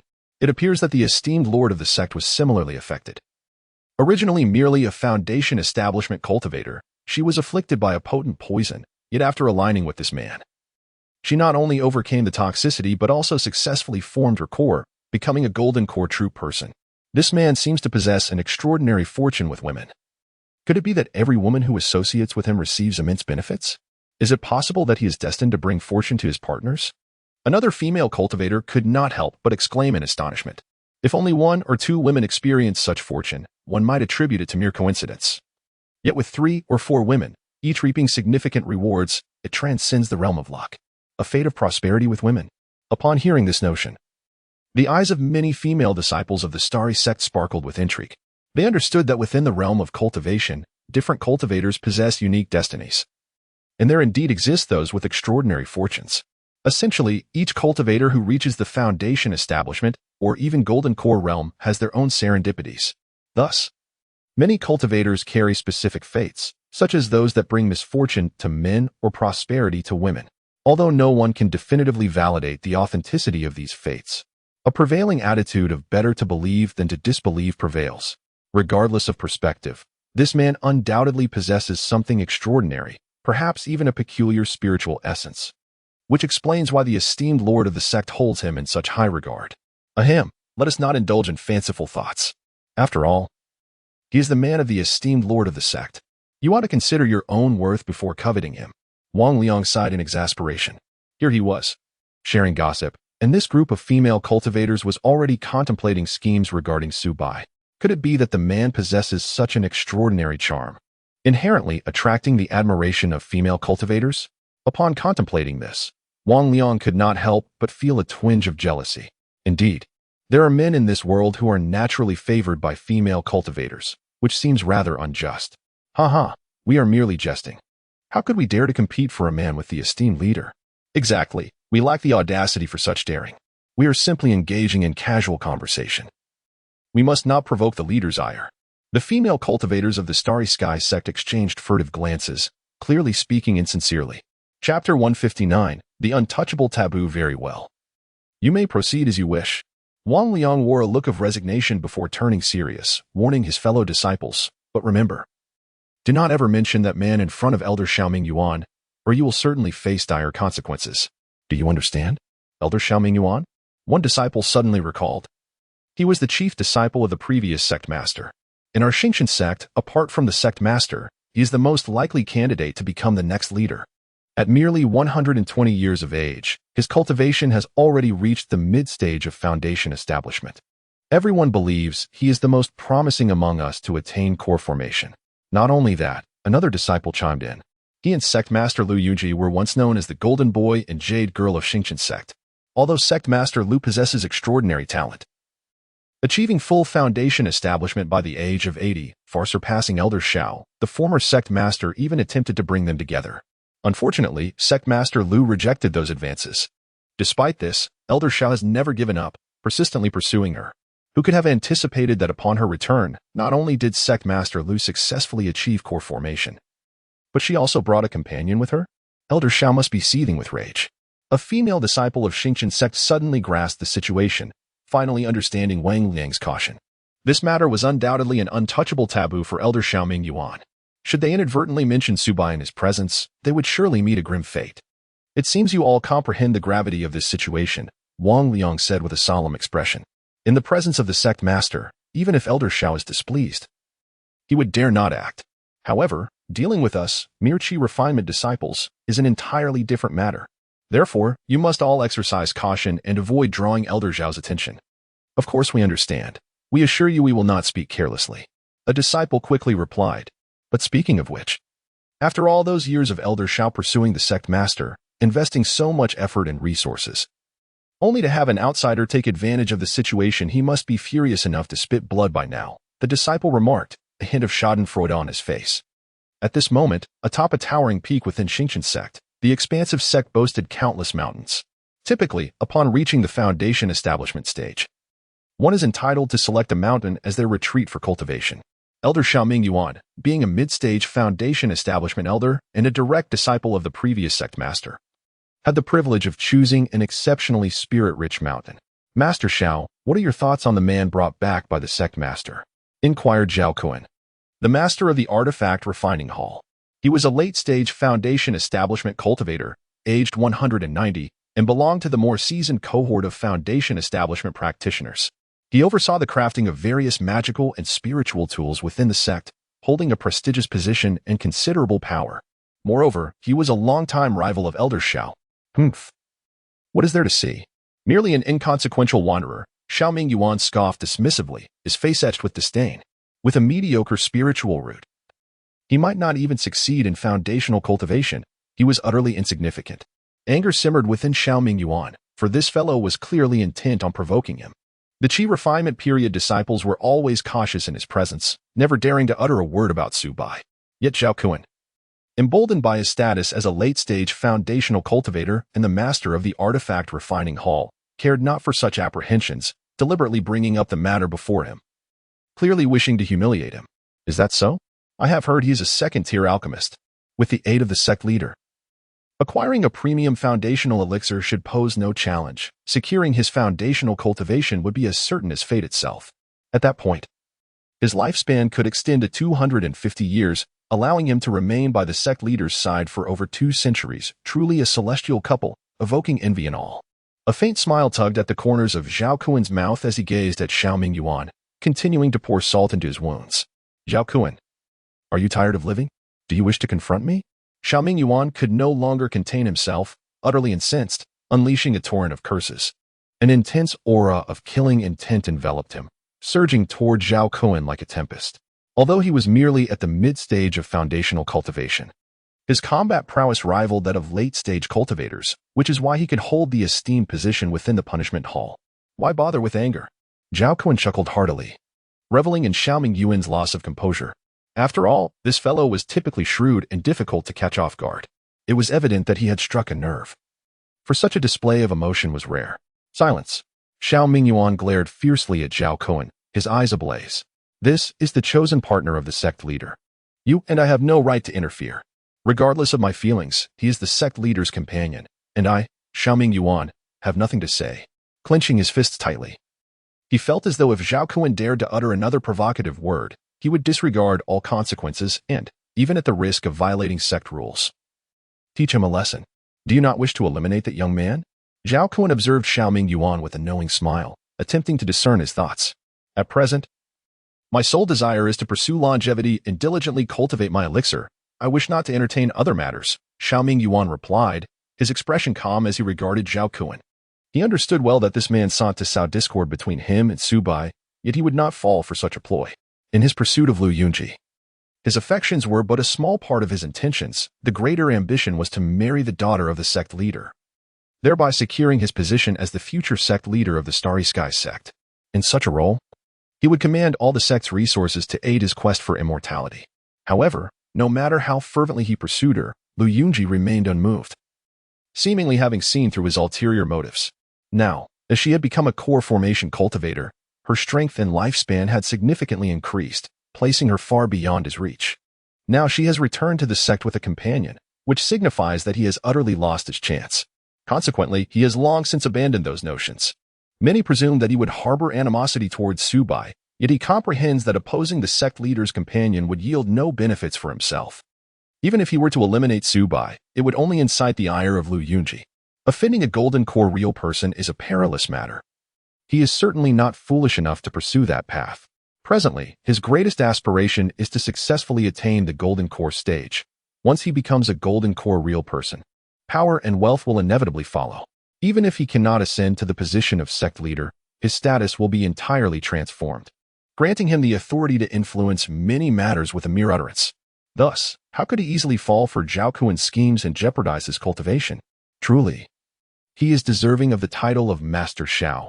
Exhibiting remarkable composure, Zhao Kun let out a soft sigh, initially intending to provoke further, only to find that Xiaoming Yuan remained unfazed. It appears that Xiaoming Yuan's thoughts are indeed quite intricate. Chapter 160, Transformation of the Muscles and Purification of the Marrow. A few days later, in the stillness of the night, within a tranquil chamber on Star Peak. The atmosphere was thick with gravity. This was the very place where Su-bai was engaged in secluded cultivation. After spending several delightful days with Liu Yunji, the long-suppressed feelings of yearning within him had finally found solace. On this particular night, an epiphany struck Su-bai. He keenly sensed that his spiritual awareness, true essence, and vital energy had mysteriously entered into a state of resonance, as if they had achieved a remarkable and exquisite balance. In that fleeting moment, Su-bai realized that the long-awaited opportunity to establish his foundation had finally arrived. Without a moment's hesitation, he decisively rose and made his way to the meditation chamber, ready to commence his foundational cultivation. As he settled into a lotus position within the chamber, he began to channel the enigmatic Gu Xian Jing. Instantly, a colossal vortex of spiritual energy formed around him, resembling a ravenous beast that voraciously consumed the surrounding spiritual essence. Countless streams of Earth's spiritual energy surged into his body like an overwhelming tide. It must be said that the third-tier spiritual vein beneath Star Peak truly lived up to its reputation, with a concentration of spiritual energy that far surpassed that of a second-tier vein, exceeding it by more than tenfold. This was the most potent source of spiritual energy Su-bai had ever encountered in his life, and it was no wonder that Golden Core realms flocked to third-tier veins. The efficiency of cultivation here was simply beyond imagination. In such a favorable environment, Su-bai felt an unprecedented smoothness in his cultivation journey, with every aspect progressing remarkably well. This time, he was resolute in his determination to succeed. A wave of unparalleled confidence surged within him. Although he possessed exquisite foundational elixirs, he was unwilling to rely on their power, yearning instead to cultivate his foundation through his own strength and to give birth to the most perfect Tao foundation. The first formidable hurdle in establishing his foundation was the vital energy barrier. When a fully realized cultivator attempts to break through the foundation establishment, the abundant Earth's spiritual energy would pour into their body like a torrential waterfall, ruthlessly washing away their vital energy. If a cultivator were advanced in age, physically frail, or possessed any bodily flaws, they would be unable to withstand the fierce impact of this Earth's spiritual energy. In such cases, their vital energy would reverse flow, ultimately leading to bodily rupture and certain death. However, Su-bai was entirely different. Through the prolonged tempering of the dragon-elephant Gu, his physical form had already reached the foundational standard, comparable to a foundation establishment expert among body cultivators. If even his robust body could not overcome the vital energy barrier, it was likely that no one else in the world could. In an instant, a torrent of Earth's spiritual energy surged into Su-bai's body like a flood breaking through a dam. Yet, no matter how fiercely this spiritual energy raged and surged, he remained as steadfast as a mountain, utterly unmoved. His body seemed to harbor the essence of ancient dragons and divine elephants, thirstily devouring every strand of Earth's spiritual energy. His form was akin to a profound black hole, effortlessly absorbing and refining this spiritual essence, transforming it into pure energy that flowed continuously into his Danshan's energy sea. Next, he would face the barrier of magical power. A glimmer of sharpness flickered in Su-bai's eyes. At this moment, he distinctly sensed that the true essence within his Dantian had reached the pinnacle of perfection. Regarding this juncture, Su-bai brimmed with confidence. After all, he was cultivating the supreme immortal scripture that directly pointed to the path, the Gu God scripture, a text of boundless profundity and unfathomable mysteries. Now, he had successfully refined 8 Gu worms, each functioning as an additional reservoir of true essence within him. This meant that his internal true essence power was at least 9 times that of a practitioner at the 9th level of the Qi refining stage, the depth of which was truly unimaginable. Boom. As Su-bai activated the Gu God scripture, a torrent of Earth's spiritual energy surged into his Dantian like a deluge. Under the immense pressure of the external spiritual energy, the true essence within him began a miraculous metamorphosis, gradually transforming from true essence into magical power. In an instant, strands of dark golden mist slowly emerged within his Dantian. As time passed, it appeared as though the depths of his Dantian were filled with this dark golden mist, resembling a mysterious world of fog, where dark golden clouds quietly formed. Indeed, it was at this moment that he faced the third challenge, the challenge of consciousness. With a subtle shift of his intent, Su-bai immediately summoned his mental prowess. Frankly, this challenge was the easiest for him. While other Qi refining practitioners at this stage were still striving to transform their spiritual consciousness into divine consciousness, Subai's spiritual consciousness had already successfully evolved into foundational divine consciousness, its strength comparable to that of a late-stage foundational practitioner. Thus, this challenge was merely a small hurdle for him to effortlessly overcome, with precise control over his mental power. An invisible yet formidable force of divine consciousness quietly seeped into his dantian, exerting an intangible pressure upon the dark golden mist. Stimulated by this force, the dark golden mist began to compress tightly.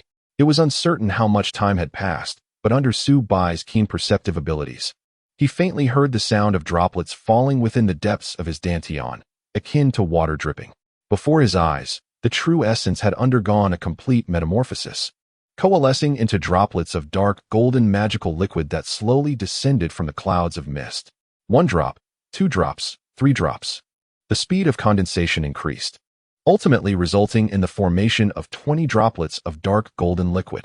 The process ceased only when the external Earth's spiritual energy could no longer be absorbed. These 20 droplets of dark golden magical liquid floated serenely within his dantian. At this moment, his dantian truly resembled an expansive ocean of dark gold, brimming with boundless energy. And this was merely the quantity of magical liquid contained within his own dantian. In truth, each of the goo worms within him also contained 20 droplets of magical liquid. Thus, the total amounted to 180 droplets of magical liquid. From the very beginning, his magical capacity was 9 times that of a foundational practitioner of the same rank.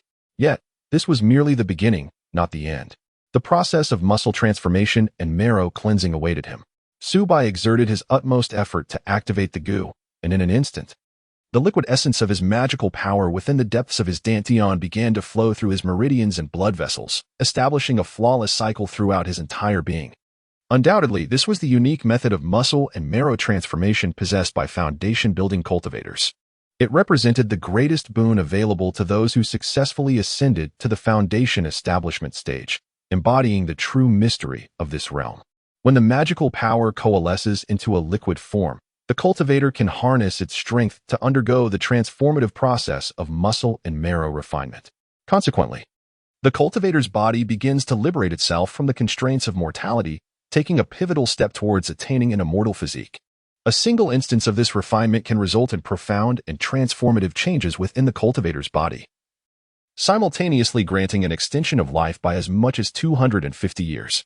It can be said that only by traversing this process does one truly enter the realm of cultivation, not only acquiring a lifespan far exceeding that of ordinary individuals but also wielding unimaginable power. Subai could scarcely contain the excitement within him. Undoubtedly, the benefits he reaped were incomparable to those of a typical qi refining cultivator. While an ordinary cultivator might only acquire 20 drops of liquid magical power upon their initial ascension to the foundation establishment stage, he began with a remarkable 180 drops.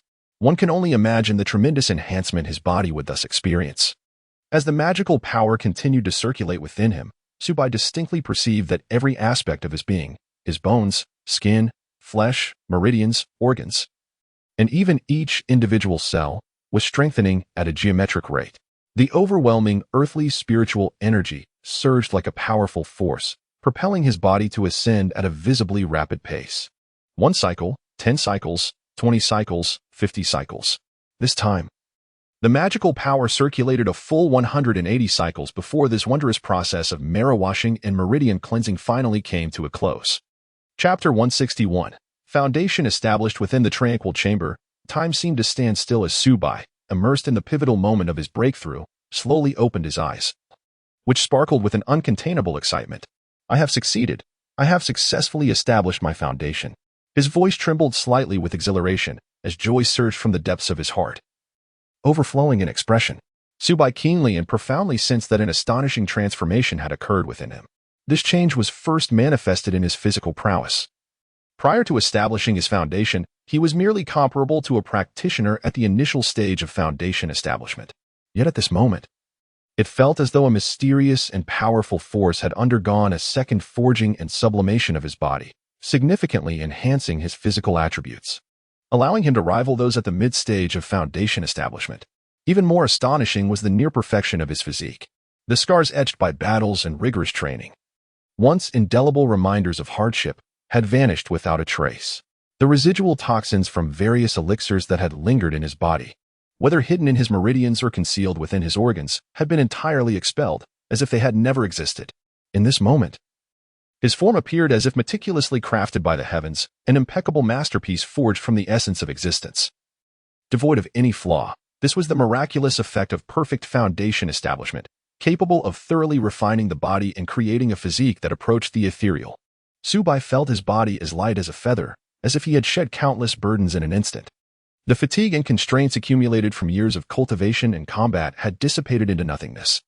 He attempted to circulate his internal energy casually and was astonished to discover that the flow of his energy was now 30% faster than before.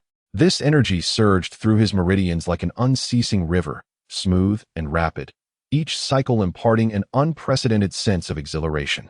As if every corner of his being rejoiced in the embrace of this newfound vitality. How remarkably pure is this energy, filled with curiosity and delight. Subai cautiously turned his awareness inward to examine his Dantian's energy sea. Deep within the profound depths of his Dantian, 20 droplets of dark golden liquid energy flowed gracefully, reminiscent of lively spirits. Each droplet was exquisitely pure, its clarity surpassing that of practitioners who relied on foundation establishment pills by at least double. It is essential to note that in the realm of cultivation, most foundation establishment practitioners, eager to quickly transcend their boundaries, often resort to the power of foundation establishment pills to enhance themselves. However, while this method may assist them in successfully establishing their foundations, it inevitably leaves behind numerous latent risks within their bodies. The foundation establishment pills, while aiding in the breakthrough, also introduce a multitude of impurities into the liquid energy. These impurities can become significant obstacles during the crucial phase of forming the golden core, as the purity of the energy required for this stage is extraordinarily stringent, demanding an utterly pristine state devoid of any contaminants. Once even the slightest impurity resides within the magical essence, the process of forming a core is likely to culminate in failure. To achieve success in this endeavor, cultivators must expend considerable resources to seek out and consume exceedingly rare elixirs that purify the liquid mana, eliminating all impurities. However, Subai stands in stark contrast. Through his own diligence, he has successfully established a foundation, rendering his mana as pure as untainted liquid. Under the radiant sunlight, this liquid mana sparkles brilliantly, resembling translucent crystals that emit an enchanting and mysterious glow. This signifies that when Subai later strives to ascend to the core formation realm, he will not need to toil as other cultivators do, scouring for precious elixirs to rid his mana of impurities. Even without such remedies, his current pure mana bestows upon him a success rate in core formation that far surpasses that of ordinary cultivators at the pinnacle of foundation establishment. This unique advantage of self-established foundations allows him to stay ahead in the protracted journey of cultivation. A single step ahead leads to successive advantages. Not only is the purity enhanced, but the potency is magnified by several times. Unable to contain his eagerness to test his abilities, Subai gently raised his hand. And in an instant, a dazzling brilliance erupted from his fingertips. This radiance, akin to a fierce bolt of lightning, surged toward a nearby wall. In a heartbeat, a deafening crash resonated, revealing a shocking crater on the wall of the quiet chamber, surrounded by a web of intricate cracks that spread like a spider's web. A cascade of debris fell amidst a cloud of dust, enveloping the entire space in a haze, as if immersed in chaos. This astonishing spectacle vividly illustrated the terrifying power of his strike. Clearly, true essence and magical energy exist on entirely different planes. A single drop of mana contains enough energy to effortlessly shatter hundreds of strands of true essence. Furthermore, once a cultivator harnesses their mana, they can significantly amplify the power of their magical artifacts and spiritual tools. When utilizing talismans, the enhancement provided by mana elevates their efficacy to an astonishing level. This is the reason why foundation cultivators command such reverence. Armed with the formidable strength of mana, they can easily overpower dozens of cultivators at the 9th layer of Qi refinement, exhibiting an overwhelming advantage in combat that renders Qi refinement practitioners nearly powerless in comparison. More crucially, upon advancing to the foundation establishment realm, cultivators gain the enviable ability to fly using spiritual tools. When suspended in midair, even the most adept Qi refinement practitioners can do little more than gaze in awe at foundation cultivators, utterly helpless. Contemplating this, a wave of uncontrollable curiosity surged within Subai. With a slight shift of his intent, a wondrous phenomenon occurred. His body was gently lifted by an invisible force. soaring effortlessly into the air. Simultaneously, a torrent of immense and potent mana surged forth from within him, enveloping his form like a warm embrace. This formidable magical force adeptly harnessed the essence of the earth, propelling him forward upon the wind, as if, in an instant, he had liberated himself from the relentless grip of gravity, allowing him to experience an unprecedented sense of freedom. Yet, while this aerial flight was undeniably wondrous, it demanded an immense expenditure of magical energy, rendering it unsustainable over extended periods. To soar for greater durations and cover more considerable distances, one must wield a flying sword or other aerial artifacts, thus conserving magical power to ensure a more enduring and efficient flight. His spiritual awareness also experienced a significant enhancement. After relishing the extraordinary experience of flight, Su Bai's thought shifted, and he keenly perceived that his spiritual awareness had surged further. Originally, his foundational spiritual perception extended up to 120 zhang, a formidable strength that paralleled that of late-stage foundational cultivators, marking him as a standout among his peers. Now, however, his spiritual range ballooned like an inflated balloon, expanding to an astonishing 250 zhang. Such profound spiritual awareness would render even peak foundational cultivators inferior by comparison, and it was likely that even core formation practitioners would find it lacking. The spiritual awareness range of initial stage core formation practitioners is approximately 500 zhang. He had already attained more than half of that. The potency of his awareness was evident. It is noteworthy that the typical foundational initial stage cultivator's awareness spans merely around 30 zhang, while mid-stage cultivators might reach 50 to 60 zhang, and late-stage cultivators could attain 100 zhang, even among cultivators with inherently strong spiritual awareness. The advantage over ordinary practitioners is merely 2- or 3-fold. Compared to Su Bai's current awareness, these disparities are utterly incomparable, existing on an entirely different plane. His awareness had transcended the boundaries of his cultivation tier. Splendid. My decision to forego the foundational pills in favor of self-cultivation was indeed worthwhile. Unable to contain his elation, Su Bai erupted into laughter, his hearty mirth echoing within the tranquil chamber. Clearly, the benefits of self-cultivation far exceeded his expectations. This choice not only enabled his body to undergo a transformation into an almost ethereal state, complete with a more robust physique and greater potential, but it also significantly amplified the power of his spiritual awareness, allowing him to perceive a more expansive world. His magical energy became remarkably pure, akin to unblemished jade. All of this was unattainable through the mere consumption of foundational pills. Let me check the virtual panel. As Su Bai basked in his joy and contemplation, a sudden thought struck him. He promptly focused his mind, utilizing the mysterious connection with the book Gu to sense and summon the data from the virtual panel. Host, Su Bai, cultivation level, initial foundation establishment. Lifespan, 24 years, constitution, 6th rank spiritual root, swordsmanship, 1st order upper grade, runes, 1st order upper grade, formation, 1st order upper grade, alchemist, 2nd order lower grade. Illusory transformation technique, mastery, 5 elements alchemy formula, mastery, 7 apertures lingering heart sutra, perception of objects, flame explosion technique, mastery. Windblade technique, proficient, earth cage technique, proficient, water spirit spell, proficient, thunderlight technique, proficient.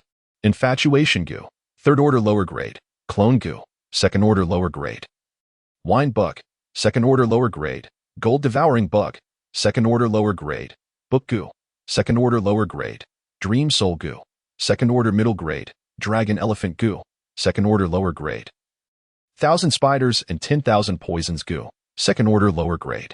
What? My lifespan has astonishingly reached 600 years. This surpasses even that of a golden core realizer. Su Bai's gaze fell upon the lifespan value, his eyes widening in disbelief. Although he was already aware that ascending to the foundation establishment stage would significantly enhance his lifespan, he had genuinely felt the marvelous transformations within his body during the process of marrow cleansing and meridian refining. It was akin to a rebirth. Yet even so, he never anticipated that his lifespan would extend to an astounding 600 years. It is worth noting that in the realm of cultivation, the average lifespan of a golden core realizer is merely 500 years. Even with the consumption of rare longevity elixirs, they can hardly surpass 500 years.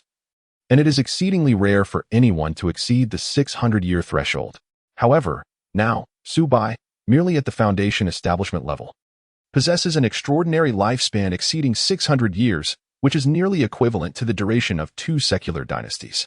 Such a remarkable enhancement in lifespan could scarcely fail to evoke his exhilaration. Chapter 162. The Power of the Divine Dragon. Remarkably, Subai felt an overwhelming sense of joy and satisfaction at the elevation of his lifespan to 600 years. This significant transformation was undoubtedly a consequence of his breakthrough in cultivation, yet the pivotal role played by the dragon elephant Gu could not be overlooked. It was precisely through the mysterious and formidable power of the dragon elephant Gu that he successfully transcended his previous lifespan limitations. Furthermore, this was merely the beginning. As the dragon elephant Gu persistently refined his body, Subai was confident that his lifespan would continue to ascend. And the current 600 years was by no means the endpoint. After all, the legendary divine dragon is said to possess a lifespan far exceeding that of ordinary beings, rendering humanity fleeting like mayflies in comparison. The dragon elephant Gu harbors a fragment of the divine dragon's essence. Ah, how intriguing. The powers of the Gu insects have collectively ascended to the second tier. Subai stroked his chin, contemplating. To be honest, the enhancement of the Gu insect's abilities was of paramount importance to him. Each Gu insect's unique powers served as his critical trump cards. It was evident that his own cultivation advancements correspondingly stimulated the enhancement of the Gu insect's powers, creating a mutually reinforcing cycle. Following their promotion to the second tier, each Gu insect exhibited varying degrees of enhanced capabilities. Subai distinctly sensed a torrent of information emanating from the depths of his consciousness. These were communications actively relayed by the Gu insects after their ascension to the second tier, designed to swiftly inform him of the current status of each insect. To begin with, the clone Gu, upon advancing to the low-grade second tier, significantly enhanced its ability to generate clones. Previously, at the 9th level of Qi training, it could produce a maximum of 9 clones.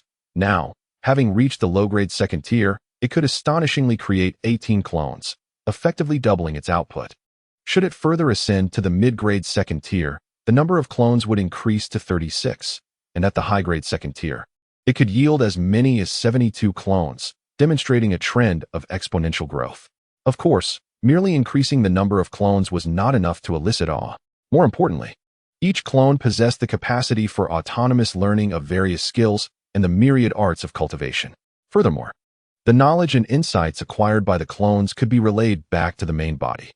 While the efficiency of this feedback may not match that of direct learning by the main body, with perseverance, the cumulative knowledge amassed would be considerable. Thus, Subai's main body would only need to focus on cultivation, while the complexities of learning the myriad arts of cultivation could be entrusted to the clones. In this light, did it not mean that I effectively possess 18 additional brains, capable of aiding me in simultaneously acquiring diverse knowledge? Subai was exhilarated. Clearly, the utility of the clone Gu extended far beyond mere intelligence gathering and adventurous endeavors. It could also play a monumental role in the realm of learning, offering boundless benefits.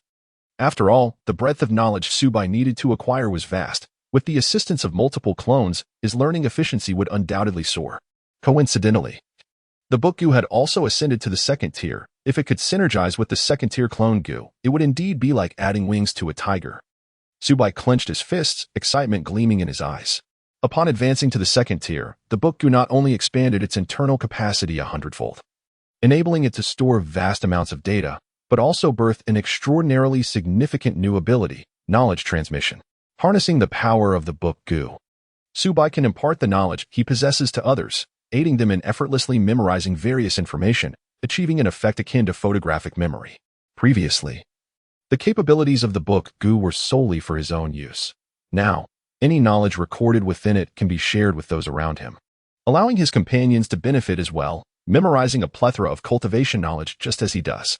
This undoubtedly facilitates the rapid enhancement of his companions' cultivation levels, deepening their understanding of the path of cultivation. The wine bug, the dragon elephant Gu, the 1,000 spider 10,000 poison Gu, the gold-devouring bug, and the dream soul Gu have all also ascended to the second tier. Subai stroked his chin, pondering the transformations of these Gu. The second-tier wine bug can now brew second-tier spirit wine. It is worth noting that a jar of second-tier spirit wine is valued at no less than 5 mid-grade spirit stones, 10 times the price of first-tier spirit wine. Should the wine bug be capable of brewing second-tier spirit wine in abundance, Subai's rate of wealth accumulation would rival that of a money-printing machine. The second-tier wine bug has undoubtedly become his wealth-generating apparatus. As for the second-tier dragon elephant Gu, it continues to produce a strand of mysterious blood energy each month. Yet this energy now offers a tenfold enhancement in its refining effect on Su Bai's body compared to before. This results in a significantly more potent augmentation during the refining process. The 1000 Spider 10,000 Poison Goo, upon ascending to the second tier, is now capable of manufacturing second-tier lethal poisons. Releasing merely a minuscule amount of this poison is sufficient to kill Foundation Establishment cultivators and poses a considerable threat even to Golden Core cultivators. Even if it cannot directly slay Golden Core cultivators, it will undoubtedly create numerous complications for them. After its promotion to the second tier, the Gold-Devouring Bug has also exhibited remarkable enhancements, with both its defensive and offensive capabilities experiencing a degree of improvement. Currently, the Gold-Devouring Bug remains in its original vein of red gold, with its numbers having burgeoned to around 1,000, forming a formidable swarm.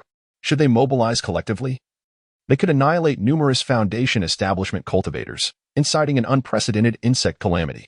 However, Su Bai currently possesses only 100 Gold-Devouring Bugs, as the remaining 900 remain in the red gold mine for breeding.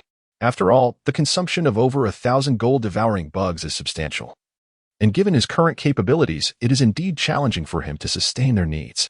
The Dream Soul Goo had already ascended to the second tier previously. Thus its evolutionary extent this time is relatively minor. Yet, the most astonishing transformation belongs to the Infatuation Goo. Now, the power of the Infatuation Goo has soared to the third tier. Su Bai delved into the depths of his consciousness, meticulously sensing the changes in the Infatuation Goo. At this moment, the Infatuation Goo's body is adorned with a plethora of pink runes, as if enveloped in an endless aura of affection and love. A pink aura perpetually enveloped him, gradually infiltrating Su Bai's limbs and every fiber of his being, instigating a profound transformation in both his physique and appearance. This was the distinctive ability birthed by the third-tier Infatuation Goo, the Celestial Enchantment Body. In the present moment, the Infatuation Goo incessantly emanated mysterious powers, continuously reshaping Su Bai's form, causing his body to exude a unique fragrance, that of male pheromones. This scent, imperceptible and devoid of color, eludes the detection of any olfactory senses, yet it remains perceptible to others. Whenever a female cultivator draws near to Su Bai, she is irresistibly captivated by an intoxicating aroma, stirring her emotions. Upon encountering this fragrance, female cultivators find themselves inexplicably drawn to Su Bai, as if they have instantaneously fallen in love. Naturally, this power does not augment his combat prowess. It solely enhances his inherent allure. Moreover, this charm does not manifest instantaneously, but rather seeps into the subconscious. The longer one spends in his company, the more they become attuned to the unique magnetism he emanates. Intriguingly, even among men, contact with him elicits an involuntary fondness, as if every gesture he makes is imbued with an irresistible attraction. Chapter 163, From Now On. I shall guide you. Could it be that I am truly destined to evolve into a romantic sage? Su Bai blinked in bemusement, feeling a mixture of amusement and exasperation. He could distinctly perceive the wondrous transformations brought about by the third-tier Infatuation Worm. It was undeniable that the evolutionary path of this particular creature seemed to be leading him incrementally towards the persona of a romantic saint, or perhaps, as perceived by others, a scoundrel. With the so-called celestial charm physique, he likely would not even need to employ any tactics to win the affection of female cultivators. Countless women would be drawn to him. After all, the essence of love between men and women, at its core, is significantly influenced by the whims of hormones. Clearly, the Infatuation Worm had grasped this fundamental truth and had begun to actively produce these highly alluring pheromones. Fortunately, he could control this aura at will. Otherwise, what might have blossomed into a beautiful romantic connection could have spiraled into a troublesome entanglement. Imagining a throng of female cultivators flocking to him, he felt a wave of apprehension. He would be ill-equipped to handle such a situation. To be frank, he had no intention of seeking out numerous romantic partners. A romantic partner is not merely a trivial relationship. It brings not only advantages but also a profound sense of responsibility. One cannot simply abandon such a bond after coming together. That would be no different from seeking fleeting pleasures in brothels. Therefore, should he choose to select new partners in the future, it would undoubtedly require careful consideration. A few days later, Su Bai finally stabilized his foundational cultivation and became quite familiar with the new powers bestowed by the worm. Only then did he conclude his seclusion and emerge from his meditation chamber. At that moment, Ji Wanqing, Mu Xiling, Xia Shiyao, and Lu Yunji were anxiously awaiting outside. They were aware that their esteemed companion was in seclusion to break through to the Foundation establishment realm. Although they knew he possessed Foundation establishment pills that would mitigate risks even in failure, the unpredictability of the world could not be underestimated, and how could they not worry? Just then, they beheld Su Bai stepping out of the chamber, immediately sensing the distinctly different aura emanating from him, a palpable pressure that was several times stronger than before. "My dear companion, have you successfully advanced to Foundation establishment?" Ji Wanqing inquired joyfully, her face aglow with delight. "Indeed, I have successfully established my foundation." Su Bai replied with a smile and a nod. "Marvelous. I knew you could do it. To achieve success on the first attempt is truly remarkable," Mu Xiling exclaimed, her eyes sparkling with admiration. It is worth noting that even with the aid of Foundation establishment pills, many cultivators still fail in their attempts. Achieving success on the first try is indeed a rarity. They had also relied on high-quality Foundation establishment pills to succeed in their own endeavors. Had they relied solely on ordinary pills, they would have likely needed at least 2 attempts. "My dear companion, you didn't use a Foundation establishment pill, did you? It must have been a self-initiated breakthrough." Lu Yunji, a golden core cultivator, immediately discerned the extraordinary fluctuations of Su Bai's magical power. This formidable energy was far beyond that of an ordinary Foundation establishment cultivator. "Indeed, I had a fortuitous encounter and gained some insights, which led me to attempt a self-initiated breakthrough," Su Bai said with a gentle smile, pleasantly surprised that it had truly succeeded. "Wow. My husband has managed to establish his foundation independently. It seems that the prospect of reaching the golden core stage in the future is quite promising." Xia Shiyao couldn't help but exclaim. She had heard that every cultivator capable of self-establishing their foundation significantly enhances their chances of achieving the golden core stage, with an increase of at least 10 to 20%. Almost all cultivators who establish their foundation independently are regarded as potential candidates for the golden core. However, those who can genuinely achieve this feat are exceedingly rare, and she never imagined that her husband possessed such remarkable abilities. "Do not fret. You will also undoubtedly succeed in reaching the golden core in the future," Su Bai said, gazing affectionately at his 4 partners. "I have always stated that in the past. You aided me, and in the future, I shall assist you. Advancing hand in hand is the true essence of being partners, is it not? My husband." The 4 women, upon hearing these words, were instantly captivated, their hearts brimming with emotion, as though they had tasted honey. They felt increasingly convinced that following this man was an exceedingly wise choice. Before long, the news of Su Bai's successful foundation establishment spread like a tempest throughout the starry sect, quickly becoming common knowledge. Particularly the leaders of the various peaks were greatly astonished upon hearing this news. "Have you heard?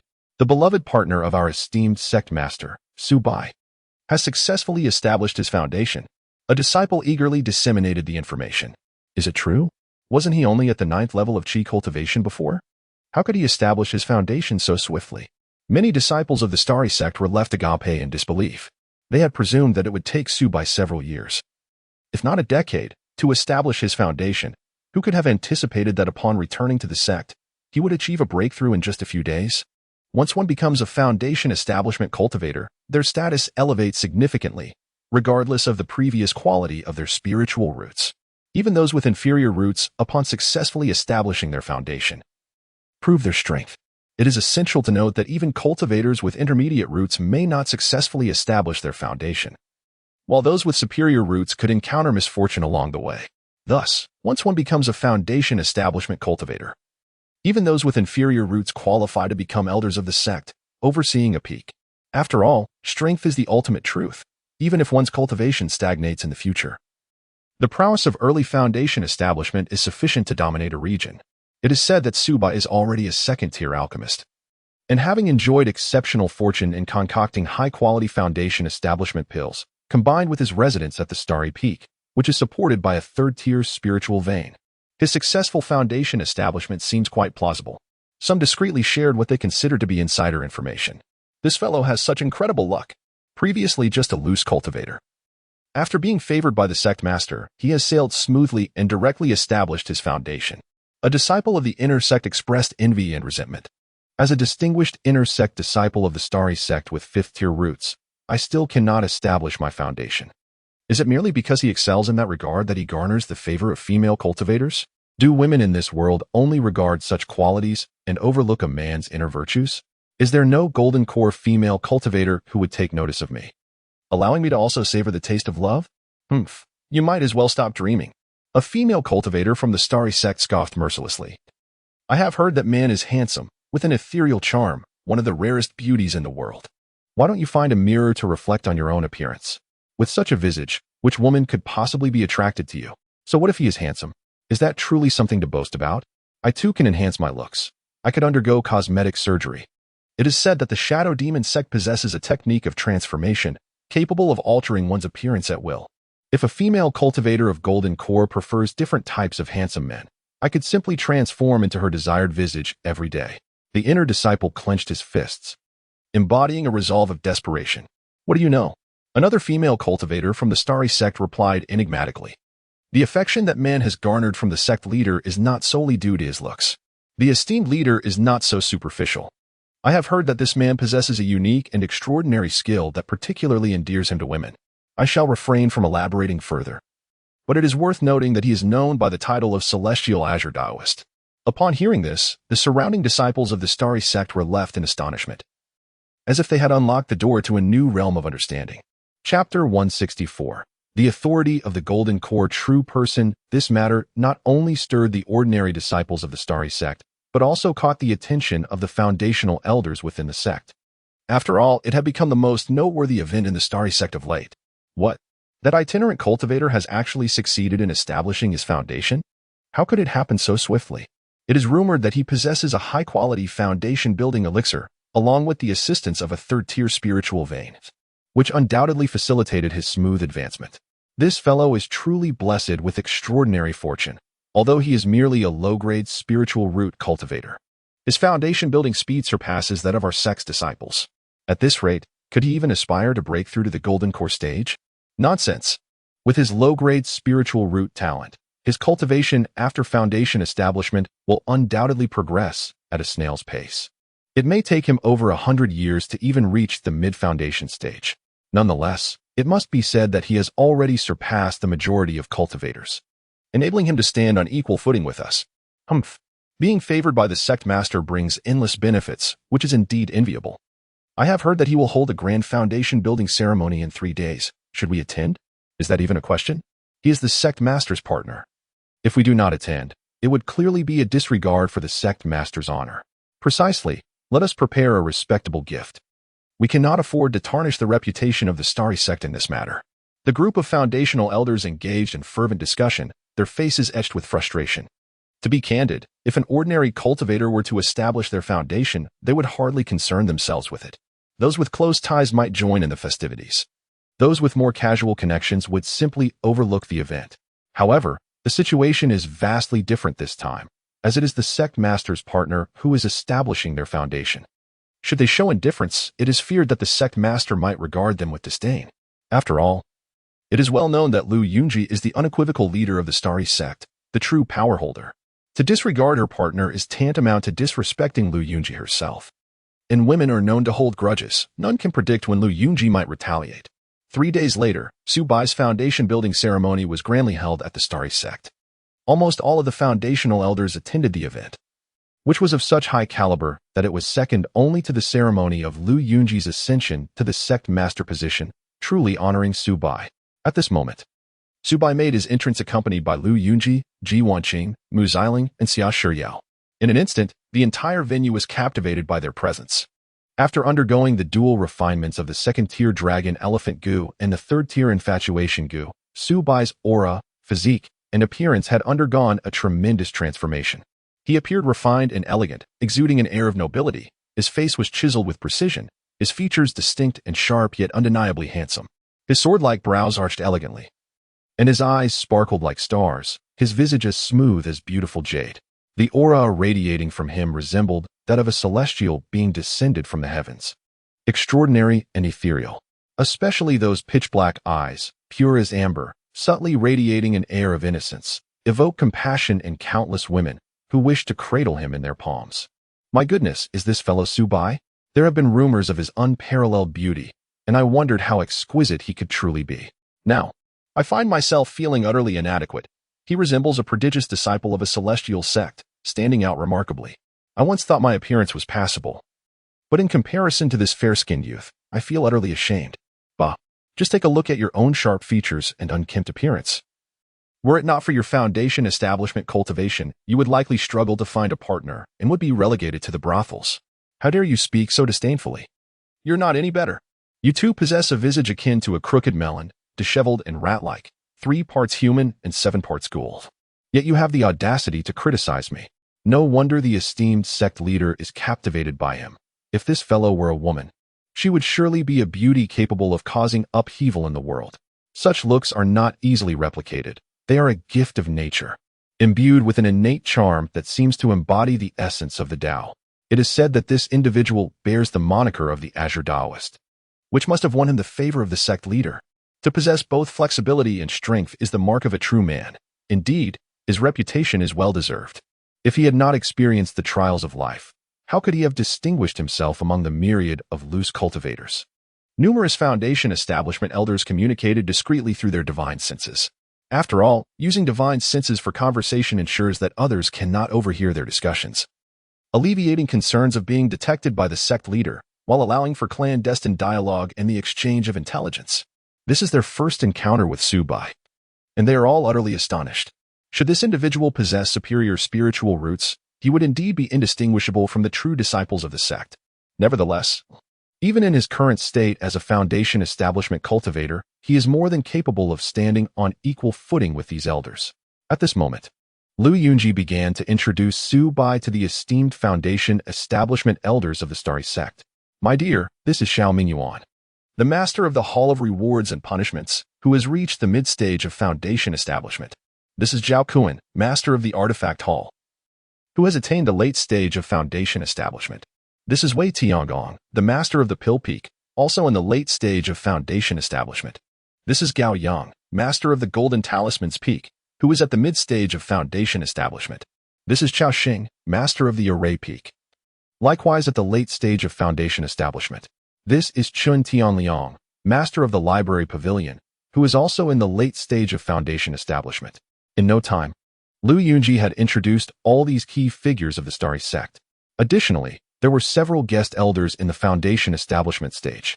While they may not constitute the core leadership of the Starry Sect, their interests are closely intertwined with those of the sect, holding significant positions and serving as indispensable pillars of the organization.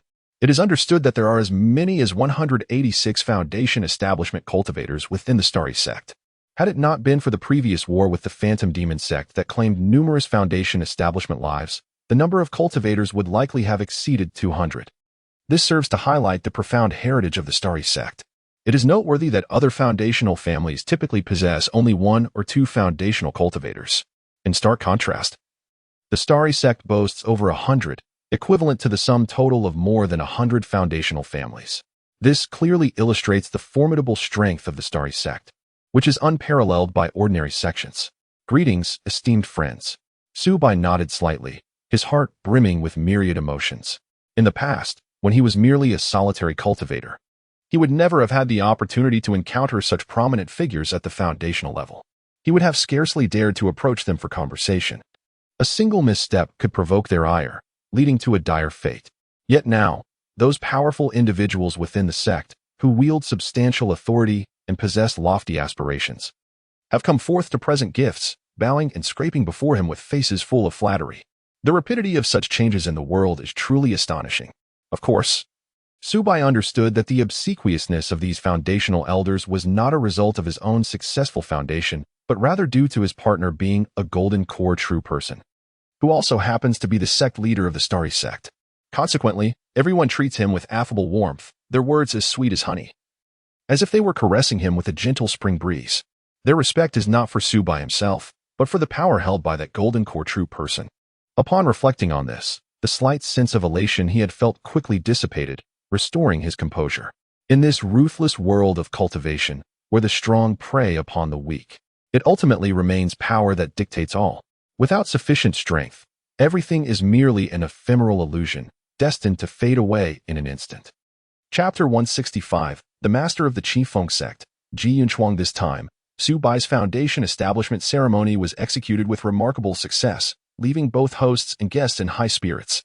After all, in the presence of a golden core true person, none dared to seek trouble or disrupt the harmonious atmosphere. Subai's appearance at the ceremony undoubtedly became the focal point of attention. His reputation swiftly spread throughout the Xingqian sect, with no disciple remaining unaware of his name. After all, as the partner of a golden core true person, it was impossible not to attract notice. Wow, I finally saw the sect master's partner in person. Truly. He looks exactly as the rumors describe, sharp-featured, with an ethereal demeanor, and those eyes, pure and innocent as a child's. A female disciple of the Xingqian sect exclaimed, her heart racing upon catching her first glimpse of Subai, instantly experiencing the sensation of love at first sight, as if she had fallen into a deep enchantment. Losing all rational thought. Hey, have you lost your mind? A virgin, you say? Don't you know this guy is nicknamed the Green Taoist? He has been developed by the sect master countless times. A male disciple of the Xingqian sect responded, his face a mask of helplessness. He considered himself quite handsome. Yet he had never experienced such admiration from the female disciples. Now, it seemed that every female disciple was infatuated with that pretty face. Was there no justice in this? His heart was filled with envy and resentment. So what if it's true? I believe Elder Su must have had no choice. Exactly. Just by looking at Elder Su. One can tell he has his reasons, they concurred. We cannot blame Elder Su. He was once a lone cultivator, merely at the qi refining stage. How could he resist the overwhelming force of the sect master? Indeed, if you were in his shoes, facing a golden core true person, you'd probably kneel faster than anyone else. How dare you mock Elder Su without reflecting on your own worth? The many female disciples of the Xingqian sect scoffed, filled with disdain for their male counterparts. They believed that Subai's submission to sect master Lu Yunji must stem from unavoidable circumstances. For who could withstand the onslaught of a golden core true person? Come on, this guy had 3 partners before even meeting the sect master. And you still insist he has his reasons? He is clearly a natural-born soft rice man. A male disciple of the Xingqian sect fumed, unable to comprehend why these women were so unreasonable, elevating a mere leech to celestial heights. So what if he has 3 partners? A remarkable man like Elder Su could easily have 30 partners, and it would be entirely justified. Honestly, if I weren't afraid of the sect master's anger, I'd want to be Elder Su's concubine myself.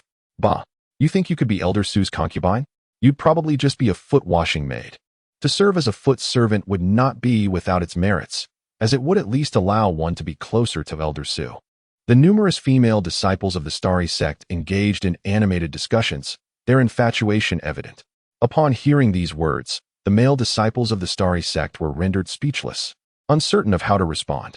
They secretly rejoiced that this handsome young man was the partner of the sect leader. Had he merely been an inner disciple, it was likely that he would have captivated all the female cultivators. In such a scenario, they would find themselves wandering in places of ill repute, with little hope of finding a partner. This matter, however, was not confined to the Starry sect alone. Even the Qifeng sect, Xiandan sect, Jiuyo demon sect, and Blood Shadow Valley had caught wind of it. At this moment, within the Qingfeng sect, a majestic mountain peak rose into the sky, surrounded by towering ancient trees, their presence suffusing the area with a rich aura of wood energy. This locale served as an exceptional sanctuary for cultivators of wood-based techniques. Atop the summit, a breathtaking woman sat cross-legged, her form elegantly clad in a fitted azure gown that accentuated her graceful silhouette, exuding an air of serene elegance, reminiscent of a celestial being untouched by the mundane world. She was Ji Yunchuang, the leader of the Qifeng sect, a formidable figure at the late Golden Core stage. With a remarkable age of 300 years, she stood as the most powerful entity within the Qifeng sect, surpassing even the esteemed Elder Gu Pingzhong, who, at 480 years of age, had only reached the mid-Golden Core stage and was now in the twilight of his life. Ji Yunchuang, endowed with a first-grade spiritual root, was hailed as the most exceptional talent of the Qifeng sect in a millennium. Master, at that moment, a woman clad in a purple gown soared in on her sword. She was Lin Muxue, Ji Yunchuang's direct disciple, at the mid-foundation stage, having surpassed 80 years of age and possessing a third-grade spiritual root. What is it? Ji Yunchuang slowly opened her beautiful eyes, naturally exuding an aura of pressure, a manifestation of the unique domain power of a golden core cultivator. Master, a significant event has transpired within the Starry sect. The newly advanced golden core cultivator, Lu Yunji, has taken a partner named Subai. This individual was merely a loose cultivator, yet with Lu Yunji's assistance, he successfully ascended to the foundation stage and even held a grand foundation ceremony within the Starry sect. Lin Muxue reported solemnly, detailing the events surrounding Su Bai. Su Bai? Lu Yunji's partner? How intriguing. A mere loose cultivator has garnered the favor of Lu Yunji? Ji Yunshuang raised an eyebrow, genuinely surprised. It was said that this man possessed striking looks and an extraordinary demeanor, his charm akin to that of Jade. Moreover, he was rumored to possess a unique skill, which endeared him to the aloof sect leader. Lin Mushue's expression turned somewhat peculiar as she recalled the rumors she had previously heard. But she felt it was inappropriate to share such details with her master, deeming them too vulgar for her ears. Absurd. How could a dignified golden core cultivator be swayed by mere appearance? Lu Yunji is indeed a rare genius in the history of Starry Island. At the tender age of 80, she successfully reached the golden core stage. I, on the other hand, only managed to do so at 120. With the full support of the Qingfeng sect, in the face of relentless pursuit by the 9 Nether Demon sect and the dire affliction of lethal poison, she still managed to successfully form her core. This demonstrates that her innate talent and character are truly extraordinary. If she continues on this path of cultivation, the prospect of her advancing to the stage of infant core formation is not beyond reach. Analyzed Ji Yunshuang with a serious expression. Lin Mushue, taken aback, was astonished to discover her master's high regard for Lu Yunji. Very well, since she is the foundation-building partner of the cold sect leader, as allies, it is only fitting to present a congratulatory gift. Let us send 3 bottles of Emu Dan as a token of our respect, instructed Ji Yunshuang. Certainly, master. Lin Mushue replied with a nod. The Emu Dan is a second-tier elixir, immensely beneficial for enhancing the magical power of foundation-building cultivators and holds considerable value. Although it may not be significant for Golden Core realms, for those newly ascended to foundation building, this gift is quite commendable, akin to providing timely assistance in a moment of need. Chapter 166, The Sovereign. Remain composed within the esteemed Xiandan sect lies a magnificent crimson mountain, concealing beneath it a third-tier earth-fire spiritual vein. In days of yore, the visionary founding master of the sect recognized the vein's extraordinary potential, deeming it an ideal site for alchemical endeavors, and thus resolved to establish the sect there. As the sands of time trickled through the hourglass, the Xiandan sect flourished over a millennium, crafting a resplendent lineage of Taoist teachings, with each generation witnessing the birth of golden elixir masters. This third-tier earth-fire spiritual vein served not only as a wondrous locale for alchemy, but also as a formidable bastion of defense for the sect. Should any foe dare to invade, the Xiandan sect could harness the power of the earth-fire vein, unleashing an infinite torrent of spiritual flames to incinerate their adversaries, forming an insurmountable chasm of protection. Thus, throughout the centuries, few have dared to covet the Xiandan sect, recklessly launching attacks upon it. Thunderous rumblings erupted suddenly from the sect's main peak, akin to a violent explosion. Curse it! Another failure. Is the refinement of this third-tier superior elixir, the breakthrough pill, truly so excruciatingly difficult? What step went awry?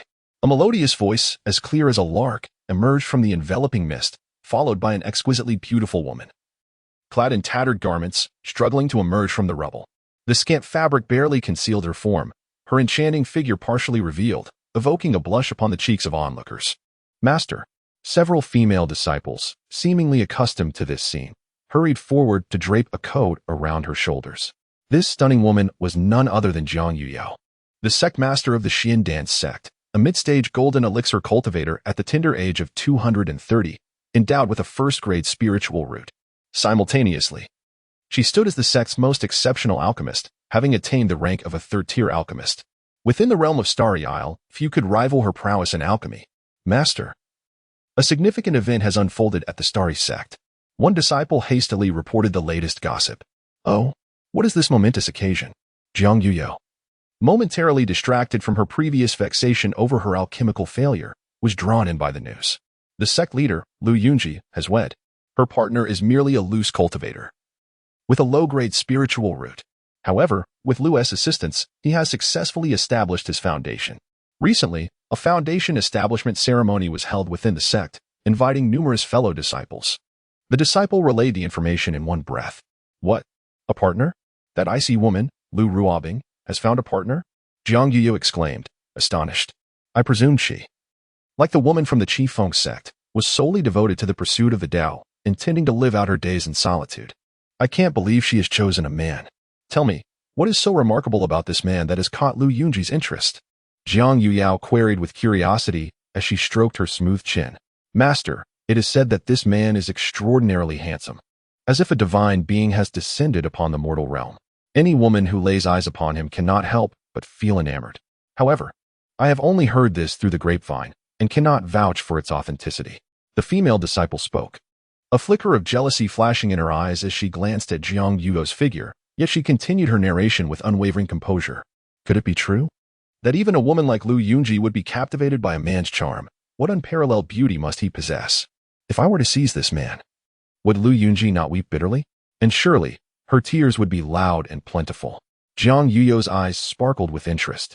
Upon hearing this, the surrounding female disciples immediately displayed expressions of unease. They were acutely aware of their master's bold and reckless nature.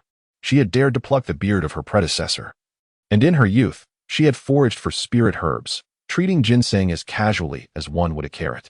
In her younger days, she had nearly caused an explosion while refining pills, and as she grew older, she became fervently engaged in chivalry, hunting down demonic cultivators, even single-handedly storming the headquarters of the Nine Nether Demon sect, creating chaos in its wake. Despite her identity as an alchemist, she possessed a formidable earth spirit fire within her, far surpassing her peers in combat prowess.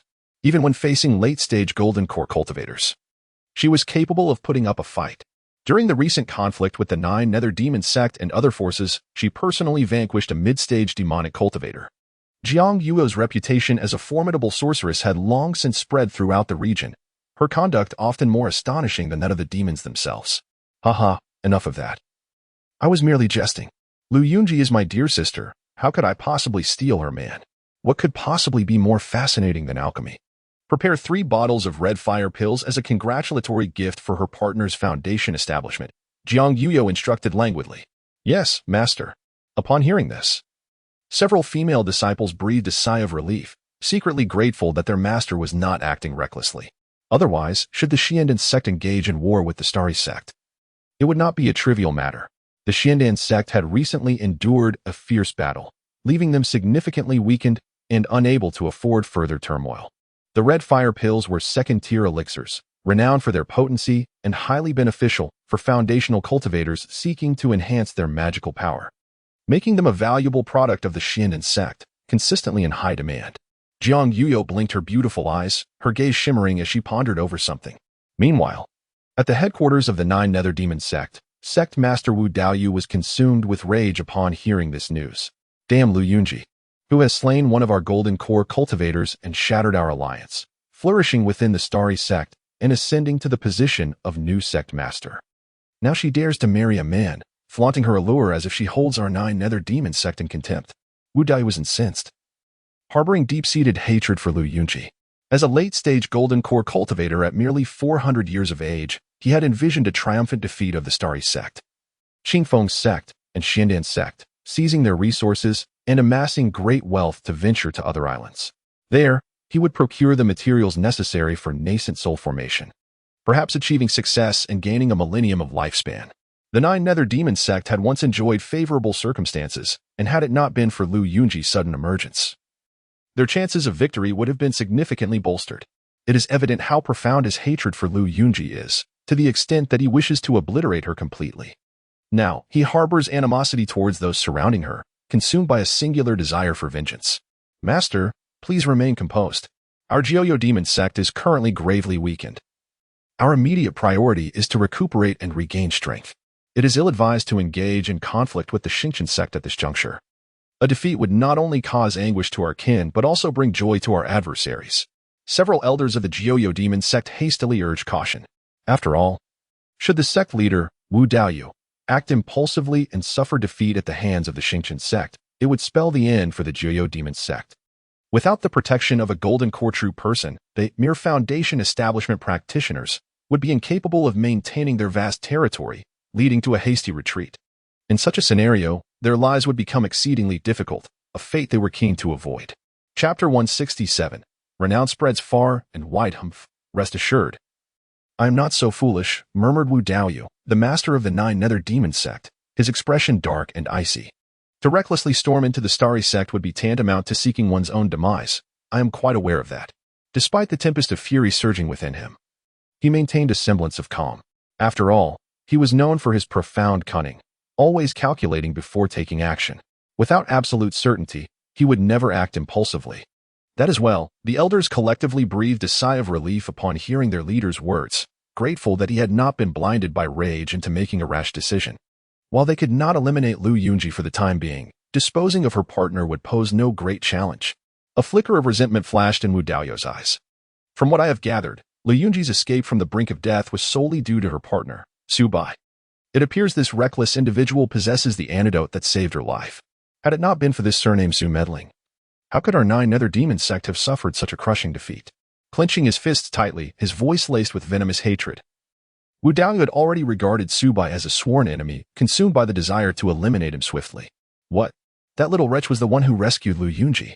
He recalled the peculiar circumstances of Lu Yunji's escape from the city of dense clouds and suspected covert assistance. Yet never anticipated it would come from this obscure rogue cultivator, an utter absurdity. This rogue's audacity was astounding. Daring to disrupt our grand designs was a grave offense deserving of death. Had it not been for this scoundrel's interference, the Starry Sect and its affiliates would have long since faced our triumphant onslaught, not be in this wretched state. The elders of the 9 Nether Demon sect, upon hearing these words, were filled with both astonishment and fury, their emotions heightened. Should Su Bai appear before them at this moment, he would surely be torn asunder. However, Master, it may not be a simple task to slay that wretch, one elder cautioned, his brow furrowed and expression grave. He resides within the Starry Sect and is inseparable from Lu Yunji. To strike under such circumstances would indeed be exceedingly difficult. Utterly foolish. Wu Daoyu retorted with a cold snort, a glint of malice illuminating his gaze. I refuse to believe he can remain holed up in the sect forever. Surely, he will need to venture beyond the Starry Sect to procure treasures or travel elsewhere. As long as we can detect the slightest indication of his departure, we shall seize the opportunity to ambush him. I am determined to make Lu Yunji taste the anguish of losing her husband. Yes, Master. The assembled foundational elders of the 9 Nether Demon sect nodded in agreement, acknowledging the leader's directive. Indeed, the task of vanquishing a golden core cultivator like Lu Yunji is almost an insurmountable challenge. However, when it comes to dealing with a mere early-stage foundation establishment practitioner, for those adept in the art of assassination, it is hardly a significant undertaking. As long as the opportunity is seized, the likelihood of survival for such an individual is virtually non-existent. Meanwhile, atop the main peak of the Starry Sect, known as Star Peak, Su Bai remains blissfully unaware that his name has spread like wildfire, traversing a vast expanse of 100,000 miles. The leaders of numerous Golden Core sects have already heard whispers of his renown. He may not have ventured far from the Starry Sect, yet his reputation resonates widely. However, this fame is not what he truly yearns for within his heart. My dear, Lu Yunji said with a radiant smile, presenting a substantial pile of inheritance jade slips before Su Bai. The collection resembled a small mountain, all meticulously retrieved from the library for his benefit. Most of these jade slips can be replicated and encompass a myriad of techniques relevant to the path of cultivation, ranging from first to third tier. You are free to peruse and study them at your leisure, and there is no need to return them once you have finished. In truth, these jade slips are mere copies from the Starry Sect's library, not the originals. They possess the remarkable ability to be replicated infinitely and are typically stored in the library for the disciples of the sect to study. Only someone of Lu Yunji's stature, a golden core cultivator, possesses the exceptional privilege and authority to extricate such a plethora of inheritance slips from the library. Ordinary cultivators wishing to access these slips must expend considerable contributions to redeem them. Lu Yunji, however, is unconcerned with such matters. Within the Starry Sect, she enjoys unparalleled freedom to study these jade slips as she pleases, with all the secrets of the sect laid bare before her. Thank you, my dear. Upon beholding the towering stack of inheritance slips, Su Bai's eyes sparkled with excitement, barely concealing his exhilaration. He felt as though he had stumbled upon a vast treasure, each slip radiating an alluring glow. These inheritance slips have been meticulously gathered over millennia, embodying the profound heritage and legacy of a Golden Core sect. For other cultivators to acquire even a fraction of these slips, they would have to labor tirelessly and expend great effort. Yet now, they appear effortlessly accessible to him, akin to plucking fruit from a tree. This is the immense convenience afforded by controlling a Golden Core sect, with benefits that are nearly impossible to quantify. However, my dear, do you truly believe you can absorb such a wealth of knowledge? Lu Yunji inquired, her brow slightly furrowed, curiosity etched in her eyes. Investing excessive time and energy in the myriad arts of cultivation may not be the wisest course of action. It could significantly impede your own cultivation speed. After all, every individual possesses limited energy, and time is even more scarce. Most cultivators often focus on refining a single skill, deeming it sufficient. Just like Lu Yunji herself, she does not excel in the myriad arts of cultivation. Her sole passion lies in the realm of combat cultivation. Consequently, she devotes most of her time to rigorous trainings, with little intention of delving into other cultivation techniques. Most importantly, for scattered cultivators, the pursuit of various cultivation arts is primarily to acquire resources necessary for their practice. Yet Lu Yunji stands apart, as she enjoys the backing of the illustrious Xingqian sect, a lineage that has thrived for millennia, rich in resources and veins of ore, allowing wealth to flow to her abundantly. She need only fulfill her duty of safeguarding the Xingqian sect, and a substantial fortune will effortlessly fill her coffers. Do not fret, my dear. This is merely a trifle for me, Su Bai remarked with a confident smile. He understood well that mastery of one's cultivation is the essence of the practice, a principle he has always held dear. His desire to acquire a breadth of knowledge was solely to further enhance his own foundation. He would not foolishly squander time poring over the jade slips word by word. Rather, he intended to entrust them all to the book Gu for consumption, which would suffice. Moreover, through this method, such knowledge would also elevate his comprehension. For him, these ancestral jade slips were akin to precious elixirs, vital sustenance for his advancement. Very well, my husband, focus on your cultivation, Lu Yunji gently nodded. I, too, shall commence my secluded training. After all, as a golden core cultivator, she must invest considerable time in arduous practice, and in comparison to foundation establishment cultivators, the duration of such rigorous training is even longer. Only through this dedication can one achieve the pinnacle of the golden core realm before the limits of lifespan draw near. Essentially, cultivators dedicate the majority of their time to relentless training, continuously augmenting their magical prowess. The same holds true for Ji Wanqing, Mu Xiling, and Xia Shiyao at this moment. They are each engrossed in their respective chambers, diligently refining their skills and exploring various cultivation techniques to enhance their own abilities. Before long, Su Bai found himself alone in the quiet chamber. All right, let us begin, Su Bai exclaimed, rubbing his hands together in excitement. Book Gu, devour all these ancestral jade slips, transforming them into the nourishment of my knowledge. Who would have thought that what was once merely a metaphor for knowledge would now manifest as a tangible entity? By harnessing the book Gu to ingest this knowledge, he could retain it effortlessly, firmly embedding all that wisdom within his mind. This is the wondrous power of the book Gu. Chapter 168, The Eye of Perception. Upon commanding the bookworm to consume a piece of the inheritance jade slip, Su Bai immediately discerned that the comprehension and temporal enhancement bestowed by the bookworm had magnified several-fold compared to before. At that moment, he felt as if he had transformed into a prodigious genius, endowed with extraordinary insight. The acquisition of knowledge became effortless, and all previously insurmountable challenges faded into mere trifles. In this instant, numerous perplexities that had long plagued his thoughts were resolved, as if the clouds had parted to reveal the sun. Seizing this exquisite opportunity, Su Bai resolved to endeavor in mastering the 7 Apertures Linglong Heart Sutra. A glimmer of sharp brilliance flashed in his eyes. Although he had possessed the 7 Apertures Linglong Heart Sutra for over a year, he had yet to successfully cultivate the first heart eye. This was, of course, related to his lack of dedicated focus on this particular discipline. After all, he had a plethora of subjects to study and practice, including alchemy, the Gu Immortal Sutra, and the Heavenly Demon Seed Heart Sutra, each demanding considerable time and energy. However, in this moment of heightened comprehension, he was determined to fully grasp the first heart eye, perception. Suddenly, Su Bai seated himself on the ground, cross-legged, channeling the power of his consciousness to meticulously construct this heart eye. After over a year of cultivation, the progress in constructing the heart eye of perception had reached 65, with the completion not far off. Now, having successfully advanced to the early stage of foundation establishment, his consciousness power had doubled. Coupled with the potent assistance from the bookworm's power, the difficulty of forming the heart eye of perception appeared significantly diminished.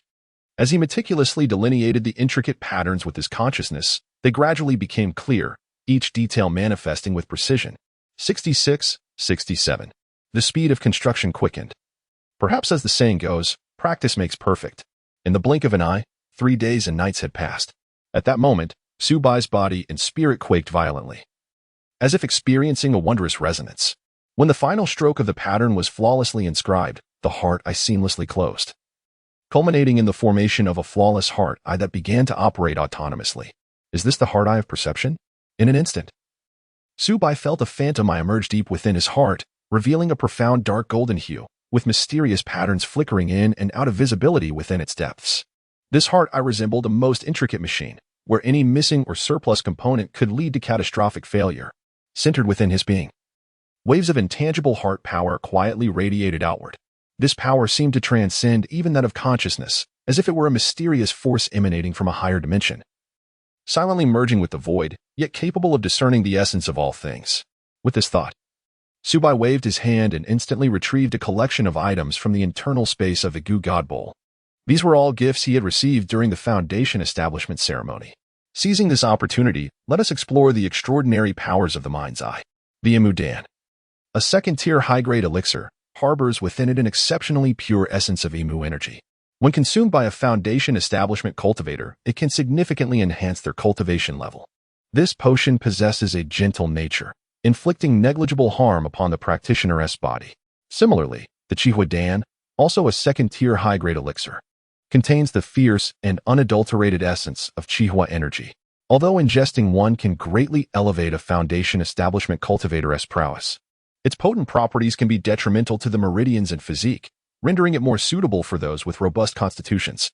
The Ice Serpent Sword, a lower-grade spirit weapon, is imbued with the power of ice.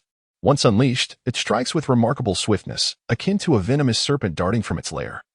And it can also impart freezing and decelerating effects. The Thick Earth Bracelet, a medium-grade defensive spirit artifact, can condense the force of Earth, forming an earthen barrier that effectively wards off the majority of adversarial attacks while simultaneously diminishing the speed and strength of assaults directed at the Foundation establishment cultivator. The Concentration Herb, a second-tier spiritual medicine, possesses the miraculous ability to calm the mind and spirit, facilitating the practitioner's entry into a meditative state more swiftly, while also slightly enhancing their spiritual awareness. In an instant, a deluge of information surged into the depths of his consciousness. The intricate details of each treasure scattered across the ground unfolded before him without reservation. Is this the formidable power of the mind's eye? It is akin to a wondrous identifying technique. Su Bai's eyes widened in astonishment, barely concealing his joy and excitement. At this moment, he finally comprehended how the former ancestor of the Yi family, Yi Hongshtin, amassed his fortune. Yi Hongshtin was originally just a solitary cultivator. Yet through the unique ability of the mind's eye to identify objects, he repeatedly profited from the trade of various treasures and materials. He often traversed the markets, employing the skill to discern hidden gems, consistently uncovering treasures overlooked by others. A single fortunate find could yield a considerable fortune. In truth, the power of the mind's eye is nothing short of extraordinary.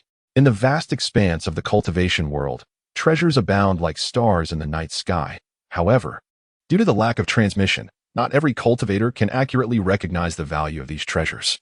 Moreover, many artifacts possess self-concealing properties, often masquerading as inconspicuous scraps, making it difficult even for the most discerning cultivators to unveil their true worth. Yet, the mind's eye stands apart, functioning as the most precise identifying technique, capable of appraising every unknown item. Even things never before seen or heard of can be instantly comprehended in their entirety. With this ability, Su Bai would no longer need to fear missing any treasures, effectively becoming the most formidable appraiser. The principle of the mind's eye lies in its capacity to listen to the residual information embedded within objects. Su Bai pondered that every item, despite appearing lifeless, retains a wealth of subtle information. Such details remain imperceptible to ordinary cultivators. However, the mind's eye possesses a unique vision, capable of capturing these subtle traces, effortlessly discerning the intricate details of each item. This is the remarkable prowess of the mind's eye. In Su Bai's eyes, a glimmer of excitement flickered as he deeply sensed the extraordinary nature of the supreme tome, the Seven Apertures Exquisite Heart Sutra. Once successfully cultivated, it seemed akin to the creation of a formidable spiritual entity or the endowment of an exceptionally rare ability. The magnitude of its assistance to cultivators was self-evident. However, the path to mastering this technique was undeniably arduous. It was likely that, aside from the originator of the scripture, Those capable of achieving success in its cultivation were as rare as phoenix feathers and unicorn horns. Subai was acutely aware that without the wondrous power of the book Gu, he would never have been able to approach the threshold of this profound art. The second heart eye was known as the broad domain heart eye. Subai contemplated that this heart eye represented the most potent means of exploration. Should he succeed in its cultivation, the scope of the heart eye's probing power would surpass that of divine consciousness by more than tenfold. Moreover, the strength of the heart eye was remarkably discreet. Even when facing foundational cultivators and golden core masters, it could operate silently and undetected. Unlike the power of divine consciousness, which, once disseminated, could easily be perceived by adversaries, losing the element of surprise. Subai clenched his fists tightly, his heart brimming with excitement and anticipation. Merely possessing the first heart eye for object discernment was already impressive. Should he manage to cultivate the second heart eye, his auxiliary methods would undoubtedly experience a qualitative leap. Akin to wielding a radar that operated around the clock, capable of scanning various areas at any time. Undoubtedly, this would greatly enhance his safety, rendering it nearly impossible for enemies to conspire against him in secrecy. Chapter 169. The culprit of decline. At this moment, Subai stepped out of the tranquil chamber. His spirit invigorated and his mood exceptionally buoyant. After all, he had successfully condensed his first heart eye recognition of objects. And now he was eager to embark on the journey towards his second heart eye. He was acutely aware, however, that the condensation of the second heart eye was not an endeavor that could be achieved overnight. Thus, he intended to seek out his wives to celebrate this joyous milestone and share his accomplishment. Outside, Ji Wanqing, Mu Xiling, Xia Shiyao, and Lu Yunji were diligently practicing their martial arts. Particularly, the three women had acquired a wealth of profound knowledge from the Starry Sect through Lu Yunji, knowledge that far surpassed their original teachings. How is your learning progressing? What are your thoughts? Subai inquired with curiosity as he observed the four women lost in contemplation. My husband, the second-tier talisman path is exceedingly difficult, Mu Xiling replied with an expression of helplessness, her face resembling a bitter melon. I initially believed that as a second-tier low-grade talisman master, studying second-tier runes would be a breeze. Yet, it appears I have overestimated myself. The complexity of second-tier formations has escalated more than tenfold compared to before. Xia Shiyao echoed her sentiment, stating, though I had previously encountered the inheritance of second-tier formations, the Starry Sect's teachings are far more comprehensive. To fully master them, one would require at least a century. Such an undertaking is simply unattainable.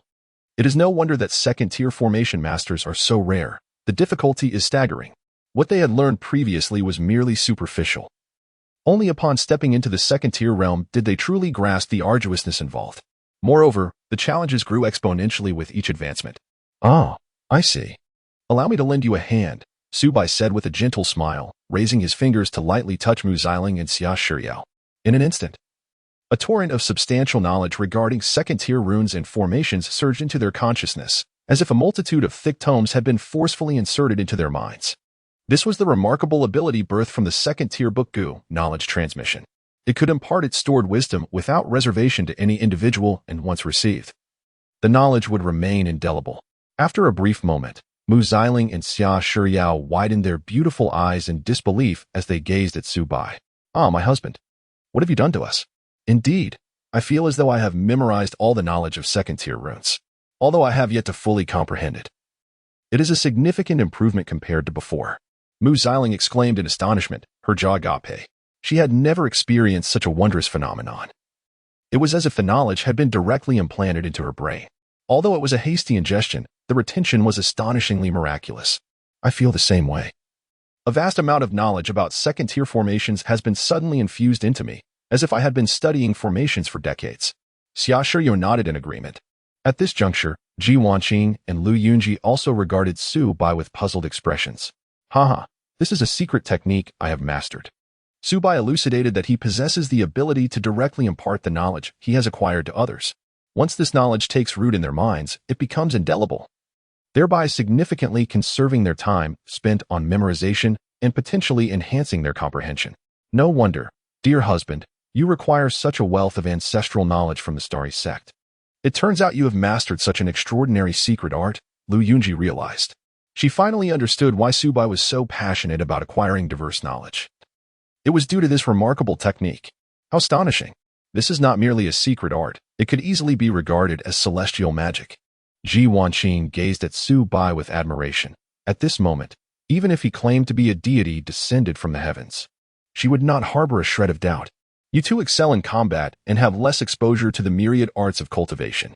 Allow me to impart to you a vast array of swordsmanship, martial arts, and magical knowledge. Even if you do not practice, a grasp of this knowledge might enhance your combat prowess, Su Bai mused, stroking his chin thoughtfully. He then gently gestured once more, channeling the power of the bookworm. Instantly, a torrent of immense information surged into the depths of Ji Wanqing and Lu Yunji's consciousness, as if countless virtual tomes were merging into their very souls. They distinctly felt a wealth of knowledge materializing in their minds. This is incredible! Ji Wanqing and Lu Yunji exclaimed joyfully.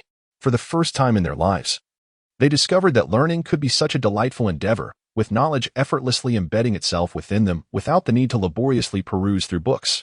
Undoubtedly, this was nothing short of celestial magic. Otherwise, such an extraordinary feat could not be achieved.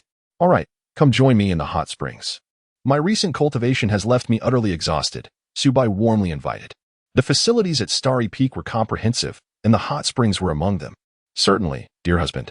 Upon hearing this, Ji Wanqing, Lu Yunji, Mu Xiling, and Xia Shiyao felt their cheeks flush with a rosy hue, their eyes brimming with affection as they followed Su Bai into the warm embrace of the hot springs.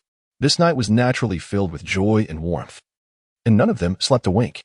A few days later, Su Bai had hoped to cultivate steadily at the Starry Sect, gradually advancing from the initial to the mid and even late stages of foundation establishment, with aspirations of breaking into the Golden Core realm. However, astonishing news soon reached him. Within a newly discovered yen copper vein, a colossal nascent soul cave dwelling had been unearthed. This cave dwelling spanned an extensive area covering dozens of miles, and had formed a grand fourth-tier formation. When the nascent soul cave dwelling emerged, it radiated a resplendent glow, spreading across 3,000 miles, thus becoming widely known. Numerous Golden Core sects and prominent Golden Core families swiftly took heed of the news. After all, who could resist the allure of a complete nascent soul cave dwelling? With its mysteries and treasures hidden within, even Golden Core true masters could not remain unaffected. Dear husband, this nascent soul cave dwelling is no ordinary find. It is a legacy left by the Blood Sea ancestor who once roamed Starry Island 3,000 years ago, Lu Yunji stated with a grave expression. She personally ventured to inspect the Yuan-Ing cave, meticulously studying the restrictive formations within, and quickly unraveled the origins of the cave. After all, the number of Yuan-Ing ancestors born on Star Island throughout history is exceedingly limited, with each one being well known and their deeds documented. The Blood Sea ancestor, what distinguishes this individual? Su Bai inquired with curiosity. In a certain sense, this Blood Sea ancestor is one of the principal culprits behind the decline of our star sect.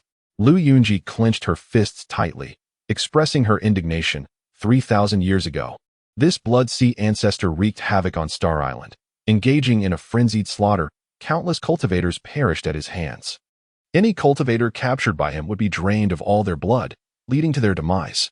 At that time, the Yuan-Ing ancestor of the Star Sect personally intervened, seeking to apprehend him and rid the people of this menace. Yet the Blood Sea ancestor was exceedingly swift, evading capture time and again despite numerous attempts.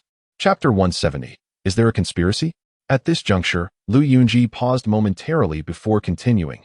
Ultimately, the venerable ancestor of our Starry Sect, in a bid to rally support, summoned several fellow practitioners at the nascent soul stage and meticulously devised a trap to ensnare the Blood Sea ancestor. Together, they launched a concerted attack, severely wounding him. Nevertheless, the Blood Sea ancestor astonishingly did not perish. He managed to escape the trap. Following this confrontation, however, he vanished entirely from public view. Subsequently, rumors regarding his fate proliferated. Some claimed he had fled to other islands within the vast expanse of the Kanglan Sea, while others asserted that he had succumbed to his injuries during his escape, though his body was never discovered. Yet, no one anticipated that 3 millennia later, the lair of the Blood Sea ancestor would be uncovered, suggesting that he had not escaped from Starry Island but had remained hidden within its confines. Unfortunately, his grave wounds compelled him to conceal himself within the cave to recuperate, ultimately leading to his demise, thus marking the end of a notorious tyrant. She recounted the entire sequence of events, elucidating the origins of the Blood Sea ancestor. Could it be that the mere presence of the Blood Sea ancestor precipitated the decline of the Starry Sect? Subai inquired with keen curiosity. The answer remains elusive, nevertheless. The Blood Sea ancestor undeniably dealt a staggering blow to the Starry Sect. Numerous esteemed disciples met their demise at his hands, and since that fateful battle, the sect has been in a state of disarray. Not long after, the venerable ancestor of the Starry Sect also passed away. And the reasons behind the collapse of the fourth-tier spiritual vein on Starry Island remain shrouded in mystery, Lu Yunji lamented. After all, these events transpired 3,000 years ago, and many details have not been documented or preserved, making it exceedingly difficult for later generations to ascertain what truly transpired. What repercussions might arise from the emergence of the Blood Sea ancestors' lair? Subai pressed further.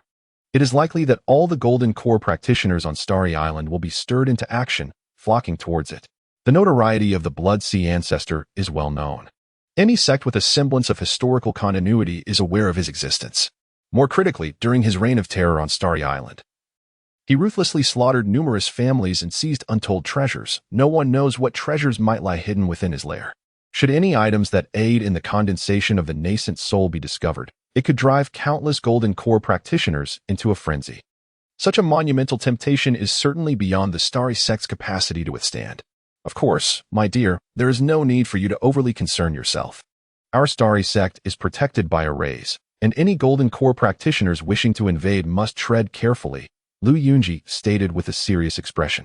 She had not anticipated the lair of the Blood Sea ancestor would emerge at this juncture, especially as the Starry Sect is currently in its most vulnerable state, with only her as a nascent Golden Core practitioner, and even then, merely at the early stage, vastly inferior to the seasoned Golden Core cultivators. It is fair to say that the appearance of the Blood Sea ancestors' lair brings nothing but peril to the Starry Sect. Given this, it would be wise for you to refrain from becoming involved, lest you fall into the enemy's trap. To venture into the lair of a nascent soul ancestor is no trivial endeavor, Subai cautioned. He believed that by diligently cultivating in a methodical manner, he could ascend to a higher realm without the need to compete with other cultivators for treasures within the nascent soul cave, which would only lead him into peril. Rest assured, my dear husband, I shall not venture into the Blood Sea ancestors' cavern. Presently, the lair is protected by a formidable fourth-tier formation, which is unlikely to be breached in the near future. Even a Golden Core master would likely require over a decade to dismantle it, remarked Lu Yunji. It is essential to understand that a fourth-tier formation is capable of withstanding the might of nascent soul-level cultivators. Its defensive strength is beyond imagination, and certainly not something a Golden Core master could forcibly penetrate. To charge in recklessly would be tantamount to courting death. However, their audacity to attempt an assault on this fourth-tier formation stems from the fact that it is unguarded and not constructed upon a fourth-tier spiritual vein. It is crucial to note that the operation of a formation necessitates energy. Typically, potent formations are established atop spiritual veins, harnessing their power as a source of energy to sustain the formation's daily functioning, much like the third-tier formations of the Starry Sect. Without a spiritual vein, one must rely on spirit stones. Thus, they intended to persistently assault this fourth-tier formation, depleting the energy of the spirit stones within. Once the energy is exhausted, the formation will inevitably collapse. Nonetheless, should this fourth-tier formation be situated atop a fourth-tier spiritual vein, even if they attacked for thousands of years, they would be unable to budge it in the slightest. After all, exhausting the spiritual energy of a fourth-tier vein is a fanciful notion, illustrating the significance of such veins. Consequently, a sect established upon a spiritual vein not only enjoys a superior cultivation environment, but also greatly enhances the power of its formations, thereby significantly improving the sect's security. After sharing these insights, Lu Yunji took her leave. As the leader of the Starry Sect, she had numerous affairs to attend to, especially with the emergence of the nascent soul cave, which would undoubtedly attract many Golden Core masters seeking an audience. How could a nascent soul cave appear so fortuitously? Subai squinted slightly, feeling a surge of intense urgency within. This unforeseen event would make the Starry Sect a target of scrutiny. A momentary lapse in caution could lead to its annihilation, and even Lu Yunji, as a Golden Core master, might not be able to safeguard it. More importantly, is the Blood Sea ancestor's lair truly devoid of hazards? Could it be hiding traps? Did the Blood Sea ancestor, a nascent soul cultivator, genuinely perish 3,000 years ago? Frankly, all of this is shrouded in mystery, enveloped in a dense fog that obscures the truth. Nevertheless, this matter bears little consequence to me. Be it a nascent soul cave or a transcendence cave, as long as I remain uninvolved. Even if there are sinister plots within, they cannot touch me. Staying within the starry sect, safeguarded by a third-tier formation, no golden core master could breach my sanctuary. Yet, I must exercise caution. Should the third-tier formation be compromised and the starry sect fall, escape would be impossible. Once targeted by a golden core master, even digging 3 feet into the earth may not guarantee my safety. Perhaps I should concoct a type of insect capable of aiding in my escape. Ideally one that can teleport instantaneously. In this manner, even if the starry sect were to be besieged by adversaries, I could swiftly extricate myself. Subai stroked his chin, contemplating his subsequent retreat. Although, at present, the starry sect is not in imminent peril, the future remains an unpredictable entity. He who lacks foresight is bound to encounter immediate troubles. Thus, it is prudent to retain some hidden cards in any endeavor, ensuring one remains invincible. Chapter 171. Sharing Alchemical Insights a day later. During this interval, Subai diligently studied with the Goo God Cauldron and finally discovered a life-saving goo worm known as the spatial teleportation goo. Evidently, this was a type of spatial goo worm endowed with the extraordinary ability to teleport instantaneously, even transporting others along with it. Moreover, the greater the user's strength, the farther the teleportation distance could reach. Traversing thousands or even tens of thousands of kilometers would not pose a challenge if he could successfully concoct the spatial teleportation goo. Then even if the formations of the starry sect were breached and a golden core true person came to confront him, he could swiftly escape the scene with the help of this goo. Consequently, it would be nearly impossible for his enemies to pursue him. To refine the spatial teleportation goo, the most crucial primary ingredient was the void grass. Subai pondered deeply. This was a rare spiritual herb imbued with spatial energy, highly valuable, and even with sufficient wealth, it could be nearly impossible to procure. He stroked his chin, recalling his previous days in Lingxiao City where he had not even caught a glimpse of the void grass, let alone had the opportunity to purchase it. Wait, this was the Starry Sect. A golden core sect with a dedicated alchemical peak housing a plethora of spiritual herbs and plants. Perhaps the void grass could be found there. With this thought, a glimmer of excitement flashed in Subai's eyes, and he immediately made his way to the alchemical peak. The distance between Starry Peak and Alchemical Peak was not great, and within a few minutes, Subai arrived. Upon learning of Subai's arrival, the peak master of Alchemical Peak, Wei Tiangong, hurried out to greet him. After all, as Liu Yunji's partner, Subai held a revered status akin to that of a golden core true person. Offending Subai would be tantamount to offending the sect's leader. Merely contemplating the consequences was enough to instill fear. Even though Wei Tiangong was a prominent figure, he preferred to avoid unnecessary conflicts, being a rather astute and diplomatic individual. So Daoist, may I inquire about the purpose of your visit to the Alchemical Peak? Wei Tiangong asked with genuine curiosity. He had heard that since Subai arrived at the Starry Sect, he had devoted most of his time to intensive cultivation, rarely leaving Starry Peak. This time, however, he had taken the initiative to venture to Alchemical Peak, which was indeed unusual. It is like this. I wonder if your peak has any void grass. Subai asked directly. I am currently planning to refine a special elixir and urgently require this particular herb. Void grass? That is an exceptionally rare spiritual herb, rich in spatial energy. However, it is quite uncommon to use void grass as the primary ingredient for alchemical concoctions, Wei Tiangong replied, a knowing smile gracing his face as he regarded Subai. He had heard tales of Subai, who was already a second-tier alchemist during the qi refinement stage, and had even successfully refined foundation establishment pills using demon essences, an impressive achievement indeed. Among the numerous alchemists at Alchemical Peak, few could be compared to him. In all honesty, he was filled with curiosity regarding the alchemical prowess of this esteemed partner of the sect leader, eager to ascertain whether the rumors of their exceptional abilities held any truth. It was merely a stroke of luck. After all, I wonder if the Pill Peak possesses such a rare herb? Naturally, I would not expect your esteemed sect to provide it for free. I am more than willing to offer payment for its procurement. Subai chuckled lightly, steering the conversation directly to the matter at hand. Well, the rarity of such an herb is truly extraordinary. Even our Pill Peak does not currently possess it.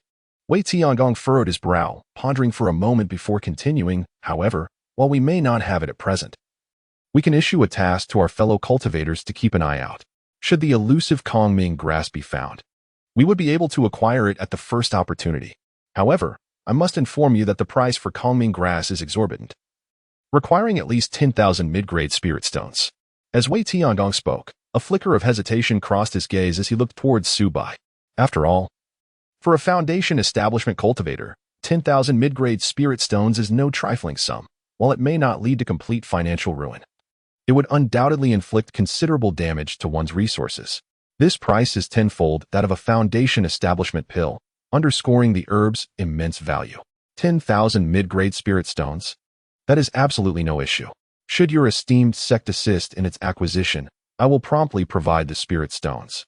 Upon hearing this, Subai felt a wave of calm wash over him. To him, this sum of spirit stones was indeed inconsequential. Previously, in the Yunwu mountain range, he had obtained numerous storage bags from several prominent foundation establishment families, along with a substantial fortune from the Liu family, thus experiencing a meteoric rise to wealth. It is estimated that his current wealth exceeds 100,000 mid-grade spirit stones, a staggering figure that ordinary foundation establishment cultivators would scarcely dare to imagine. Moreover, in comparison to the importance of the teleportation talisman, 10,000 mid-grade spirit stones truly pale in significance. What? How could this individual be so affluent? Wei Tiangong was inwardly astonished, his lips twitching involuntarily. Observing Su Bai's nonchalance regarding the 10,000 mid-grade spirit stones, he felt a surge of envy nearly driving him to madness. It is worth noting that even a second-tier alchemist like himself must expend considerable time to accumulate such a sum. Yet here was a newly ascended foundation establishment cultivator, effortlessly producing such a large quantity of spirit stones. It was simply outrageous. However, upon further reflection, this young man's partner was a golden core cultivator, and it was likely that whatever he wished to acquire, the golden core cultivator could cover the expense.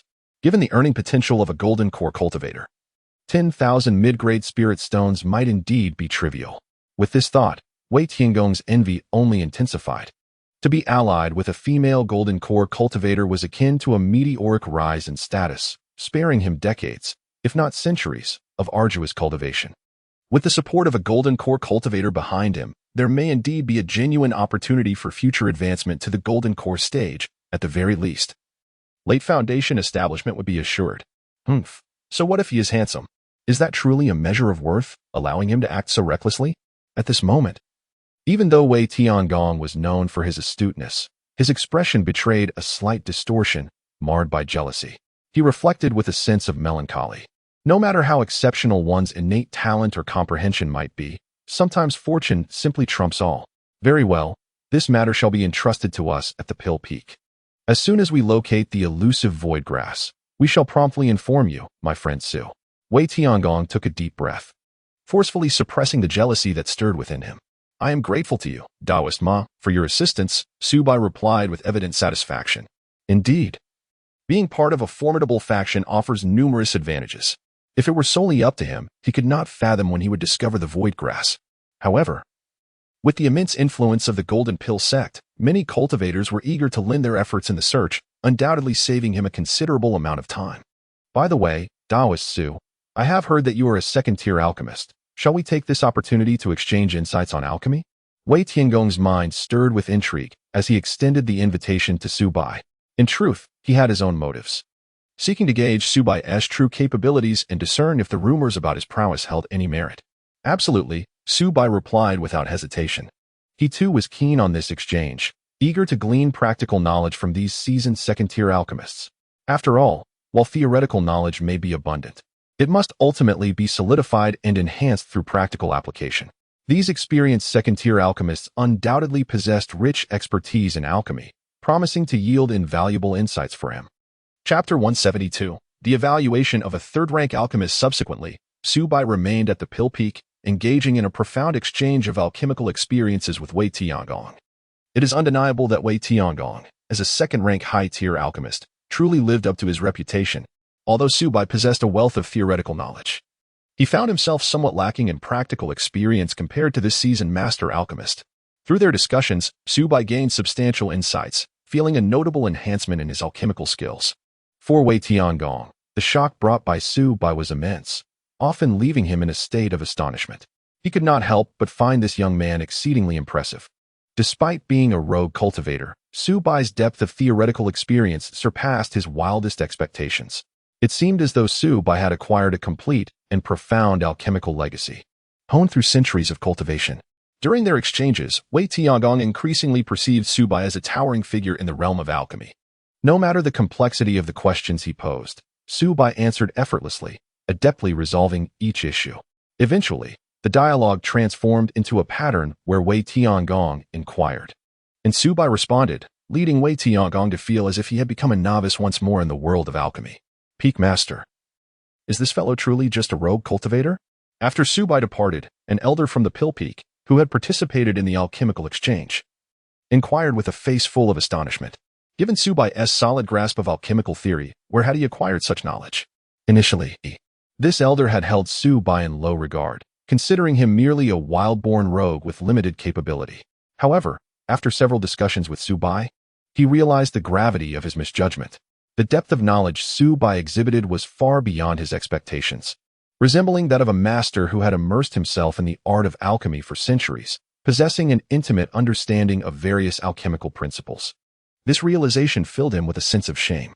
Unbeknownst to him, all of this was facilitated by the Book Guild. Most of the alchemical legacy jade slips from the Xingqian sect had been consumed by the Book Guild. With a mere thought, the relevant knowledge would naturally manifest, rendering Su Bai's theoretical expertise unparalleled among ordinary alchemists. It is only reasonable to surmise that this fellow possesses a formidable alchemical legacy, perhaps rivaling our Pill Peak. Wei Tiangong mused, acknowledging why the sect leader had taken an interest in him. This young man was not merely superficial. Given time, he might indeed ascend to the status of a third-rank alchemist. Following this exchange, Wei Tiangong was thoroughly convinced of Su Bai's capabilities. For alchemists, strength is the ultimate currency. One's abilities are immediately apparent. They are akin to pure technical professionals, their thoughts relatively straightforward and direct. If someone possesses genuine skill, they will not harbor jealousy. Rather, they will wholeheartedly acknowledge it. Third-rank alchemist. Upon hearing this, many elders of the Pill Peak were taken aback, astonished by Wei Tiangong's high appraisal of Su Bai. It is important to note that, to date, there has not been a single third-rank alchemist within the entire Xingqian sect. Only the Xiandan sect boasts a third-rank alchemist among its ranks, lending them a uniquely elevated status. If Su Bai truly ascends to the rank of a third-tier alchemist, even without being the partner of the sect leader Lu Yunji, he will undoubtedly hold a significant position within the Starry sect, earning the admiration of countless cultivators. After all, who among the practitioners dares to assert that they will not seek his expertise in the future?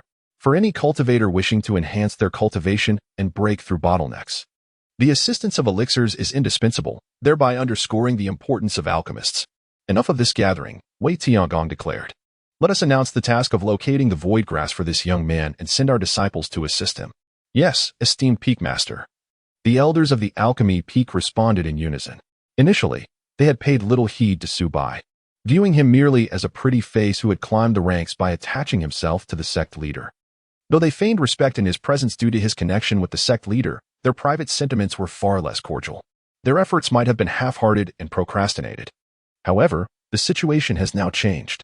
If Su Bai is on the path to becoming a third-tier alchemist, it holds profound significance for each of them, as they may even witness the successful refinement of third-tier elixirs within the Starry sect. As the saying goes, there are no secrets that do not eventually come to light. News of Su Bai's intention to procure the void grass quickly reached the ears of spies from the Nine Nether Demon sect. Upon receiving this information, the spies promptly reported back to their sect, considering it a matter of utmost importance due to its close ties to Su Bai. What? This young man actually has the chance to become a third-tier alchemist? And it is Wei Tiangong's assessment? Some elders of the Nine Nether Demon sect were taken aback by this revelation. They had not anticipated that the individual they regarded as a mere pretty boy possessed such remarkable alchemical talent. With the potential to rise to the rank of third-tier alchemist, an astonishing notion indeed. The status of a third-tier alchemist is akin to that of a golden core realizer, occupying a crucial position within the entirety of Starry Island, with an impressive network of connections amassed by third-tier alchemists. It appears this young man is far more than the superficial pretty boy he seems, harboring significant potential. Upon reflection, it becomes clear that Lu Yunji, being the youngest golden core realizer with an unlimited future and exceptional intellect, could not possibly be a shallow individual. With her abilities, what kind of handsome man could she not attract? It is indeed plausible that she recognized this young man's alchemical talent and brought him back to the Starry sect with the intention of nurturing him into a prominent alchemist within the sect. Lu Yunji is exceedingly cunning, even unscrupulous. While he aided her in detoxification and saved her life, she brazenly seized him in front of his wives and concubines. The most egregious act was bringing those wives and concubines to the starry sect as well, displaying a complete lack of shame. I have heard that they weep bitterly in the back mountains daily. Who can deny it? These righteous sects, appearing virtuous on the surface, are often rife with hypocrisy. In contrast, our demonic sects dare to love and hate openly, exhibiting integrity. Thus, it seems this man must not be allowed to remain. The emergence of a third-tier alchemist within the starry sect must be prevented at all costs. Otherwise, the sect may soon witness an influx of foundational elders and even golden core masters. However, esteemed elder, we have endeavored to lure this young man out of the starry sect in recent days, yet he remains ensconced upon the starry peak, leaving us with no opportunity to approach him. Indeed, this lad spends his days reveling with his wives at the starry peak, showing no inclination to descend. It seems he has been drained by that woman, Lu Yunji, and will eventually be completely exhausted. Now, a splendid opportunity presents itself. This young man seeks the elusive void grass, and coincidentally, we possess a specimen in our sect's treasury. We can utilize this spiritual herb as bait to draw him out of the starry sect. Surely, it cannot be that we would simply hand over such a precious item to him? Fool, this is merely bait. We do not intend to truly give it to him. Ultimately, the individual must be eliminated, and the spiritual herb must not be squandered. This time, we must ensure that he meets an untimely demise. Indeed, esteemed elder, several disciples of the Nine Nether Demon sect, each contributing their thoughts, swiftly devised a plan to ambush Subai, intending to use the void grass to lure him out from the starry sect and attack him beyond its confines. Chapter 173. Transactions beyond the sect. On a serene morning a week later, sunlight filtered through the delicate curtains, casting a warm glow within the opulent palace of Xianxia Peak. After successfully advancing to the foundation establishment stage, Ji Wanqing and her companions experienced increasingly profound effects from their mutual cultivation with Subai, as if they were weaving a tighter bond of spiritual energy between them. Moreover, each increment in their prowess in the myriad arts of cultivation radiated like ripples, subtly elevating Subai's own skills and cultivation in synchrony, akin to the tacit understanding and mutual support shared between partners, filling Subai with immense satisfaction. It was truly ineffable. With a heart full of contentment, Subai rose from his warm bed, his gaze filled with affection as he beheld the four exquisite companions beside him, still lost in sweet slumber. Their delicate features, illuminated by the morning light, resembled ethereal fairies from a dream, stirring within him an indescribable sense of bliss. Such a divine existence felt as if he were immersed in a legendary paradise, surrounded by such captivating wives, while simultaneously presiding over the vast power of the Star Sect, with numerous disciples awaiting his command.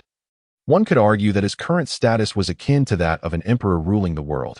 It was no wonder that even Golden Core masters and nascent soul elders yearned to establish their own formidable factions. After all, the resources required for cultivation are as boundless as the sea, and to gather them alone would be an arduous endeavor. Yet, with a mighty force as a backing, countless hardships could be alleviated, allowing one to devote oneself entirely to arduous training, focusing solely on enhancing one's cultivation. Alas, the elusive void grass remained unfound. Subai furrowed his brow slightly, a hint of regret in his tone. It had been a week since he issued the task of seeking the void grass within the Star Sect, yet no one had taken up the challenge. Clearly, the void grass was exceedingly rare, and finding it was no easy feat. However, Subai was not anxious. He had already prepared himself for a prolonged quest. As long as he could acquire this treasure within the next few years, it would suffice. After all, there was no imminent crisis threatening the Star Sect, and he had no intention of departing lightly. "Darling, why are you up so early? Stay and cuddle with me a little longer," murmured Mu Xiling, stirring beside him, her sleepy eyes gazing at Subai as she playfully pouted. She lazily stretched her long form, her graceful curves on full display, akin to a breathtaking masterpiece, evoking a flutter in one's heart. Since her ascension to a foundation establishment cultivator, Mu Xiling's body, refined by spiritual energy, had grown increasingly perfect, exuding an irresistible allure with every movement, much like a celestial maiden descending from the heavens. "You little temptress," Subai chuckled affectionately, about to respond. Suddenly, the communication talisman he carried flickered with radiant light, a message zipping into his mind. "News regarding the void grass has emerged. Proceed to the Pill Peak immediately." The message was signed by Wei Tiangong, the master of Pill Peak. "What? Is it truly possible to have such swift progress? Su Bai was both astonished and elated, utterly surprised that within merely a week, there were already leads on the elusive Kongming grass. He couldn't help but silently marvel at the profound heritage of the Jin Dance sect. Their strength was indeed remarkable. If he were to embark on this quest alone, it would likely take an arduous journey to locate such a treasure. Xiling, continue to rest well. I have matters to attend to at the Pill Peak. Su Bai instantly shed his languid demeanor, his expression turning serious and focused. Despite the allure of beauty at his side and the affectionate warmth it offered, the Kongming grass was crucial to his future path, leaving no room for negligence. With that, he darted away like lightning towards the Pill Peak, leaving behind a few enchanting companions who murmured softly with a hint of melancholy. At this moment, atop the Pill Peak, Wei Tiangong had been waiting for quite some time. Beside him stood an inner sect disciple, clad in a simple Taoist robe, his cultivation at the 9th level of Qi refinement, understated and unassuming.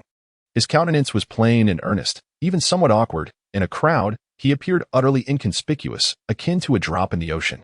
Who might this be? Upon his arrival, Su Bai's gaze fell upon the unfamiliar disciple, curiosity bubbling within him, prompting him to inquire. Oh, this is my disciple, Lu Zhixing. The news of the Kongming grass was brought by him. Wei Tiangong introduced with a smile. Ah, so you are Taoist Lu? Su Bai nodded slightly, a gesture of goodwill. Not at all, not at all. You may simply call me Lu, Lu Zhixing replied, his demeanor filled with trepidation. After all, he was merely a Qi refinement cultivator. While Su Bai had already attained the status of a foundation establishment elder, the disparity in both rank and strength was vast. Given Su Bai's humble treatment, he dared not display any rudeness. Do you know where the Kongming grass currently resides? Su Bai, burning with urgency, bypassed any further pleasantries and asked directly. Elder Zhou, the Kongming grass is not in my possession, Lu Zhixing quickly responded. This herb has been acquired by a wandering cultivator, a close friend of mine. However, this individual harbors suspicions towards sect members and prefers to conduct the transaction directly with you. Moreover, he is unwilling to trade within the confines of the Xingqian sect and has chosen the nearby Xiaoguang forest for this purpose. Upon hearing this, Su Bai could not help but ponder deeply. The Xiaoguang forest was vast and boundless, stretching for thousands of miles, surrounded by towering peaks and a complex terrain. Once one ventured deep within, it would be akin to stepping into a labyrinth, easily leading one astray. The depths of the forest were also teeming with ferocious beasts. Fraught with peril, although it posed slightly less danger than the notorious Yunwu Mountains, it was by no means a safe haven. To trade outside the sect? Su Bai narrowed his eyes slightly, a flicker of caution crossing his gaze. Within the confines of the Xingqian sect, he need not worry about his safety, but outside, everything was fraught with uncertainties. No one could predict the true intentions of this so-called trading partner. If it were a meticulously crafted trap, he could find himself in a dire predicament. Elder, do you find this arrangement inconvenient? Lu Zhixing spoke with a face full of concern, saying, if you deem it inappropriate, I shall promptly decline his request. It is indeed somewhat unreasonable to expect the elder to personally venture into the wilderness for a transaction. This was not entirely excessive. Su Bai pondered for a moment before responding slowly. Having once been a loose cultivator myself, I understand the apprehensions that dwell within their hearts. Since the other party insists on conducting the transaction in the Xiaoguang forest, let it be as he wishes. Although Su Bai harbored doubts about this sudden news, suspecting that Lu Zhixing's intentions might not be pure, he found it rather coincidental that just as he sought the elusive Kongming grass, someone would offer it to him so readily.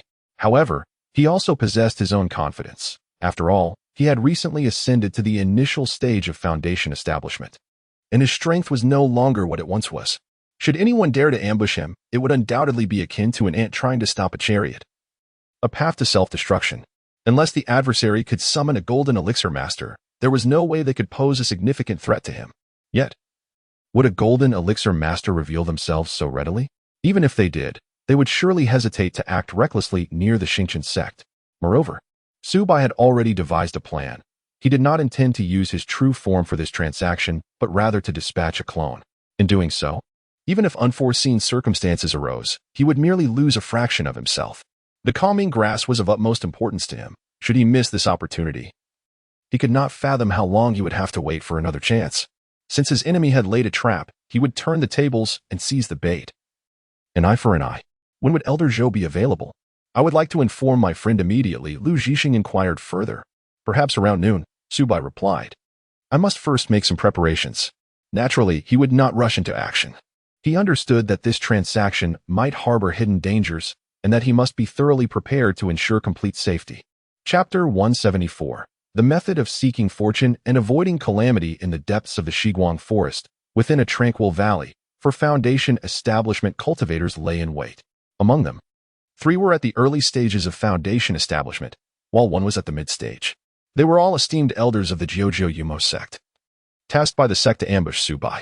The leader of the group, a mid-stage cultivator named Lu Yang, was somewhat renowned within the demonic cultivation circles.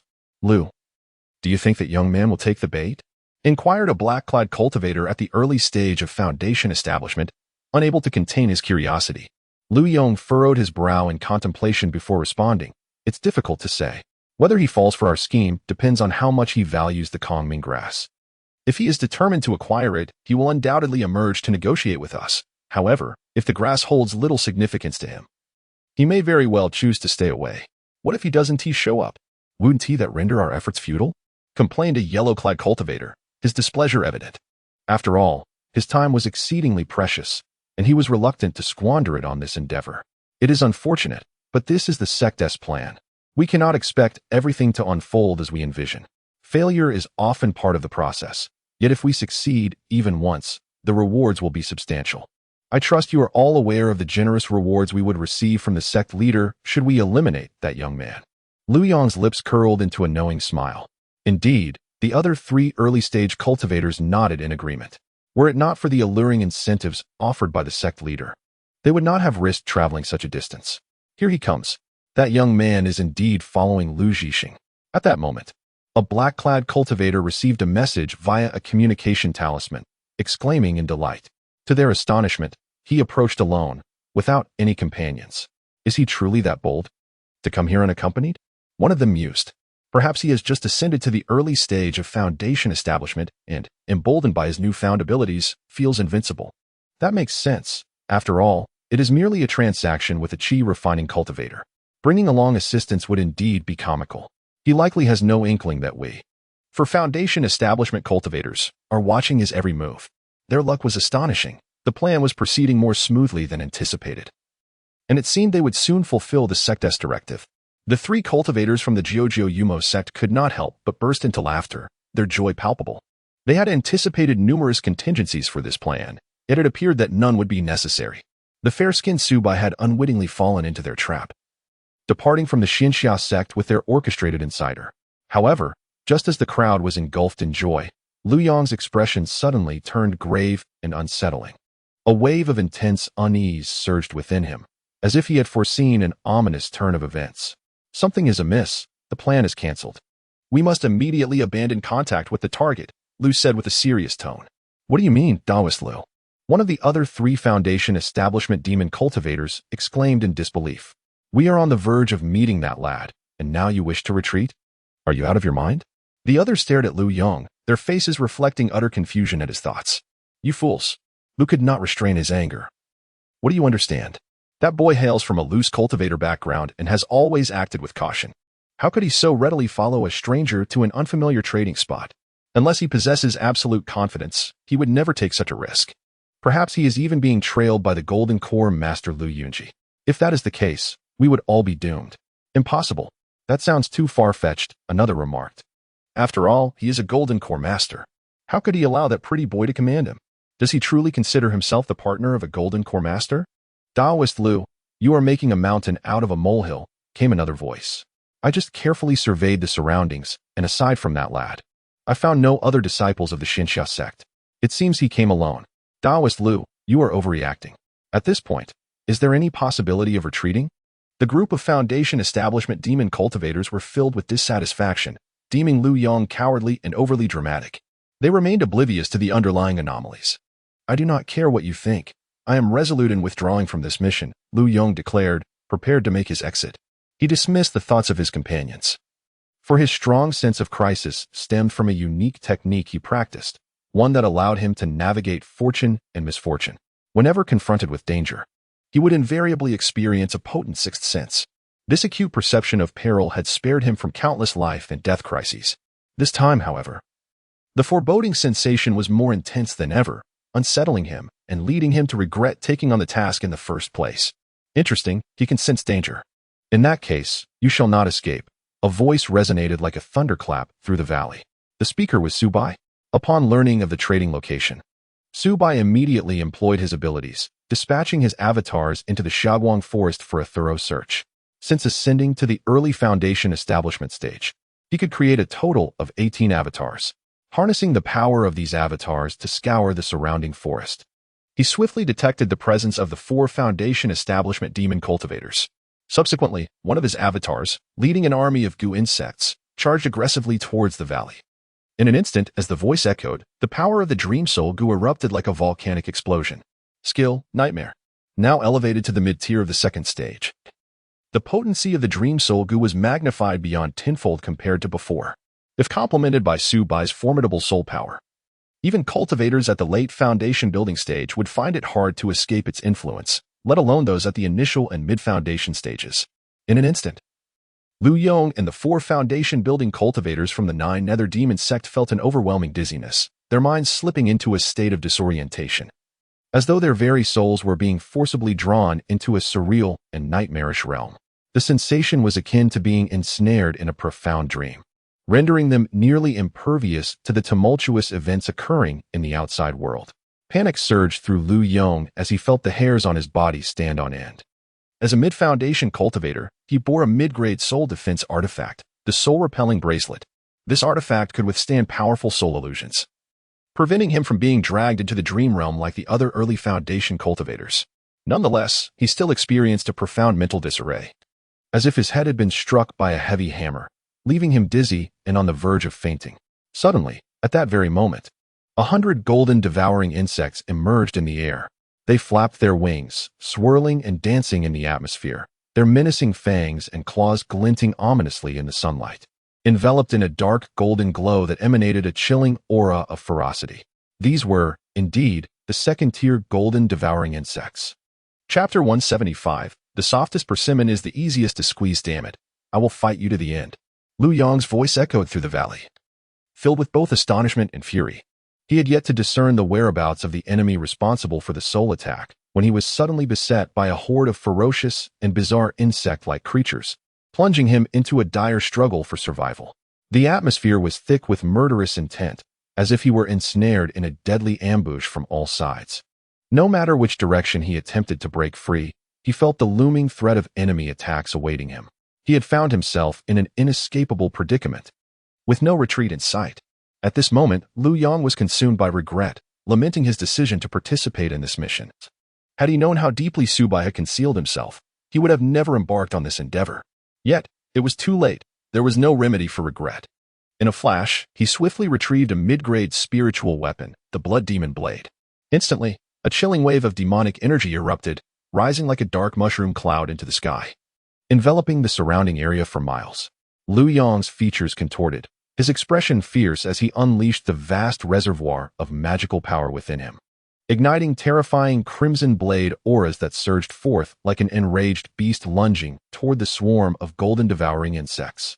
This strike embodied cataclysmic might, capable of cleaving a towering mountain in twain. Accompanying the sweeping blade light were eerie wails, reminiscent of countless tormented souls lamenting their fate, sending shivers down one's spine. The blood-colored blade aura was unparalleled in its potency, piercing through everything in its path. Any ordinary Foundation establishment cultivator struck directly by this blow would undoubtedly be cleaved in half, their soul scattered and their existence extinguished. At that moment, 100 golden devouring insects surged forward like a golden torrent. They radiated a dazzling golden light, intertwining to form an impenetrable golden barrier. Mysterious golden runes flickered within the barrier, pulsating with life, creating a cohesive whole akin to an indomitable turtle shell. Thud. Just as the blood-colored blade aura was about to make contact with the golden devouring insects, Lu Yong's full-powered strike struck solidly against the golden barrier. The crisp sound of impact resonated like the tolling of a great bell throughout the valley, accompanied by sparks flying, resembling countless stars colliding in a magnificent display. Astonishingly, the mid-grade spiritual weapon, the Blood Demon Blade, could not advance a single inch. It turned out that the golden devouring insects had ascended to the second-tier realm, significantly enhancing their defensive capabilities. Even in the face of such a formidable attack from a mid-stage Foundation establishment cultivator, they remained unfazed, effortlessly withstanding the blow. How could this be? Liu Yong's eyes widened in disbelief. He could not fathom that his utmost effort, aimed at this peculiar horde, had seemingly vanished without a trace. The insects remained unscathed, not retreating an inch, but rather charging at him with even greater ferocity. Had he not witnessed it with his own eyes? He would never have believed such an extraordinary phenomenon could exist in this world. To understand, if faced with a practitioner of the same foundational tier, this strike would be sufficient to instill fear and prompt swift retreat. Even a formidable adversary in the late foundational stage would not dare to confront it head-on, certainly opting to evade its lethal edge. Boom! Before Liu Yong could recover from his shock, the ravenous gold-devouring insects seemed utterly incensed.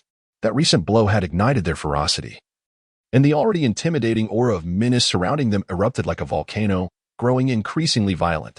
Buzzing at this moment, the gold-devouring insects unleashed a barrage of sharp, golden sword lights, akin to arrows released from a bowstring, hurtling towards Liu Yong's body with astonishing speed. The velocity of these sword lights was breathtaking, creating a series of piercing sounds as they sliced through the air, as if aiming to rend the very fabric of space itself. Where these sword lights traversed, the wind shifted ominously, and the air was violently stirred, forming miniature whirlwinds resembling greedy black holes that devoured everything in their vicinity. Skill, armor break. These golden sword lights resembled the unleashed sword energy of unparalleled sword cultivators, imbued with the power to annihilate the heavens and earth, seemingly unstoppable by any earthly force. Truly embodying the essence of invincibility. Thud. With a single blow, Liu Yong's defensive spirit artifact shattered as if made of mere paper, fracturing into countless pieces. These shards scattered like uncontrollable projectiles in all directions. Liu Yong's body, under the onslaught of this terrifying attack, was instantly riddled with wounds, resembling a beehive perforated by numerous bullets, with a multitude of bloody orifices appearing. A torrent of blood gushed forth from his body, pooling on the ground to form a crimson puddle, which flowed along the contours of the valley, staining the earth a deep red. This. Liu Yong's eyes widened, filled with horror and disbelief. He could not fathom how he had met such a swift and brutal demise. Even in death, he failed to glimpse the true visage of his foe, perishing in a daze within this unfamiliar valley. Of course, it was not only Liu Yong, his three companions, all at the initial foundational stage, were mercilessly pierced by the gold-devouring insects the moment they were drawn into the nightmarish realm. The overwhelming force shattered their bodies like fragile balloons, resulting in a gruesome dispersion of flesh and blood. They, too, remained oblivious to the nature of their peril. Their eyes wide open in terror, faces frozen in fear, unwilling to close in eternal repose. Moments later, a figure quietly emerged within the valley. This individual was one of Su Bai's avatars, standing serenely and gazing at the lifeless forms of Liu Yong and his companions. At this moment, he harbored no concern that they might feign death and launch a surprise attack, for this was merely an avatar. Any assault would not jeopardize the safety of his true self. Indeed, the ascension to the second-tier realm had rendered the Dream Soul Gu and the gold-devouring insects even more formidable. In his heart, Su Bai pondered quietly. Facing three cultivators at the initial stage of Foundation establishment and one at the intermediate stage, he dispatched them with remarkable ease, as if slicing through vegetables. Although his success was largely due to the advantage of a surprise attack, it was undeniable that the power exerted by the second-tier Gu insects surpassed all expectations, rendering it beyond the capabilities of ordinary Foundation establishment cultivators. Clearly, with his current combat prowess, he could certainly be regarded among the strongest of the many Foundation establishment practitioners. He initiated the soul search. A flicker of thought guided the Dream Soul Gu, which lunged at the souls of the four deceased Foundation establishment cultivators like a famished beast. Once it consumed their souls, the Dream Soul Gu trembled with excitement, acutely aware of the surging soul energy within it, while its original dream space rapidly expanded, seemingly conjuring four additional dream bubbles out of thin air. Concurrently, a deluge of memories inundated Su Bai's mind. Through these recollections, he swiftly grasped the entire sequence of events and discerned the identity of those scheming against him. The Nine Nether Demon sect? Again, this nefarious sect. A glint of cold light flickered in Su Bai's eyes. This was not the first nor the second time they had shown such persistence in targeting him. Evidently, Wu Daoyu, the sect master of the Nine Nether Demon sect, remained unwilling to accept his previous failures and harbored a relentless desire for vengeance. Unable to strike at Lu Yunji, he had redirected his focus onto Su Bai, who, in Wu Daoyou's eyes, was the soft target. Fortunately, Su Bai had always acted with caution, never recklessly putting himself in peril. Otherwise, he might have fallen into the cunning trap laid by the 9 Nether Demon sect. Moreover, times had changed. Unless Wu Daoyu personally intervened, it would be sheer folly for ordinary Foundation establishment cultivators to attempt his demise. Nevertheless, this situation might not be without its silver lining. Su Bai stroked his chin, contemplating that in their effort to lure him out of his sect, they had remarkably extracted the precious medicinal herb, the Void Ming grass. From the 9 Nether Demon sect's treasury, quite a significant expenditure. Were it not for their actions, he would still be uncertain as to when he might acquire such a herb. From this perspective, he felt a strange sense of gratitude towards the generosity of the 9 Nether Demon sect. Su Bai sensed that within the storage bags of the 4 Foundation establishment cultivators lay indeed a specimen of the Void Ming grass, the essential material required for crafting the teleportation goo. With this herb, he could forge the teleportation goo, which would undoubtedly provide immense security for his future. After all, locating such an exceptionally rare medicinal herb was no simple task, and the 9 Nether Demon sect's current endeavor had saved him considerable time in his quest for the Void Ming grass. Chapter 176, A Token of Affection. Elder Su. My dearest friend lies just ahead in the valley. At that moment, Lu Zhixing's voice echoed in the air as he led another incarnation of Su Bai towards the valley. Before long, Lu Zhixing caught sight of another Su Bai standing not far away, leaving him utterly astounded. What was happening? Why was there a second Elder Su? He was completely bewildered, hardly able to believe his eyes. The existence of 2 Su Bais was nothing short of miraculous. His mind went blank as he struggled to comprehend the situation. Dearest friend? Surely you cannot be referring to these few foundation-building elders of the Jiuyu demon sect? Both incarnations wore enigmatic smiles, their gazes fixed intently on Lu Zhixing. What? Upon hearing this, Lu Zhixing's expression shifted abruptly, turning ashen. Following the gaze of the incarnations, he noticed 4 lifeless bodies sprawled on the ground, unmistakably the 4 foundation-building elders of the Jiuyu demon sect. He could hardly fathom that such a turn of events had transpired.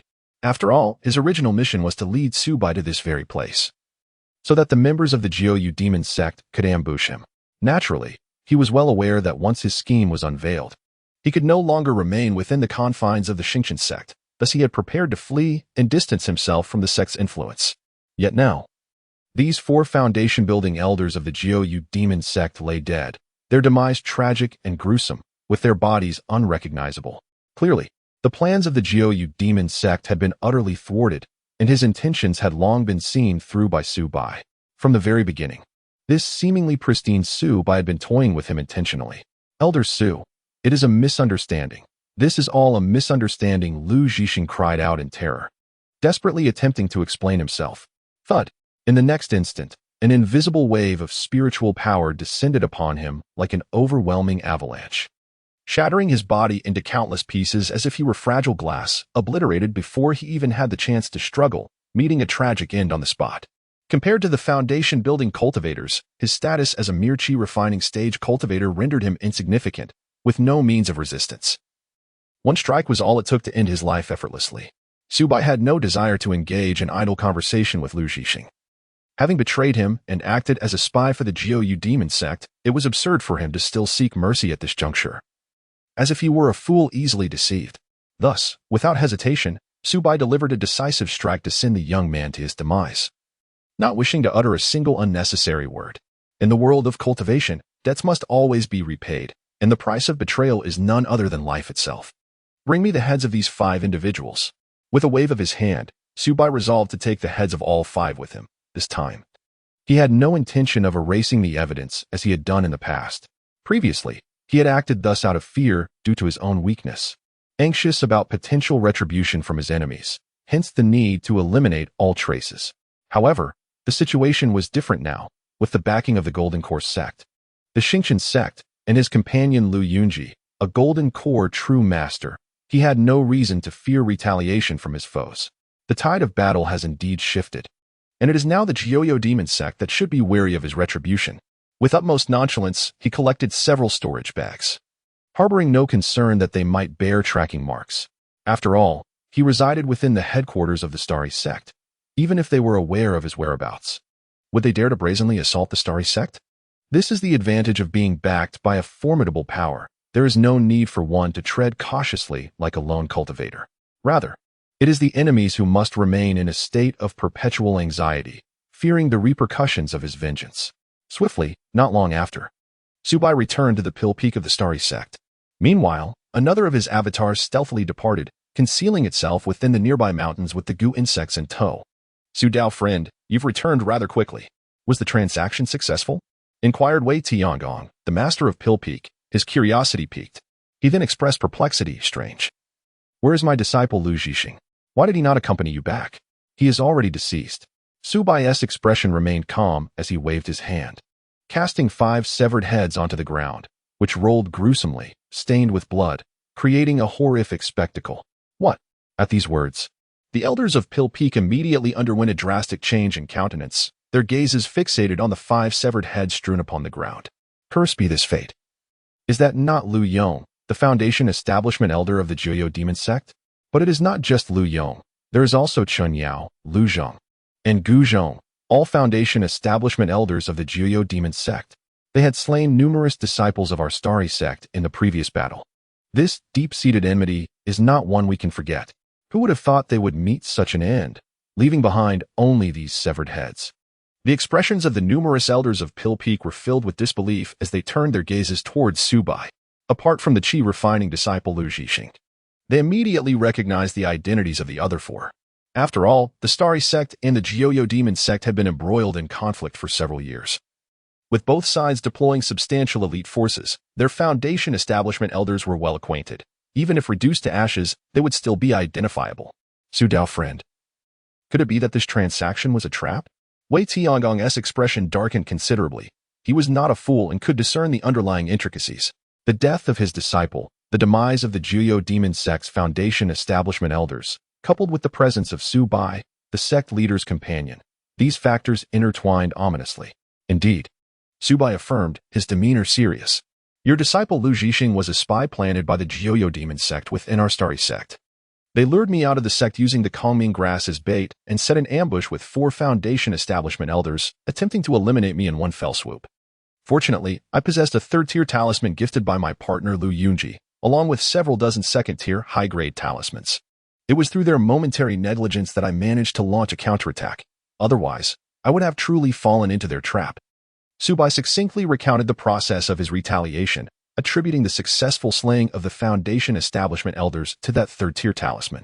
In the realm of cultivation, talismans are among the treasures capable of executing extraordinary counterattacks, particularly the 3rd-tier talismans, whose might is comparable to the full 4 strikes of Golden Core True Masters, rendering them immensely valuable and scarce, even for those with abundant wealth.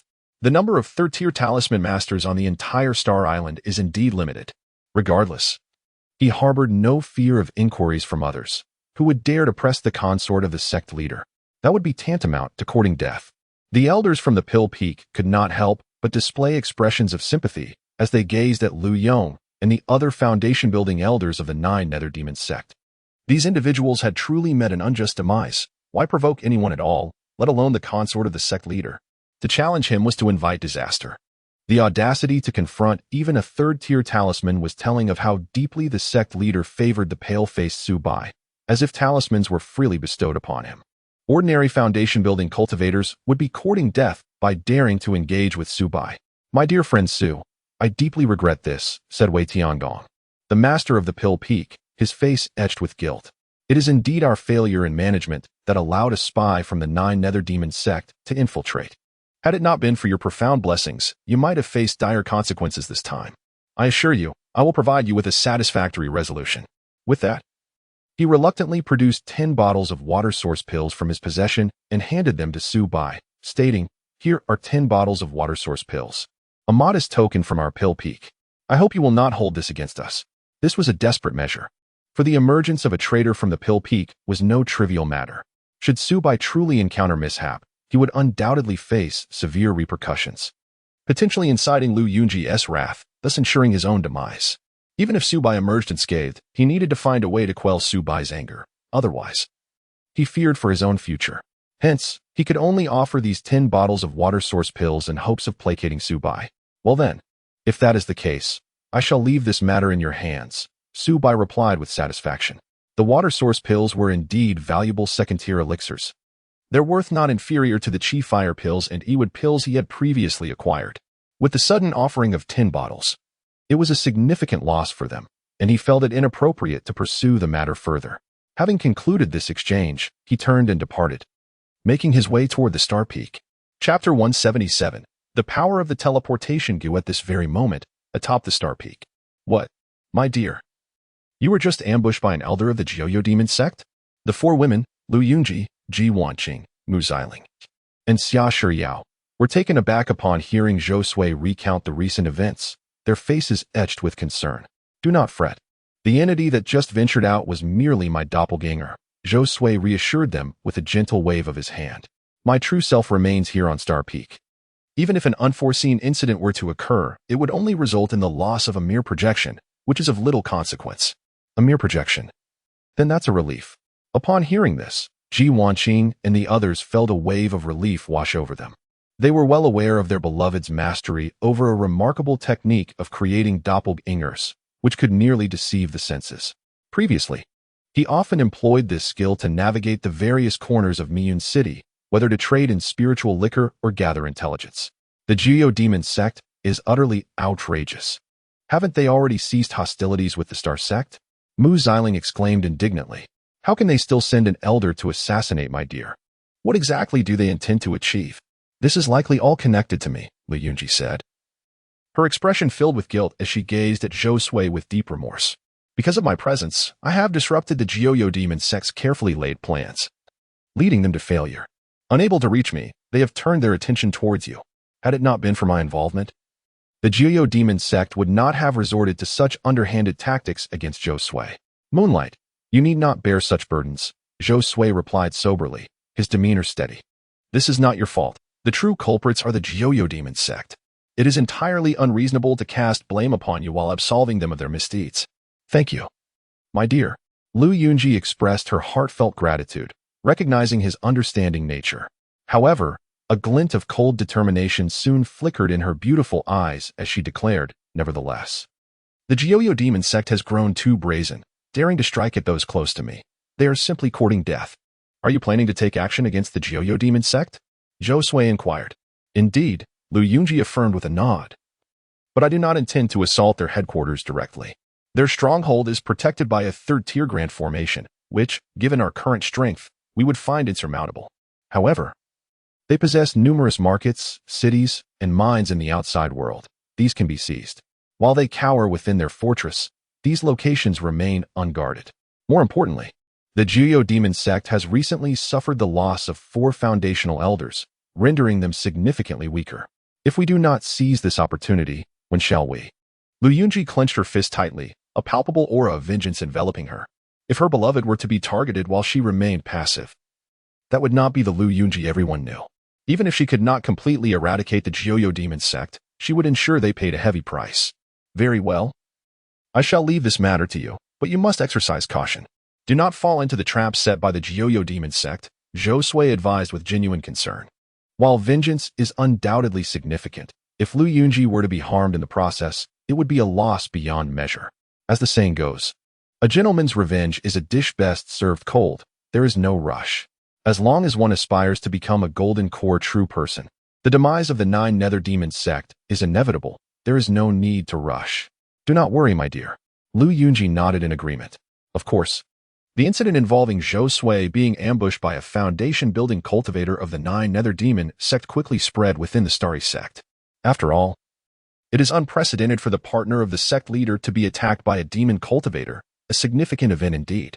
If not handled with care, it could potentially spark a war between the two sections. However, Zhou Sui paid little heed to this matter, trusting that his partner, Lu Yunji, would manage it adeptly. For him, the most pressing concern was to focus on his cultivation and enhance his own abilities. As night descended upon the quiet chamber, he began. Zhou Sui settled cross-legged on the mat, casting the empty Ming grass and various auxiliary materials into the goo god bowl in a single motion. With a flurry of sound, gray streams of energy surged forth, enveloping the materials and initiating their refinement. In the blink of an eye, the empty Ming grass and other components were dissolved, transforming into wisps of pure energy. Time slipped away, and a translucent goo insect slowly emerged, emitting an aura of mystery as if it were one with the void. The insect's body was adorned with countless transparent runes, seemingly narrating ancient and enigmatic powers. The teleportation goo had finally come into being. Observing the birth of this goo insect, Zhou Sui's eyes sparkled with a glimmer of delight, his excitement palpable. Simultaneously, a vast influx of information surged into the depths of his consciousness. The teleportation goo, a wondrous creation of heaven and earth, birthed from the void, harbored unique spatial powers, capable of transporting its host and other beings instantaneously, unhindered by any terrain. In an instant, Zhou Sui grasped the myriad information and capabilities of the teleportation goo. It possessed two forms of teleportation abilities. The first was short-distance teleportation, allowing movement within 100 meters, with a considerable number of uses, reaching up to hundreds of times. The second was long-distance teleportation, considerably rarer, with only 1 or 2 uses, yet each instance could span thousands of miles, even tens of thousands.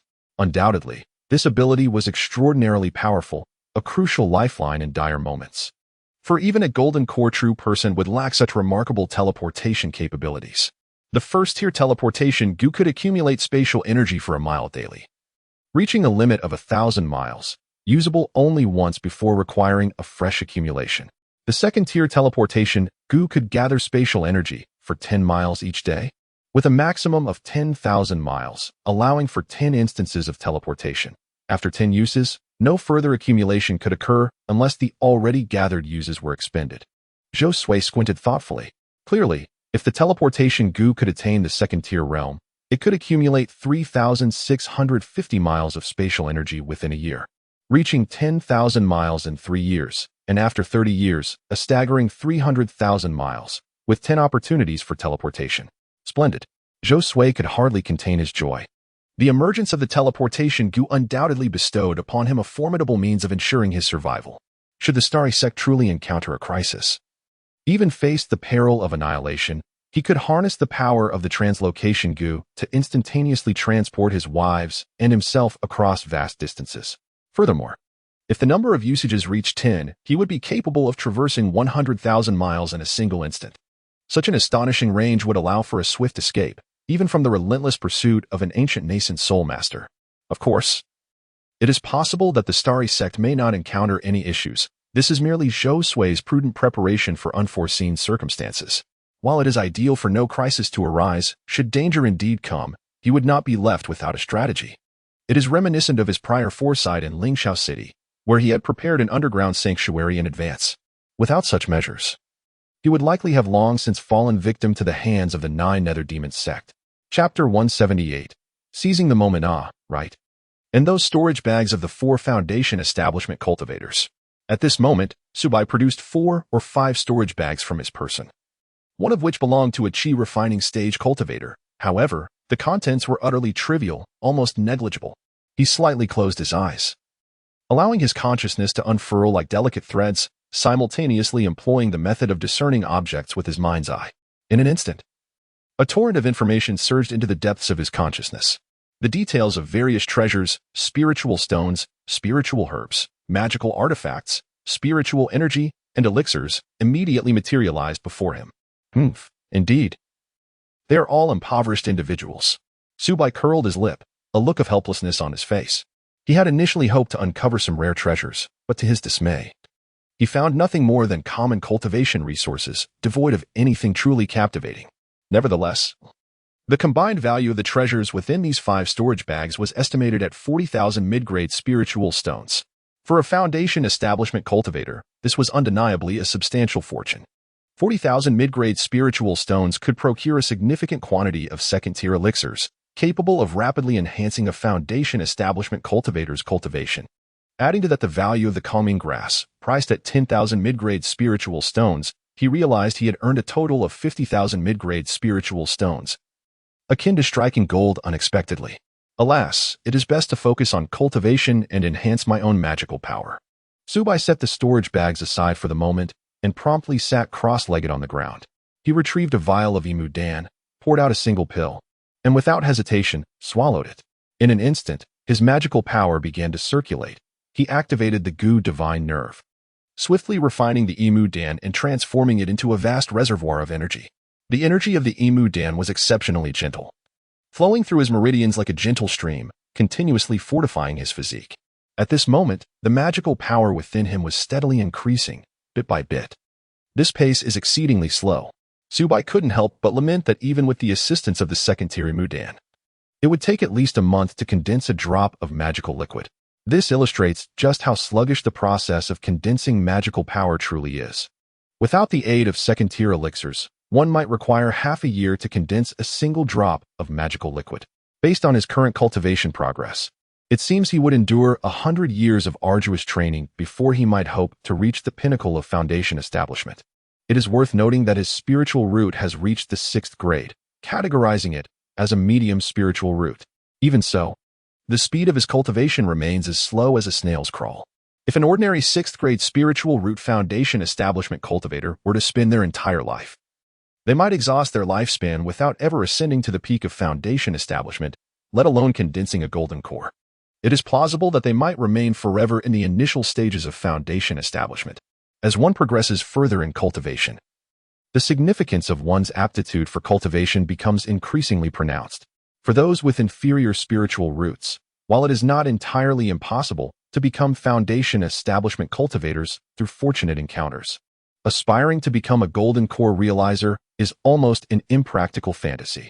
Simply put, the speed at which one can condense magical liquid is enough to instill despair in cultivators with inferior and medium spiritual roots alike. Only those with superior spiritual roots have the opportunity to achieve full foundation establishment before the age of 200, thus aspiring to break into the realm of golden core. Subai's eyes flickered as he deeply realized the pivotal role that spiritual root quality plays in cultivation, especially when reaching the stages of foundation establishment and even golden core. A cultivator with moderate spiritual roots would only achieve what a cultivator with superior roots could accomplish in a month, leading to a stark disparity in cultivation efficiency. Over time, this gap would only widen. Fortunately, with the assistance of his infatuated Gu and the support of his partner, it may not be long before his spiritual root quality sees further enhancement. When his spiritual root ascends to the 5th grade, his cultivation efficiency is bound to improve significantly. With this thought in mind, Subai no longer dwelled on such matters and continued to immerse himself in arduous training, fully absorbing the medicinal power of the Imu Dan. Meanwhile, numerous foundation establishment elders of the Starry Sky sect gathered together. They were greatly astonished to hear of Subai's assassination attempt by the foundation establishment elders of the 9 Nether Demon sect. They had not anticipated that the sect leader of the 9 Nether Demon sect, Wu Daoyu, would harbor such a strong desire for revenge. Dispatching 4 foundation establishment elders to deal with the beloved of their own sect leader. Such a bold move was truly remarkable. Alas, the leader of the 9 Nether Demon sect failed to grasp the situation. Their sect leader cherished that pale-faced youth immensely, even bestowing upon him a 3rd-tier talisman, highlighting his reluctance for any mishap to befall him. It must be said that the young man indeed enjoyed the sect leader's favor, which was quite enviable. Without their sect leader's assistance, this lad might never have had the chance to establish his foundation. However, with the 9 Nether Demon sect losing 4 foundation establishment elders, their combat strength had significantly diminished, presenting us with an excellent opportunity. We could seize a substantial amount of the 9 Nether Demon sect's markets and mines, reaping considerable profits. Frankly speaking, this is merely a minor affair. The crux of the matter lies in the sudden emergence of the nascent soul cave. As this pertains to our path of cultivation, the foundation establishment elders of the Starry Sky sect engaged in lively discussions. Their gathering was primarily not about Subai, but rather about the nascent soul cave that had unexpectedly appeared within the territory of the Starry Sky sect. The moment this cave manifested, it immediately attracted the attention of numerous Golden Core factions. This nascent soul cave is reputedly left behind by the infamous Blood Sea ancestor from 3,000 years ago. It is said that he slaughtered many factions and plundered countless treasures. No one knows exactly how many secret treasures lie within. Perhaps there are even materials for forming a golden core, or even materials for birthing a nascent soul. The master of the Hall of Punishments, Xiaoming Yuan, spoke with a grave expression. Surely not. That seems too exaggerated. If there truly are materials for birthing a nascent soul, even the forces of the nascent soul realm would be drawn here. How could our Starry Sky sect withstand that? Wei Tiangong, the peak master of the Pill Peak, said with a worried expression. He feared that the emergence of this nascent soul cave might not bode well, potentially bringing about catastrophic consequences for the Starry Sky sect. After all, such an opportunity is far too tempting, and given the current strength of the Starry Sky sect, they would be incapable of managing it. If there are indeed materials for birthing a nascent soul within that cave, the nascent soul forces from outside the island would surely come rushing in. By that time, the power of the Starry sect would be utterly inadequate to contend with the forces at play. A moment's carelessness could spell disaster for the entire sect. This is merely conjecture and may not hold true. Moreover, 3 millennia have passed, without proper preservation methods. Even the most ethereal of spirit treasures would likely have long since deteriorated, making their survival to this day improbable. There is no need for excessive concern, Hai Yang, the master of Golden Rune Peak, stated with a composed demeanor. He believed that the nascent soul cave abode was unlikely to harbor any spirit treasures of the birthing nature. For even to a venerable nascent soul ancestor, such treasures are exceedingly rare and immensely valuable. Even the renowned Bloodsea ancestor of yours may not have been fortunate enough to possess one. Nonetheless, it remains possible that there exist alchemical treasures within. After all, this is the cave abode of a nascent soul ancestor, who can say what treasures lie hidden within. Regardless, we must seize this rare opportunity offered by the nascent soul cave, as it represents an invaluable chance for enlightenment. A century is far too long, and we shall strive to seize the moment. Xiaoming Yuan, the master of the Hall of Rewards and Punishments, clenched his fist with determination, resolute in his unwillingness to let this opportunity slip away. Chapter 179. Divine Perspective and Truth, the notion held by Xiaoming Yuan. The master of the Hall of Rewards and Punishments was not unique to him alone. Many elders of the Starry sect, who had reached the late stage of foundation establishment, harbored similar thoughts. Generally speaking, the hope of achieving core formation in their lifetimes seemed exceedingly dim. After all, with age weighing heavily upon them and their physical faculties waning, relying solely on their own efforts to break through to core formation yielded a success rate of less than 10%. However, having savored over 2 centuries of life filled with wealth and prosperity, they were loath to relinquish even the faintest hope of attaining core formation. Should they manage to discover certain rare treasures conducive to core formation, their chances of success would indeed rise by 2 to 3-fold. For them, such an enhancement in probability was nothing short of remarkable, compelling them to take the risk.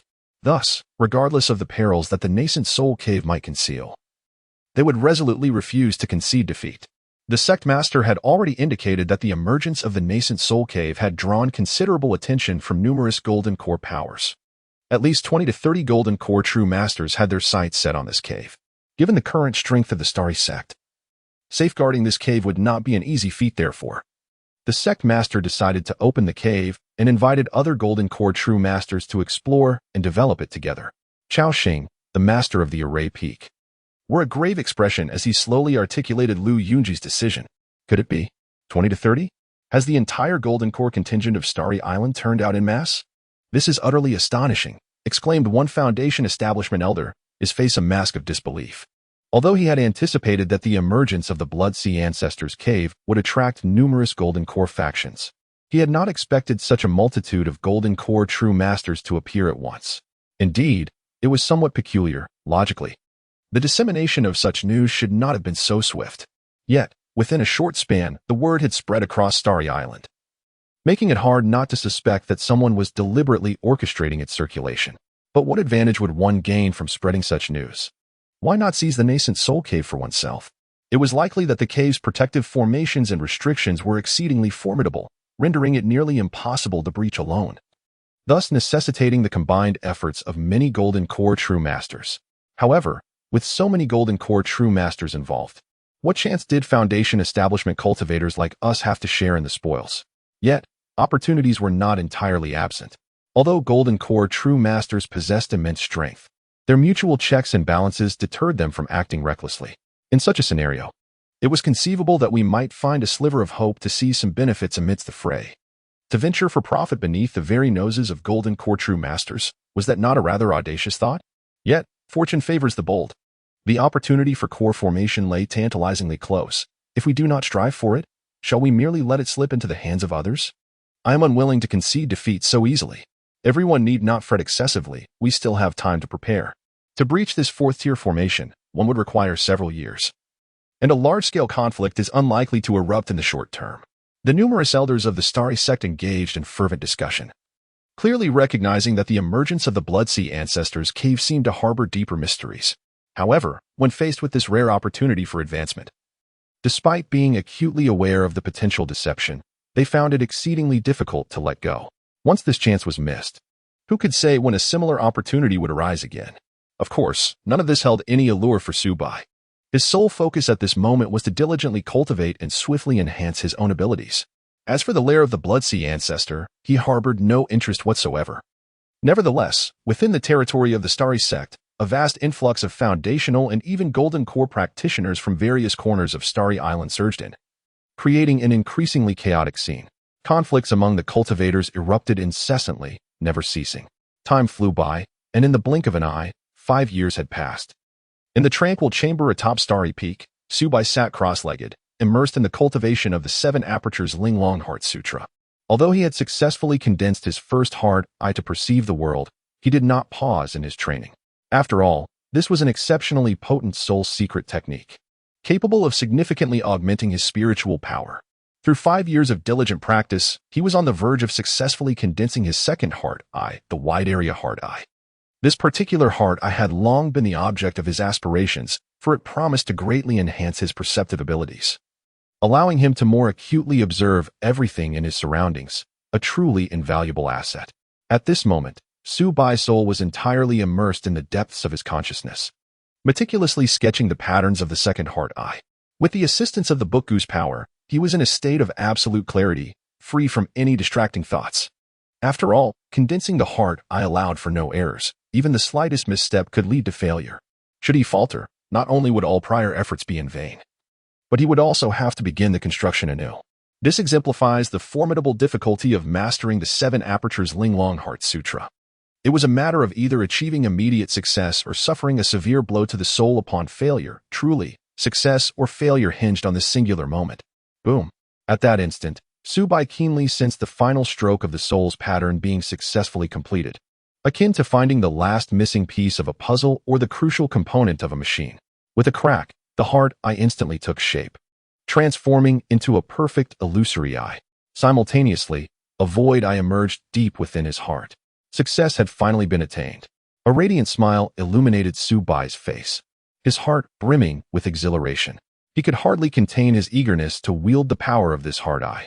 In an instant, an invisible force of mental energy rippled outward. 250 feet, 500 feet, 700 feet, 1,000 feet. Ultimately, the radius of his mental power expanded to an astonishing 2,500 feet. This distance was truly remarkable, for even those who had ascended to the early stages of the Golden Core realm possessed far less range of spiritual awareness. Yet, with the wondrous power of the wide area mind's eye, Subai effortlessly achieved this feat. The true strength of the wide area mind's eye lies not only in its significantly expanded range of perception but also in its ability to release a power so subtle that it seamlessly melds into the void, making it nearly imperceptible to other foundation-building cultivators, and even to those of the Golden Core stage. Frankly, this is where the true prowess of the wide area mind's eye resides. If one were to rely on divine consciousness for exploration, it would have long been detected by other foundation-building practitioners, potentially viewed as an act of offense, thus inciting conflict among them. It is truly remarkable. Seated in the tranquility of his chamber, Subai extended the power of his mind's eye outward. Initially, he sensed his 4 wives on Star Peak, each engrossed in their own cultivation within their respective rooms. Ji Wanqing was diligently practicing sword techniques. Mu Xiling was deeply focused on drawing talismans. Xia Shiyao meticulously arranged formations, and Lu Yunji was immersed in arduous training. Each of them was wholly absorbed in their cultivation endeavors, entirely oblivious to the mind's eye power quietly observing them. As the mind's eye power continued to expand, it gradually enveloped the surrounding mountain peaks. Subai perceived numerous disciples of the Star Sect diligently cultivating on their respective summits. The Pill Peak, the Alchemy Peak, the Artifact Refining Peak, and the Formation Peak, all were vividly present within his mind's eye perception. Some disciples were carefully planting spiritual herbs, others were focused on alchemical practices. Some were diligently refining their techniques, and others were quietly channeling spiritual energy. Regardless of their cultivation activities, none sensed the probing of this extraordinary force. This sensation was akin to Subai standing in a higher dimension, Observing everything from an elevated perspective, the power contained within the wide-area mind's eye was extraordinarily marvelous. It was simply inconceivable. Is this truly the miraculous capability of the wide-area mind's eye? Subai could not help but marvel. Although he had long known that each mind's eye harbored unique mysteries, the abilities exhibited by the wide-area mind's eye surpassed his expectations. It was as if he possessed a divine perspective or stood in a higher dimension to scrutinize the myriad phenomena of the world, a perception unattainable by ordinary cultivators. Chapter 180, 800 Years of Life. Undoubtedly, after successfully nurturing the second wide-area eye, Subai's ability to confront danger has advanced by leaps and bounds. Presently, the prospect of someone launching a covert attack on him is akin to an insurmountable challenge. The wondrous powers endowed by the wide-area eye extend far beyond mere perception. With it, Subai can silently eavesdrop on the conversations conducted among numerous cultivators through their spiritual consciousness. Before the marvel of this eye, the secrets harbored by these cultivators are laid bare, as if exposed to the light of day, leaving them with no refuge. After dedicating 5 arduous years to this endeavor, the formation of the second eye has proven to be worth every sacrifice. Subai erupted into hearty laughter, his heart brimming with joy. He is acutely aware that all his efforts have yielded rich rewards. In the past, the ancestor of the Yi family expended every ounce of ingenuity to coalesce a second eye, attempting various methods, yet ultimately failing. In the end, he even lost the courage to continue his cultivation. After all, the process of forming the first eye had nearly depleted all the luck and opportunities available to him. Had it not been for Subai's own assistance from the Bookgu, it would have been exceedingly difficult for him to succeed on this arduous path of cultivation. The 7 Apertures Exquisite Heart Sutra is no ordinary technique. For an average person, achieving mastery is akin to climbing to the heavens. However, once successfully cultivated, the benefits it bestows are truly beyond imagination. Let me first glance at the virtual panel. A thought flickered in Subai's mind, prompting him to check his virtual panel. Host, Subai, cultivation level, early foundation establishment. Lifespan, 29 years. Talent, 6th rank spiritual root, swordsmanship, low grade 2nd level. Runes, low grade 2nd level. Formation, low grade 2nd level. Pill master, medium grade 2nd level. Illusory transformation technique. Achieved, 5 elements alchemy technique. Great achievement. 7 Apertures Exquisite Heart Sutra. Object recognition eye. Wide area eye, flame explosion technique. Master, windblade technique. Proficient, earth prison technique. Proficient, water spirit spell. Proficient, thunderlight technique. Proficient. Infatuated goo, low grade 3rd level. Clone goo, low grade 2nd level. Wine bug, low grade 2nd level. Gold eating bug, low grade 2nd level. Book goo, low grade 2nd level. Dream soul goo, medium grade 2nd level. Dragon elephant goo, low grade 2nd level. Golden light 10,000 poisons goo, low grade 2nd level.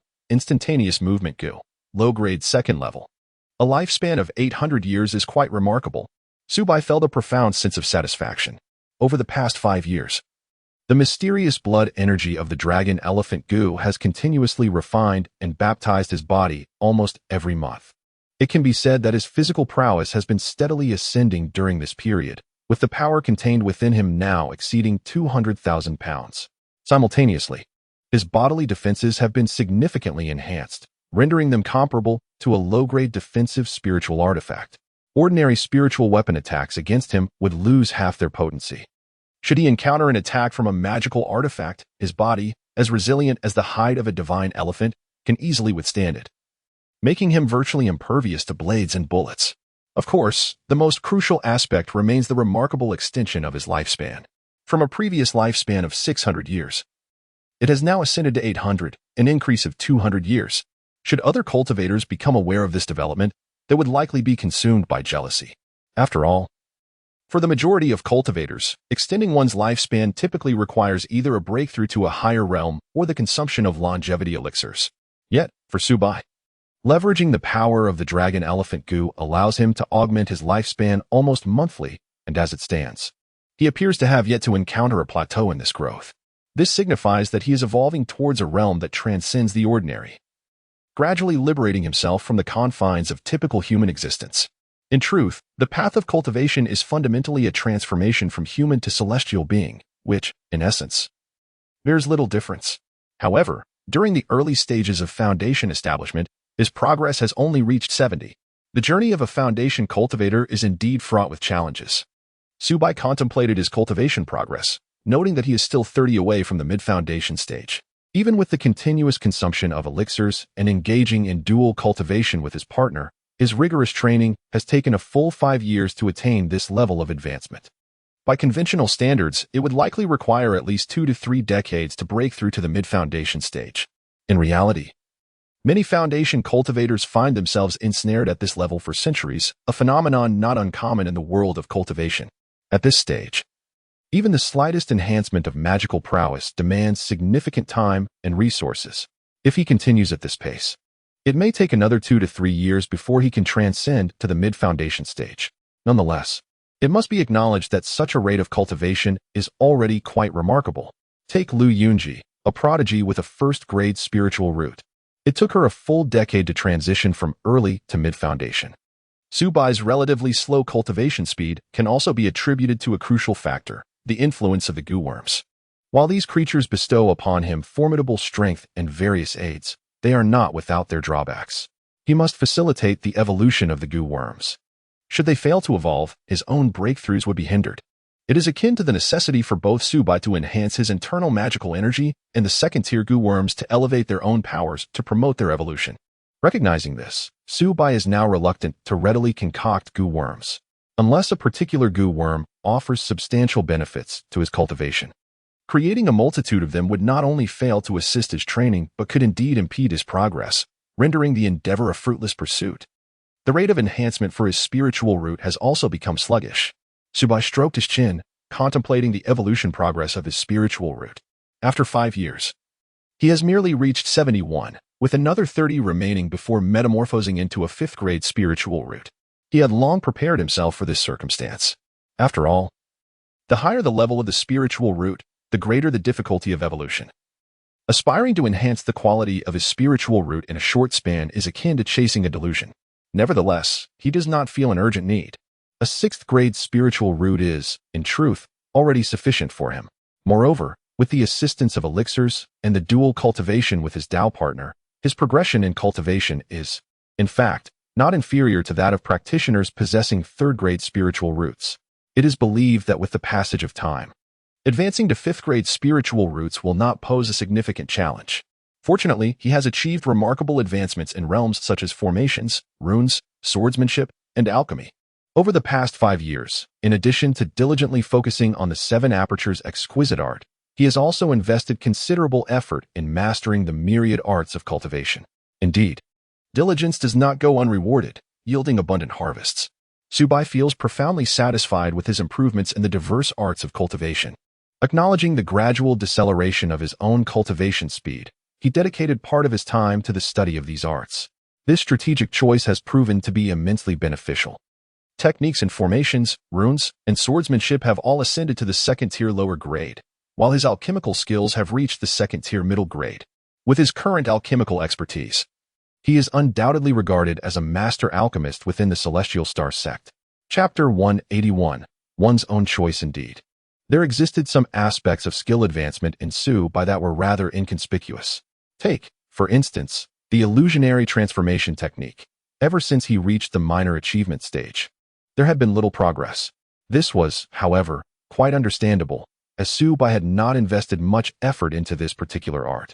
For him, attaining the minor achievement stage was sufficiently adequate to conceal his presence from Golden Core cultivators. Continuing to cultivate this technique would merely enhance the subtlety of his aura.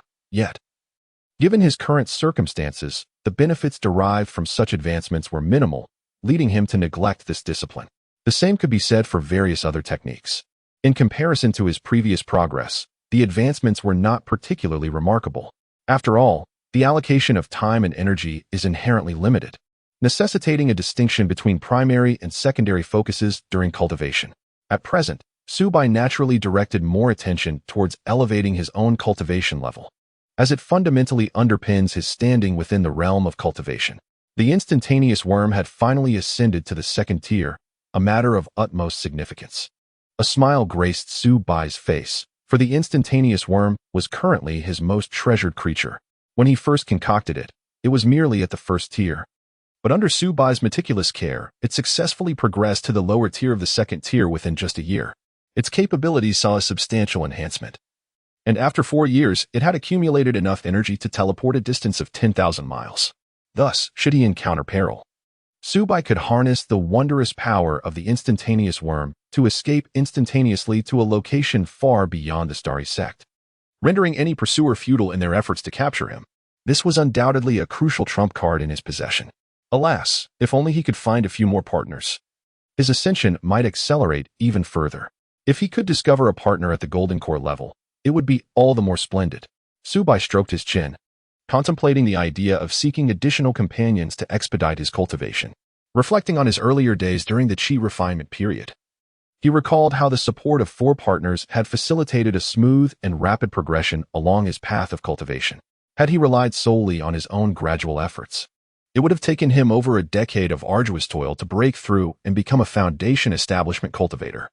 The assistance of his partners had indeed spared him a considerable amount of time spent in arduous training. However, the quest for new companions was no simple endeavor, particularly those at the Golden Core level, which seemed akin to chasing a mirage.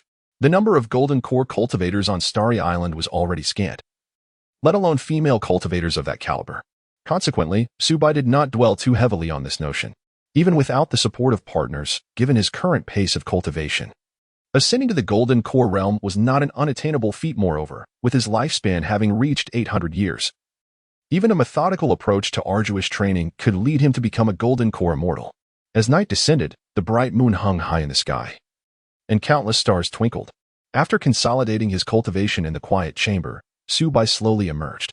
At this moment, the 4 enchanting ladies, Ji Wanqing, Mu Xiling, Xia Shiyao, and Lu Yunji had already prepared a lavish feast, eagerly awaiting him in the living room. The dining table is adorned with a myriad of delectable dishes, their enticing aromas wafting through the air, tantalizing the senses. However, in comparison to this culinary feast, the 4 enchanting beauties present are undeniably more captivating. Were they to exist in a mundane dynasty, they would undoubtedly possess the extraordinary allure capable of inciting national turmoil and captivating entire cities. Especially after ascending to the foundation establishment stage, their grace has become even more enchanting, reminiscent of celestial beings descended to the mortal realm. Yunji, what is the current state of the Blood Sea Ancestors' Cave? After taking his seat, Subai inquired, attended to with utmost care by his wives and concubines. It has been nearly 5 years since the emergence of the Blood Sea Ancestors' Cave. During these 5 years, the territory governed by the Starry Sky sect has plunged into chaos, with a multitude of foreign cultivators pouring in. While this influx has somewhat boosted local prosperity, it has simultaneously unleashed endless turmoil and bloodshed. Although Subai has devoted himself to diligent cultivation within the Starry Sky sect, he has remained vigilant regarding external developments, as they are intrinsically linked to his future safety and must be understood in advance. At present, a group of Golden Core experts is relentlessly assaulting the outer protective formations of the cave. However, the power of these formations has significantly waned, and it is feared that they will soon be breached. After a moment of contemplation, Lu Yunji spoke softly. It is on the verge of being broken? Does that not pose a considerable danger? Subai's brow furrowed in concern. To be candid, the breach of the protective formations of the nascent soul cave might be joyous news for those Golden Core experts, as it signifies the fruition of years of effort. Yet, for many ordinary cultivators, it could very well herald the onset of disaster. Once the formations are shattered, the Golden Core experts will inevitably engage in fierce competition for the treasures within the cave. Even the residual energies from their battles could claim the lives of countless Qi refining stage practitioners. Even foundation establishment cultivators may find themselves unable to withstand the aftermath. This is what is often referred to as the brawl of immortals, where mortals suffer. Indeed, it is somewhat perilous, Lu Yunji concurred. However, this is an unavoidable circumstance. After all, this nascent soul cave lies within the dominion of the Starry Sky sect, and we are powerless to intervene. Nevertheless, my dear husband need not worry. I have resolved not to partake in this matter. Regardless of the treasures that the Blood Sea Ancestors' Cave may hold, I shall remain indifferent. Initially, Lu Yunji had harbored a keen interest in the Blood Sea Ancestors' Cave. If she could procure some treasures from it, it would undoubtedly benefit her cultivation significantly. However, under the influence of Subai's years of teachings on the philosophy of cautious cultivation, she has grown increasingly prudent. With her innate talent, reaching the pinnacle of the Golden Core stage is not a daunting task. Yet, She currently finds herself merely at the early Golden Core stage and is utterly incapable of contending with the seasoned Golden Core cultivators. Thus, she decisively abandoned this venture, opting to distance herself from the fray, fully committed to diligent cultivation on Starry Sky Peak, dedicated to enhancing her own prowess. But Sister Lu, do you not think the Foundation Establishment Elders will object to your abandonment of the nascent Soul Cave? Mu Xiling inquired with curiosity. She was acutely aware that many foundational elders within the Starry Sect had long coveted the nascent Soul Cave. And even though they were fully cognizant of the myriad dangers it harbored, relinquishing their desire proved exceedingly difficult. After all, the cave might conceal opportunities for Golden Core formation, an allure that was nearly impossible to resist. What a dissent! Did they dare to openly oppose me, the leader of the Starry Sect? Lu Yunji offered a gentle smile, indeed affirming the truth of her thoughts. Subai could not help but nod in agreement. In the realm of cultivation, strength has always commanded respect. The leader of a faction typically wields absolute authority, their words carrying the weight of decree, even if others harbored discontent in their hearts. What could they possibly do in the face of the formidable might of a Golden Core cultivator? Could they truly compel a Golden Core master to act as their protector? Such notions were utterly ludicrous. If a Golden Core cultivator were to become enraged, a mere flick of their hand could reduce these foundational elders to mere dust. I have already conveyed my stance to the elders, advising them against the perilous venture to the nascent Soul Cave. Should they insist on proceeding, I shall not extend my assistance. Their fates would rest solely in their own hands. Of course, if they manage to return alive to the Starry Sect, the sect will offer them protection. Lu Yunji spoke with a serene countenance, having communicated her views to the foundational elders. Whether they chose to heed her counsel was entirely their decision. After all, they were all mature individuals, expected to bear the consequences of their choices. Chapter 182. The Foundations of the Sect. Very well. Subai felt a profound sense of satisfaction. Lu Yunji's decision was exceedingly wise. Their path of cultivation together remained long, and there was no need to contend with those aged Golden Core cultivators who were already half buried in the ground. With the formidable third-tier formation of the Starry Sky Sect guarding them, any attempts by other Golden Core masters to launch a forceful intrusion would be nothing short of fanciful. Even if the Bloodsea Ancestors' cave abode truly harbored rare treasures, securing them would be another matter altogether. Thus, it seemed prudent to abandon the pursuit altogether, as it would not only avert the covetous eyes of other factions, but also sidestep potential dangers. Moreover, the hazards within the nascent Soul Cave were unpredictable. No one could ascertain the extent of the traps the Bloodsea Ancestor had left behind. A moment's carelessness could indeed lead to dire consequences. However, my dear, there is a banquet tomorrow evening that we must attend, Lu Yunji remarked. The leaders of the Xiandan sect and the Qingfeng sect, accompanied by numerous elders, were visiting the Starry Sky sect. Although the Starry Sky sect did not partake in matters concerning the Bloodsea Ancestors' cave, these two allied sects were involved, and thus, it was imperative that they extend a warm welcome. After all, as Lu Yunji's partner, Subai was naturally expected to accompany her on such occasions. The alliance between the Xiandan sect, the Qingfeng sect, and the Starry Sky sect had endured for millennia, characterized by mutual vigilance and support. The personal visit from the sect leaders necessitated that the Starry Sky sect fulfill its hospitality. Certainly, Subai nodded in agreement. Attending a banquet is no challenge for me. On the following night, two exceedingly luxurious flying vessels approached swiftly from the distance, gradually descending before the gates of the Starry Sky sect. Numerous cultivators emerged from the vessels in an orderly fashion, each exuding a formidable aura, with the weakest among them being at the Foundation Establishment stage. Among them were the Foundation Establishment elders from the Qingfeng sect and the Xiandan sect, with the foremost figures being the leaders of the two sects, Ji Yunchuang of the Qingfeng sect and Jiang Yuyo of the Xiandan sect. Both of these female leaders radiated an overwhelming Golden Core domain, their immense power seemingly distorting the surrounding space. The moment their gazes met, the Golden Core domains collided violently, unleashing a terrifying pressure. A resounding crash echoed as the ground split open, creating a striking fissure in the earth. The Foundation Establishment cultivators nearby turned pale, hastily retreating hundreds of meters to avoid being ensnared in the clash between the two Golden Core masters. A moment's delay could result in severe injury from the force of their domains. Dear sister, it seems that during our time apart, your magical prowess has somewhat waned. Could it be that age is catching up with you, leaving you with less vigor than before? Jiang Yuyo laughed lightly, her beautiful eyes glinting with sharpness, her words unrelenting. Friend Shin, you jest? Ji Yunchuang replied. Yet, it is you who has failed to make any breakthroughs during this time. Could it be that a misstep while manipulating spirit fire has harmed your meridians, stalling your cultivation? If that is the case, it would be a great pity, as it seems your path of cultivation may be at an impasse. With a serene smile adorning her face, Ji Yunchuang appeared gentle, yet her words were laced with sharpness, refusing to yield an inch. Although her exterior seemed fragile, reminiscent of a woman from the picturesque Jiang'an water towns, her inner resolve was as unyielding as bamboo, bending but never breaking. Were it not for such a character, how could she have presided over the Qingfeng sect for a century? Oh, really? Shall we test the might of my Taiyin spiritual fire and see if my path truly has reached its end?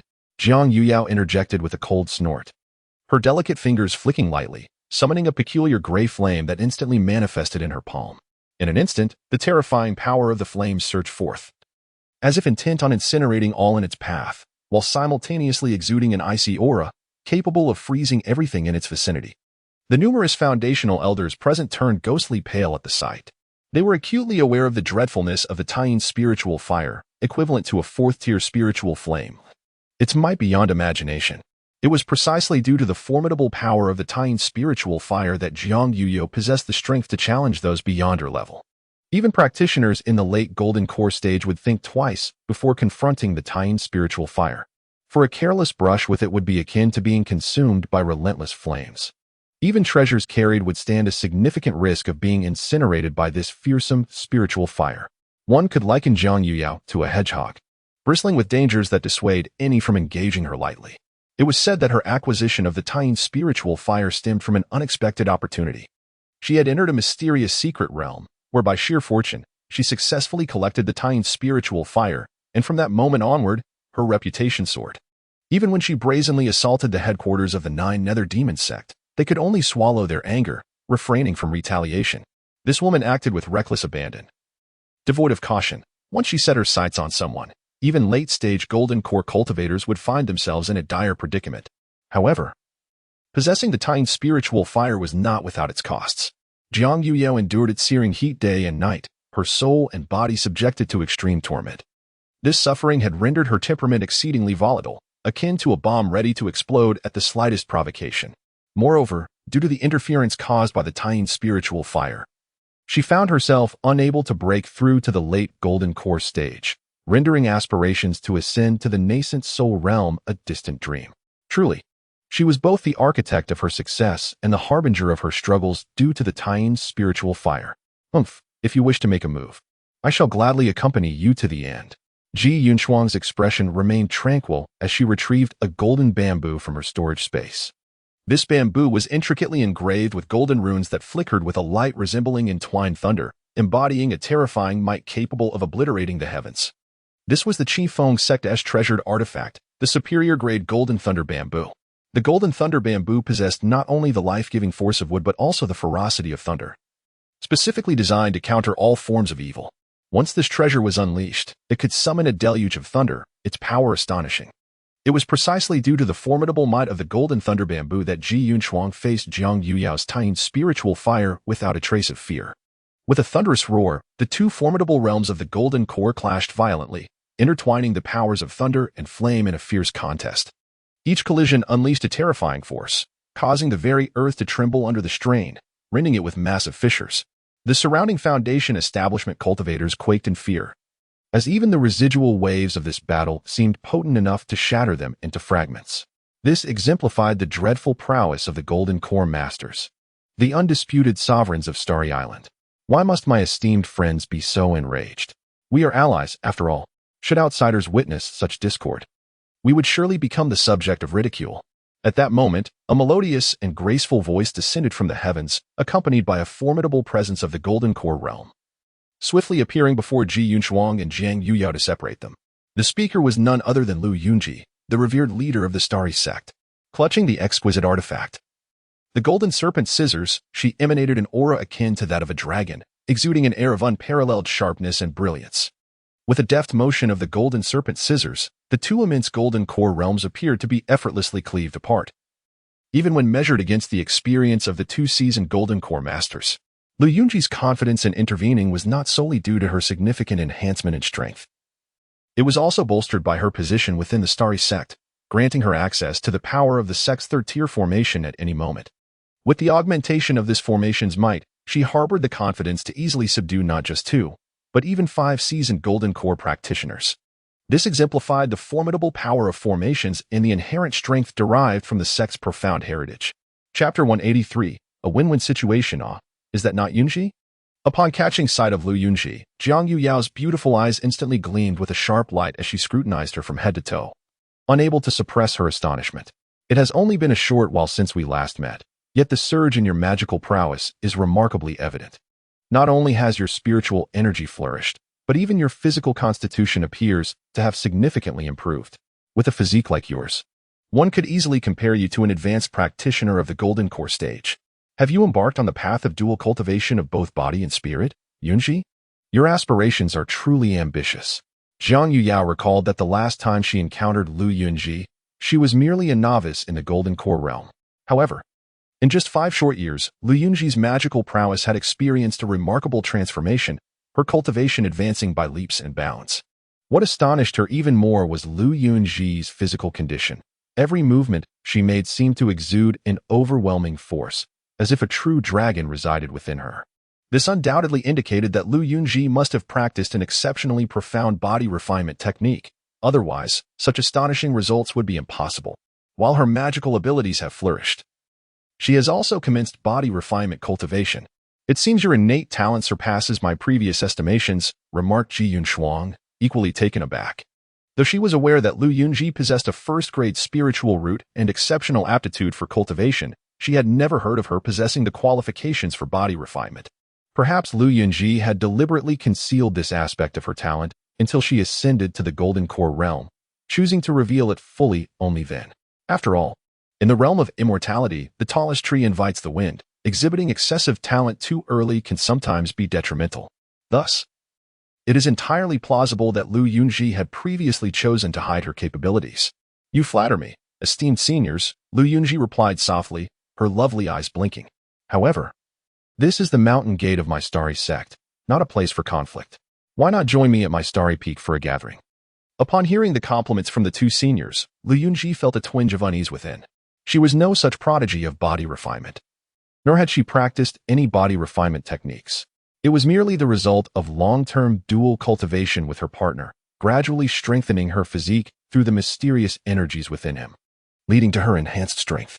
In just 5 years, her physical prowess had reached a level comparable to that of an ordinary Golden Core practitioner, making her a formidable force in dual cultivation. With such strength, she felt confident in holding her own against practitioners in the mid-Golden Core stage. All of this, of course, was attributed to her husband. Naturally, she would not be foolish enough to broadcast this fact. Being viewed as a prodigy of body refinement was not a concern. After all, her innate talent was already exceptional, and adding one more attribute of body refinement was merely a gilding on the lily. With her current strength as a Golden Core master, she had no need to fear any malevolent spirits. Very well. Out of respect for Yunji, I shall not hold this against you, old woman. Jiang Yuyao huffed, subsequently withdrawing her Golden Core domain and tempering her imposing aura. She is not foolish enough to truly engage in a life-and-death struggle here. Her previous demeanor was merely a manifestation of her long-standing grievances against Ji Yunshuang. Then I must trouble you, fellow Taoist Lu. Ji Yunshuang had no intention of prolonging the dispute and turned her gaze towards Lu Yunji, inquiring, by the way, may I ask where fellow Taoist Lu Yin currently resides? She was eager to learn the whereabouts of the former sect leader of the Starry Sky sect. My father is in seclusion, cultivating, Lu Yunji replied calmly. After all, he has yet to recover from the injuries sustained in our last battle, hence he will be unable to come and greet you both this time. The current situation is intricate, and should outsiders discover that the Starry Sky sect is left with only her as the Golden Core true person, it could provoke untold troubles. With 2 Golden Core true persons present, it is sufficient to deter those with ill intentions, ensuring the stability of the Starry Sky sect, preventing it from being coveted by other factions. It is regrettable, indeed. Ji Yunshuang nodded, refraining from further inquiries. Let us reunite once fellow Taoist Lu Yin emerges from his seclusion. Observing the 3 Golden Core true persons engaging in light-hearted conversation, the atmosphere gradually softened.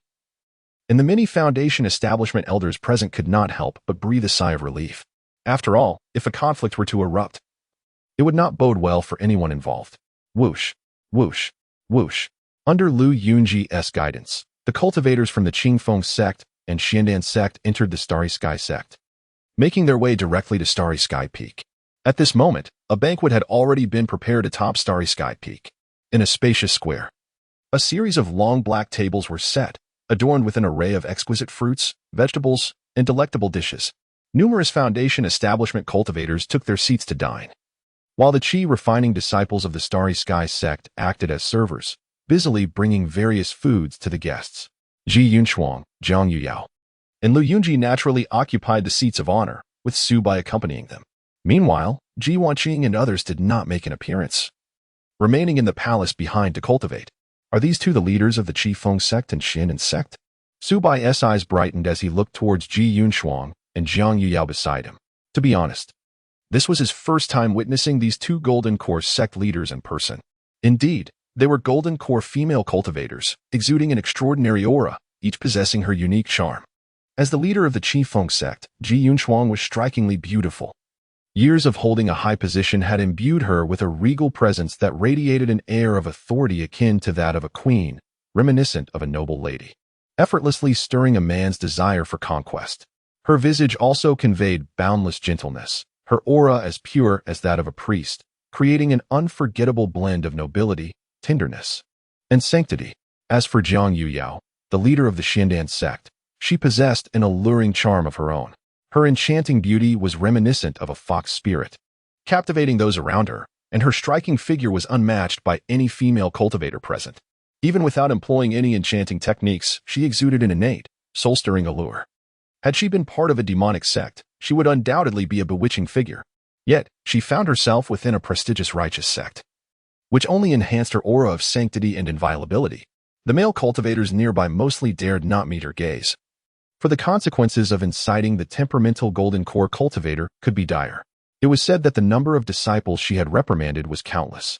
Fortune smiled upon him, for he had encountered two Golden Core female cultivators, both of whom still harbored the essence of primordial Yin within them. Su Bai pondered inwardly, his heart racing with excitement. If he could take them both as partners on his path, perhaps his cultivation would swiftly ascend to the peak of Foundation establishment. In that case, the Golden Core realm would no longer seem so distant. Humans, by nature, possess a tendency to desire what lies within reach while still yearning for what is beyond. Furthermore, in pursuit of the Great Tao and the attainment of immortality, employing certain strategies seemed entirely justifiable.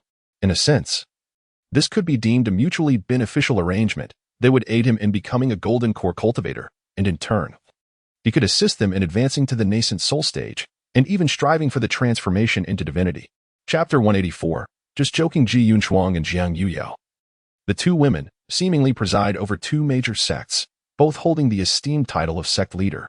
Su Bai pondered silently. If he could marry these two women, would it not equate to possessing control over the three great Golden Core sects? While others schemed and plotted tirelessly to unify the three sects, he realized that he need only to wed these three sect leaders to accomplish unity effortlessly, achieving his aims without bloodshed. With this thought in mind, Su Bai's eyes flickered with intention, and he immediately summoned the third-tier infatuation bug. The bug quivered slightly, swiftly giving birth to two offspring. In an instant, these two offspring transformed into wisps of ethereal essence, ghost-like, as they swiftly entered the bodies of Ji Yunshuang and Jiang Yuyao. The third-tier infatuation bug was evidently more potent and elusive than before. Even Golden Core true masters would find themselves easily influenced. Of course, to unleash its full potential, time would be required. However, Su Bai was not in a hurry. Are you perhaps Su Daoyu? Ji Yunshuang inquired softly. Truth be told, the moment her gaze met Su Bai's, despite her extensive experience with male cultivators over her lengthy cultivation journey, she could not help but feel a sudden spark of brilliance. Su Bai indeed resembled the rumors, with a countenance as refined as jade and an extraordinary aura, akin to a celestial being descended to earth. Had she not known of his background as a loose cultivator, Ji Yunshuang might have believed him to be a direct disciple of a deeply rooted transformation sect. In that fleeting moment, an inexplicable flutter surged within Ji Yunshuang's heart. For reasons unknown, the more she scrutinized Su Bai, the more she perceived an extraordinary allure in him, as if an invisible charm was drawing her in. Previously, she had acknowledged his handsome features, deeming him a rarity among men, yet her cultivated composure, honed over years of practice, should have kept her unaffected by external appearances. Yet at this moment, she found herself experiencing an inexplicable thrill, akin to ripples breaking the surface of a heart that had been frozen for 3 centuries, leaving her in disbelief. "Greetings, Senior Ji," Subai said, a gentle smile gracing his lips as he regarded Ji Yunshuang with calm eyes. Upon witnessing such a smile, Ji Yunshuang felt her heart racing uncontrollably, her cheeks flushing with a sudden warmth. For a brief moment, she found herself at a loss for words, completely devoid of her usual composure, appearing uncertain and flustered. Fortunately, her years of cultivation allowed her to maintain a semblance of emotional stability. Otherwise, she would have surely lost her composure in that instant. How could there exist such a strikingly handsome man in this world? Ji Yunshuang marveled inwardly, pondering how a man could be so extraordinarily beautiful, leaving women at a loss. It was simply unreasonable. "Ji Yunshuang, you must maintain your composure. As a golden core true master, you are already 3 centuries old. He is merely a young man in his 20s or 30s. The age difference is insurmountable. You could well be his grandmother. Moreover, he is the beloved companion of Lu Yunji, the esteemed leader of the Starry sect. How could one entertain feelings for another's partner? This is indeed a breach of morality." Ji Yunshuang took a deep breath, striving to suppress the tumult that surged within her heart. Yet, she comprehended that this sensation transcended cultivation, age, and status. It was a profound and ineffable emotion that existed between men and women. She felt as though she were losing her sanity, having lived for 3 centuries. To fall head over heels for another's spouse was an occurrence she had never even heard of before. Oh, he is truly an extraordinarily handsome man. At that moment, Jiang Yuyue blinked her expressive, beautiful eyes, her gaze fixed upon Subai, her eyes brimming with unabashed fervor. "Yunji, from where did you procure such an exquisite man? I would gladly exchange a top-tier magical artifact for him, if you would permit." Jiang Yuyue unabashedly articulated her desires, revealing her longing for Subai without reservation. This seemed to stem from an instinctual drive deep within her. In truth, she had always been a woman who acted according to her instincts. Whether in alchemy, cultivation, or her past acquisition of the lunar spirit fire, she had always followed this path. Some claimed she was capricious and temperamental, but that was merely a facade. She adhered to humanity's most primal instincts, disregarding the societal norms of propriety and moral constraints. If she desired something, she would pursue it without hesitation. If she despised someone, she would strike without remorse. If she coveted an object, she would seize it without a second thought. Having lived for 230 years, she had always acted with unbridled freedom. Upon seeing Subai, the lunar spirit fire within her stirred violently, as if it yearned to merge with the man before her, as if they were destined to be together. She vaguely sensed that if she could possess this man, perhaps it would alleviate the turmoil caused by the lunar spirit fire within her. Thus, she paid no heed to the fact that Subai was Lu Yunji's partner and boldly made her demands. "Dear Jiang, do not jest. This is my partner, not an object." Lu Yunji's expression darkened instantly. "Not to mention a top-tier magical artifact. Even if you offered a spirit object of conception, I would never entertain the thought of exchanging." The audacity of a woman daring to attempt to take her partner right before her eyes was nothing short of suicidal. Even though Jiang Yuyue was the leader of the Xiandan sect and had reached the mid-stage of Golden Core, Lu Yunji had no intention of showing her any mercy. An invisible aura of menace emanated from her, sending shivers down the spines of the surrounding cultivators. "Oh, Yunji, why must you be so angry? I was merely jesting." Jiang Yuyue laughed lightly, her eyes sparkling. "Such a handsome man, I would naturally be reluctant to part with him myself." Jiang Yuyue was not a foolish individual. She was acutely aware that this was the headquarters of the Starry sect, and should a confrontation with Lu Yunji arise here, she would be no match. Although she was known for her bold and reckless actions, it did not imply she was lacking in intelligence. "My apologies, Sister Jiang. I nearly took your words to heart." A faint smile once again graced Lu Yunji's face, offering Jiang Yuyue a graceful opportunity to save face. She raised her glass in a toast, a gesture of reconciliation. "If I have inadvertently displayed any impropriety, I hope you will not take offense, dear sister." "Not at all," Jiang Yuyue quickly replied. "It was I who spoke too abruptly just now." With that, she lifted her cup and drained its contents in one swift motion.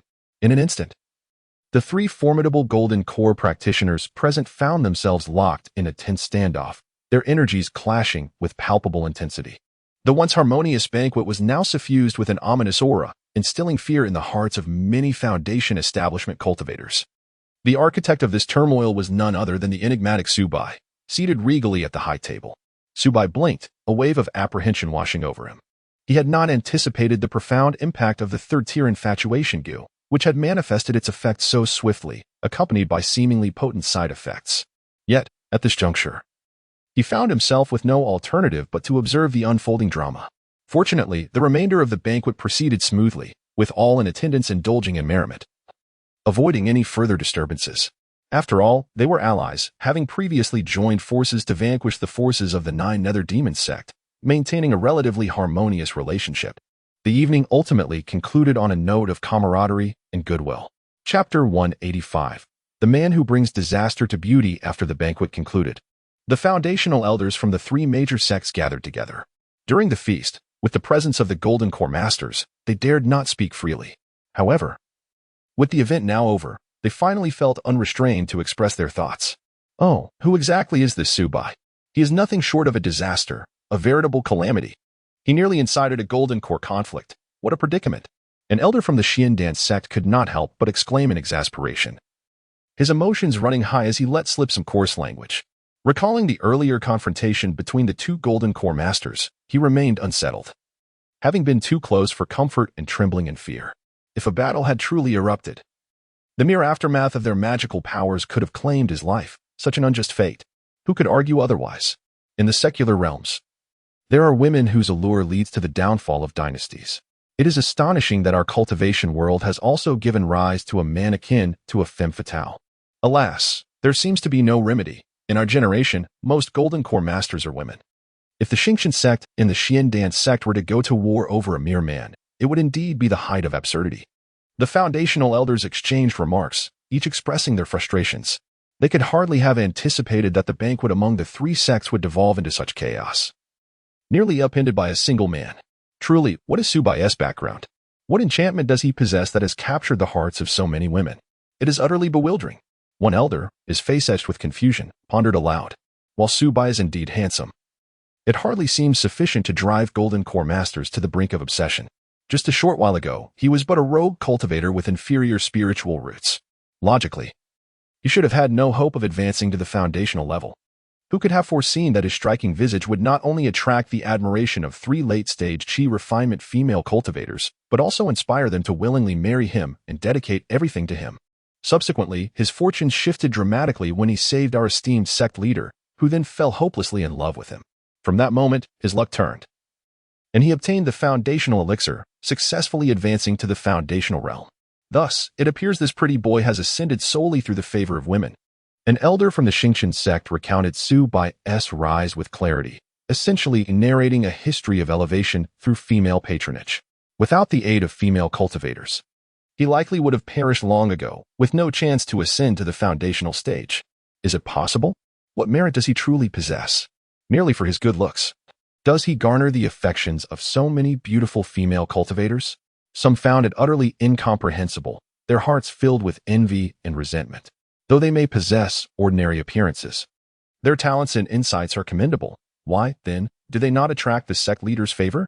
This world is quite unfair. Is this not enough? An elder dismissed their concerns, urging them to reflect. If they were to encounter an unparalleled beauty, would they not feel compelled to be swept away? To die beneath the peony blossoms is to be a spirited ghost. Such is the nature of men. If men are so, are women not the same? Essentially, there is little difference.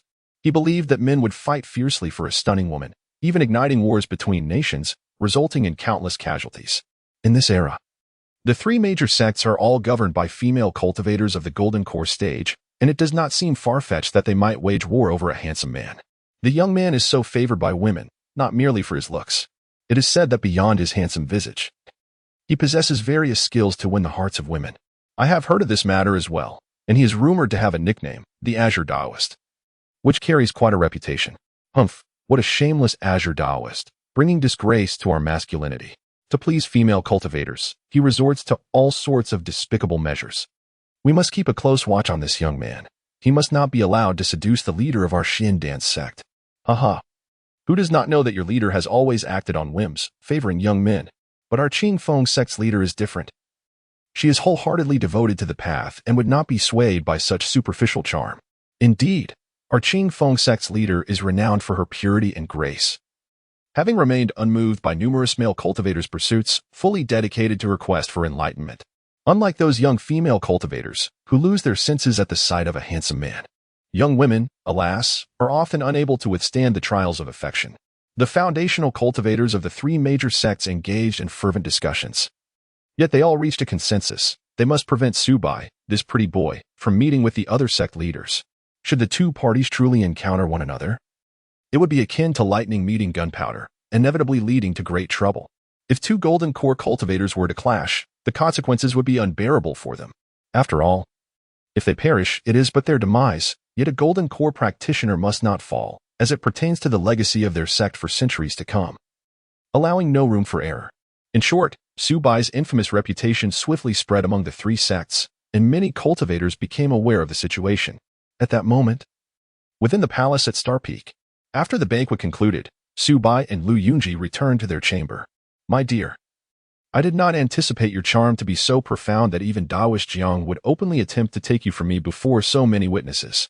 We nearly came to blows just now, Lu Yunji remarked with astonishment. She truly did not expect her husband's allure to be such that even a golden core practitioner like Jiang Yuyue would fall for him at first sight. Perhaps she does not genuinely wish to take me away. She might have ulterior motives. A golden core practitioner like her possesses a plethora of cunning and schemes. Subai cleared his throat, reluctant to acknowledge the extent of his charm. That is indeed a possibility. However, Sister Jiang is typically straightforward in her dealings and rarely resorts to deceitful tactics. Yet, if my dear were to wed Sister Jiang, it would not be without merit. In such a scenario, the Star Sect would gain another golden core practitioner, which would be a tremendous boon. Henceforth, the Star Sect and the Xiandan Sect would truly become one family. By the way, we should also wed the leader of Qing Feng Sect, Ji Yunshuang. Thus, a triple alliance among the three sects would be formed, solidifying our bonds, and my dear would effortlessly unify the three major sections. Lu Yunji's eyes suddenly sparkled, as if she had glimpsed a promising future, and she earnestly contemplated this possibility. Subai blinked, sensing that Lu Yunji was not jesting, but genuinely entertained such an idea. For her, having a few more sisters seemed to pose no issue at all. If the other party were a golden core cultivator, the advantages would be self-evident, akin to forging alliances with several golden core masters, which would be immensely beneficial for the future development of the Starry Sect. By the way, I noticed that Jiang Yuyao and Ji Yunshuang do not seem to share a cordial relationship. I wonder why that is? Subai was not keen on prolonging this topic and hastily shifted to another subject. Chapter 186. Life and death are predestined, wealth and honor are. These matters trace back to their youthful days. In her prime, Sister Jiang commanded great respect within the Xiandan sect, her actions audacious and unrestrained, leaving no one daring to provoke her. However, upon her emergence from the mountains, she encountered Ji Yunshuang, who was several decades her senior and already a foundational practitioner. One can only imagine how Sister Jiang stood no chance against her. She was soundly chastised by Ji Yunshuang and suffered considerable humiliation. From that moment on, their rivalry was firmly established. Upon returning to her sect, Sister Jiang devoted herself to her cultivation, progressing from the qi refining stage to the foundation establishment stage, and eventually reaching the golden core stage. Regrettably, Ji Yunshuang always seemed to be a step ahead, consistently overshadowing Sister Jiang. To this day, Sister Jiang has yet to reclaim her dignity, enduring repeated setbacks. Consequently, their animosity has deepened over time, although it has not escalated to a life-or-death struggle. Each encounter inevitably results in a clash of wills, with neither party yielding. Lu Yunji recounted the youthful grievances between Jiang Yuyo and Ji Yunshuang in their entirety. The situation was rather straightforward. It merely stemmed from the youthful arrogance of Jiang Yuyo, who, accustomed to wielding power within the Xiandan sect, was caught off guard by Ji Yunshuang's bullying, thus solidifying their enmity. This bullying appeared to have become a lifelong affair. Unless Ji Yunshuang were to pass away, it would be exceedingly difficult for Jiang Yuyo to exact revenge. After all, while Jiang Yuyu possessed remarkable talent, Ji Yunshuang was equally gifted, and with her greater age, she persistently suppressed Jiang Yuyo on the path of cultivation. Thus it was. Subai stroked his chin, deep in thought. My dear, are you still here idling away?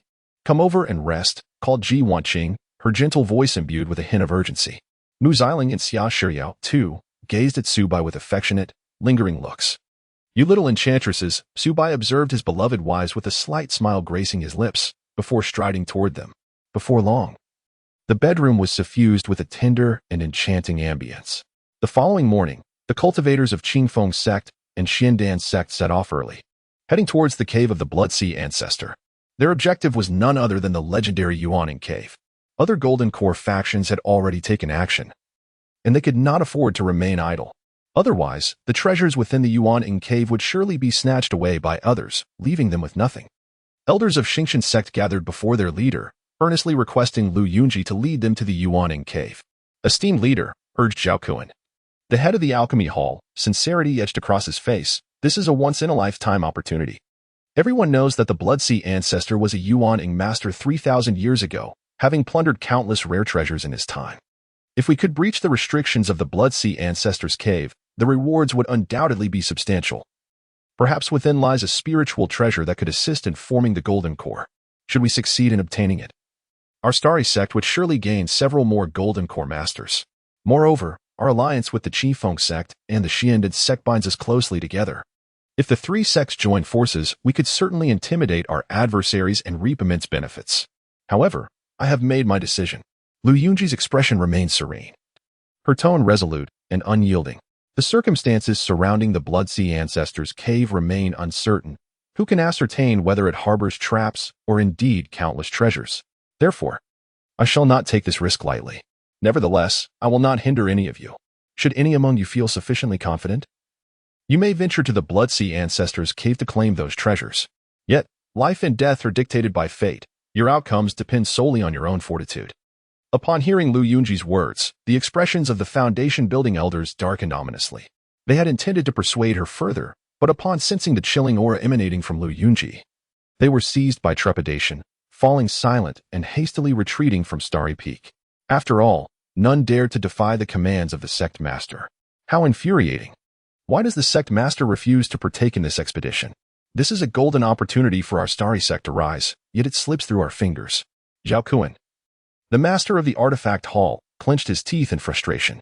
As a late-stage foundation-building cultivator, he was advanced in years. If he could not acquire a treasure to aid in forming his golden core, he feared he would never achieve that status in his lifetime. Thus, he longed for the sect master to lead the expedition, allowing him a chance to seize the treasures. Yet, one must recognize that without the protection of a Golden Core expert, venturing into the cave would be exceedingly perilous. A mere flick of a Golden Core master's hand could extinguish his life. Even if he were to obtain treasures from the cave, it would not guarantee his survival. Need I even ask? The peak master of the Array Peak, Chao Xing, spoke with a sardonic tone, suggesting that the sect master likely does not wish for another Golden Core master to emerge and challenge her authority. With Lord Lu Yin currently in seclusion and the Elder Supreme deceased, the entire Starry sect looks to the sect master for guidance. Should another Golden Core master arise within the sect, her unilateral authority might be compromised. Clearly, Chao Xing was deeply dissatisfied with Lu Yunji's decision. In his eyes, she was intent on monopolizing the Starry sect, fearing the emergence of a second Golden Core master who could threaten her position, revealing his malicious intent. Silence. Chao Xing, what ulterior motives do you harbor that you dare slander our sect master? Wei Tiangong, the peak master of the Pill Hall, glared fiercely and rebuked him. The sect master has her reasons for not venturing to the Yuanian cave. Presently, the Starry sect relies entirely on her leadership. She is the very backbone of our sect, akin to a stabilizing force, and must not be endangered. The Blood Sea ancestor's cave is fraught with peril. Should any misfortune befall the sect master, it would spell disaster for the entire Starry sect, even if the benefits within the Yuan cave are abundant. How can they possibly outweigh the paramount importance of the stability of the Starry sect? I comprehend your desire to acquire the elixirs of the Golden Core, yet it is imperative that we do not endanger the Starry sect for such ambitions. Wei Tiangong believed that Lu Yunji's decision was entirely justified. Indeed, this exemplifies the resolute judgment expected of a competent sect leader.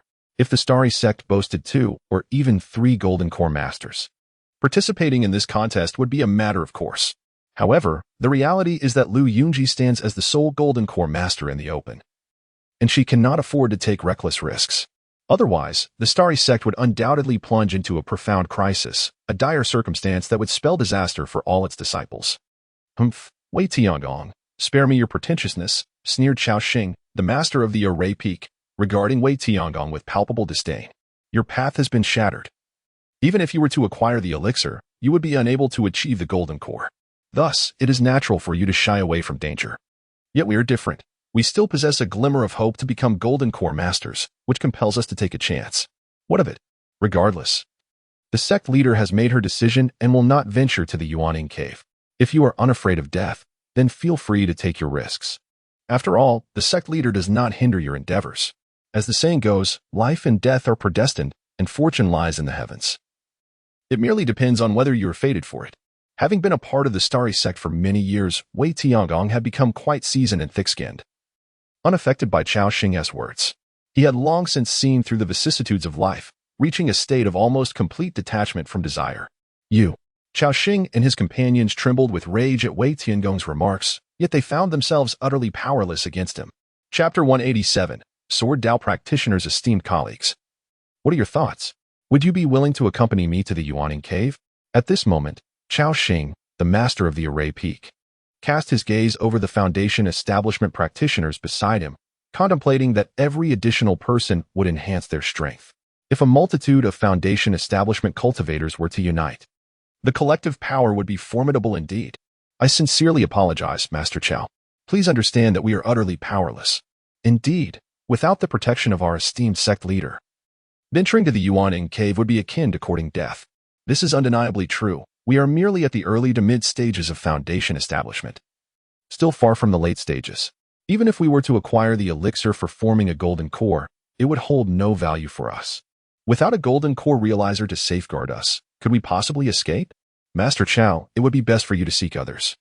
The numerous Foundation establishment elders shook their heads and waved their hands, clearly reluctant to partake in this venture. After all, in their eyes, the risks far outweighed the potential rewards. Without a golden core realizer to escort them, their journey to the Yuan cave would render them as helpless as fish on a chopping board, awaiting slaughter.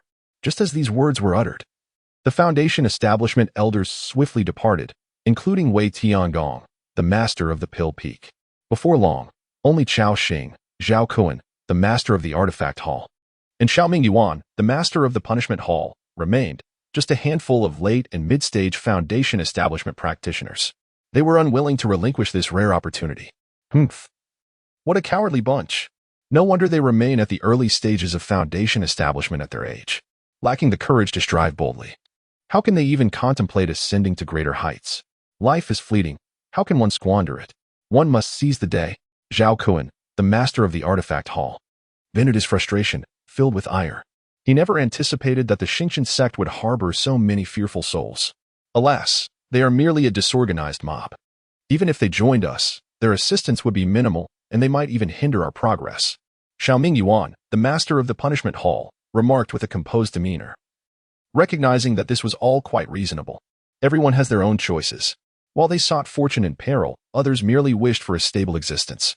Indeed, quality matters more than quantity. As long as our planning is meticulous, we few Foundation establishment practitioners shall suffice. Perhaps we might even claim a share from the Golden Core Realizer. Chao Xing nodded in agreement, fully endorsing Xiaoming Yuan's perspective. However, his heart brimmed with resentment towards Lu Yunji, silently vowing, "You shall wait, you wretched woman. Should I acquire the elixir for forming a golden core and succeed, I will certainly unseat you from the position of sect leader. The esteemed position of sect leader of the Xingqian sect should never be held by a woman, especially not by someone so cowardly and timid as you. This position ought to be held by someone as valiant and diligent as him, possessing extraordinary courage and unparalleled wisdom."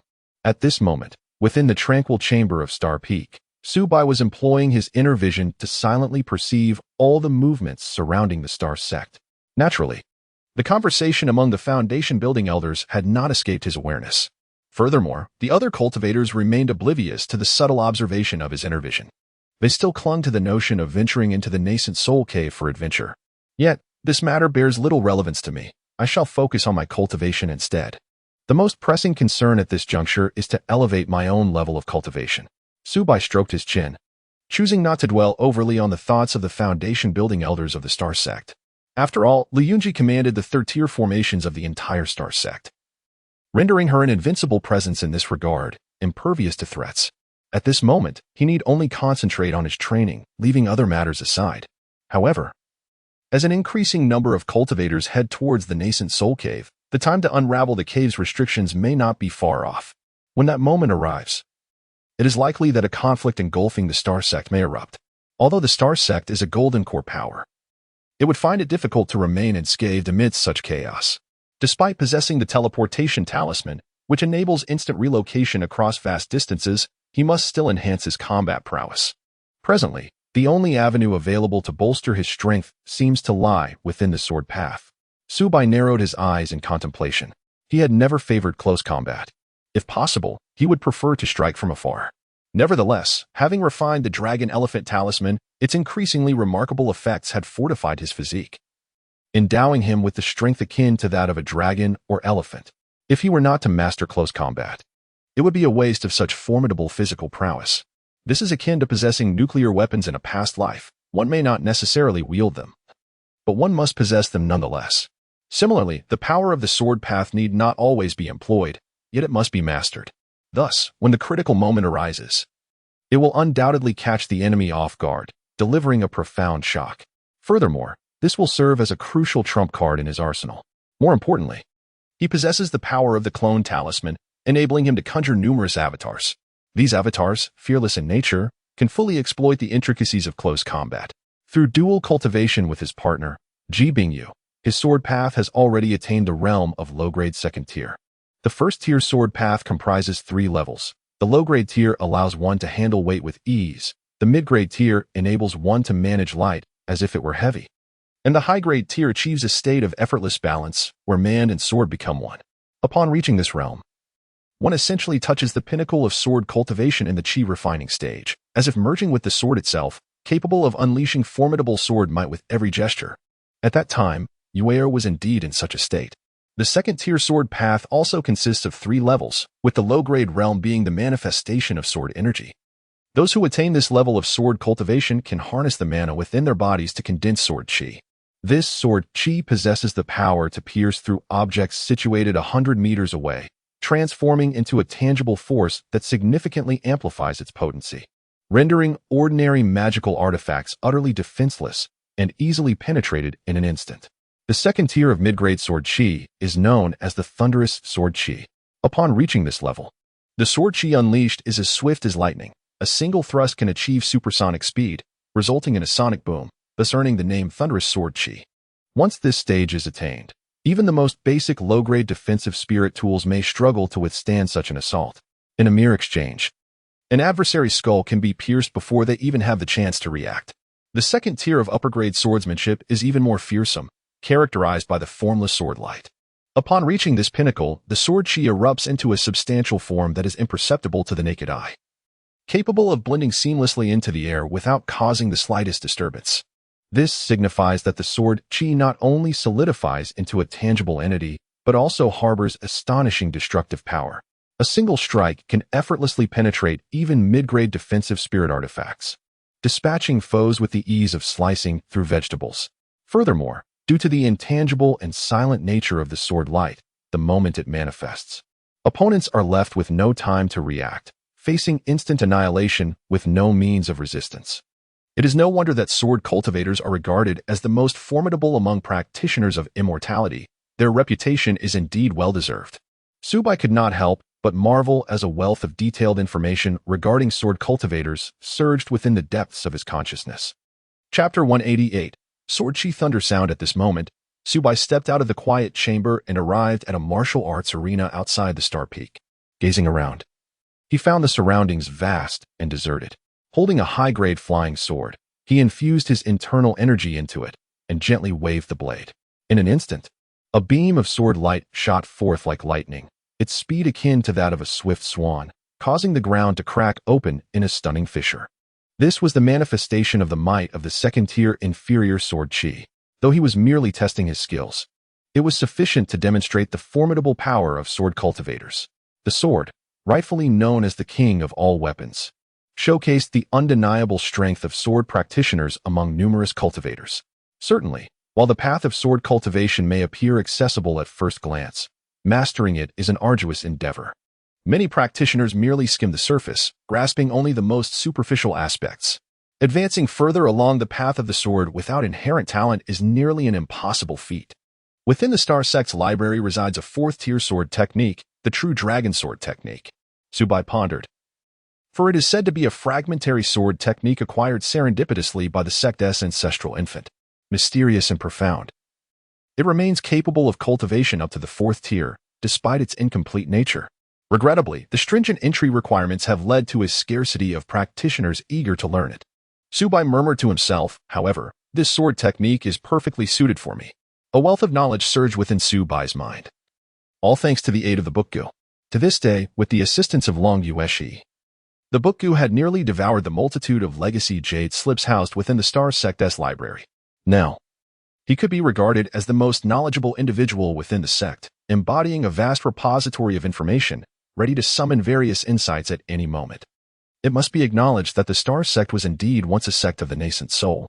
Even after enduring significant upheaval, experiencing fragmentation and subsequent reconstruction, and losing many legacies, it is said that even a dilapidated vessel has its nails. The richness of the Star Sect's archives remains unparalleled by other Golden Core sections.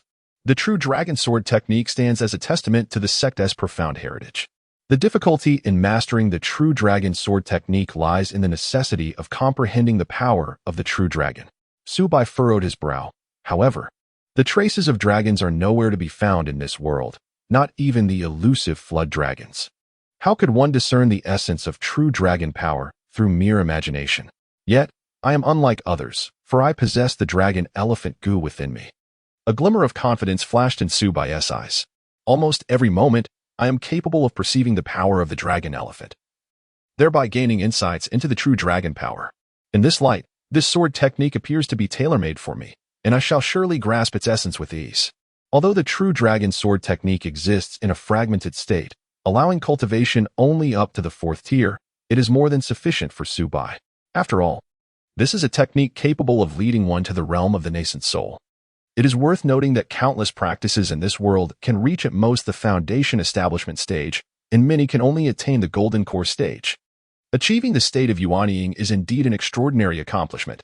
Subai mused to himself, pondering when he would ascend to the status of a Yuanying elder. Should fortune favor him in the future, he might even seek out the complete True Dragon Sword Technique. However, for the time being, this fourth-tier sword technique fully sufficed to meet his needs. At that moment, Subai activated the power of the bookworm.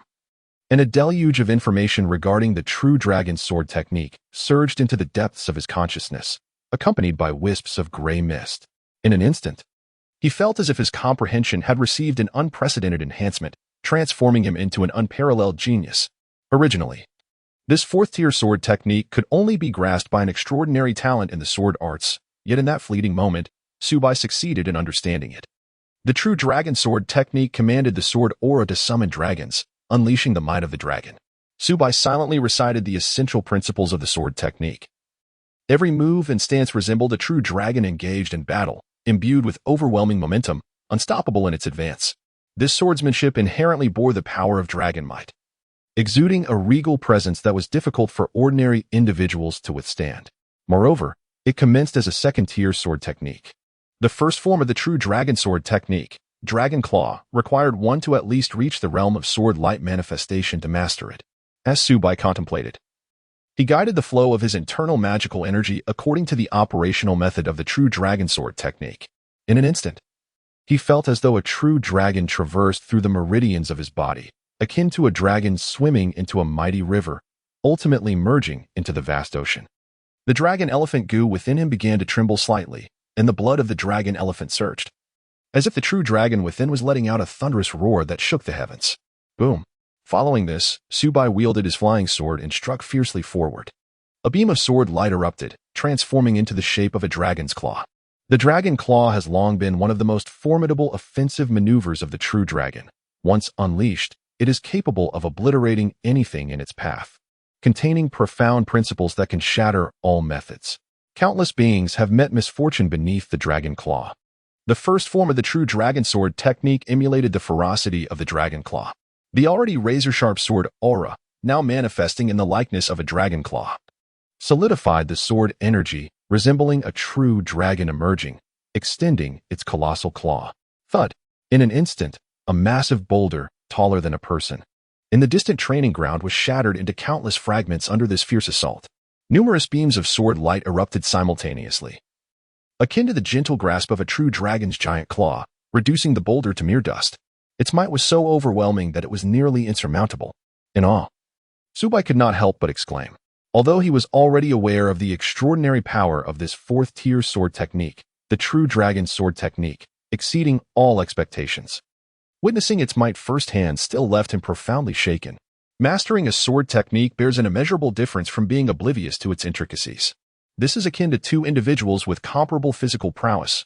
One is a master of various martial arts, while the other is merely a fitness instructor. Undoubtedly, the former would easily triumph over the latter, as they operate on entirely different levels. Similarly, after mastering the true dragon sword technique, although Subai still remained at the second-tier lower-grade realm of swordsmanship, the brilliance of the sword light unleashed by the true dragon sword technique had amplified his attacking power by at least fivefold. This remarkable enhancement is attributed to the distinctive and efficient manner in which the true dragon sword technique channels sword energy, ensuring that no power is dissipated. All strength converges, resulting in a devastating force. Had that recent strike landed on any cultivator in the early stage of foundation establishment, a single sword strike would have obliterated them into mere dust, as if crushed into countless fragments by the claw of a true dragon. Could it be? I seem poised to ascend to the mid-tier of the second tier in swordsmanship. Sword sheath under sound. At that moment, Subai's eyes widened in disbelief. After executing that sword strike, he sensed an influx of countless insights surging from the depths of his consciousness. It was as though numerous phantoms of true dragons emerged deep within his mind, soaring freely through the void, proudly displaying their majestic forms. He felt an extraordinary affinity with the true dragon sword technique, as if this technique had been crafted solely for him. Initially, due to his dual cultivation with his partner Ji Wanqing, his swordsmanship had reached the second-tier lower-grade realm, with at least a 60 gap remaining to the mid-tier of the second tier. Yet at this moment, he distinctly felt his second-tier swordsmanship ascending at an astonishing pace. 50%, 70%. Eventually, this figure surged to a remarkable 100%. Second-tier mid-grade, sword sheath under sound. In that moment, Subai joyfully realized that he had achieved a monumental breakthrough in his swordsmanship, surpassing Ji Wanqing's realm and successfully stepping into the mid-tier of the second tier.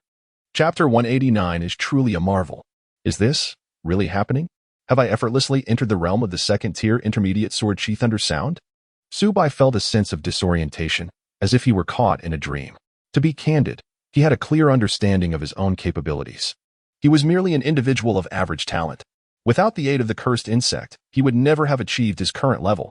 Yet at this moment, he had surprisingly and effortlessly broken through to the second-tier intermediate sword sheath under sound realm, a feat that far exceeded his expectations.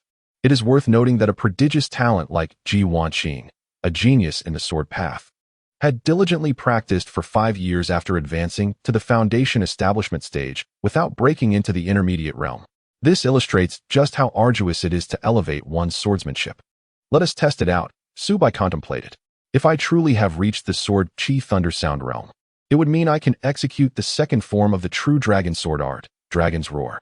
This technique can only be performed by one who is in the sword sheath under sound realm. With a flicker of intent, Subai grasped his flying sword and activated the true dragon sword art. The sword in his hand traced an exquisitely graceful arc in the air before it lunged forward with a gentle thrust.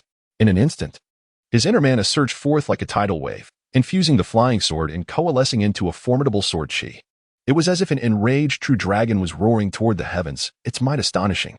In a typical sword sheath under sound realm attack, the swift speed of the sword chi creates a sonic boom that resembles thunder, hence the name. However, the second form of the true dragon sword art, Dragon's Roar, is far more formidable than ordinary sword chi thunder sound techniques. It was as if a deafening dragon's roar erupted in the air, preceding the sword chi with a speed several times faster than sound itself. Boom! In the blink of an eye, this sword chi, imbued with the essence of the true dragon, struck the mountainside hundreds of meters away with precision. A tremendous explosion ensued, creating a massive crater in the rock face, with debris flying like raindrops and thick smoke billowing into the sky.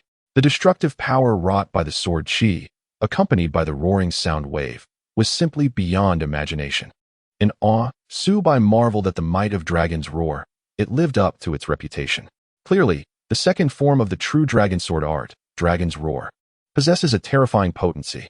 Not only does its sword chi exceed the speed of sound, akin to lightning, but this strike ingeniously combines the dual forces of sword chi and the Dragon's Roar, amplifying its overall destructive capability exponentially.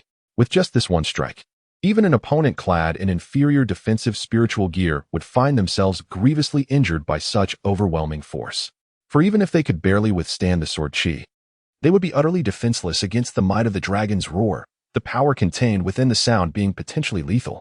Typically, a single strike would leave an adversary's internal organs in disarray, utterly incapable of mounting a defense against the Dragon's Roar. The debris that tumbled from the mountainside was pulverized mid-air by the power of the roar. This was no ordinary sword chi. Rather, it was the immense destructive force of sound that wreaked havoc. Thus, I have swiftly comprehended the second form of the true dragon sword technique and advanced to the mid-tier of the second realm. All due to the blood of the dragon elephant coursing within me. At this moment, Subai experienced a profound realization, understanding the reason behind his rapid enhancement in swordsmanship. He recognized the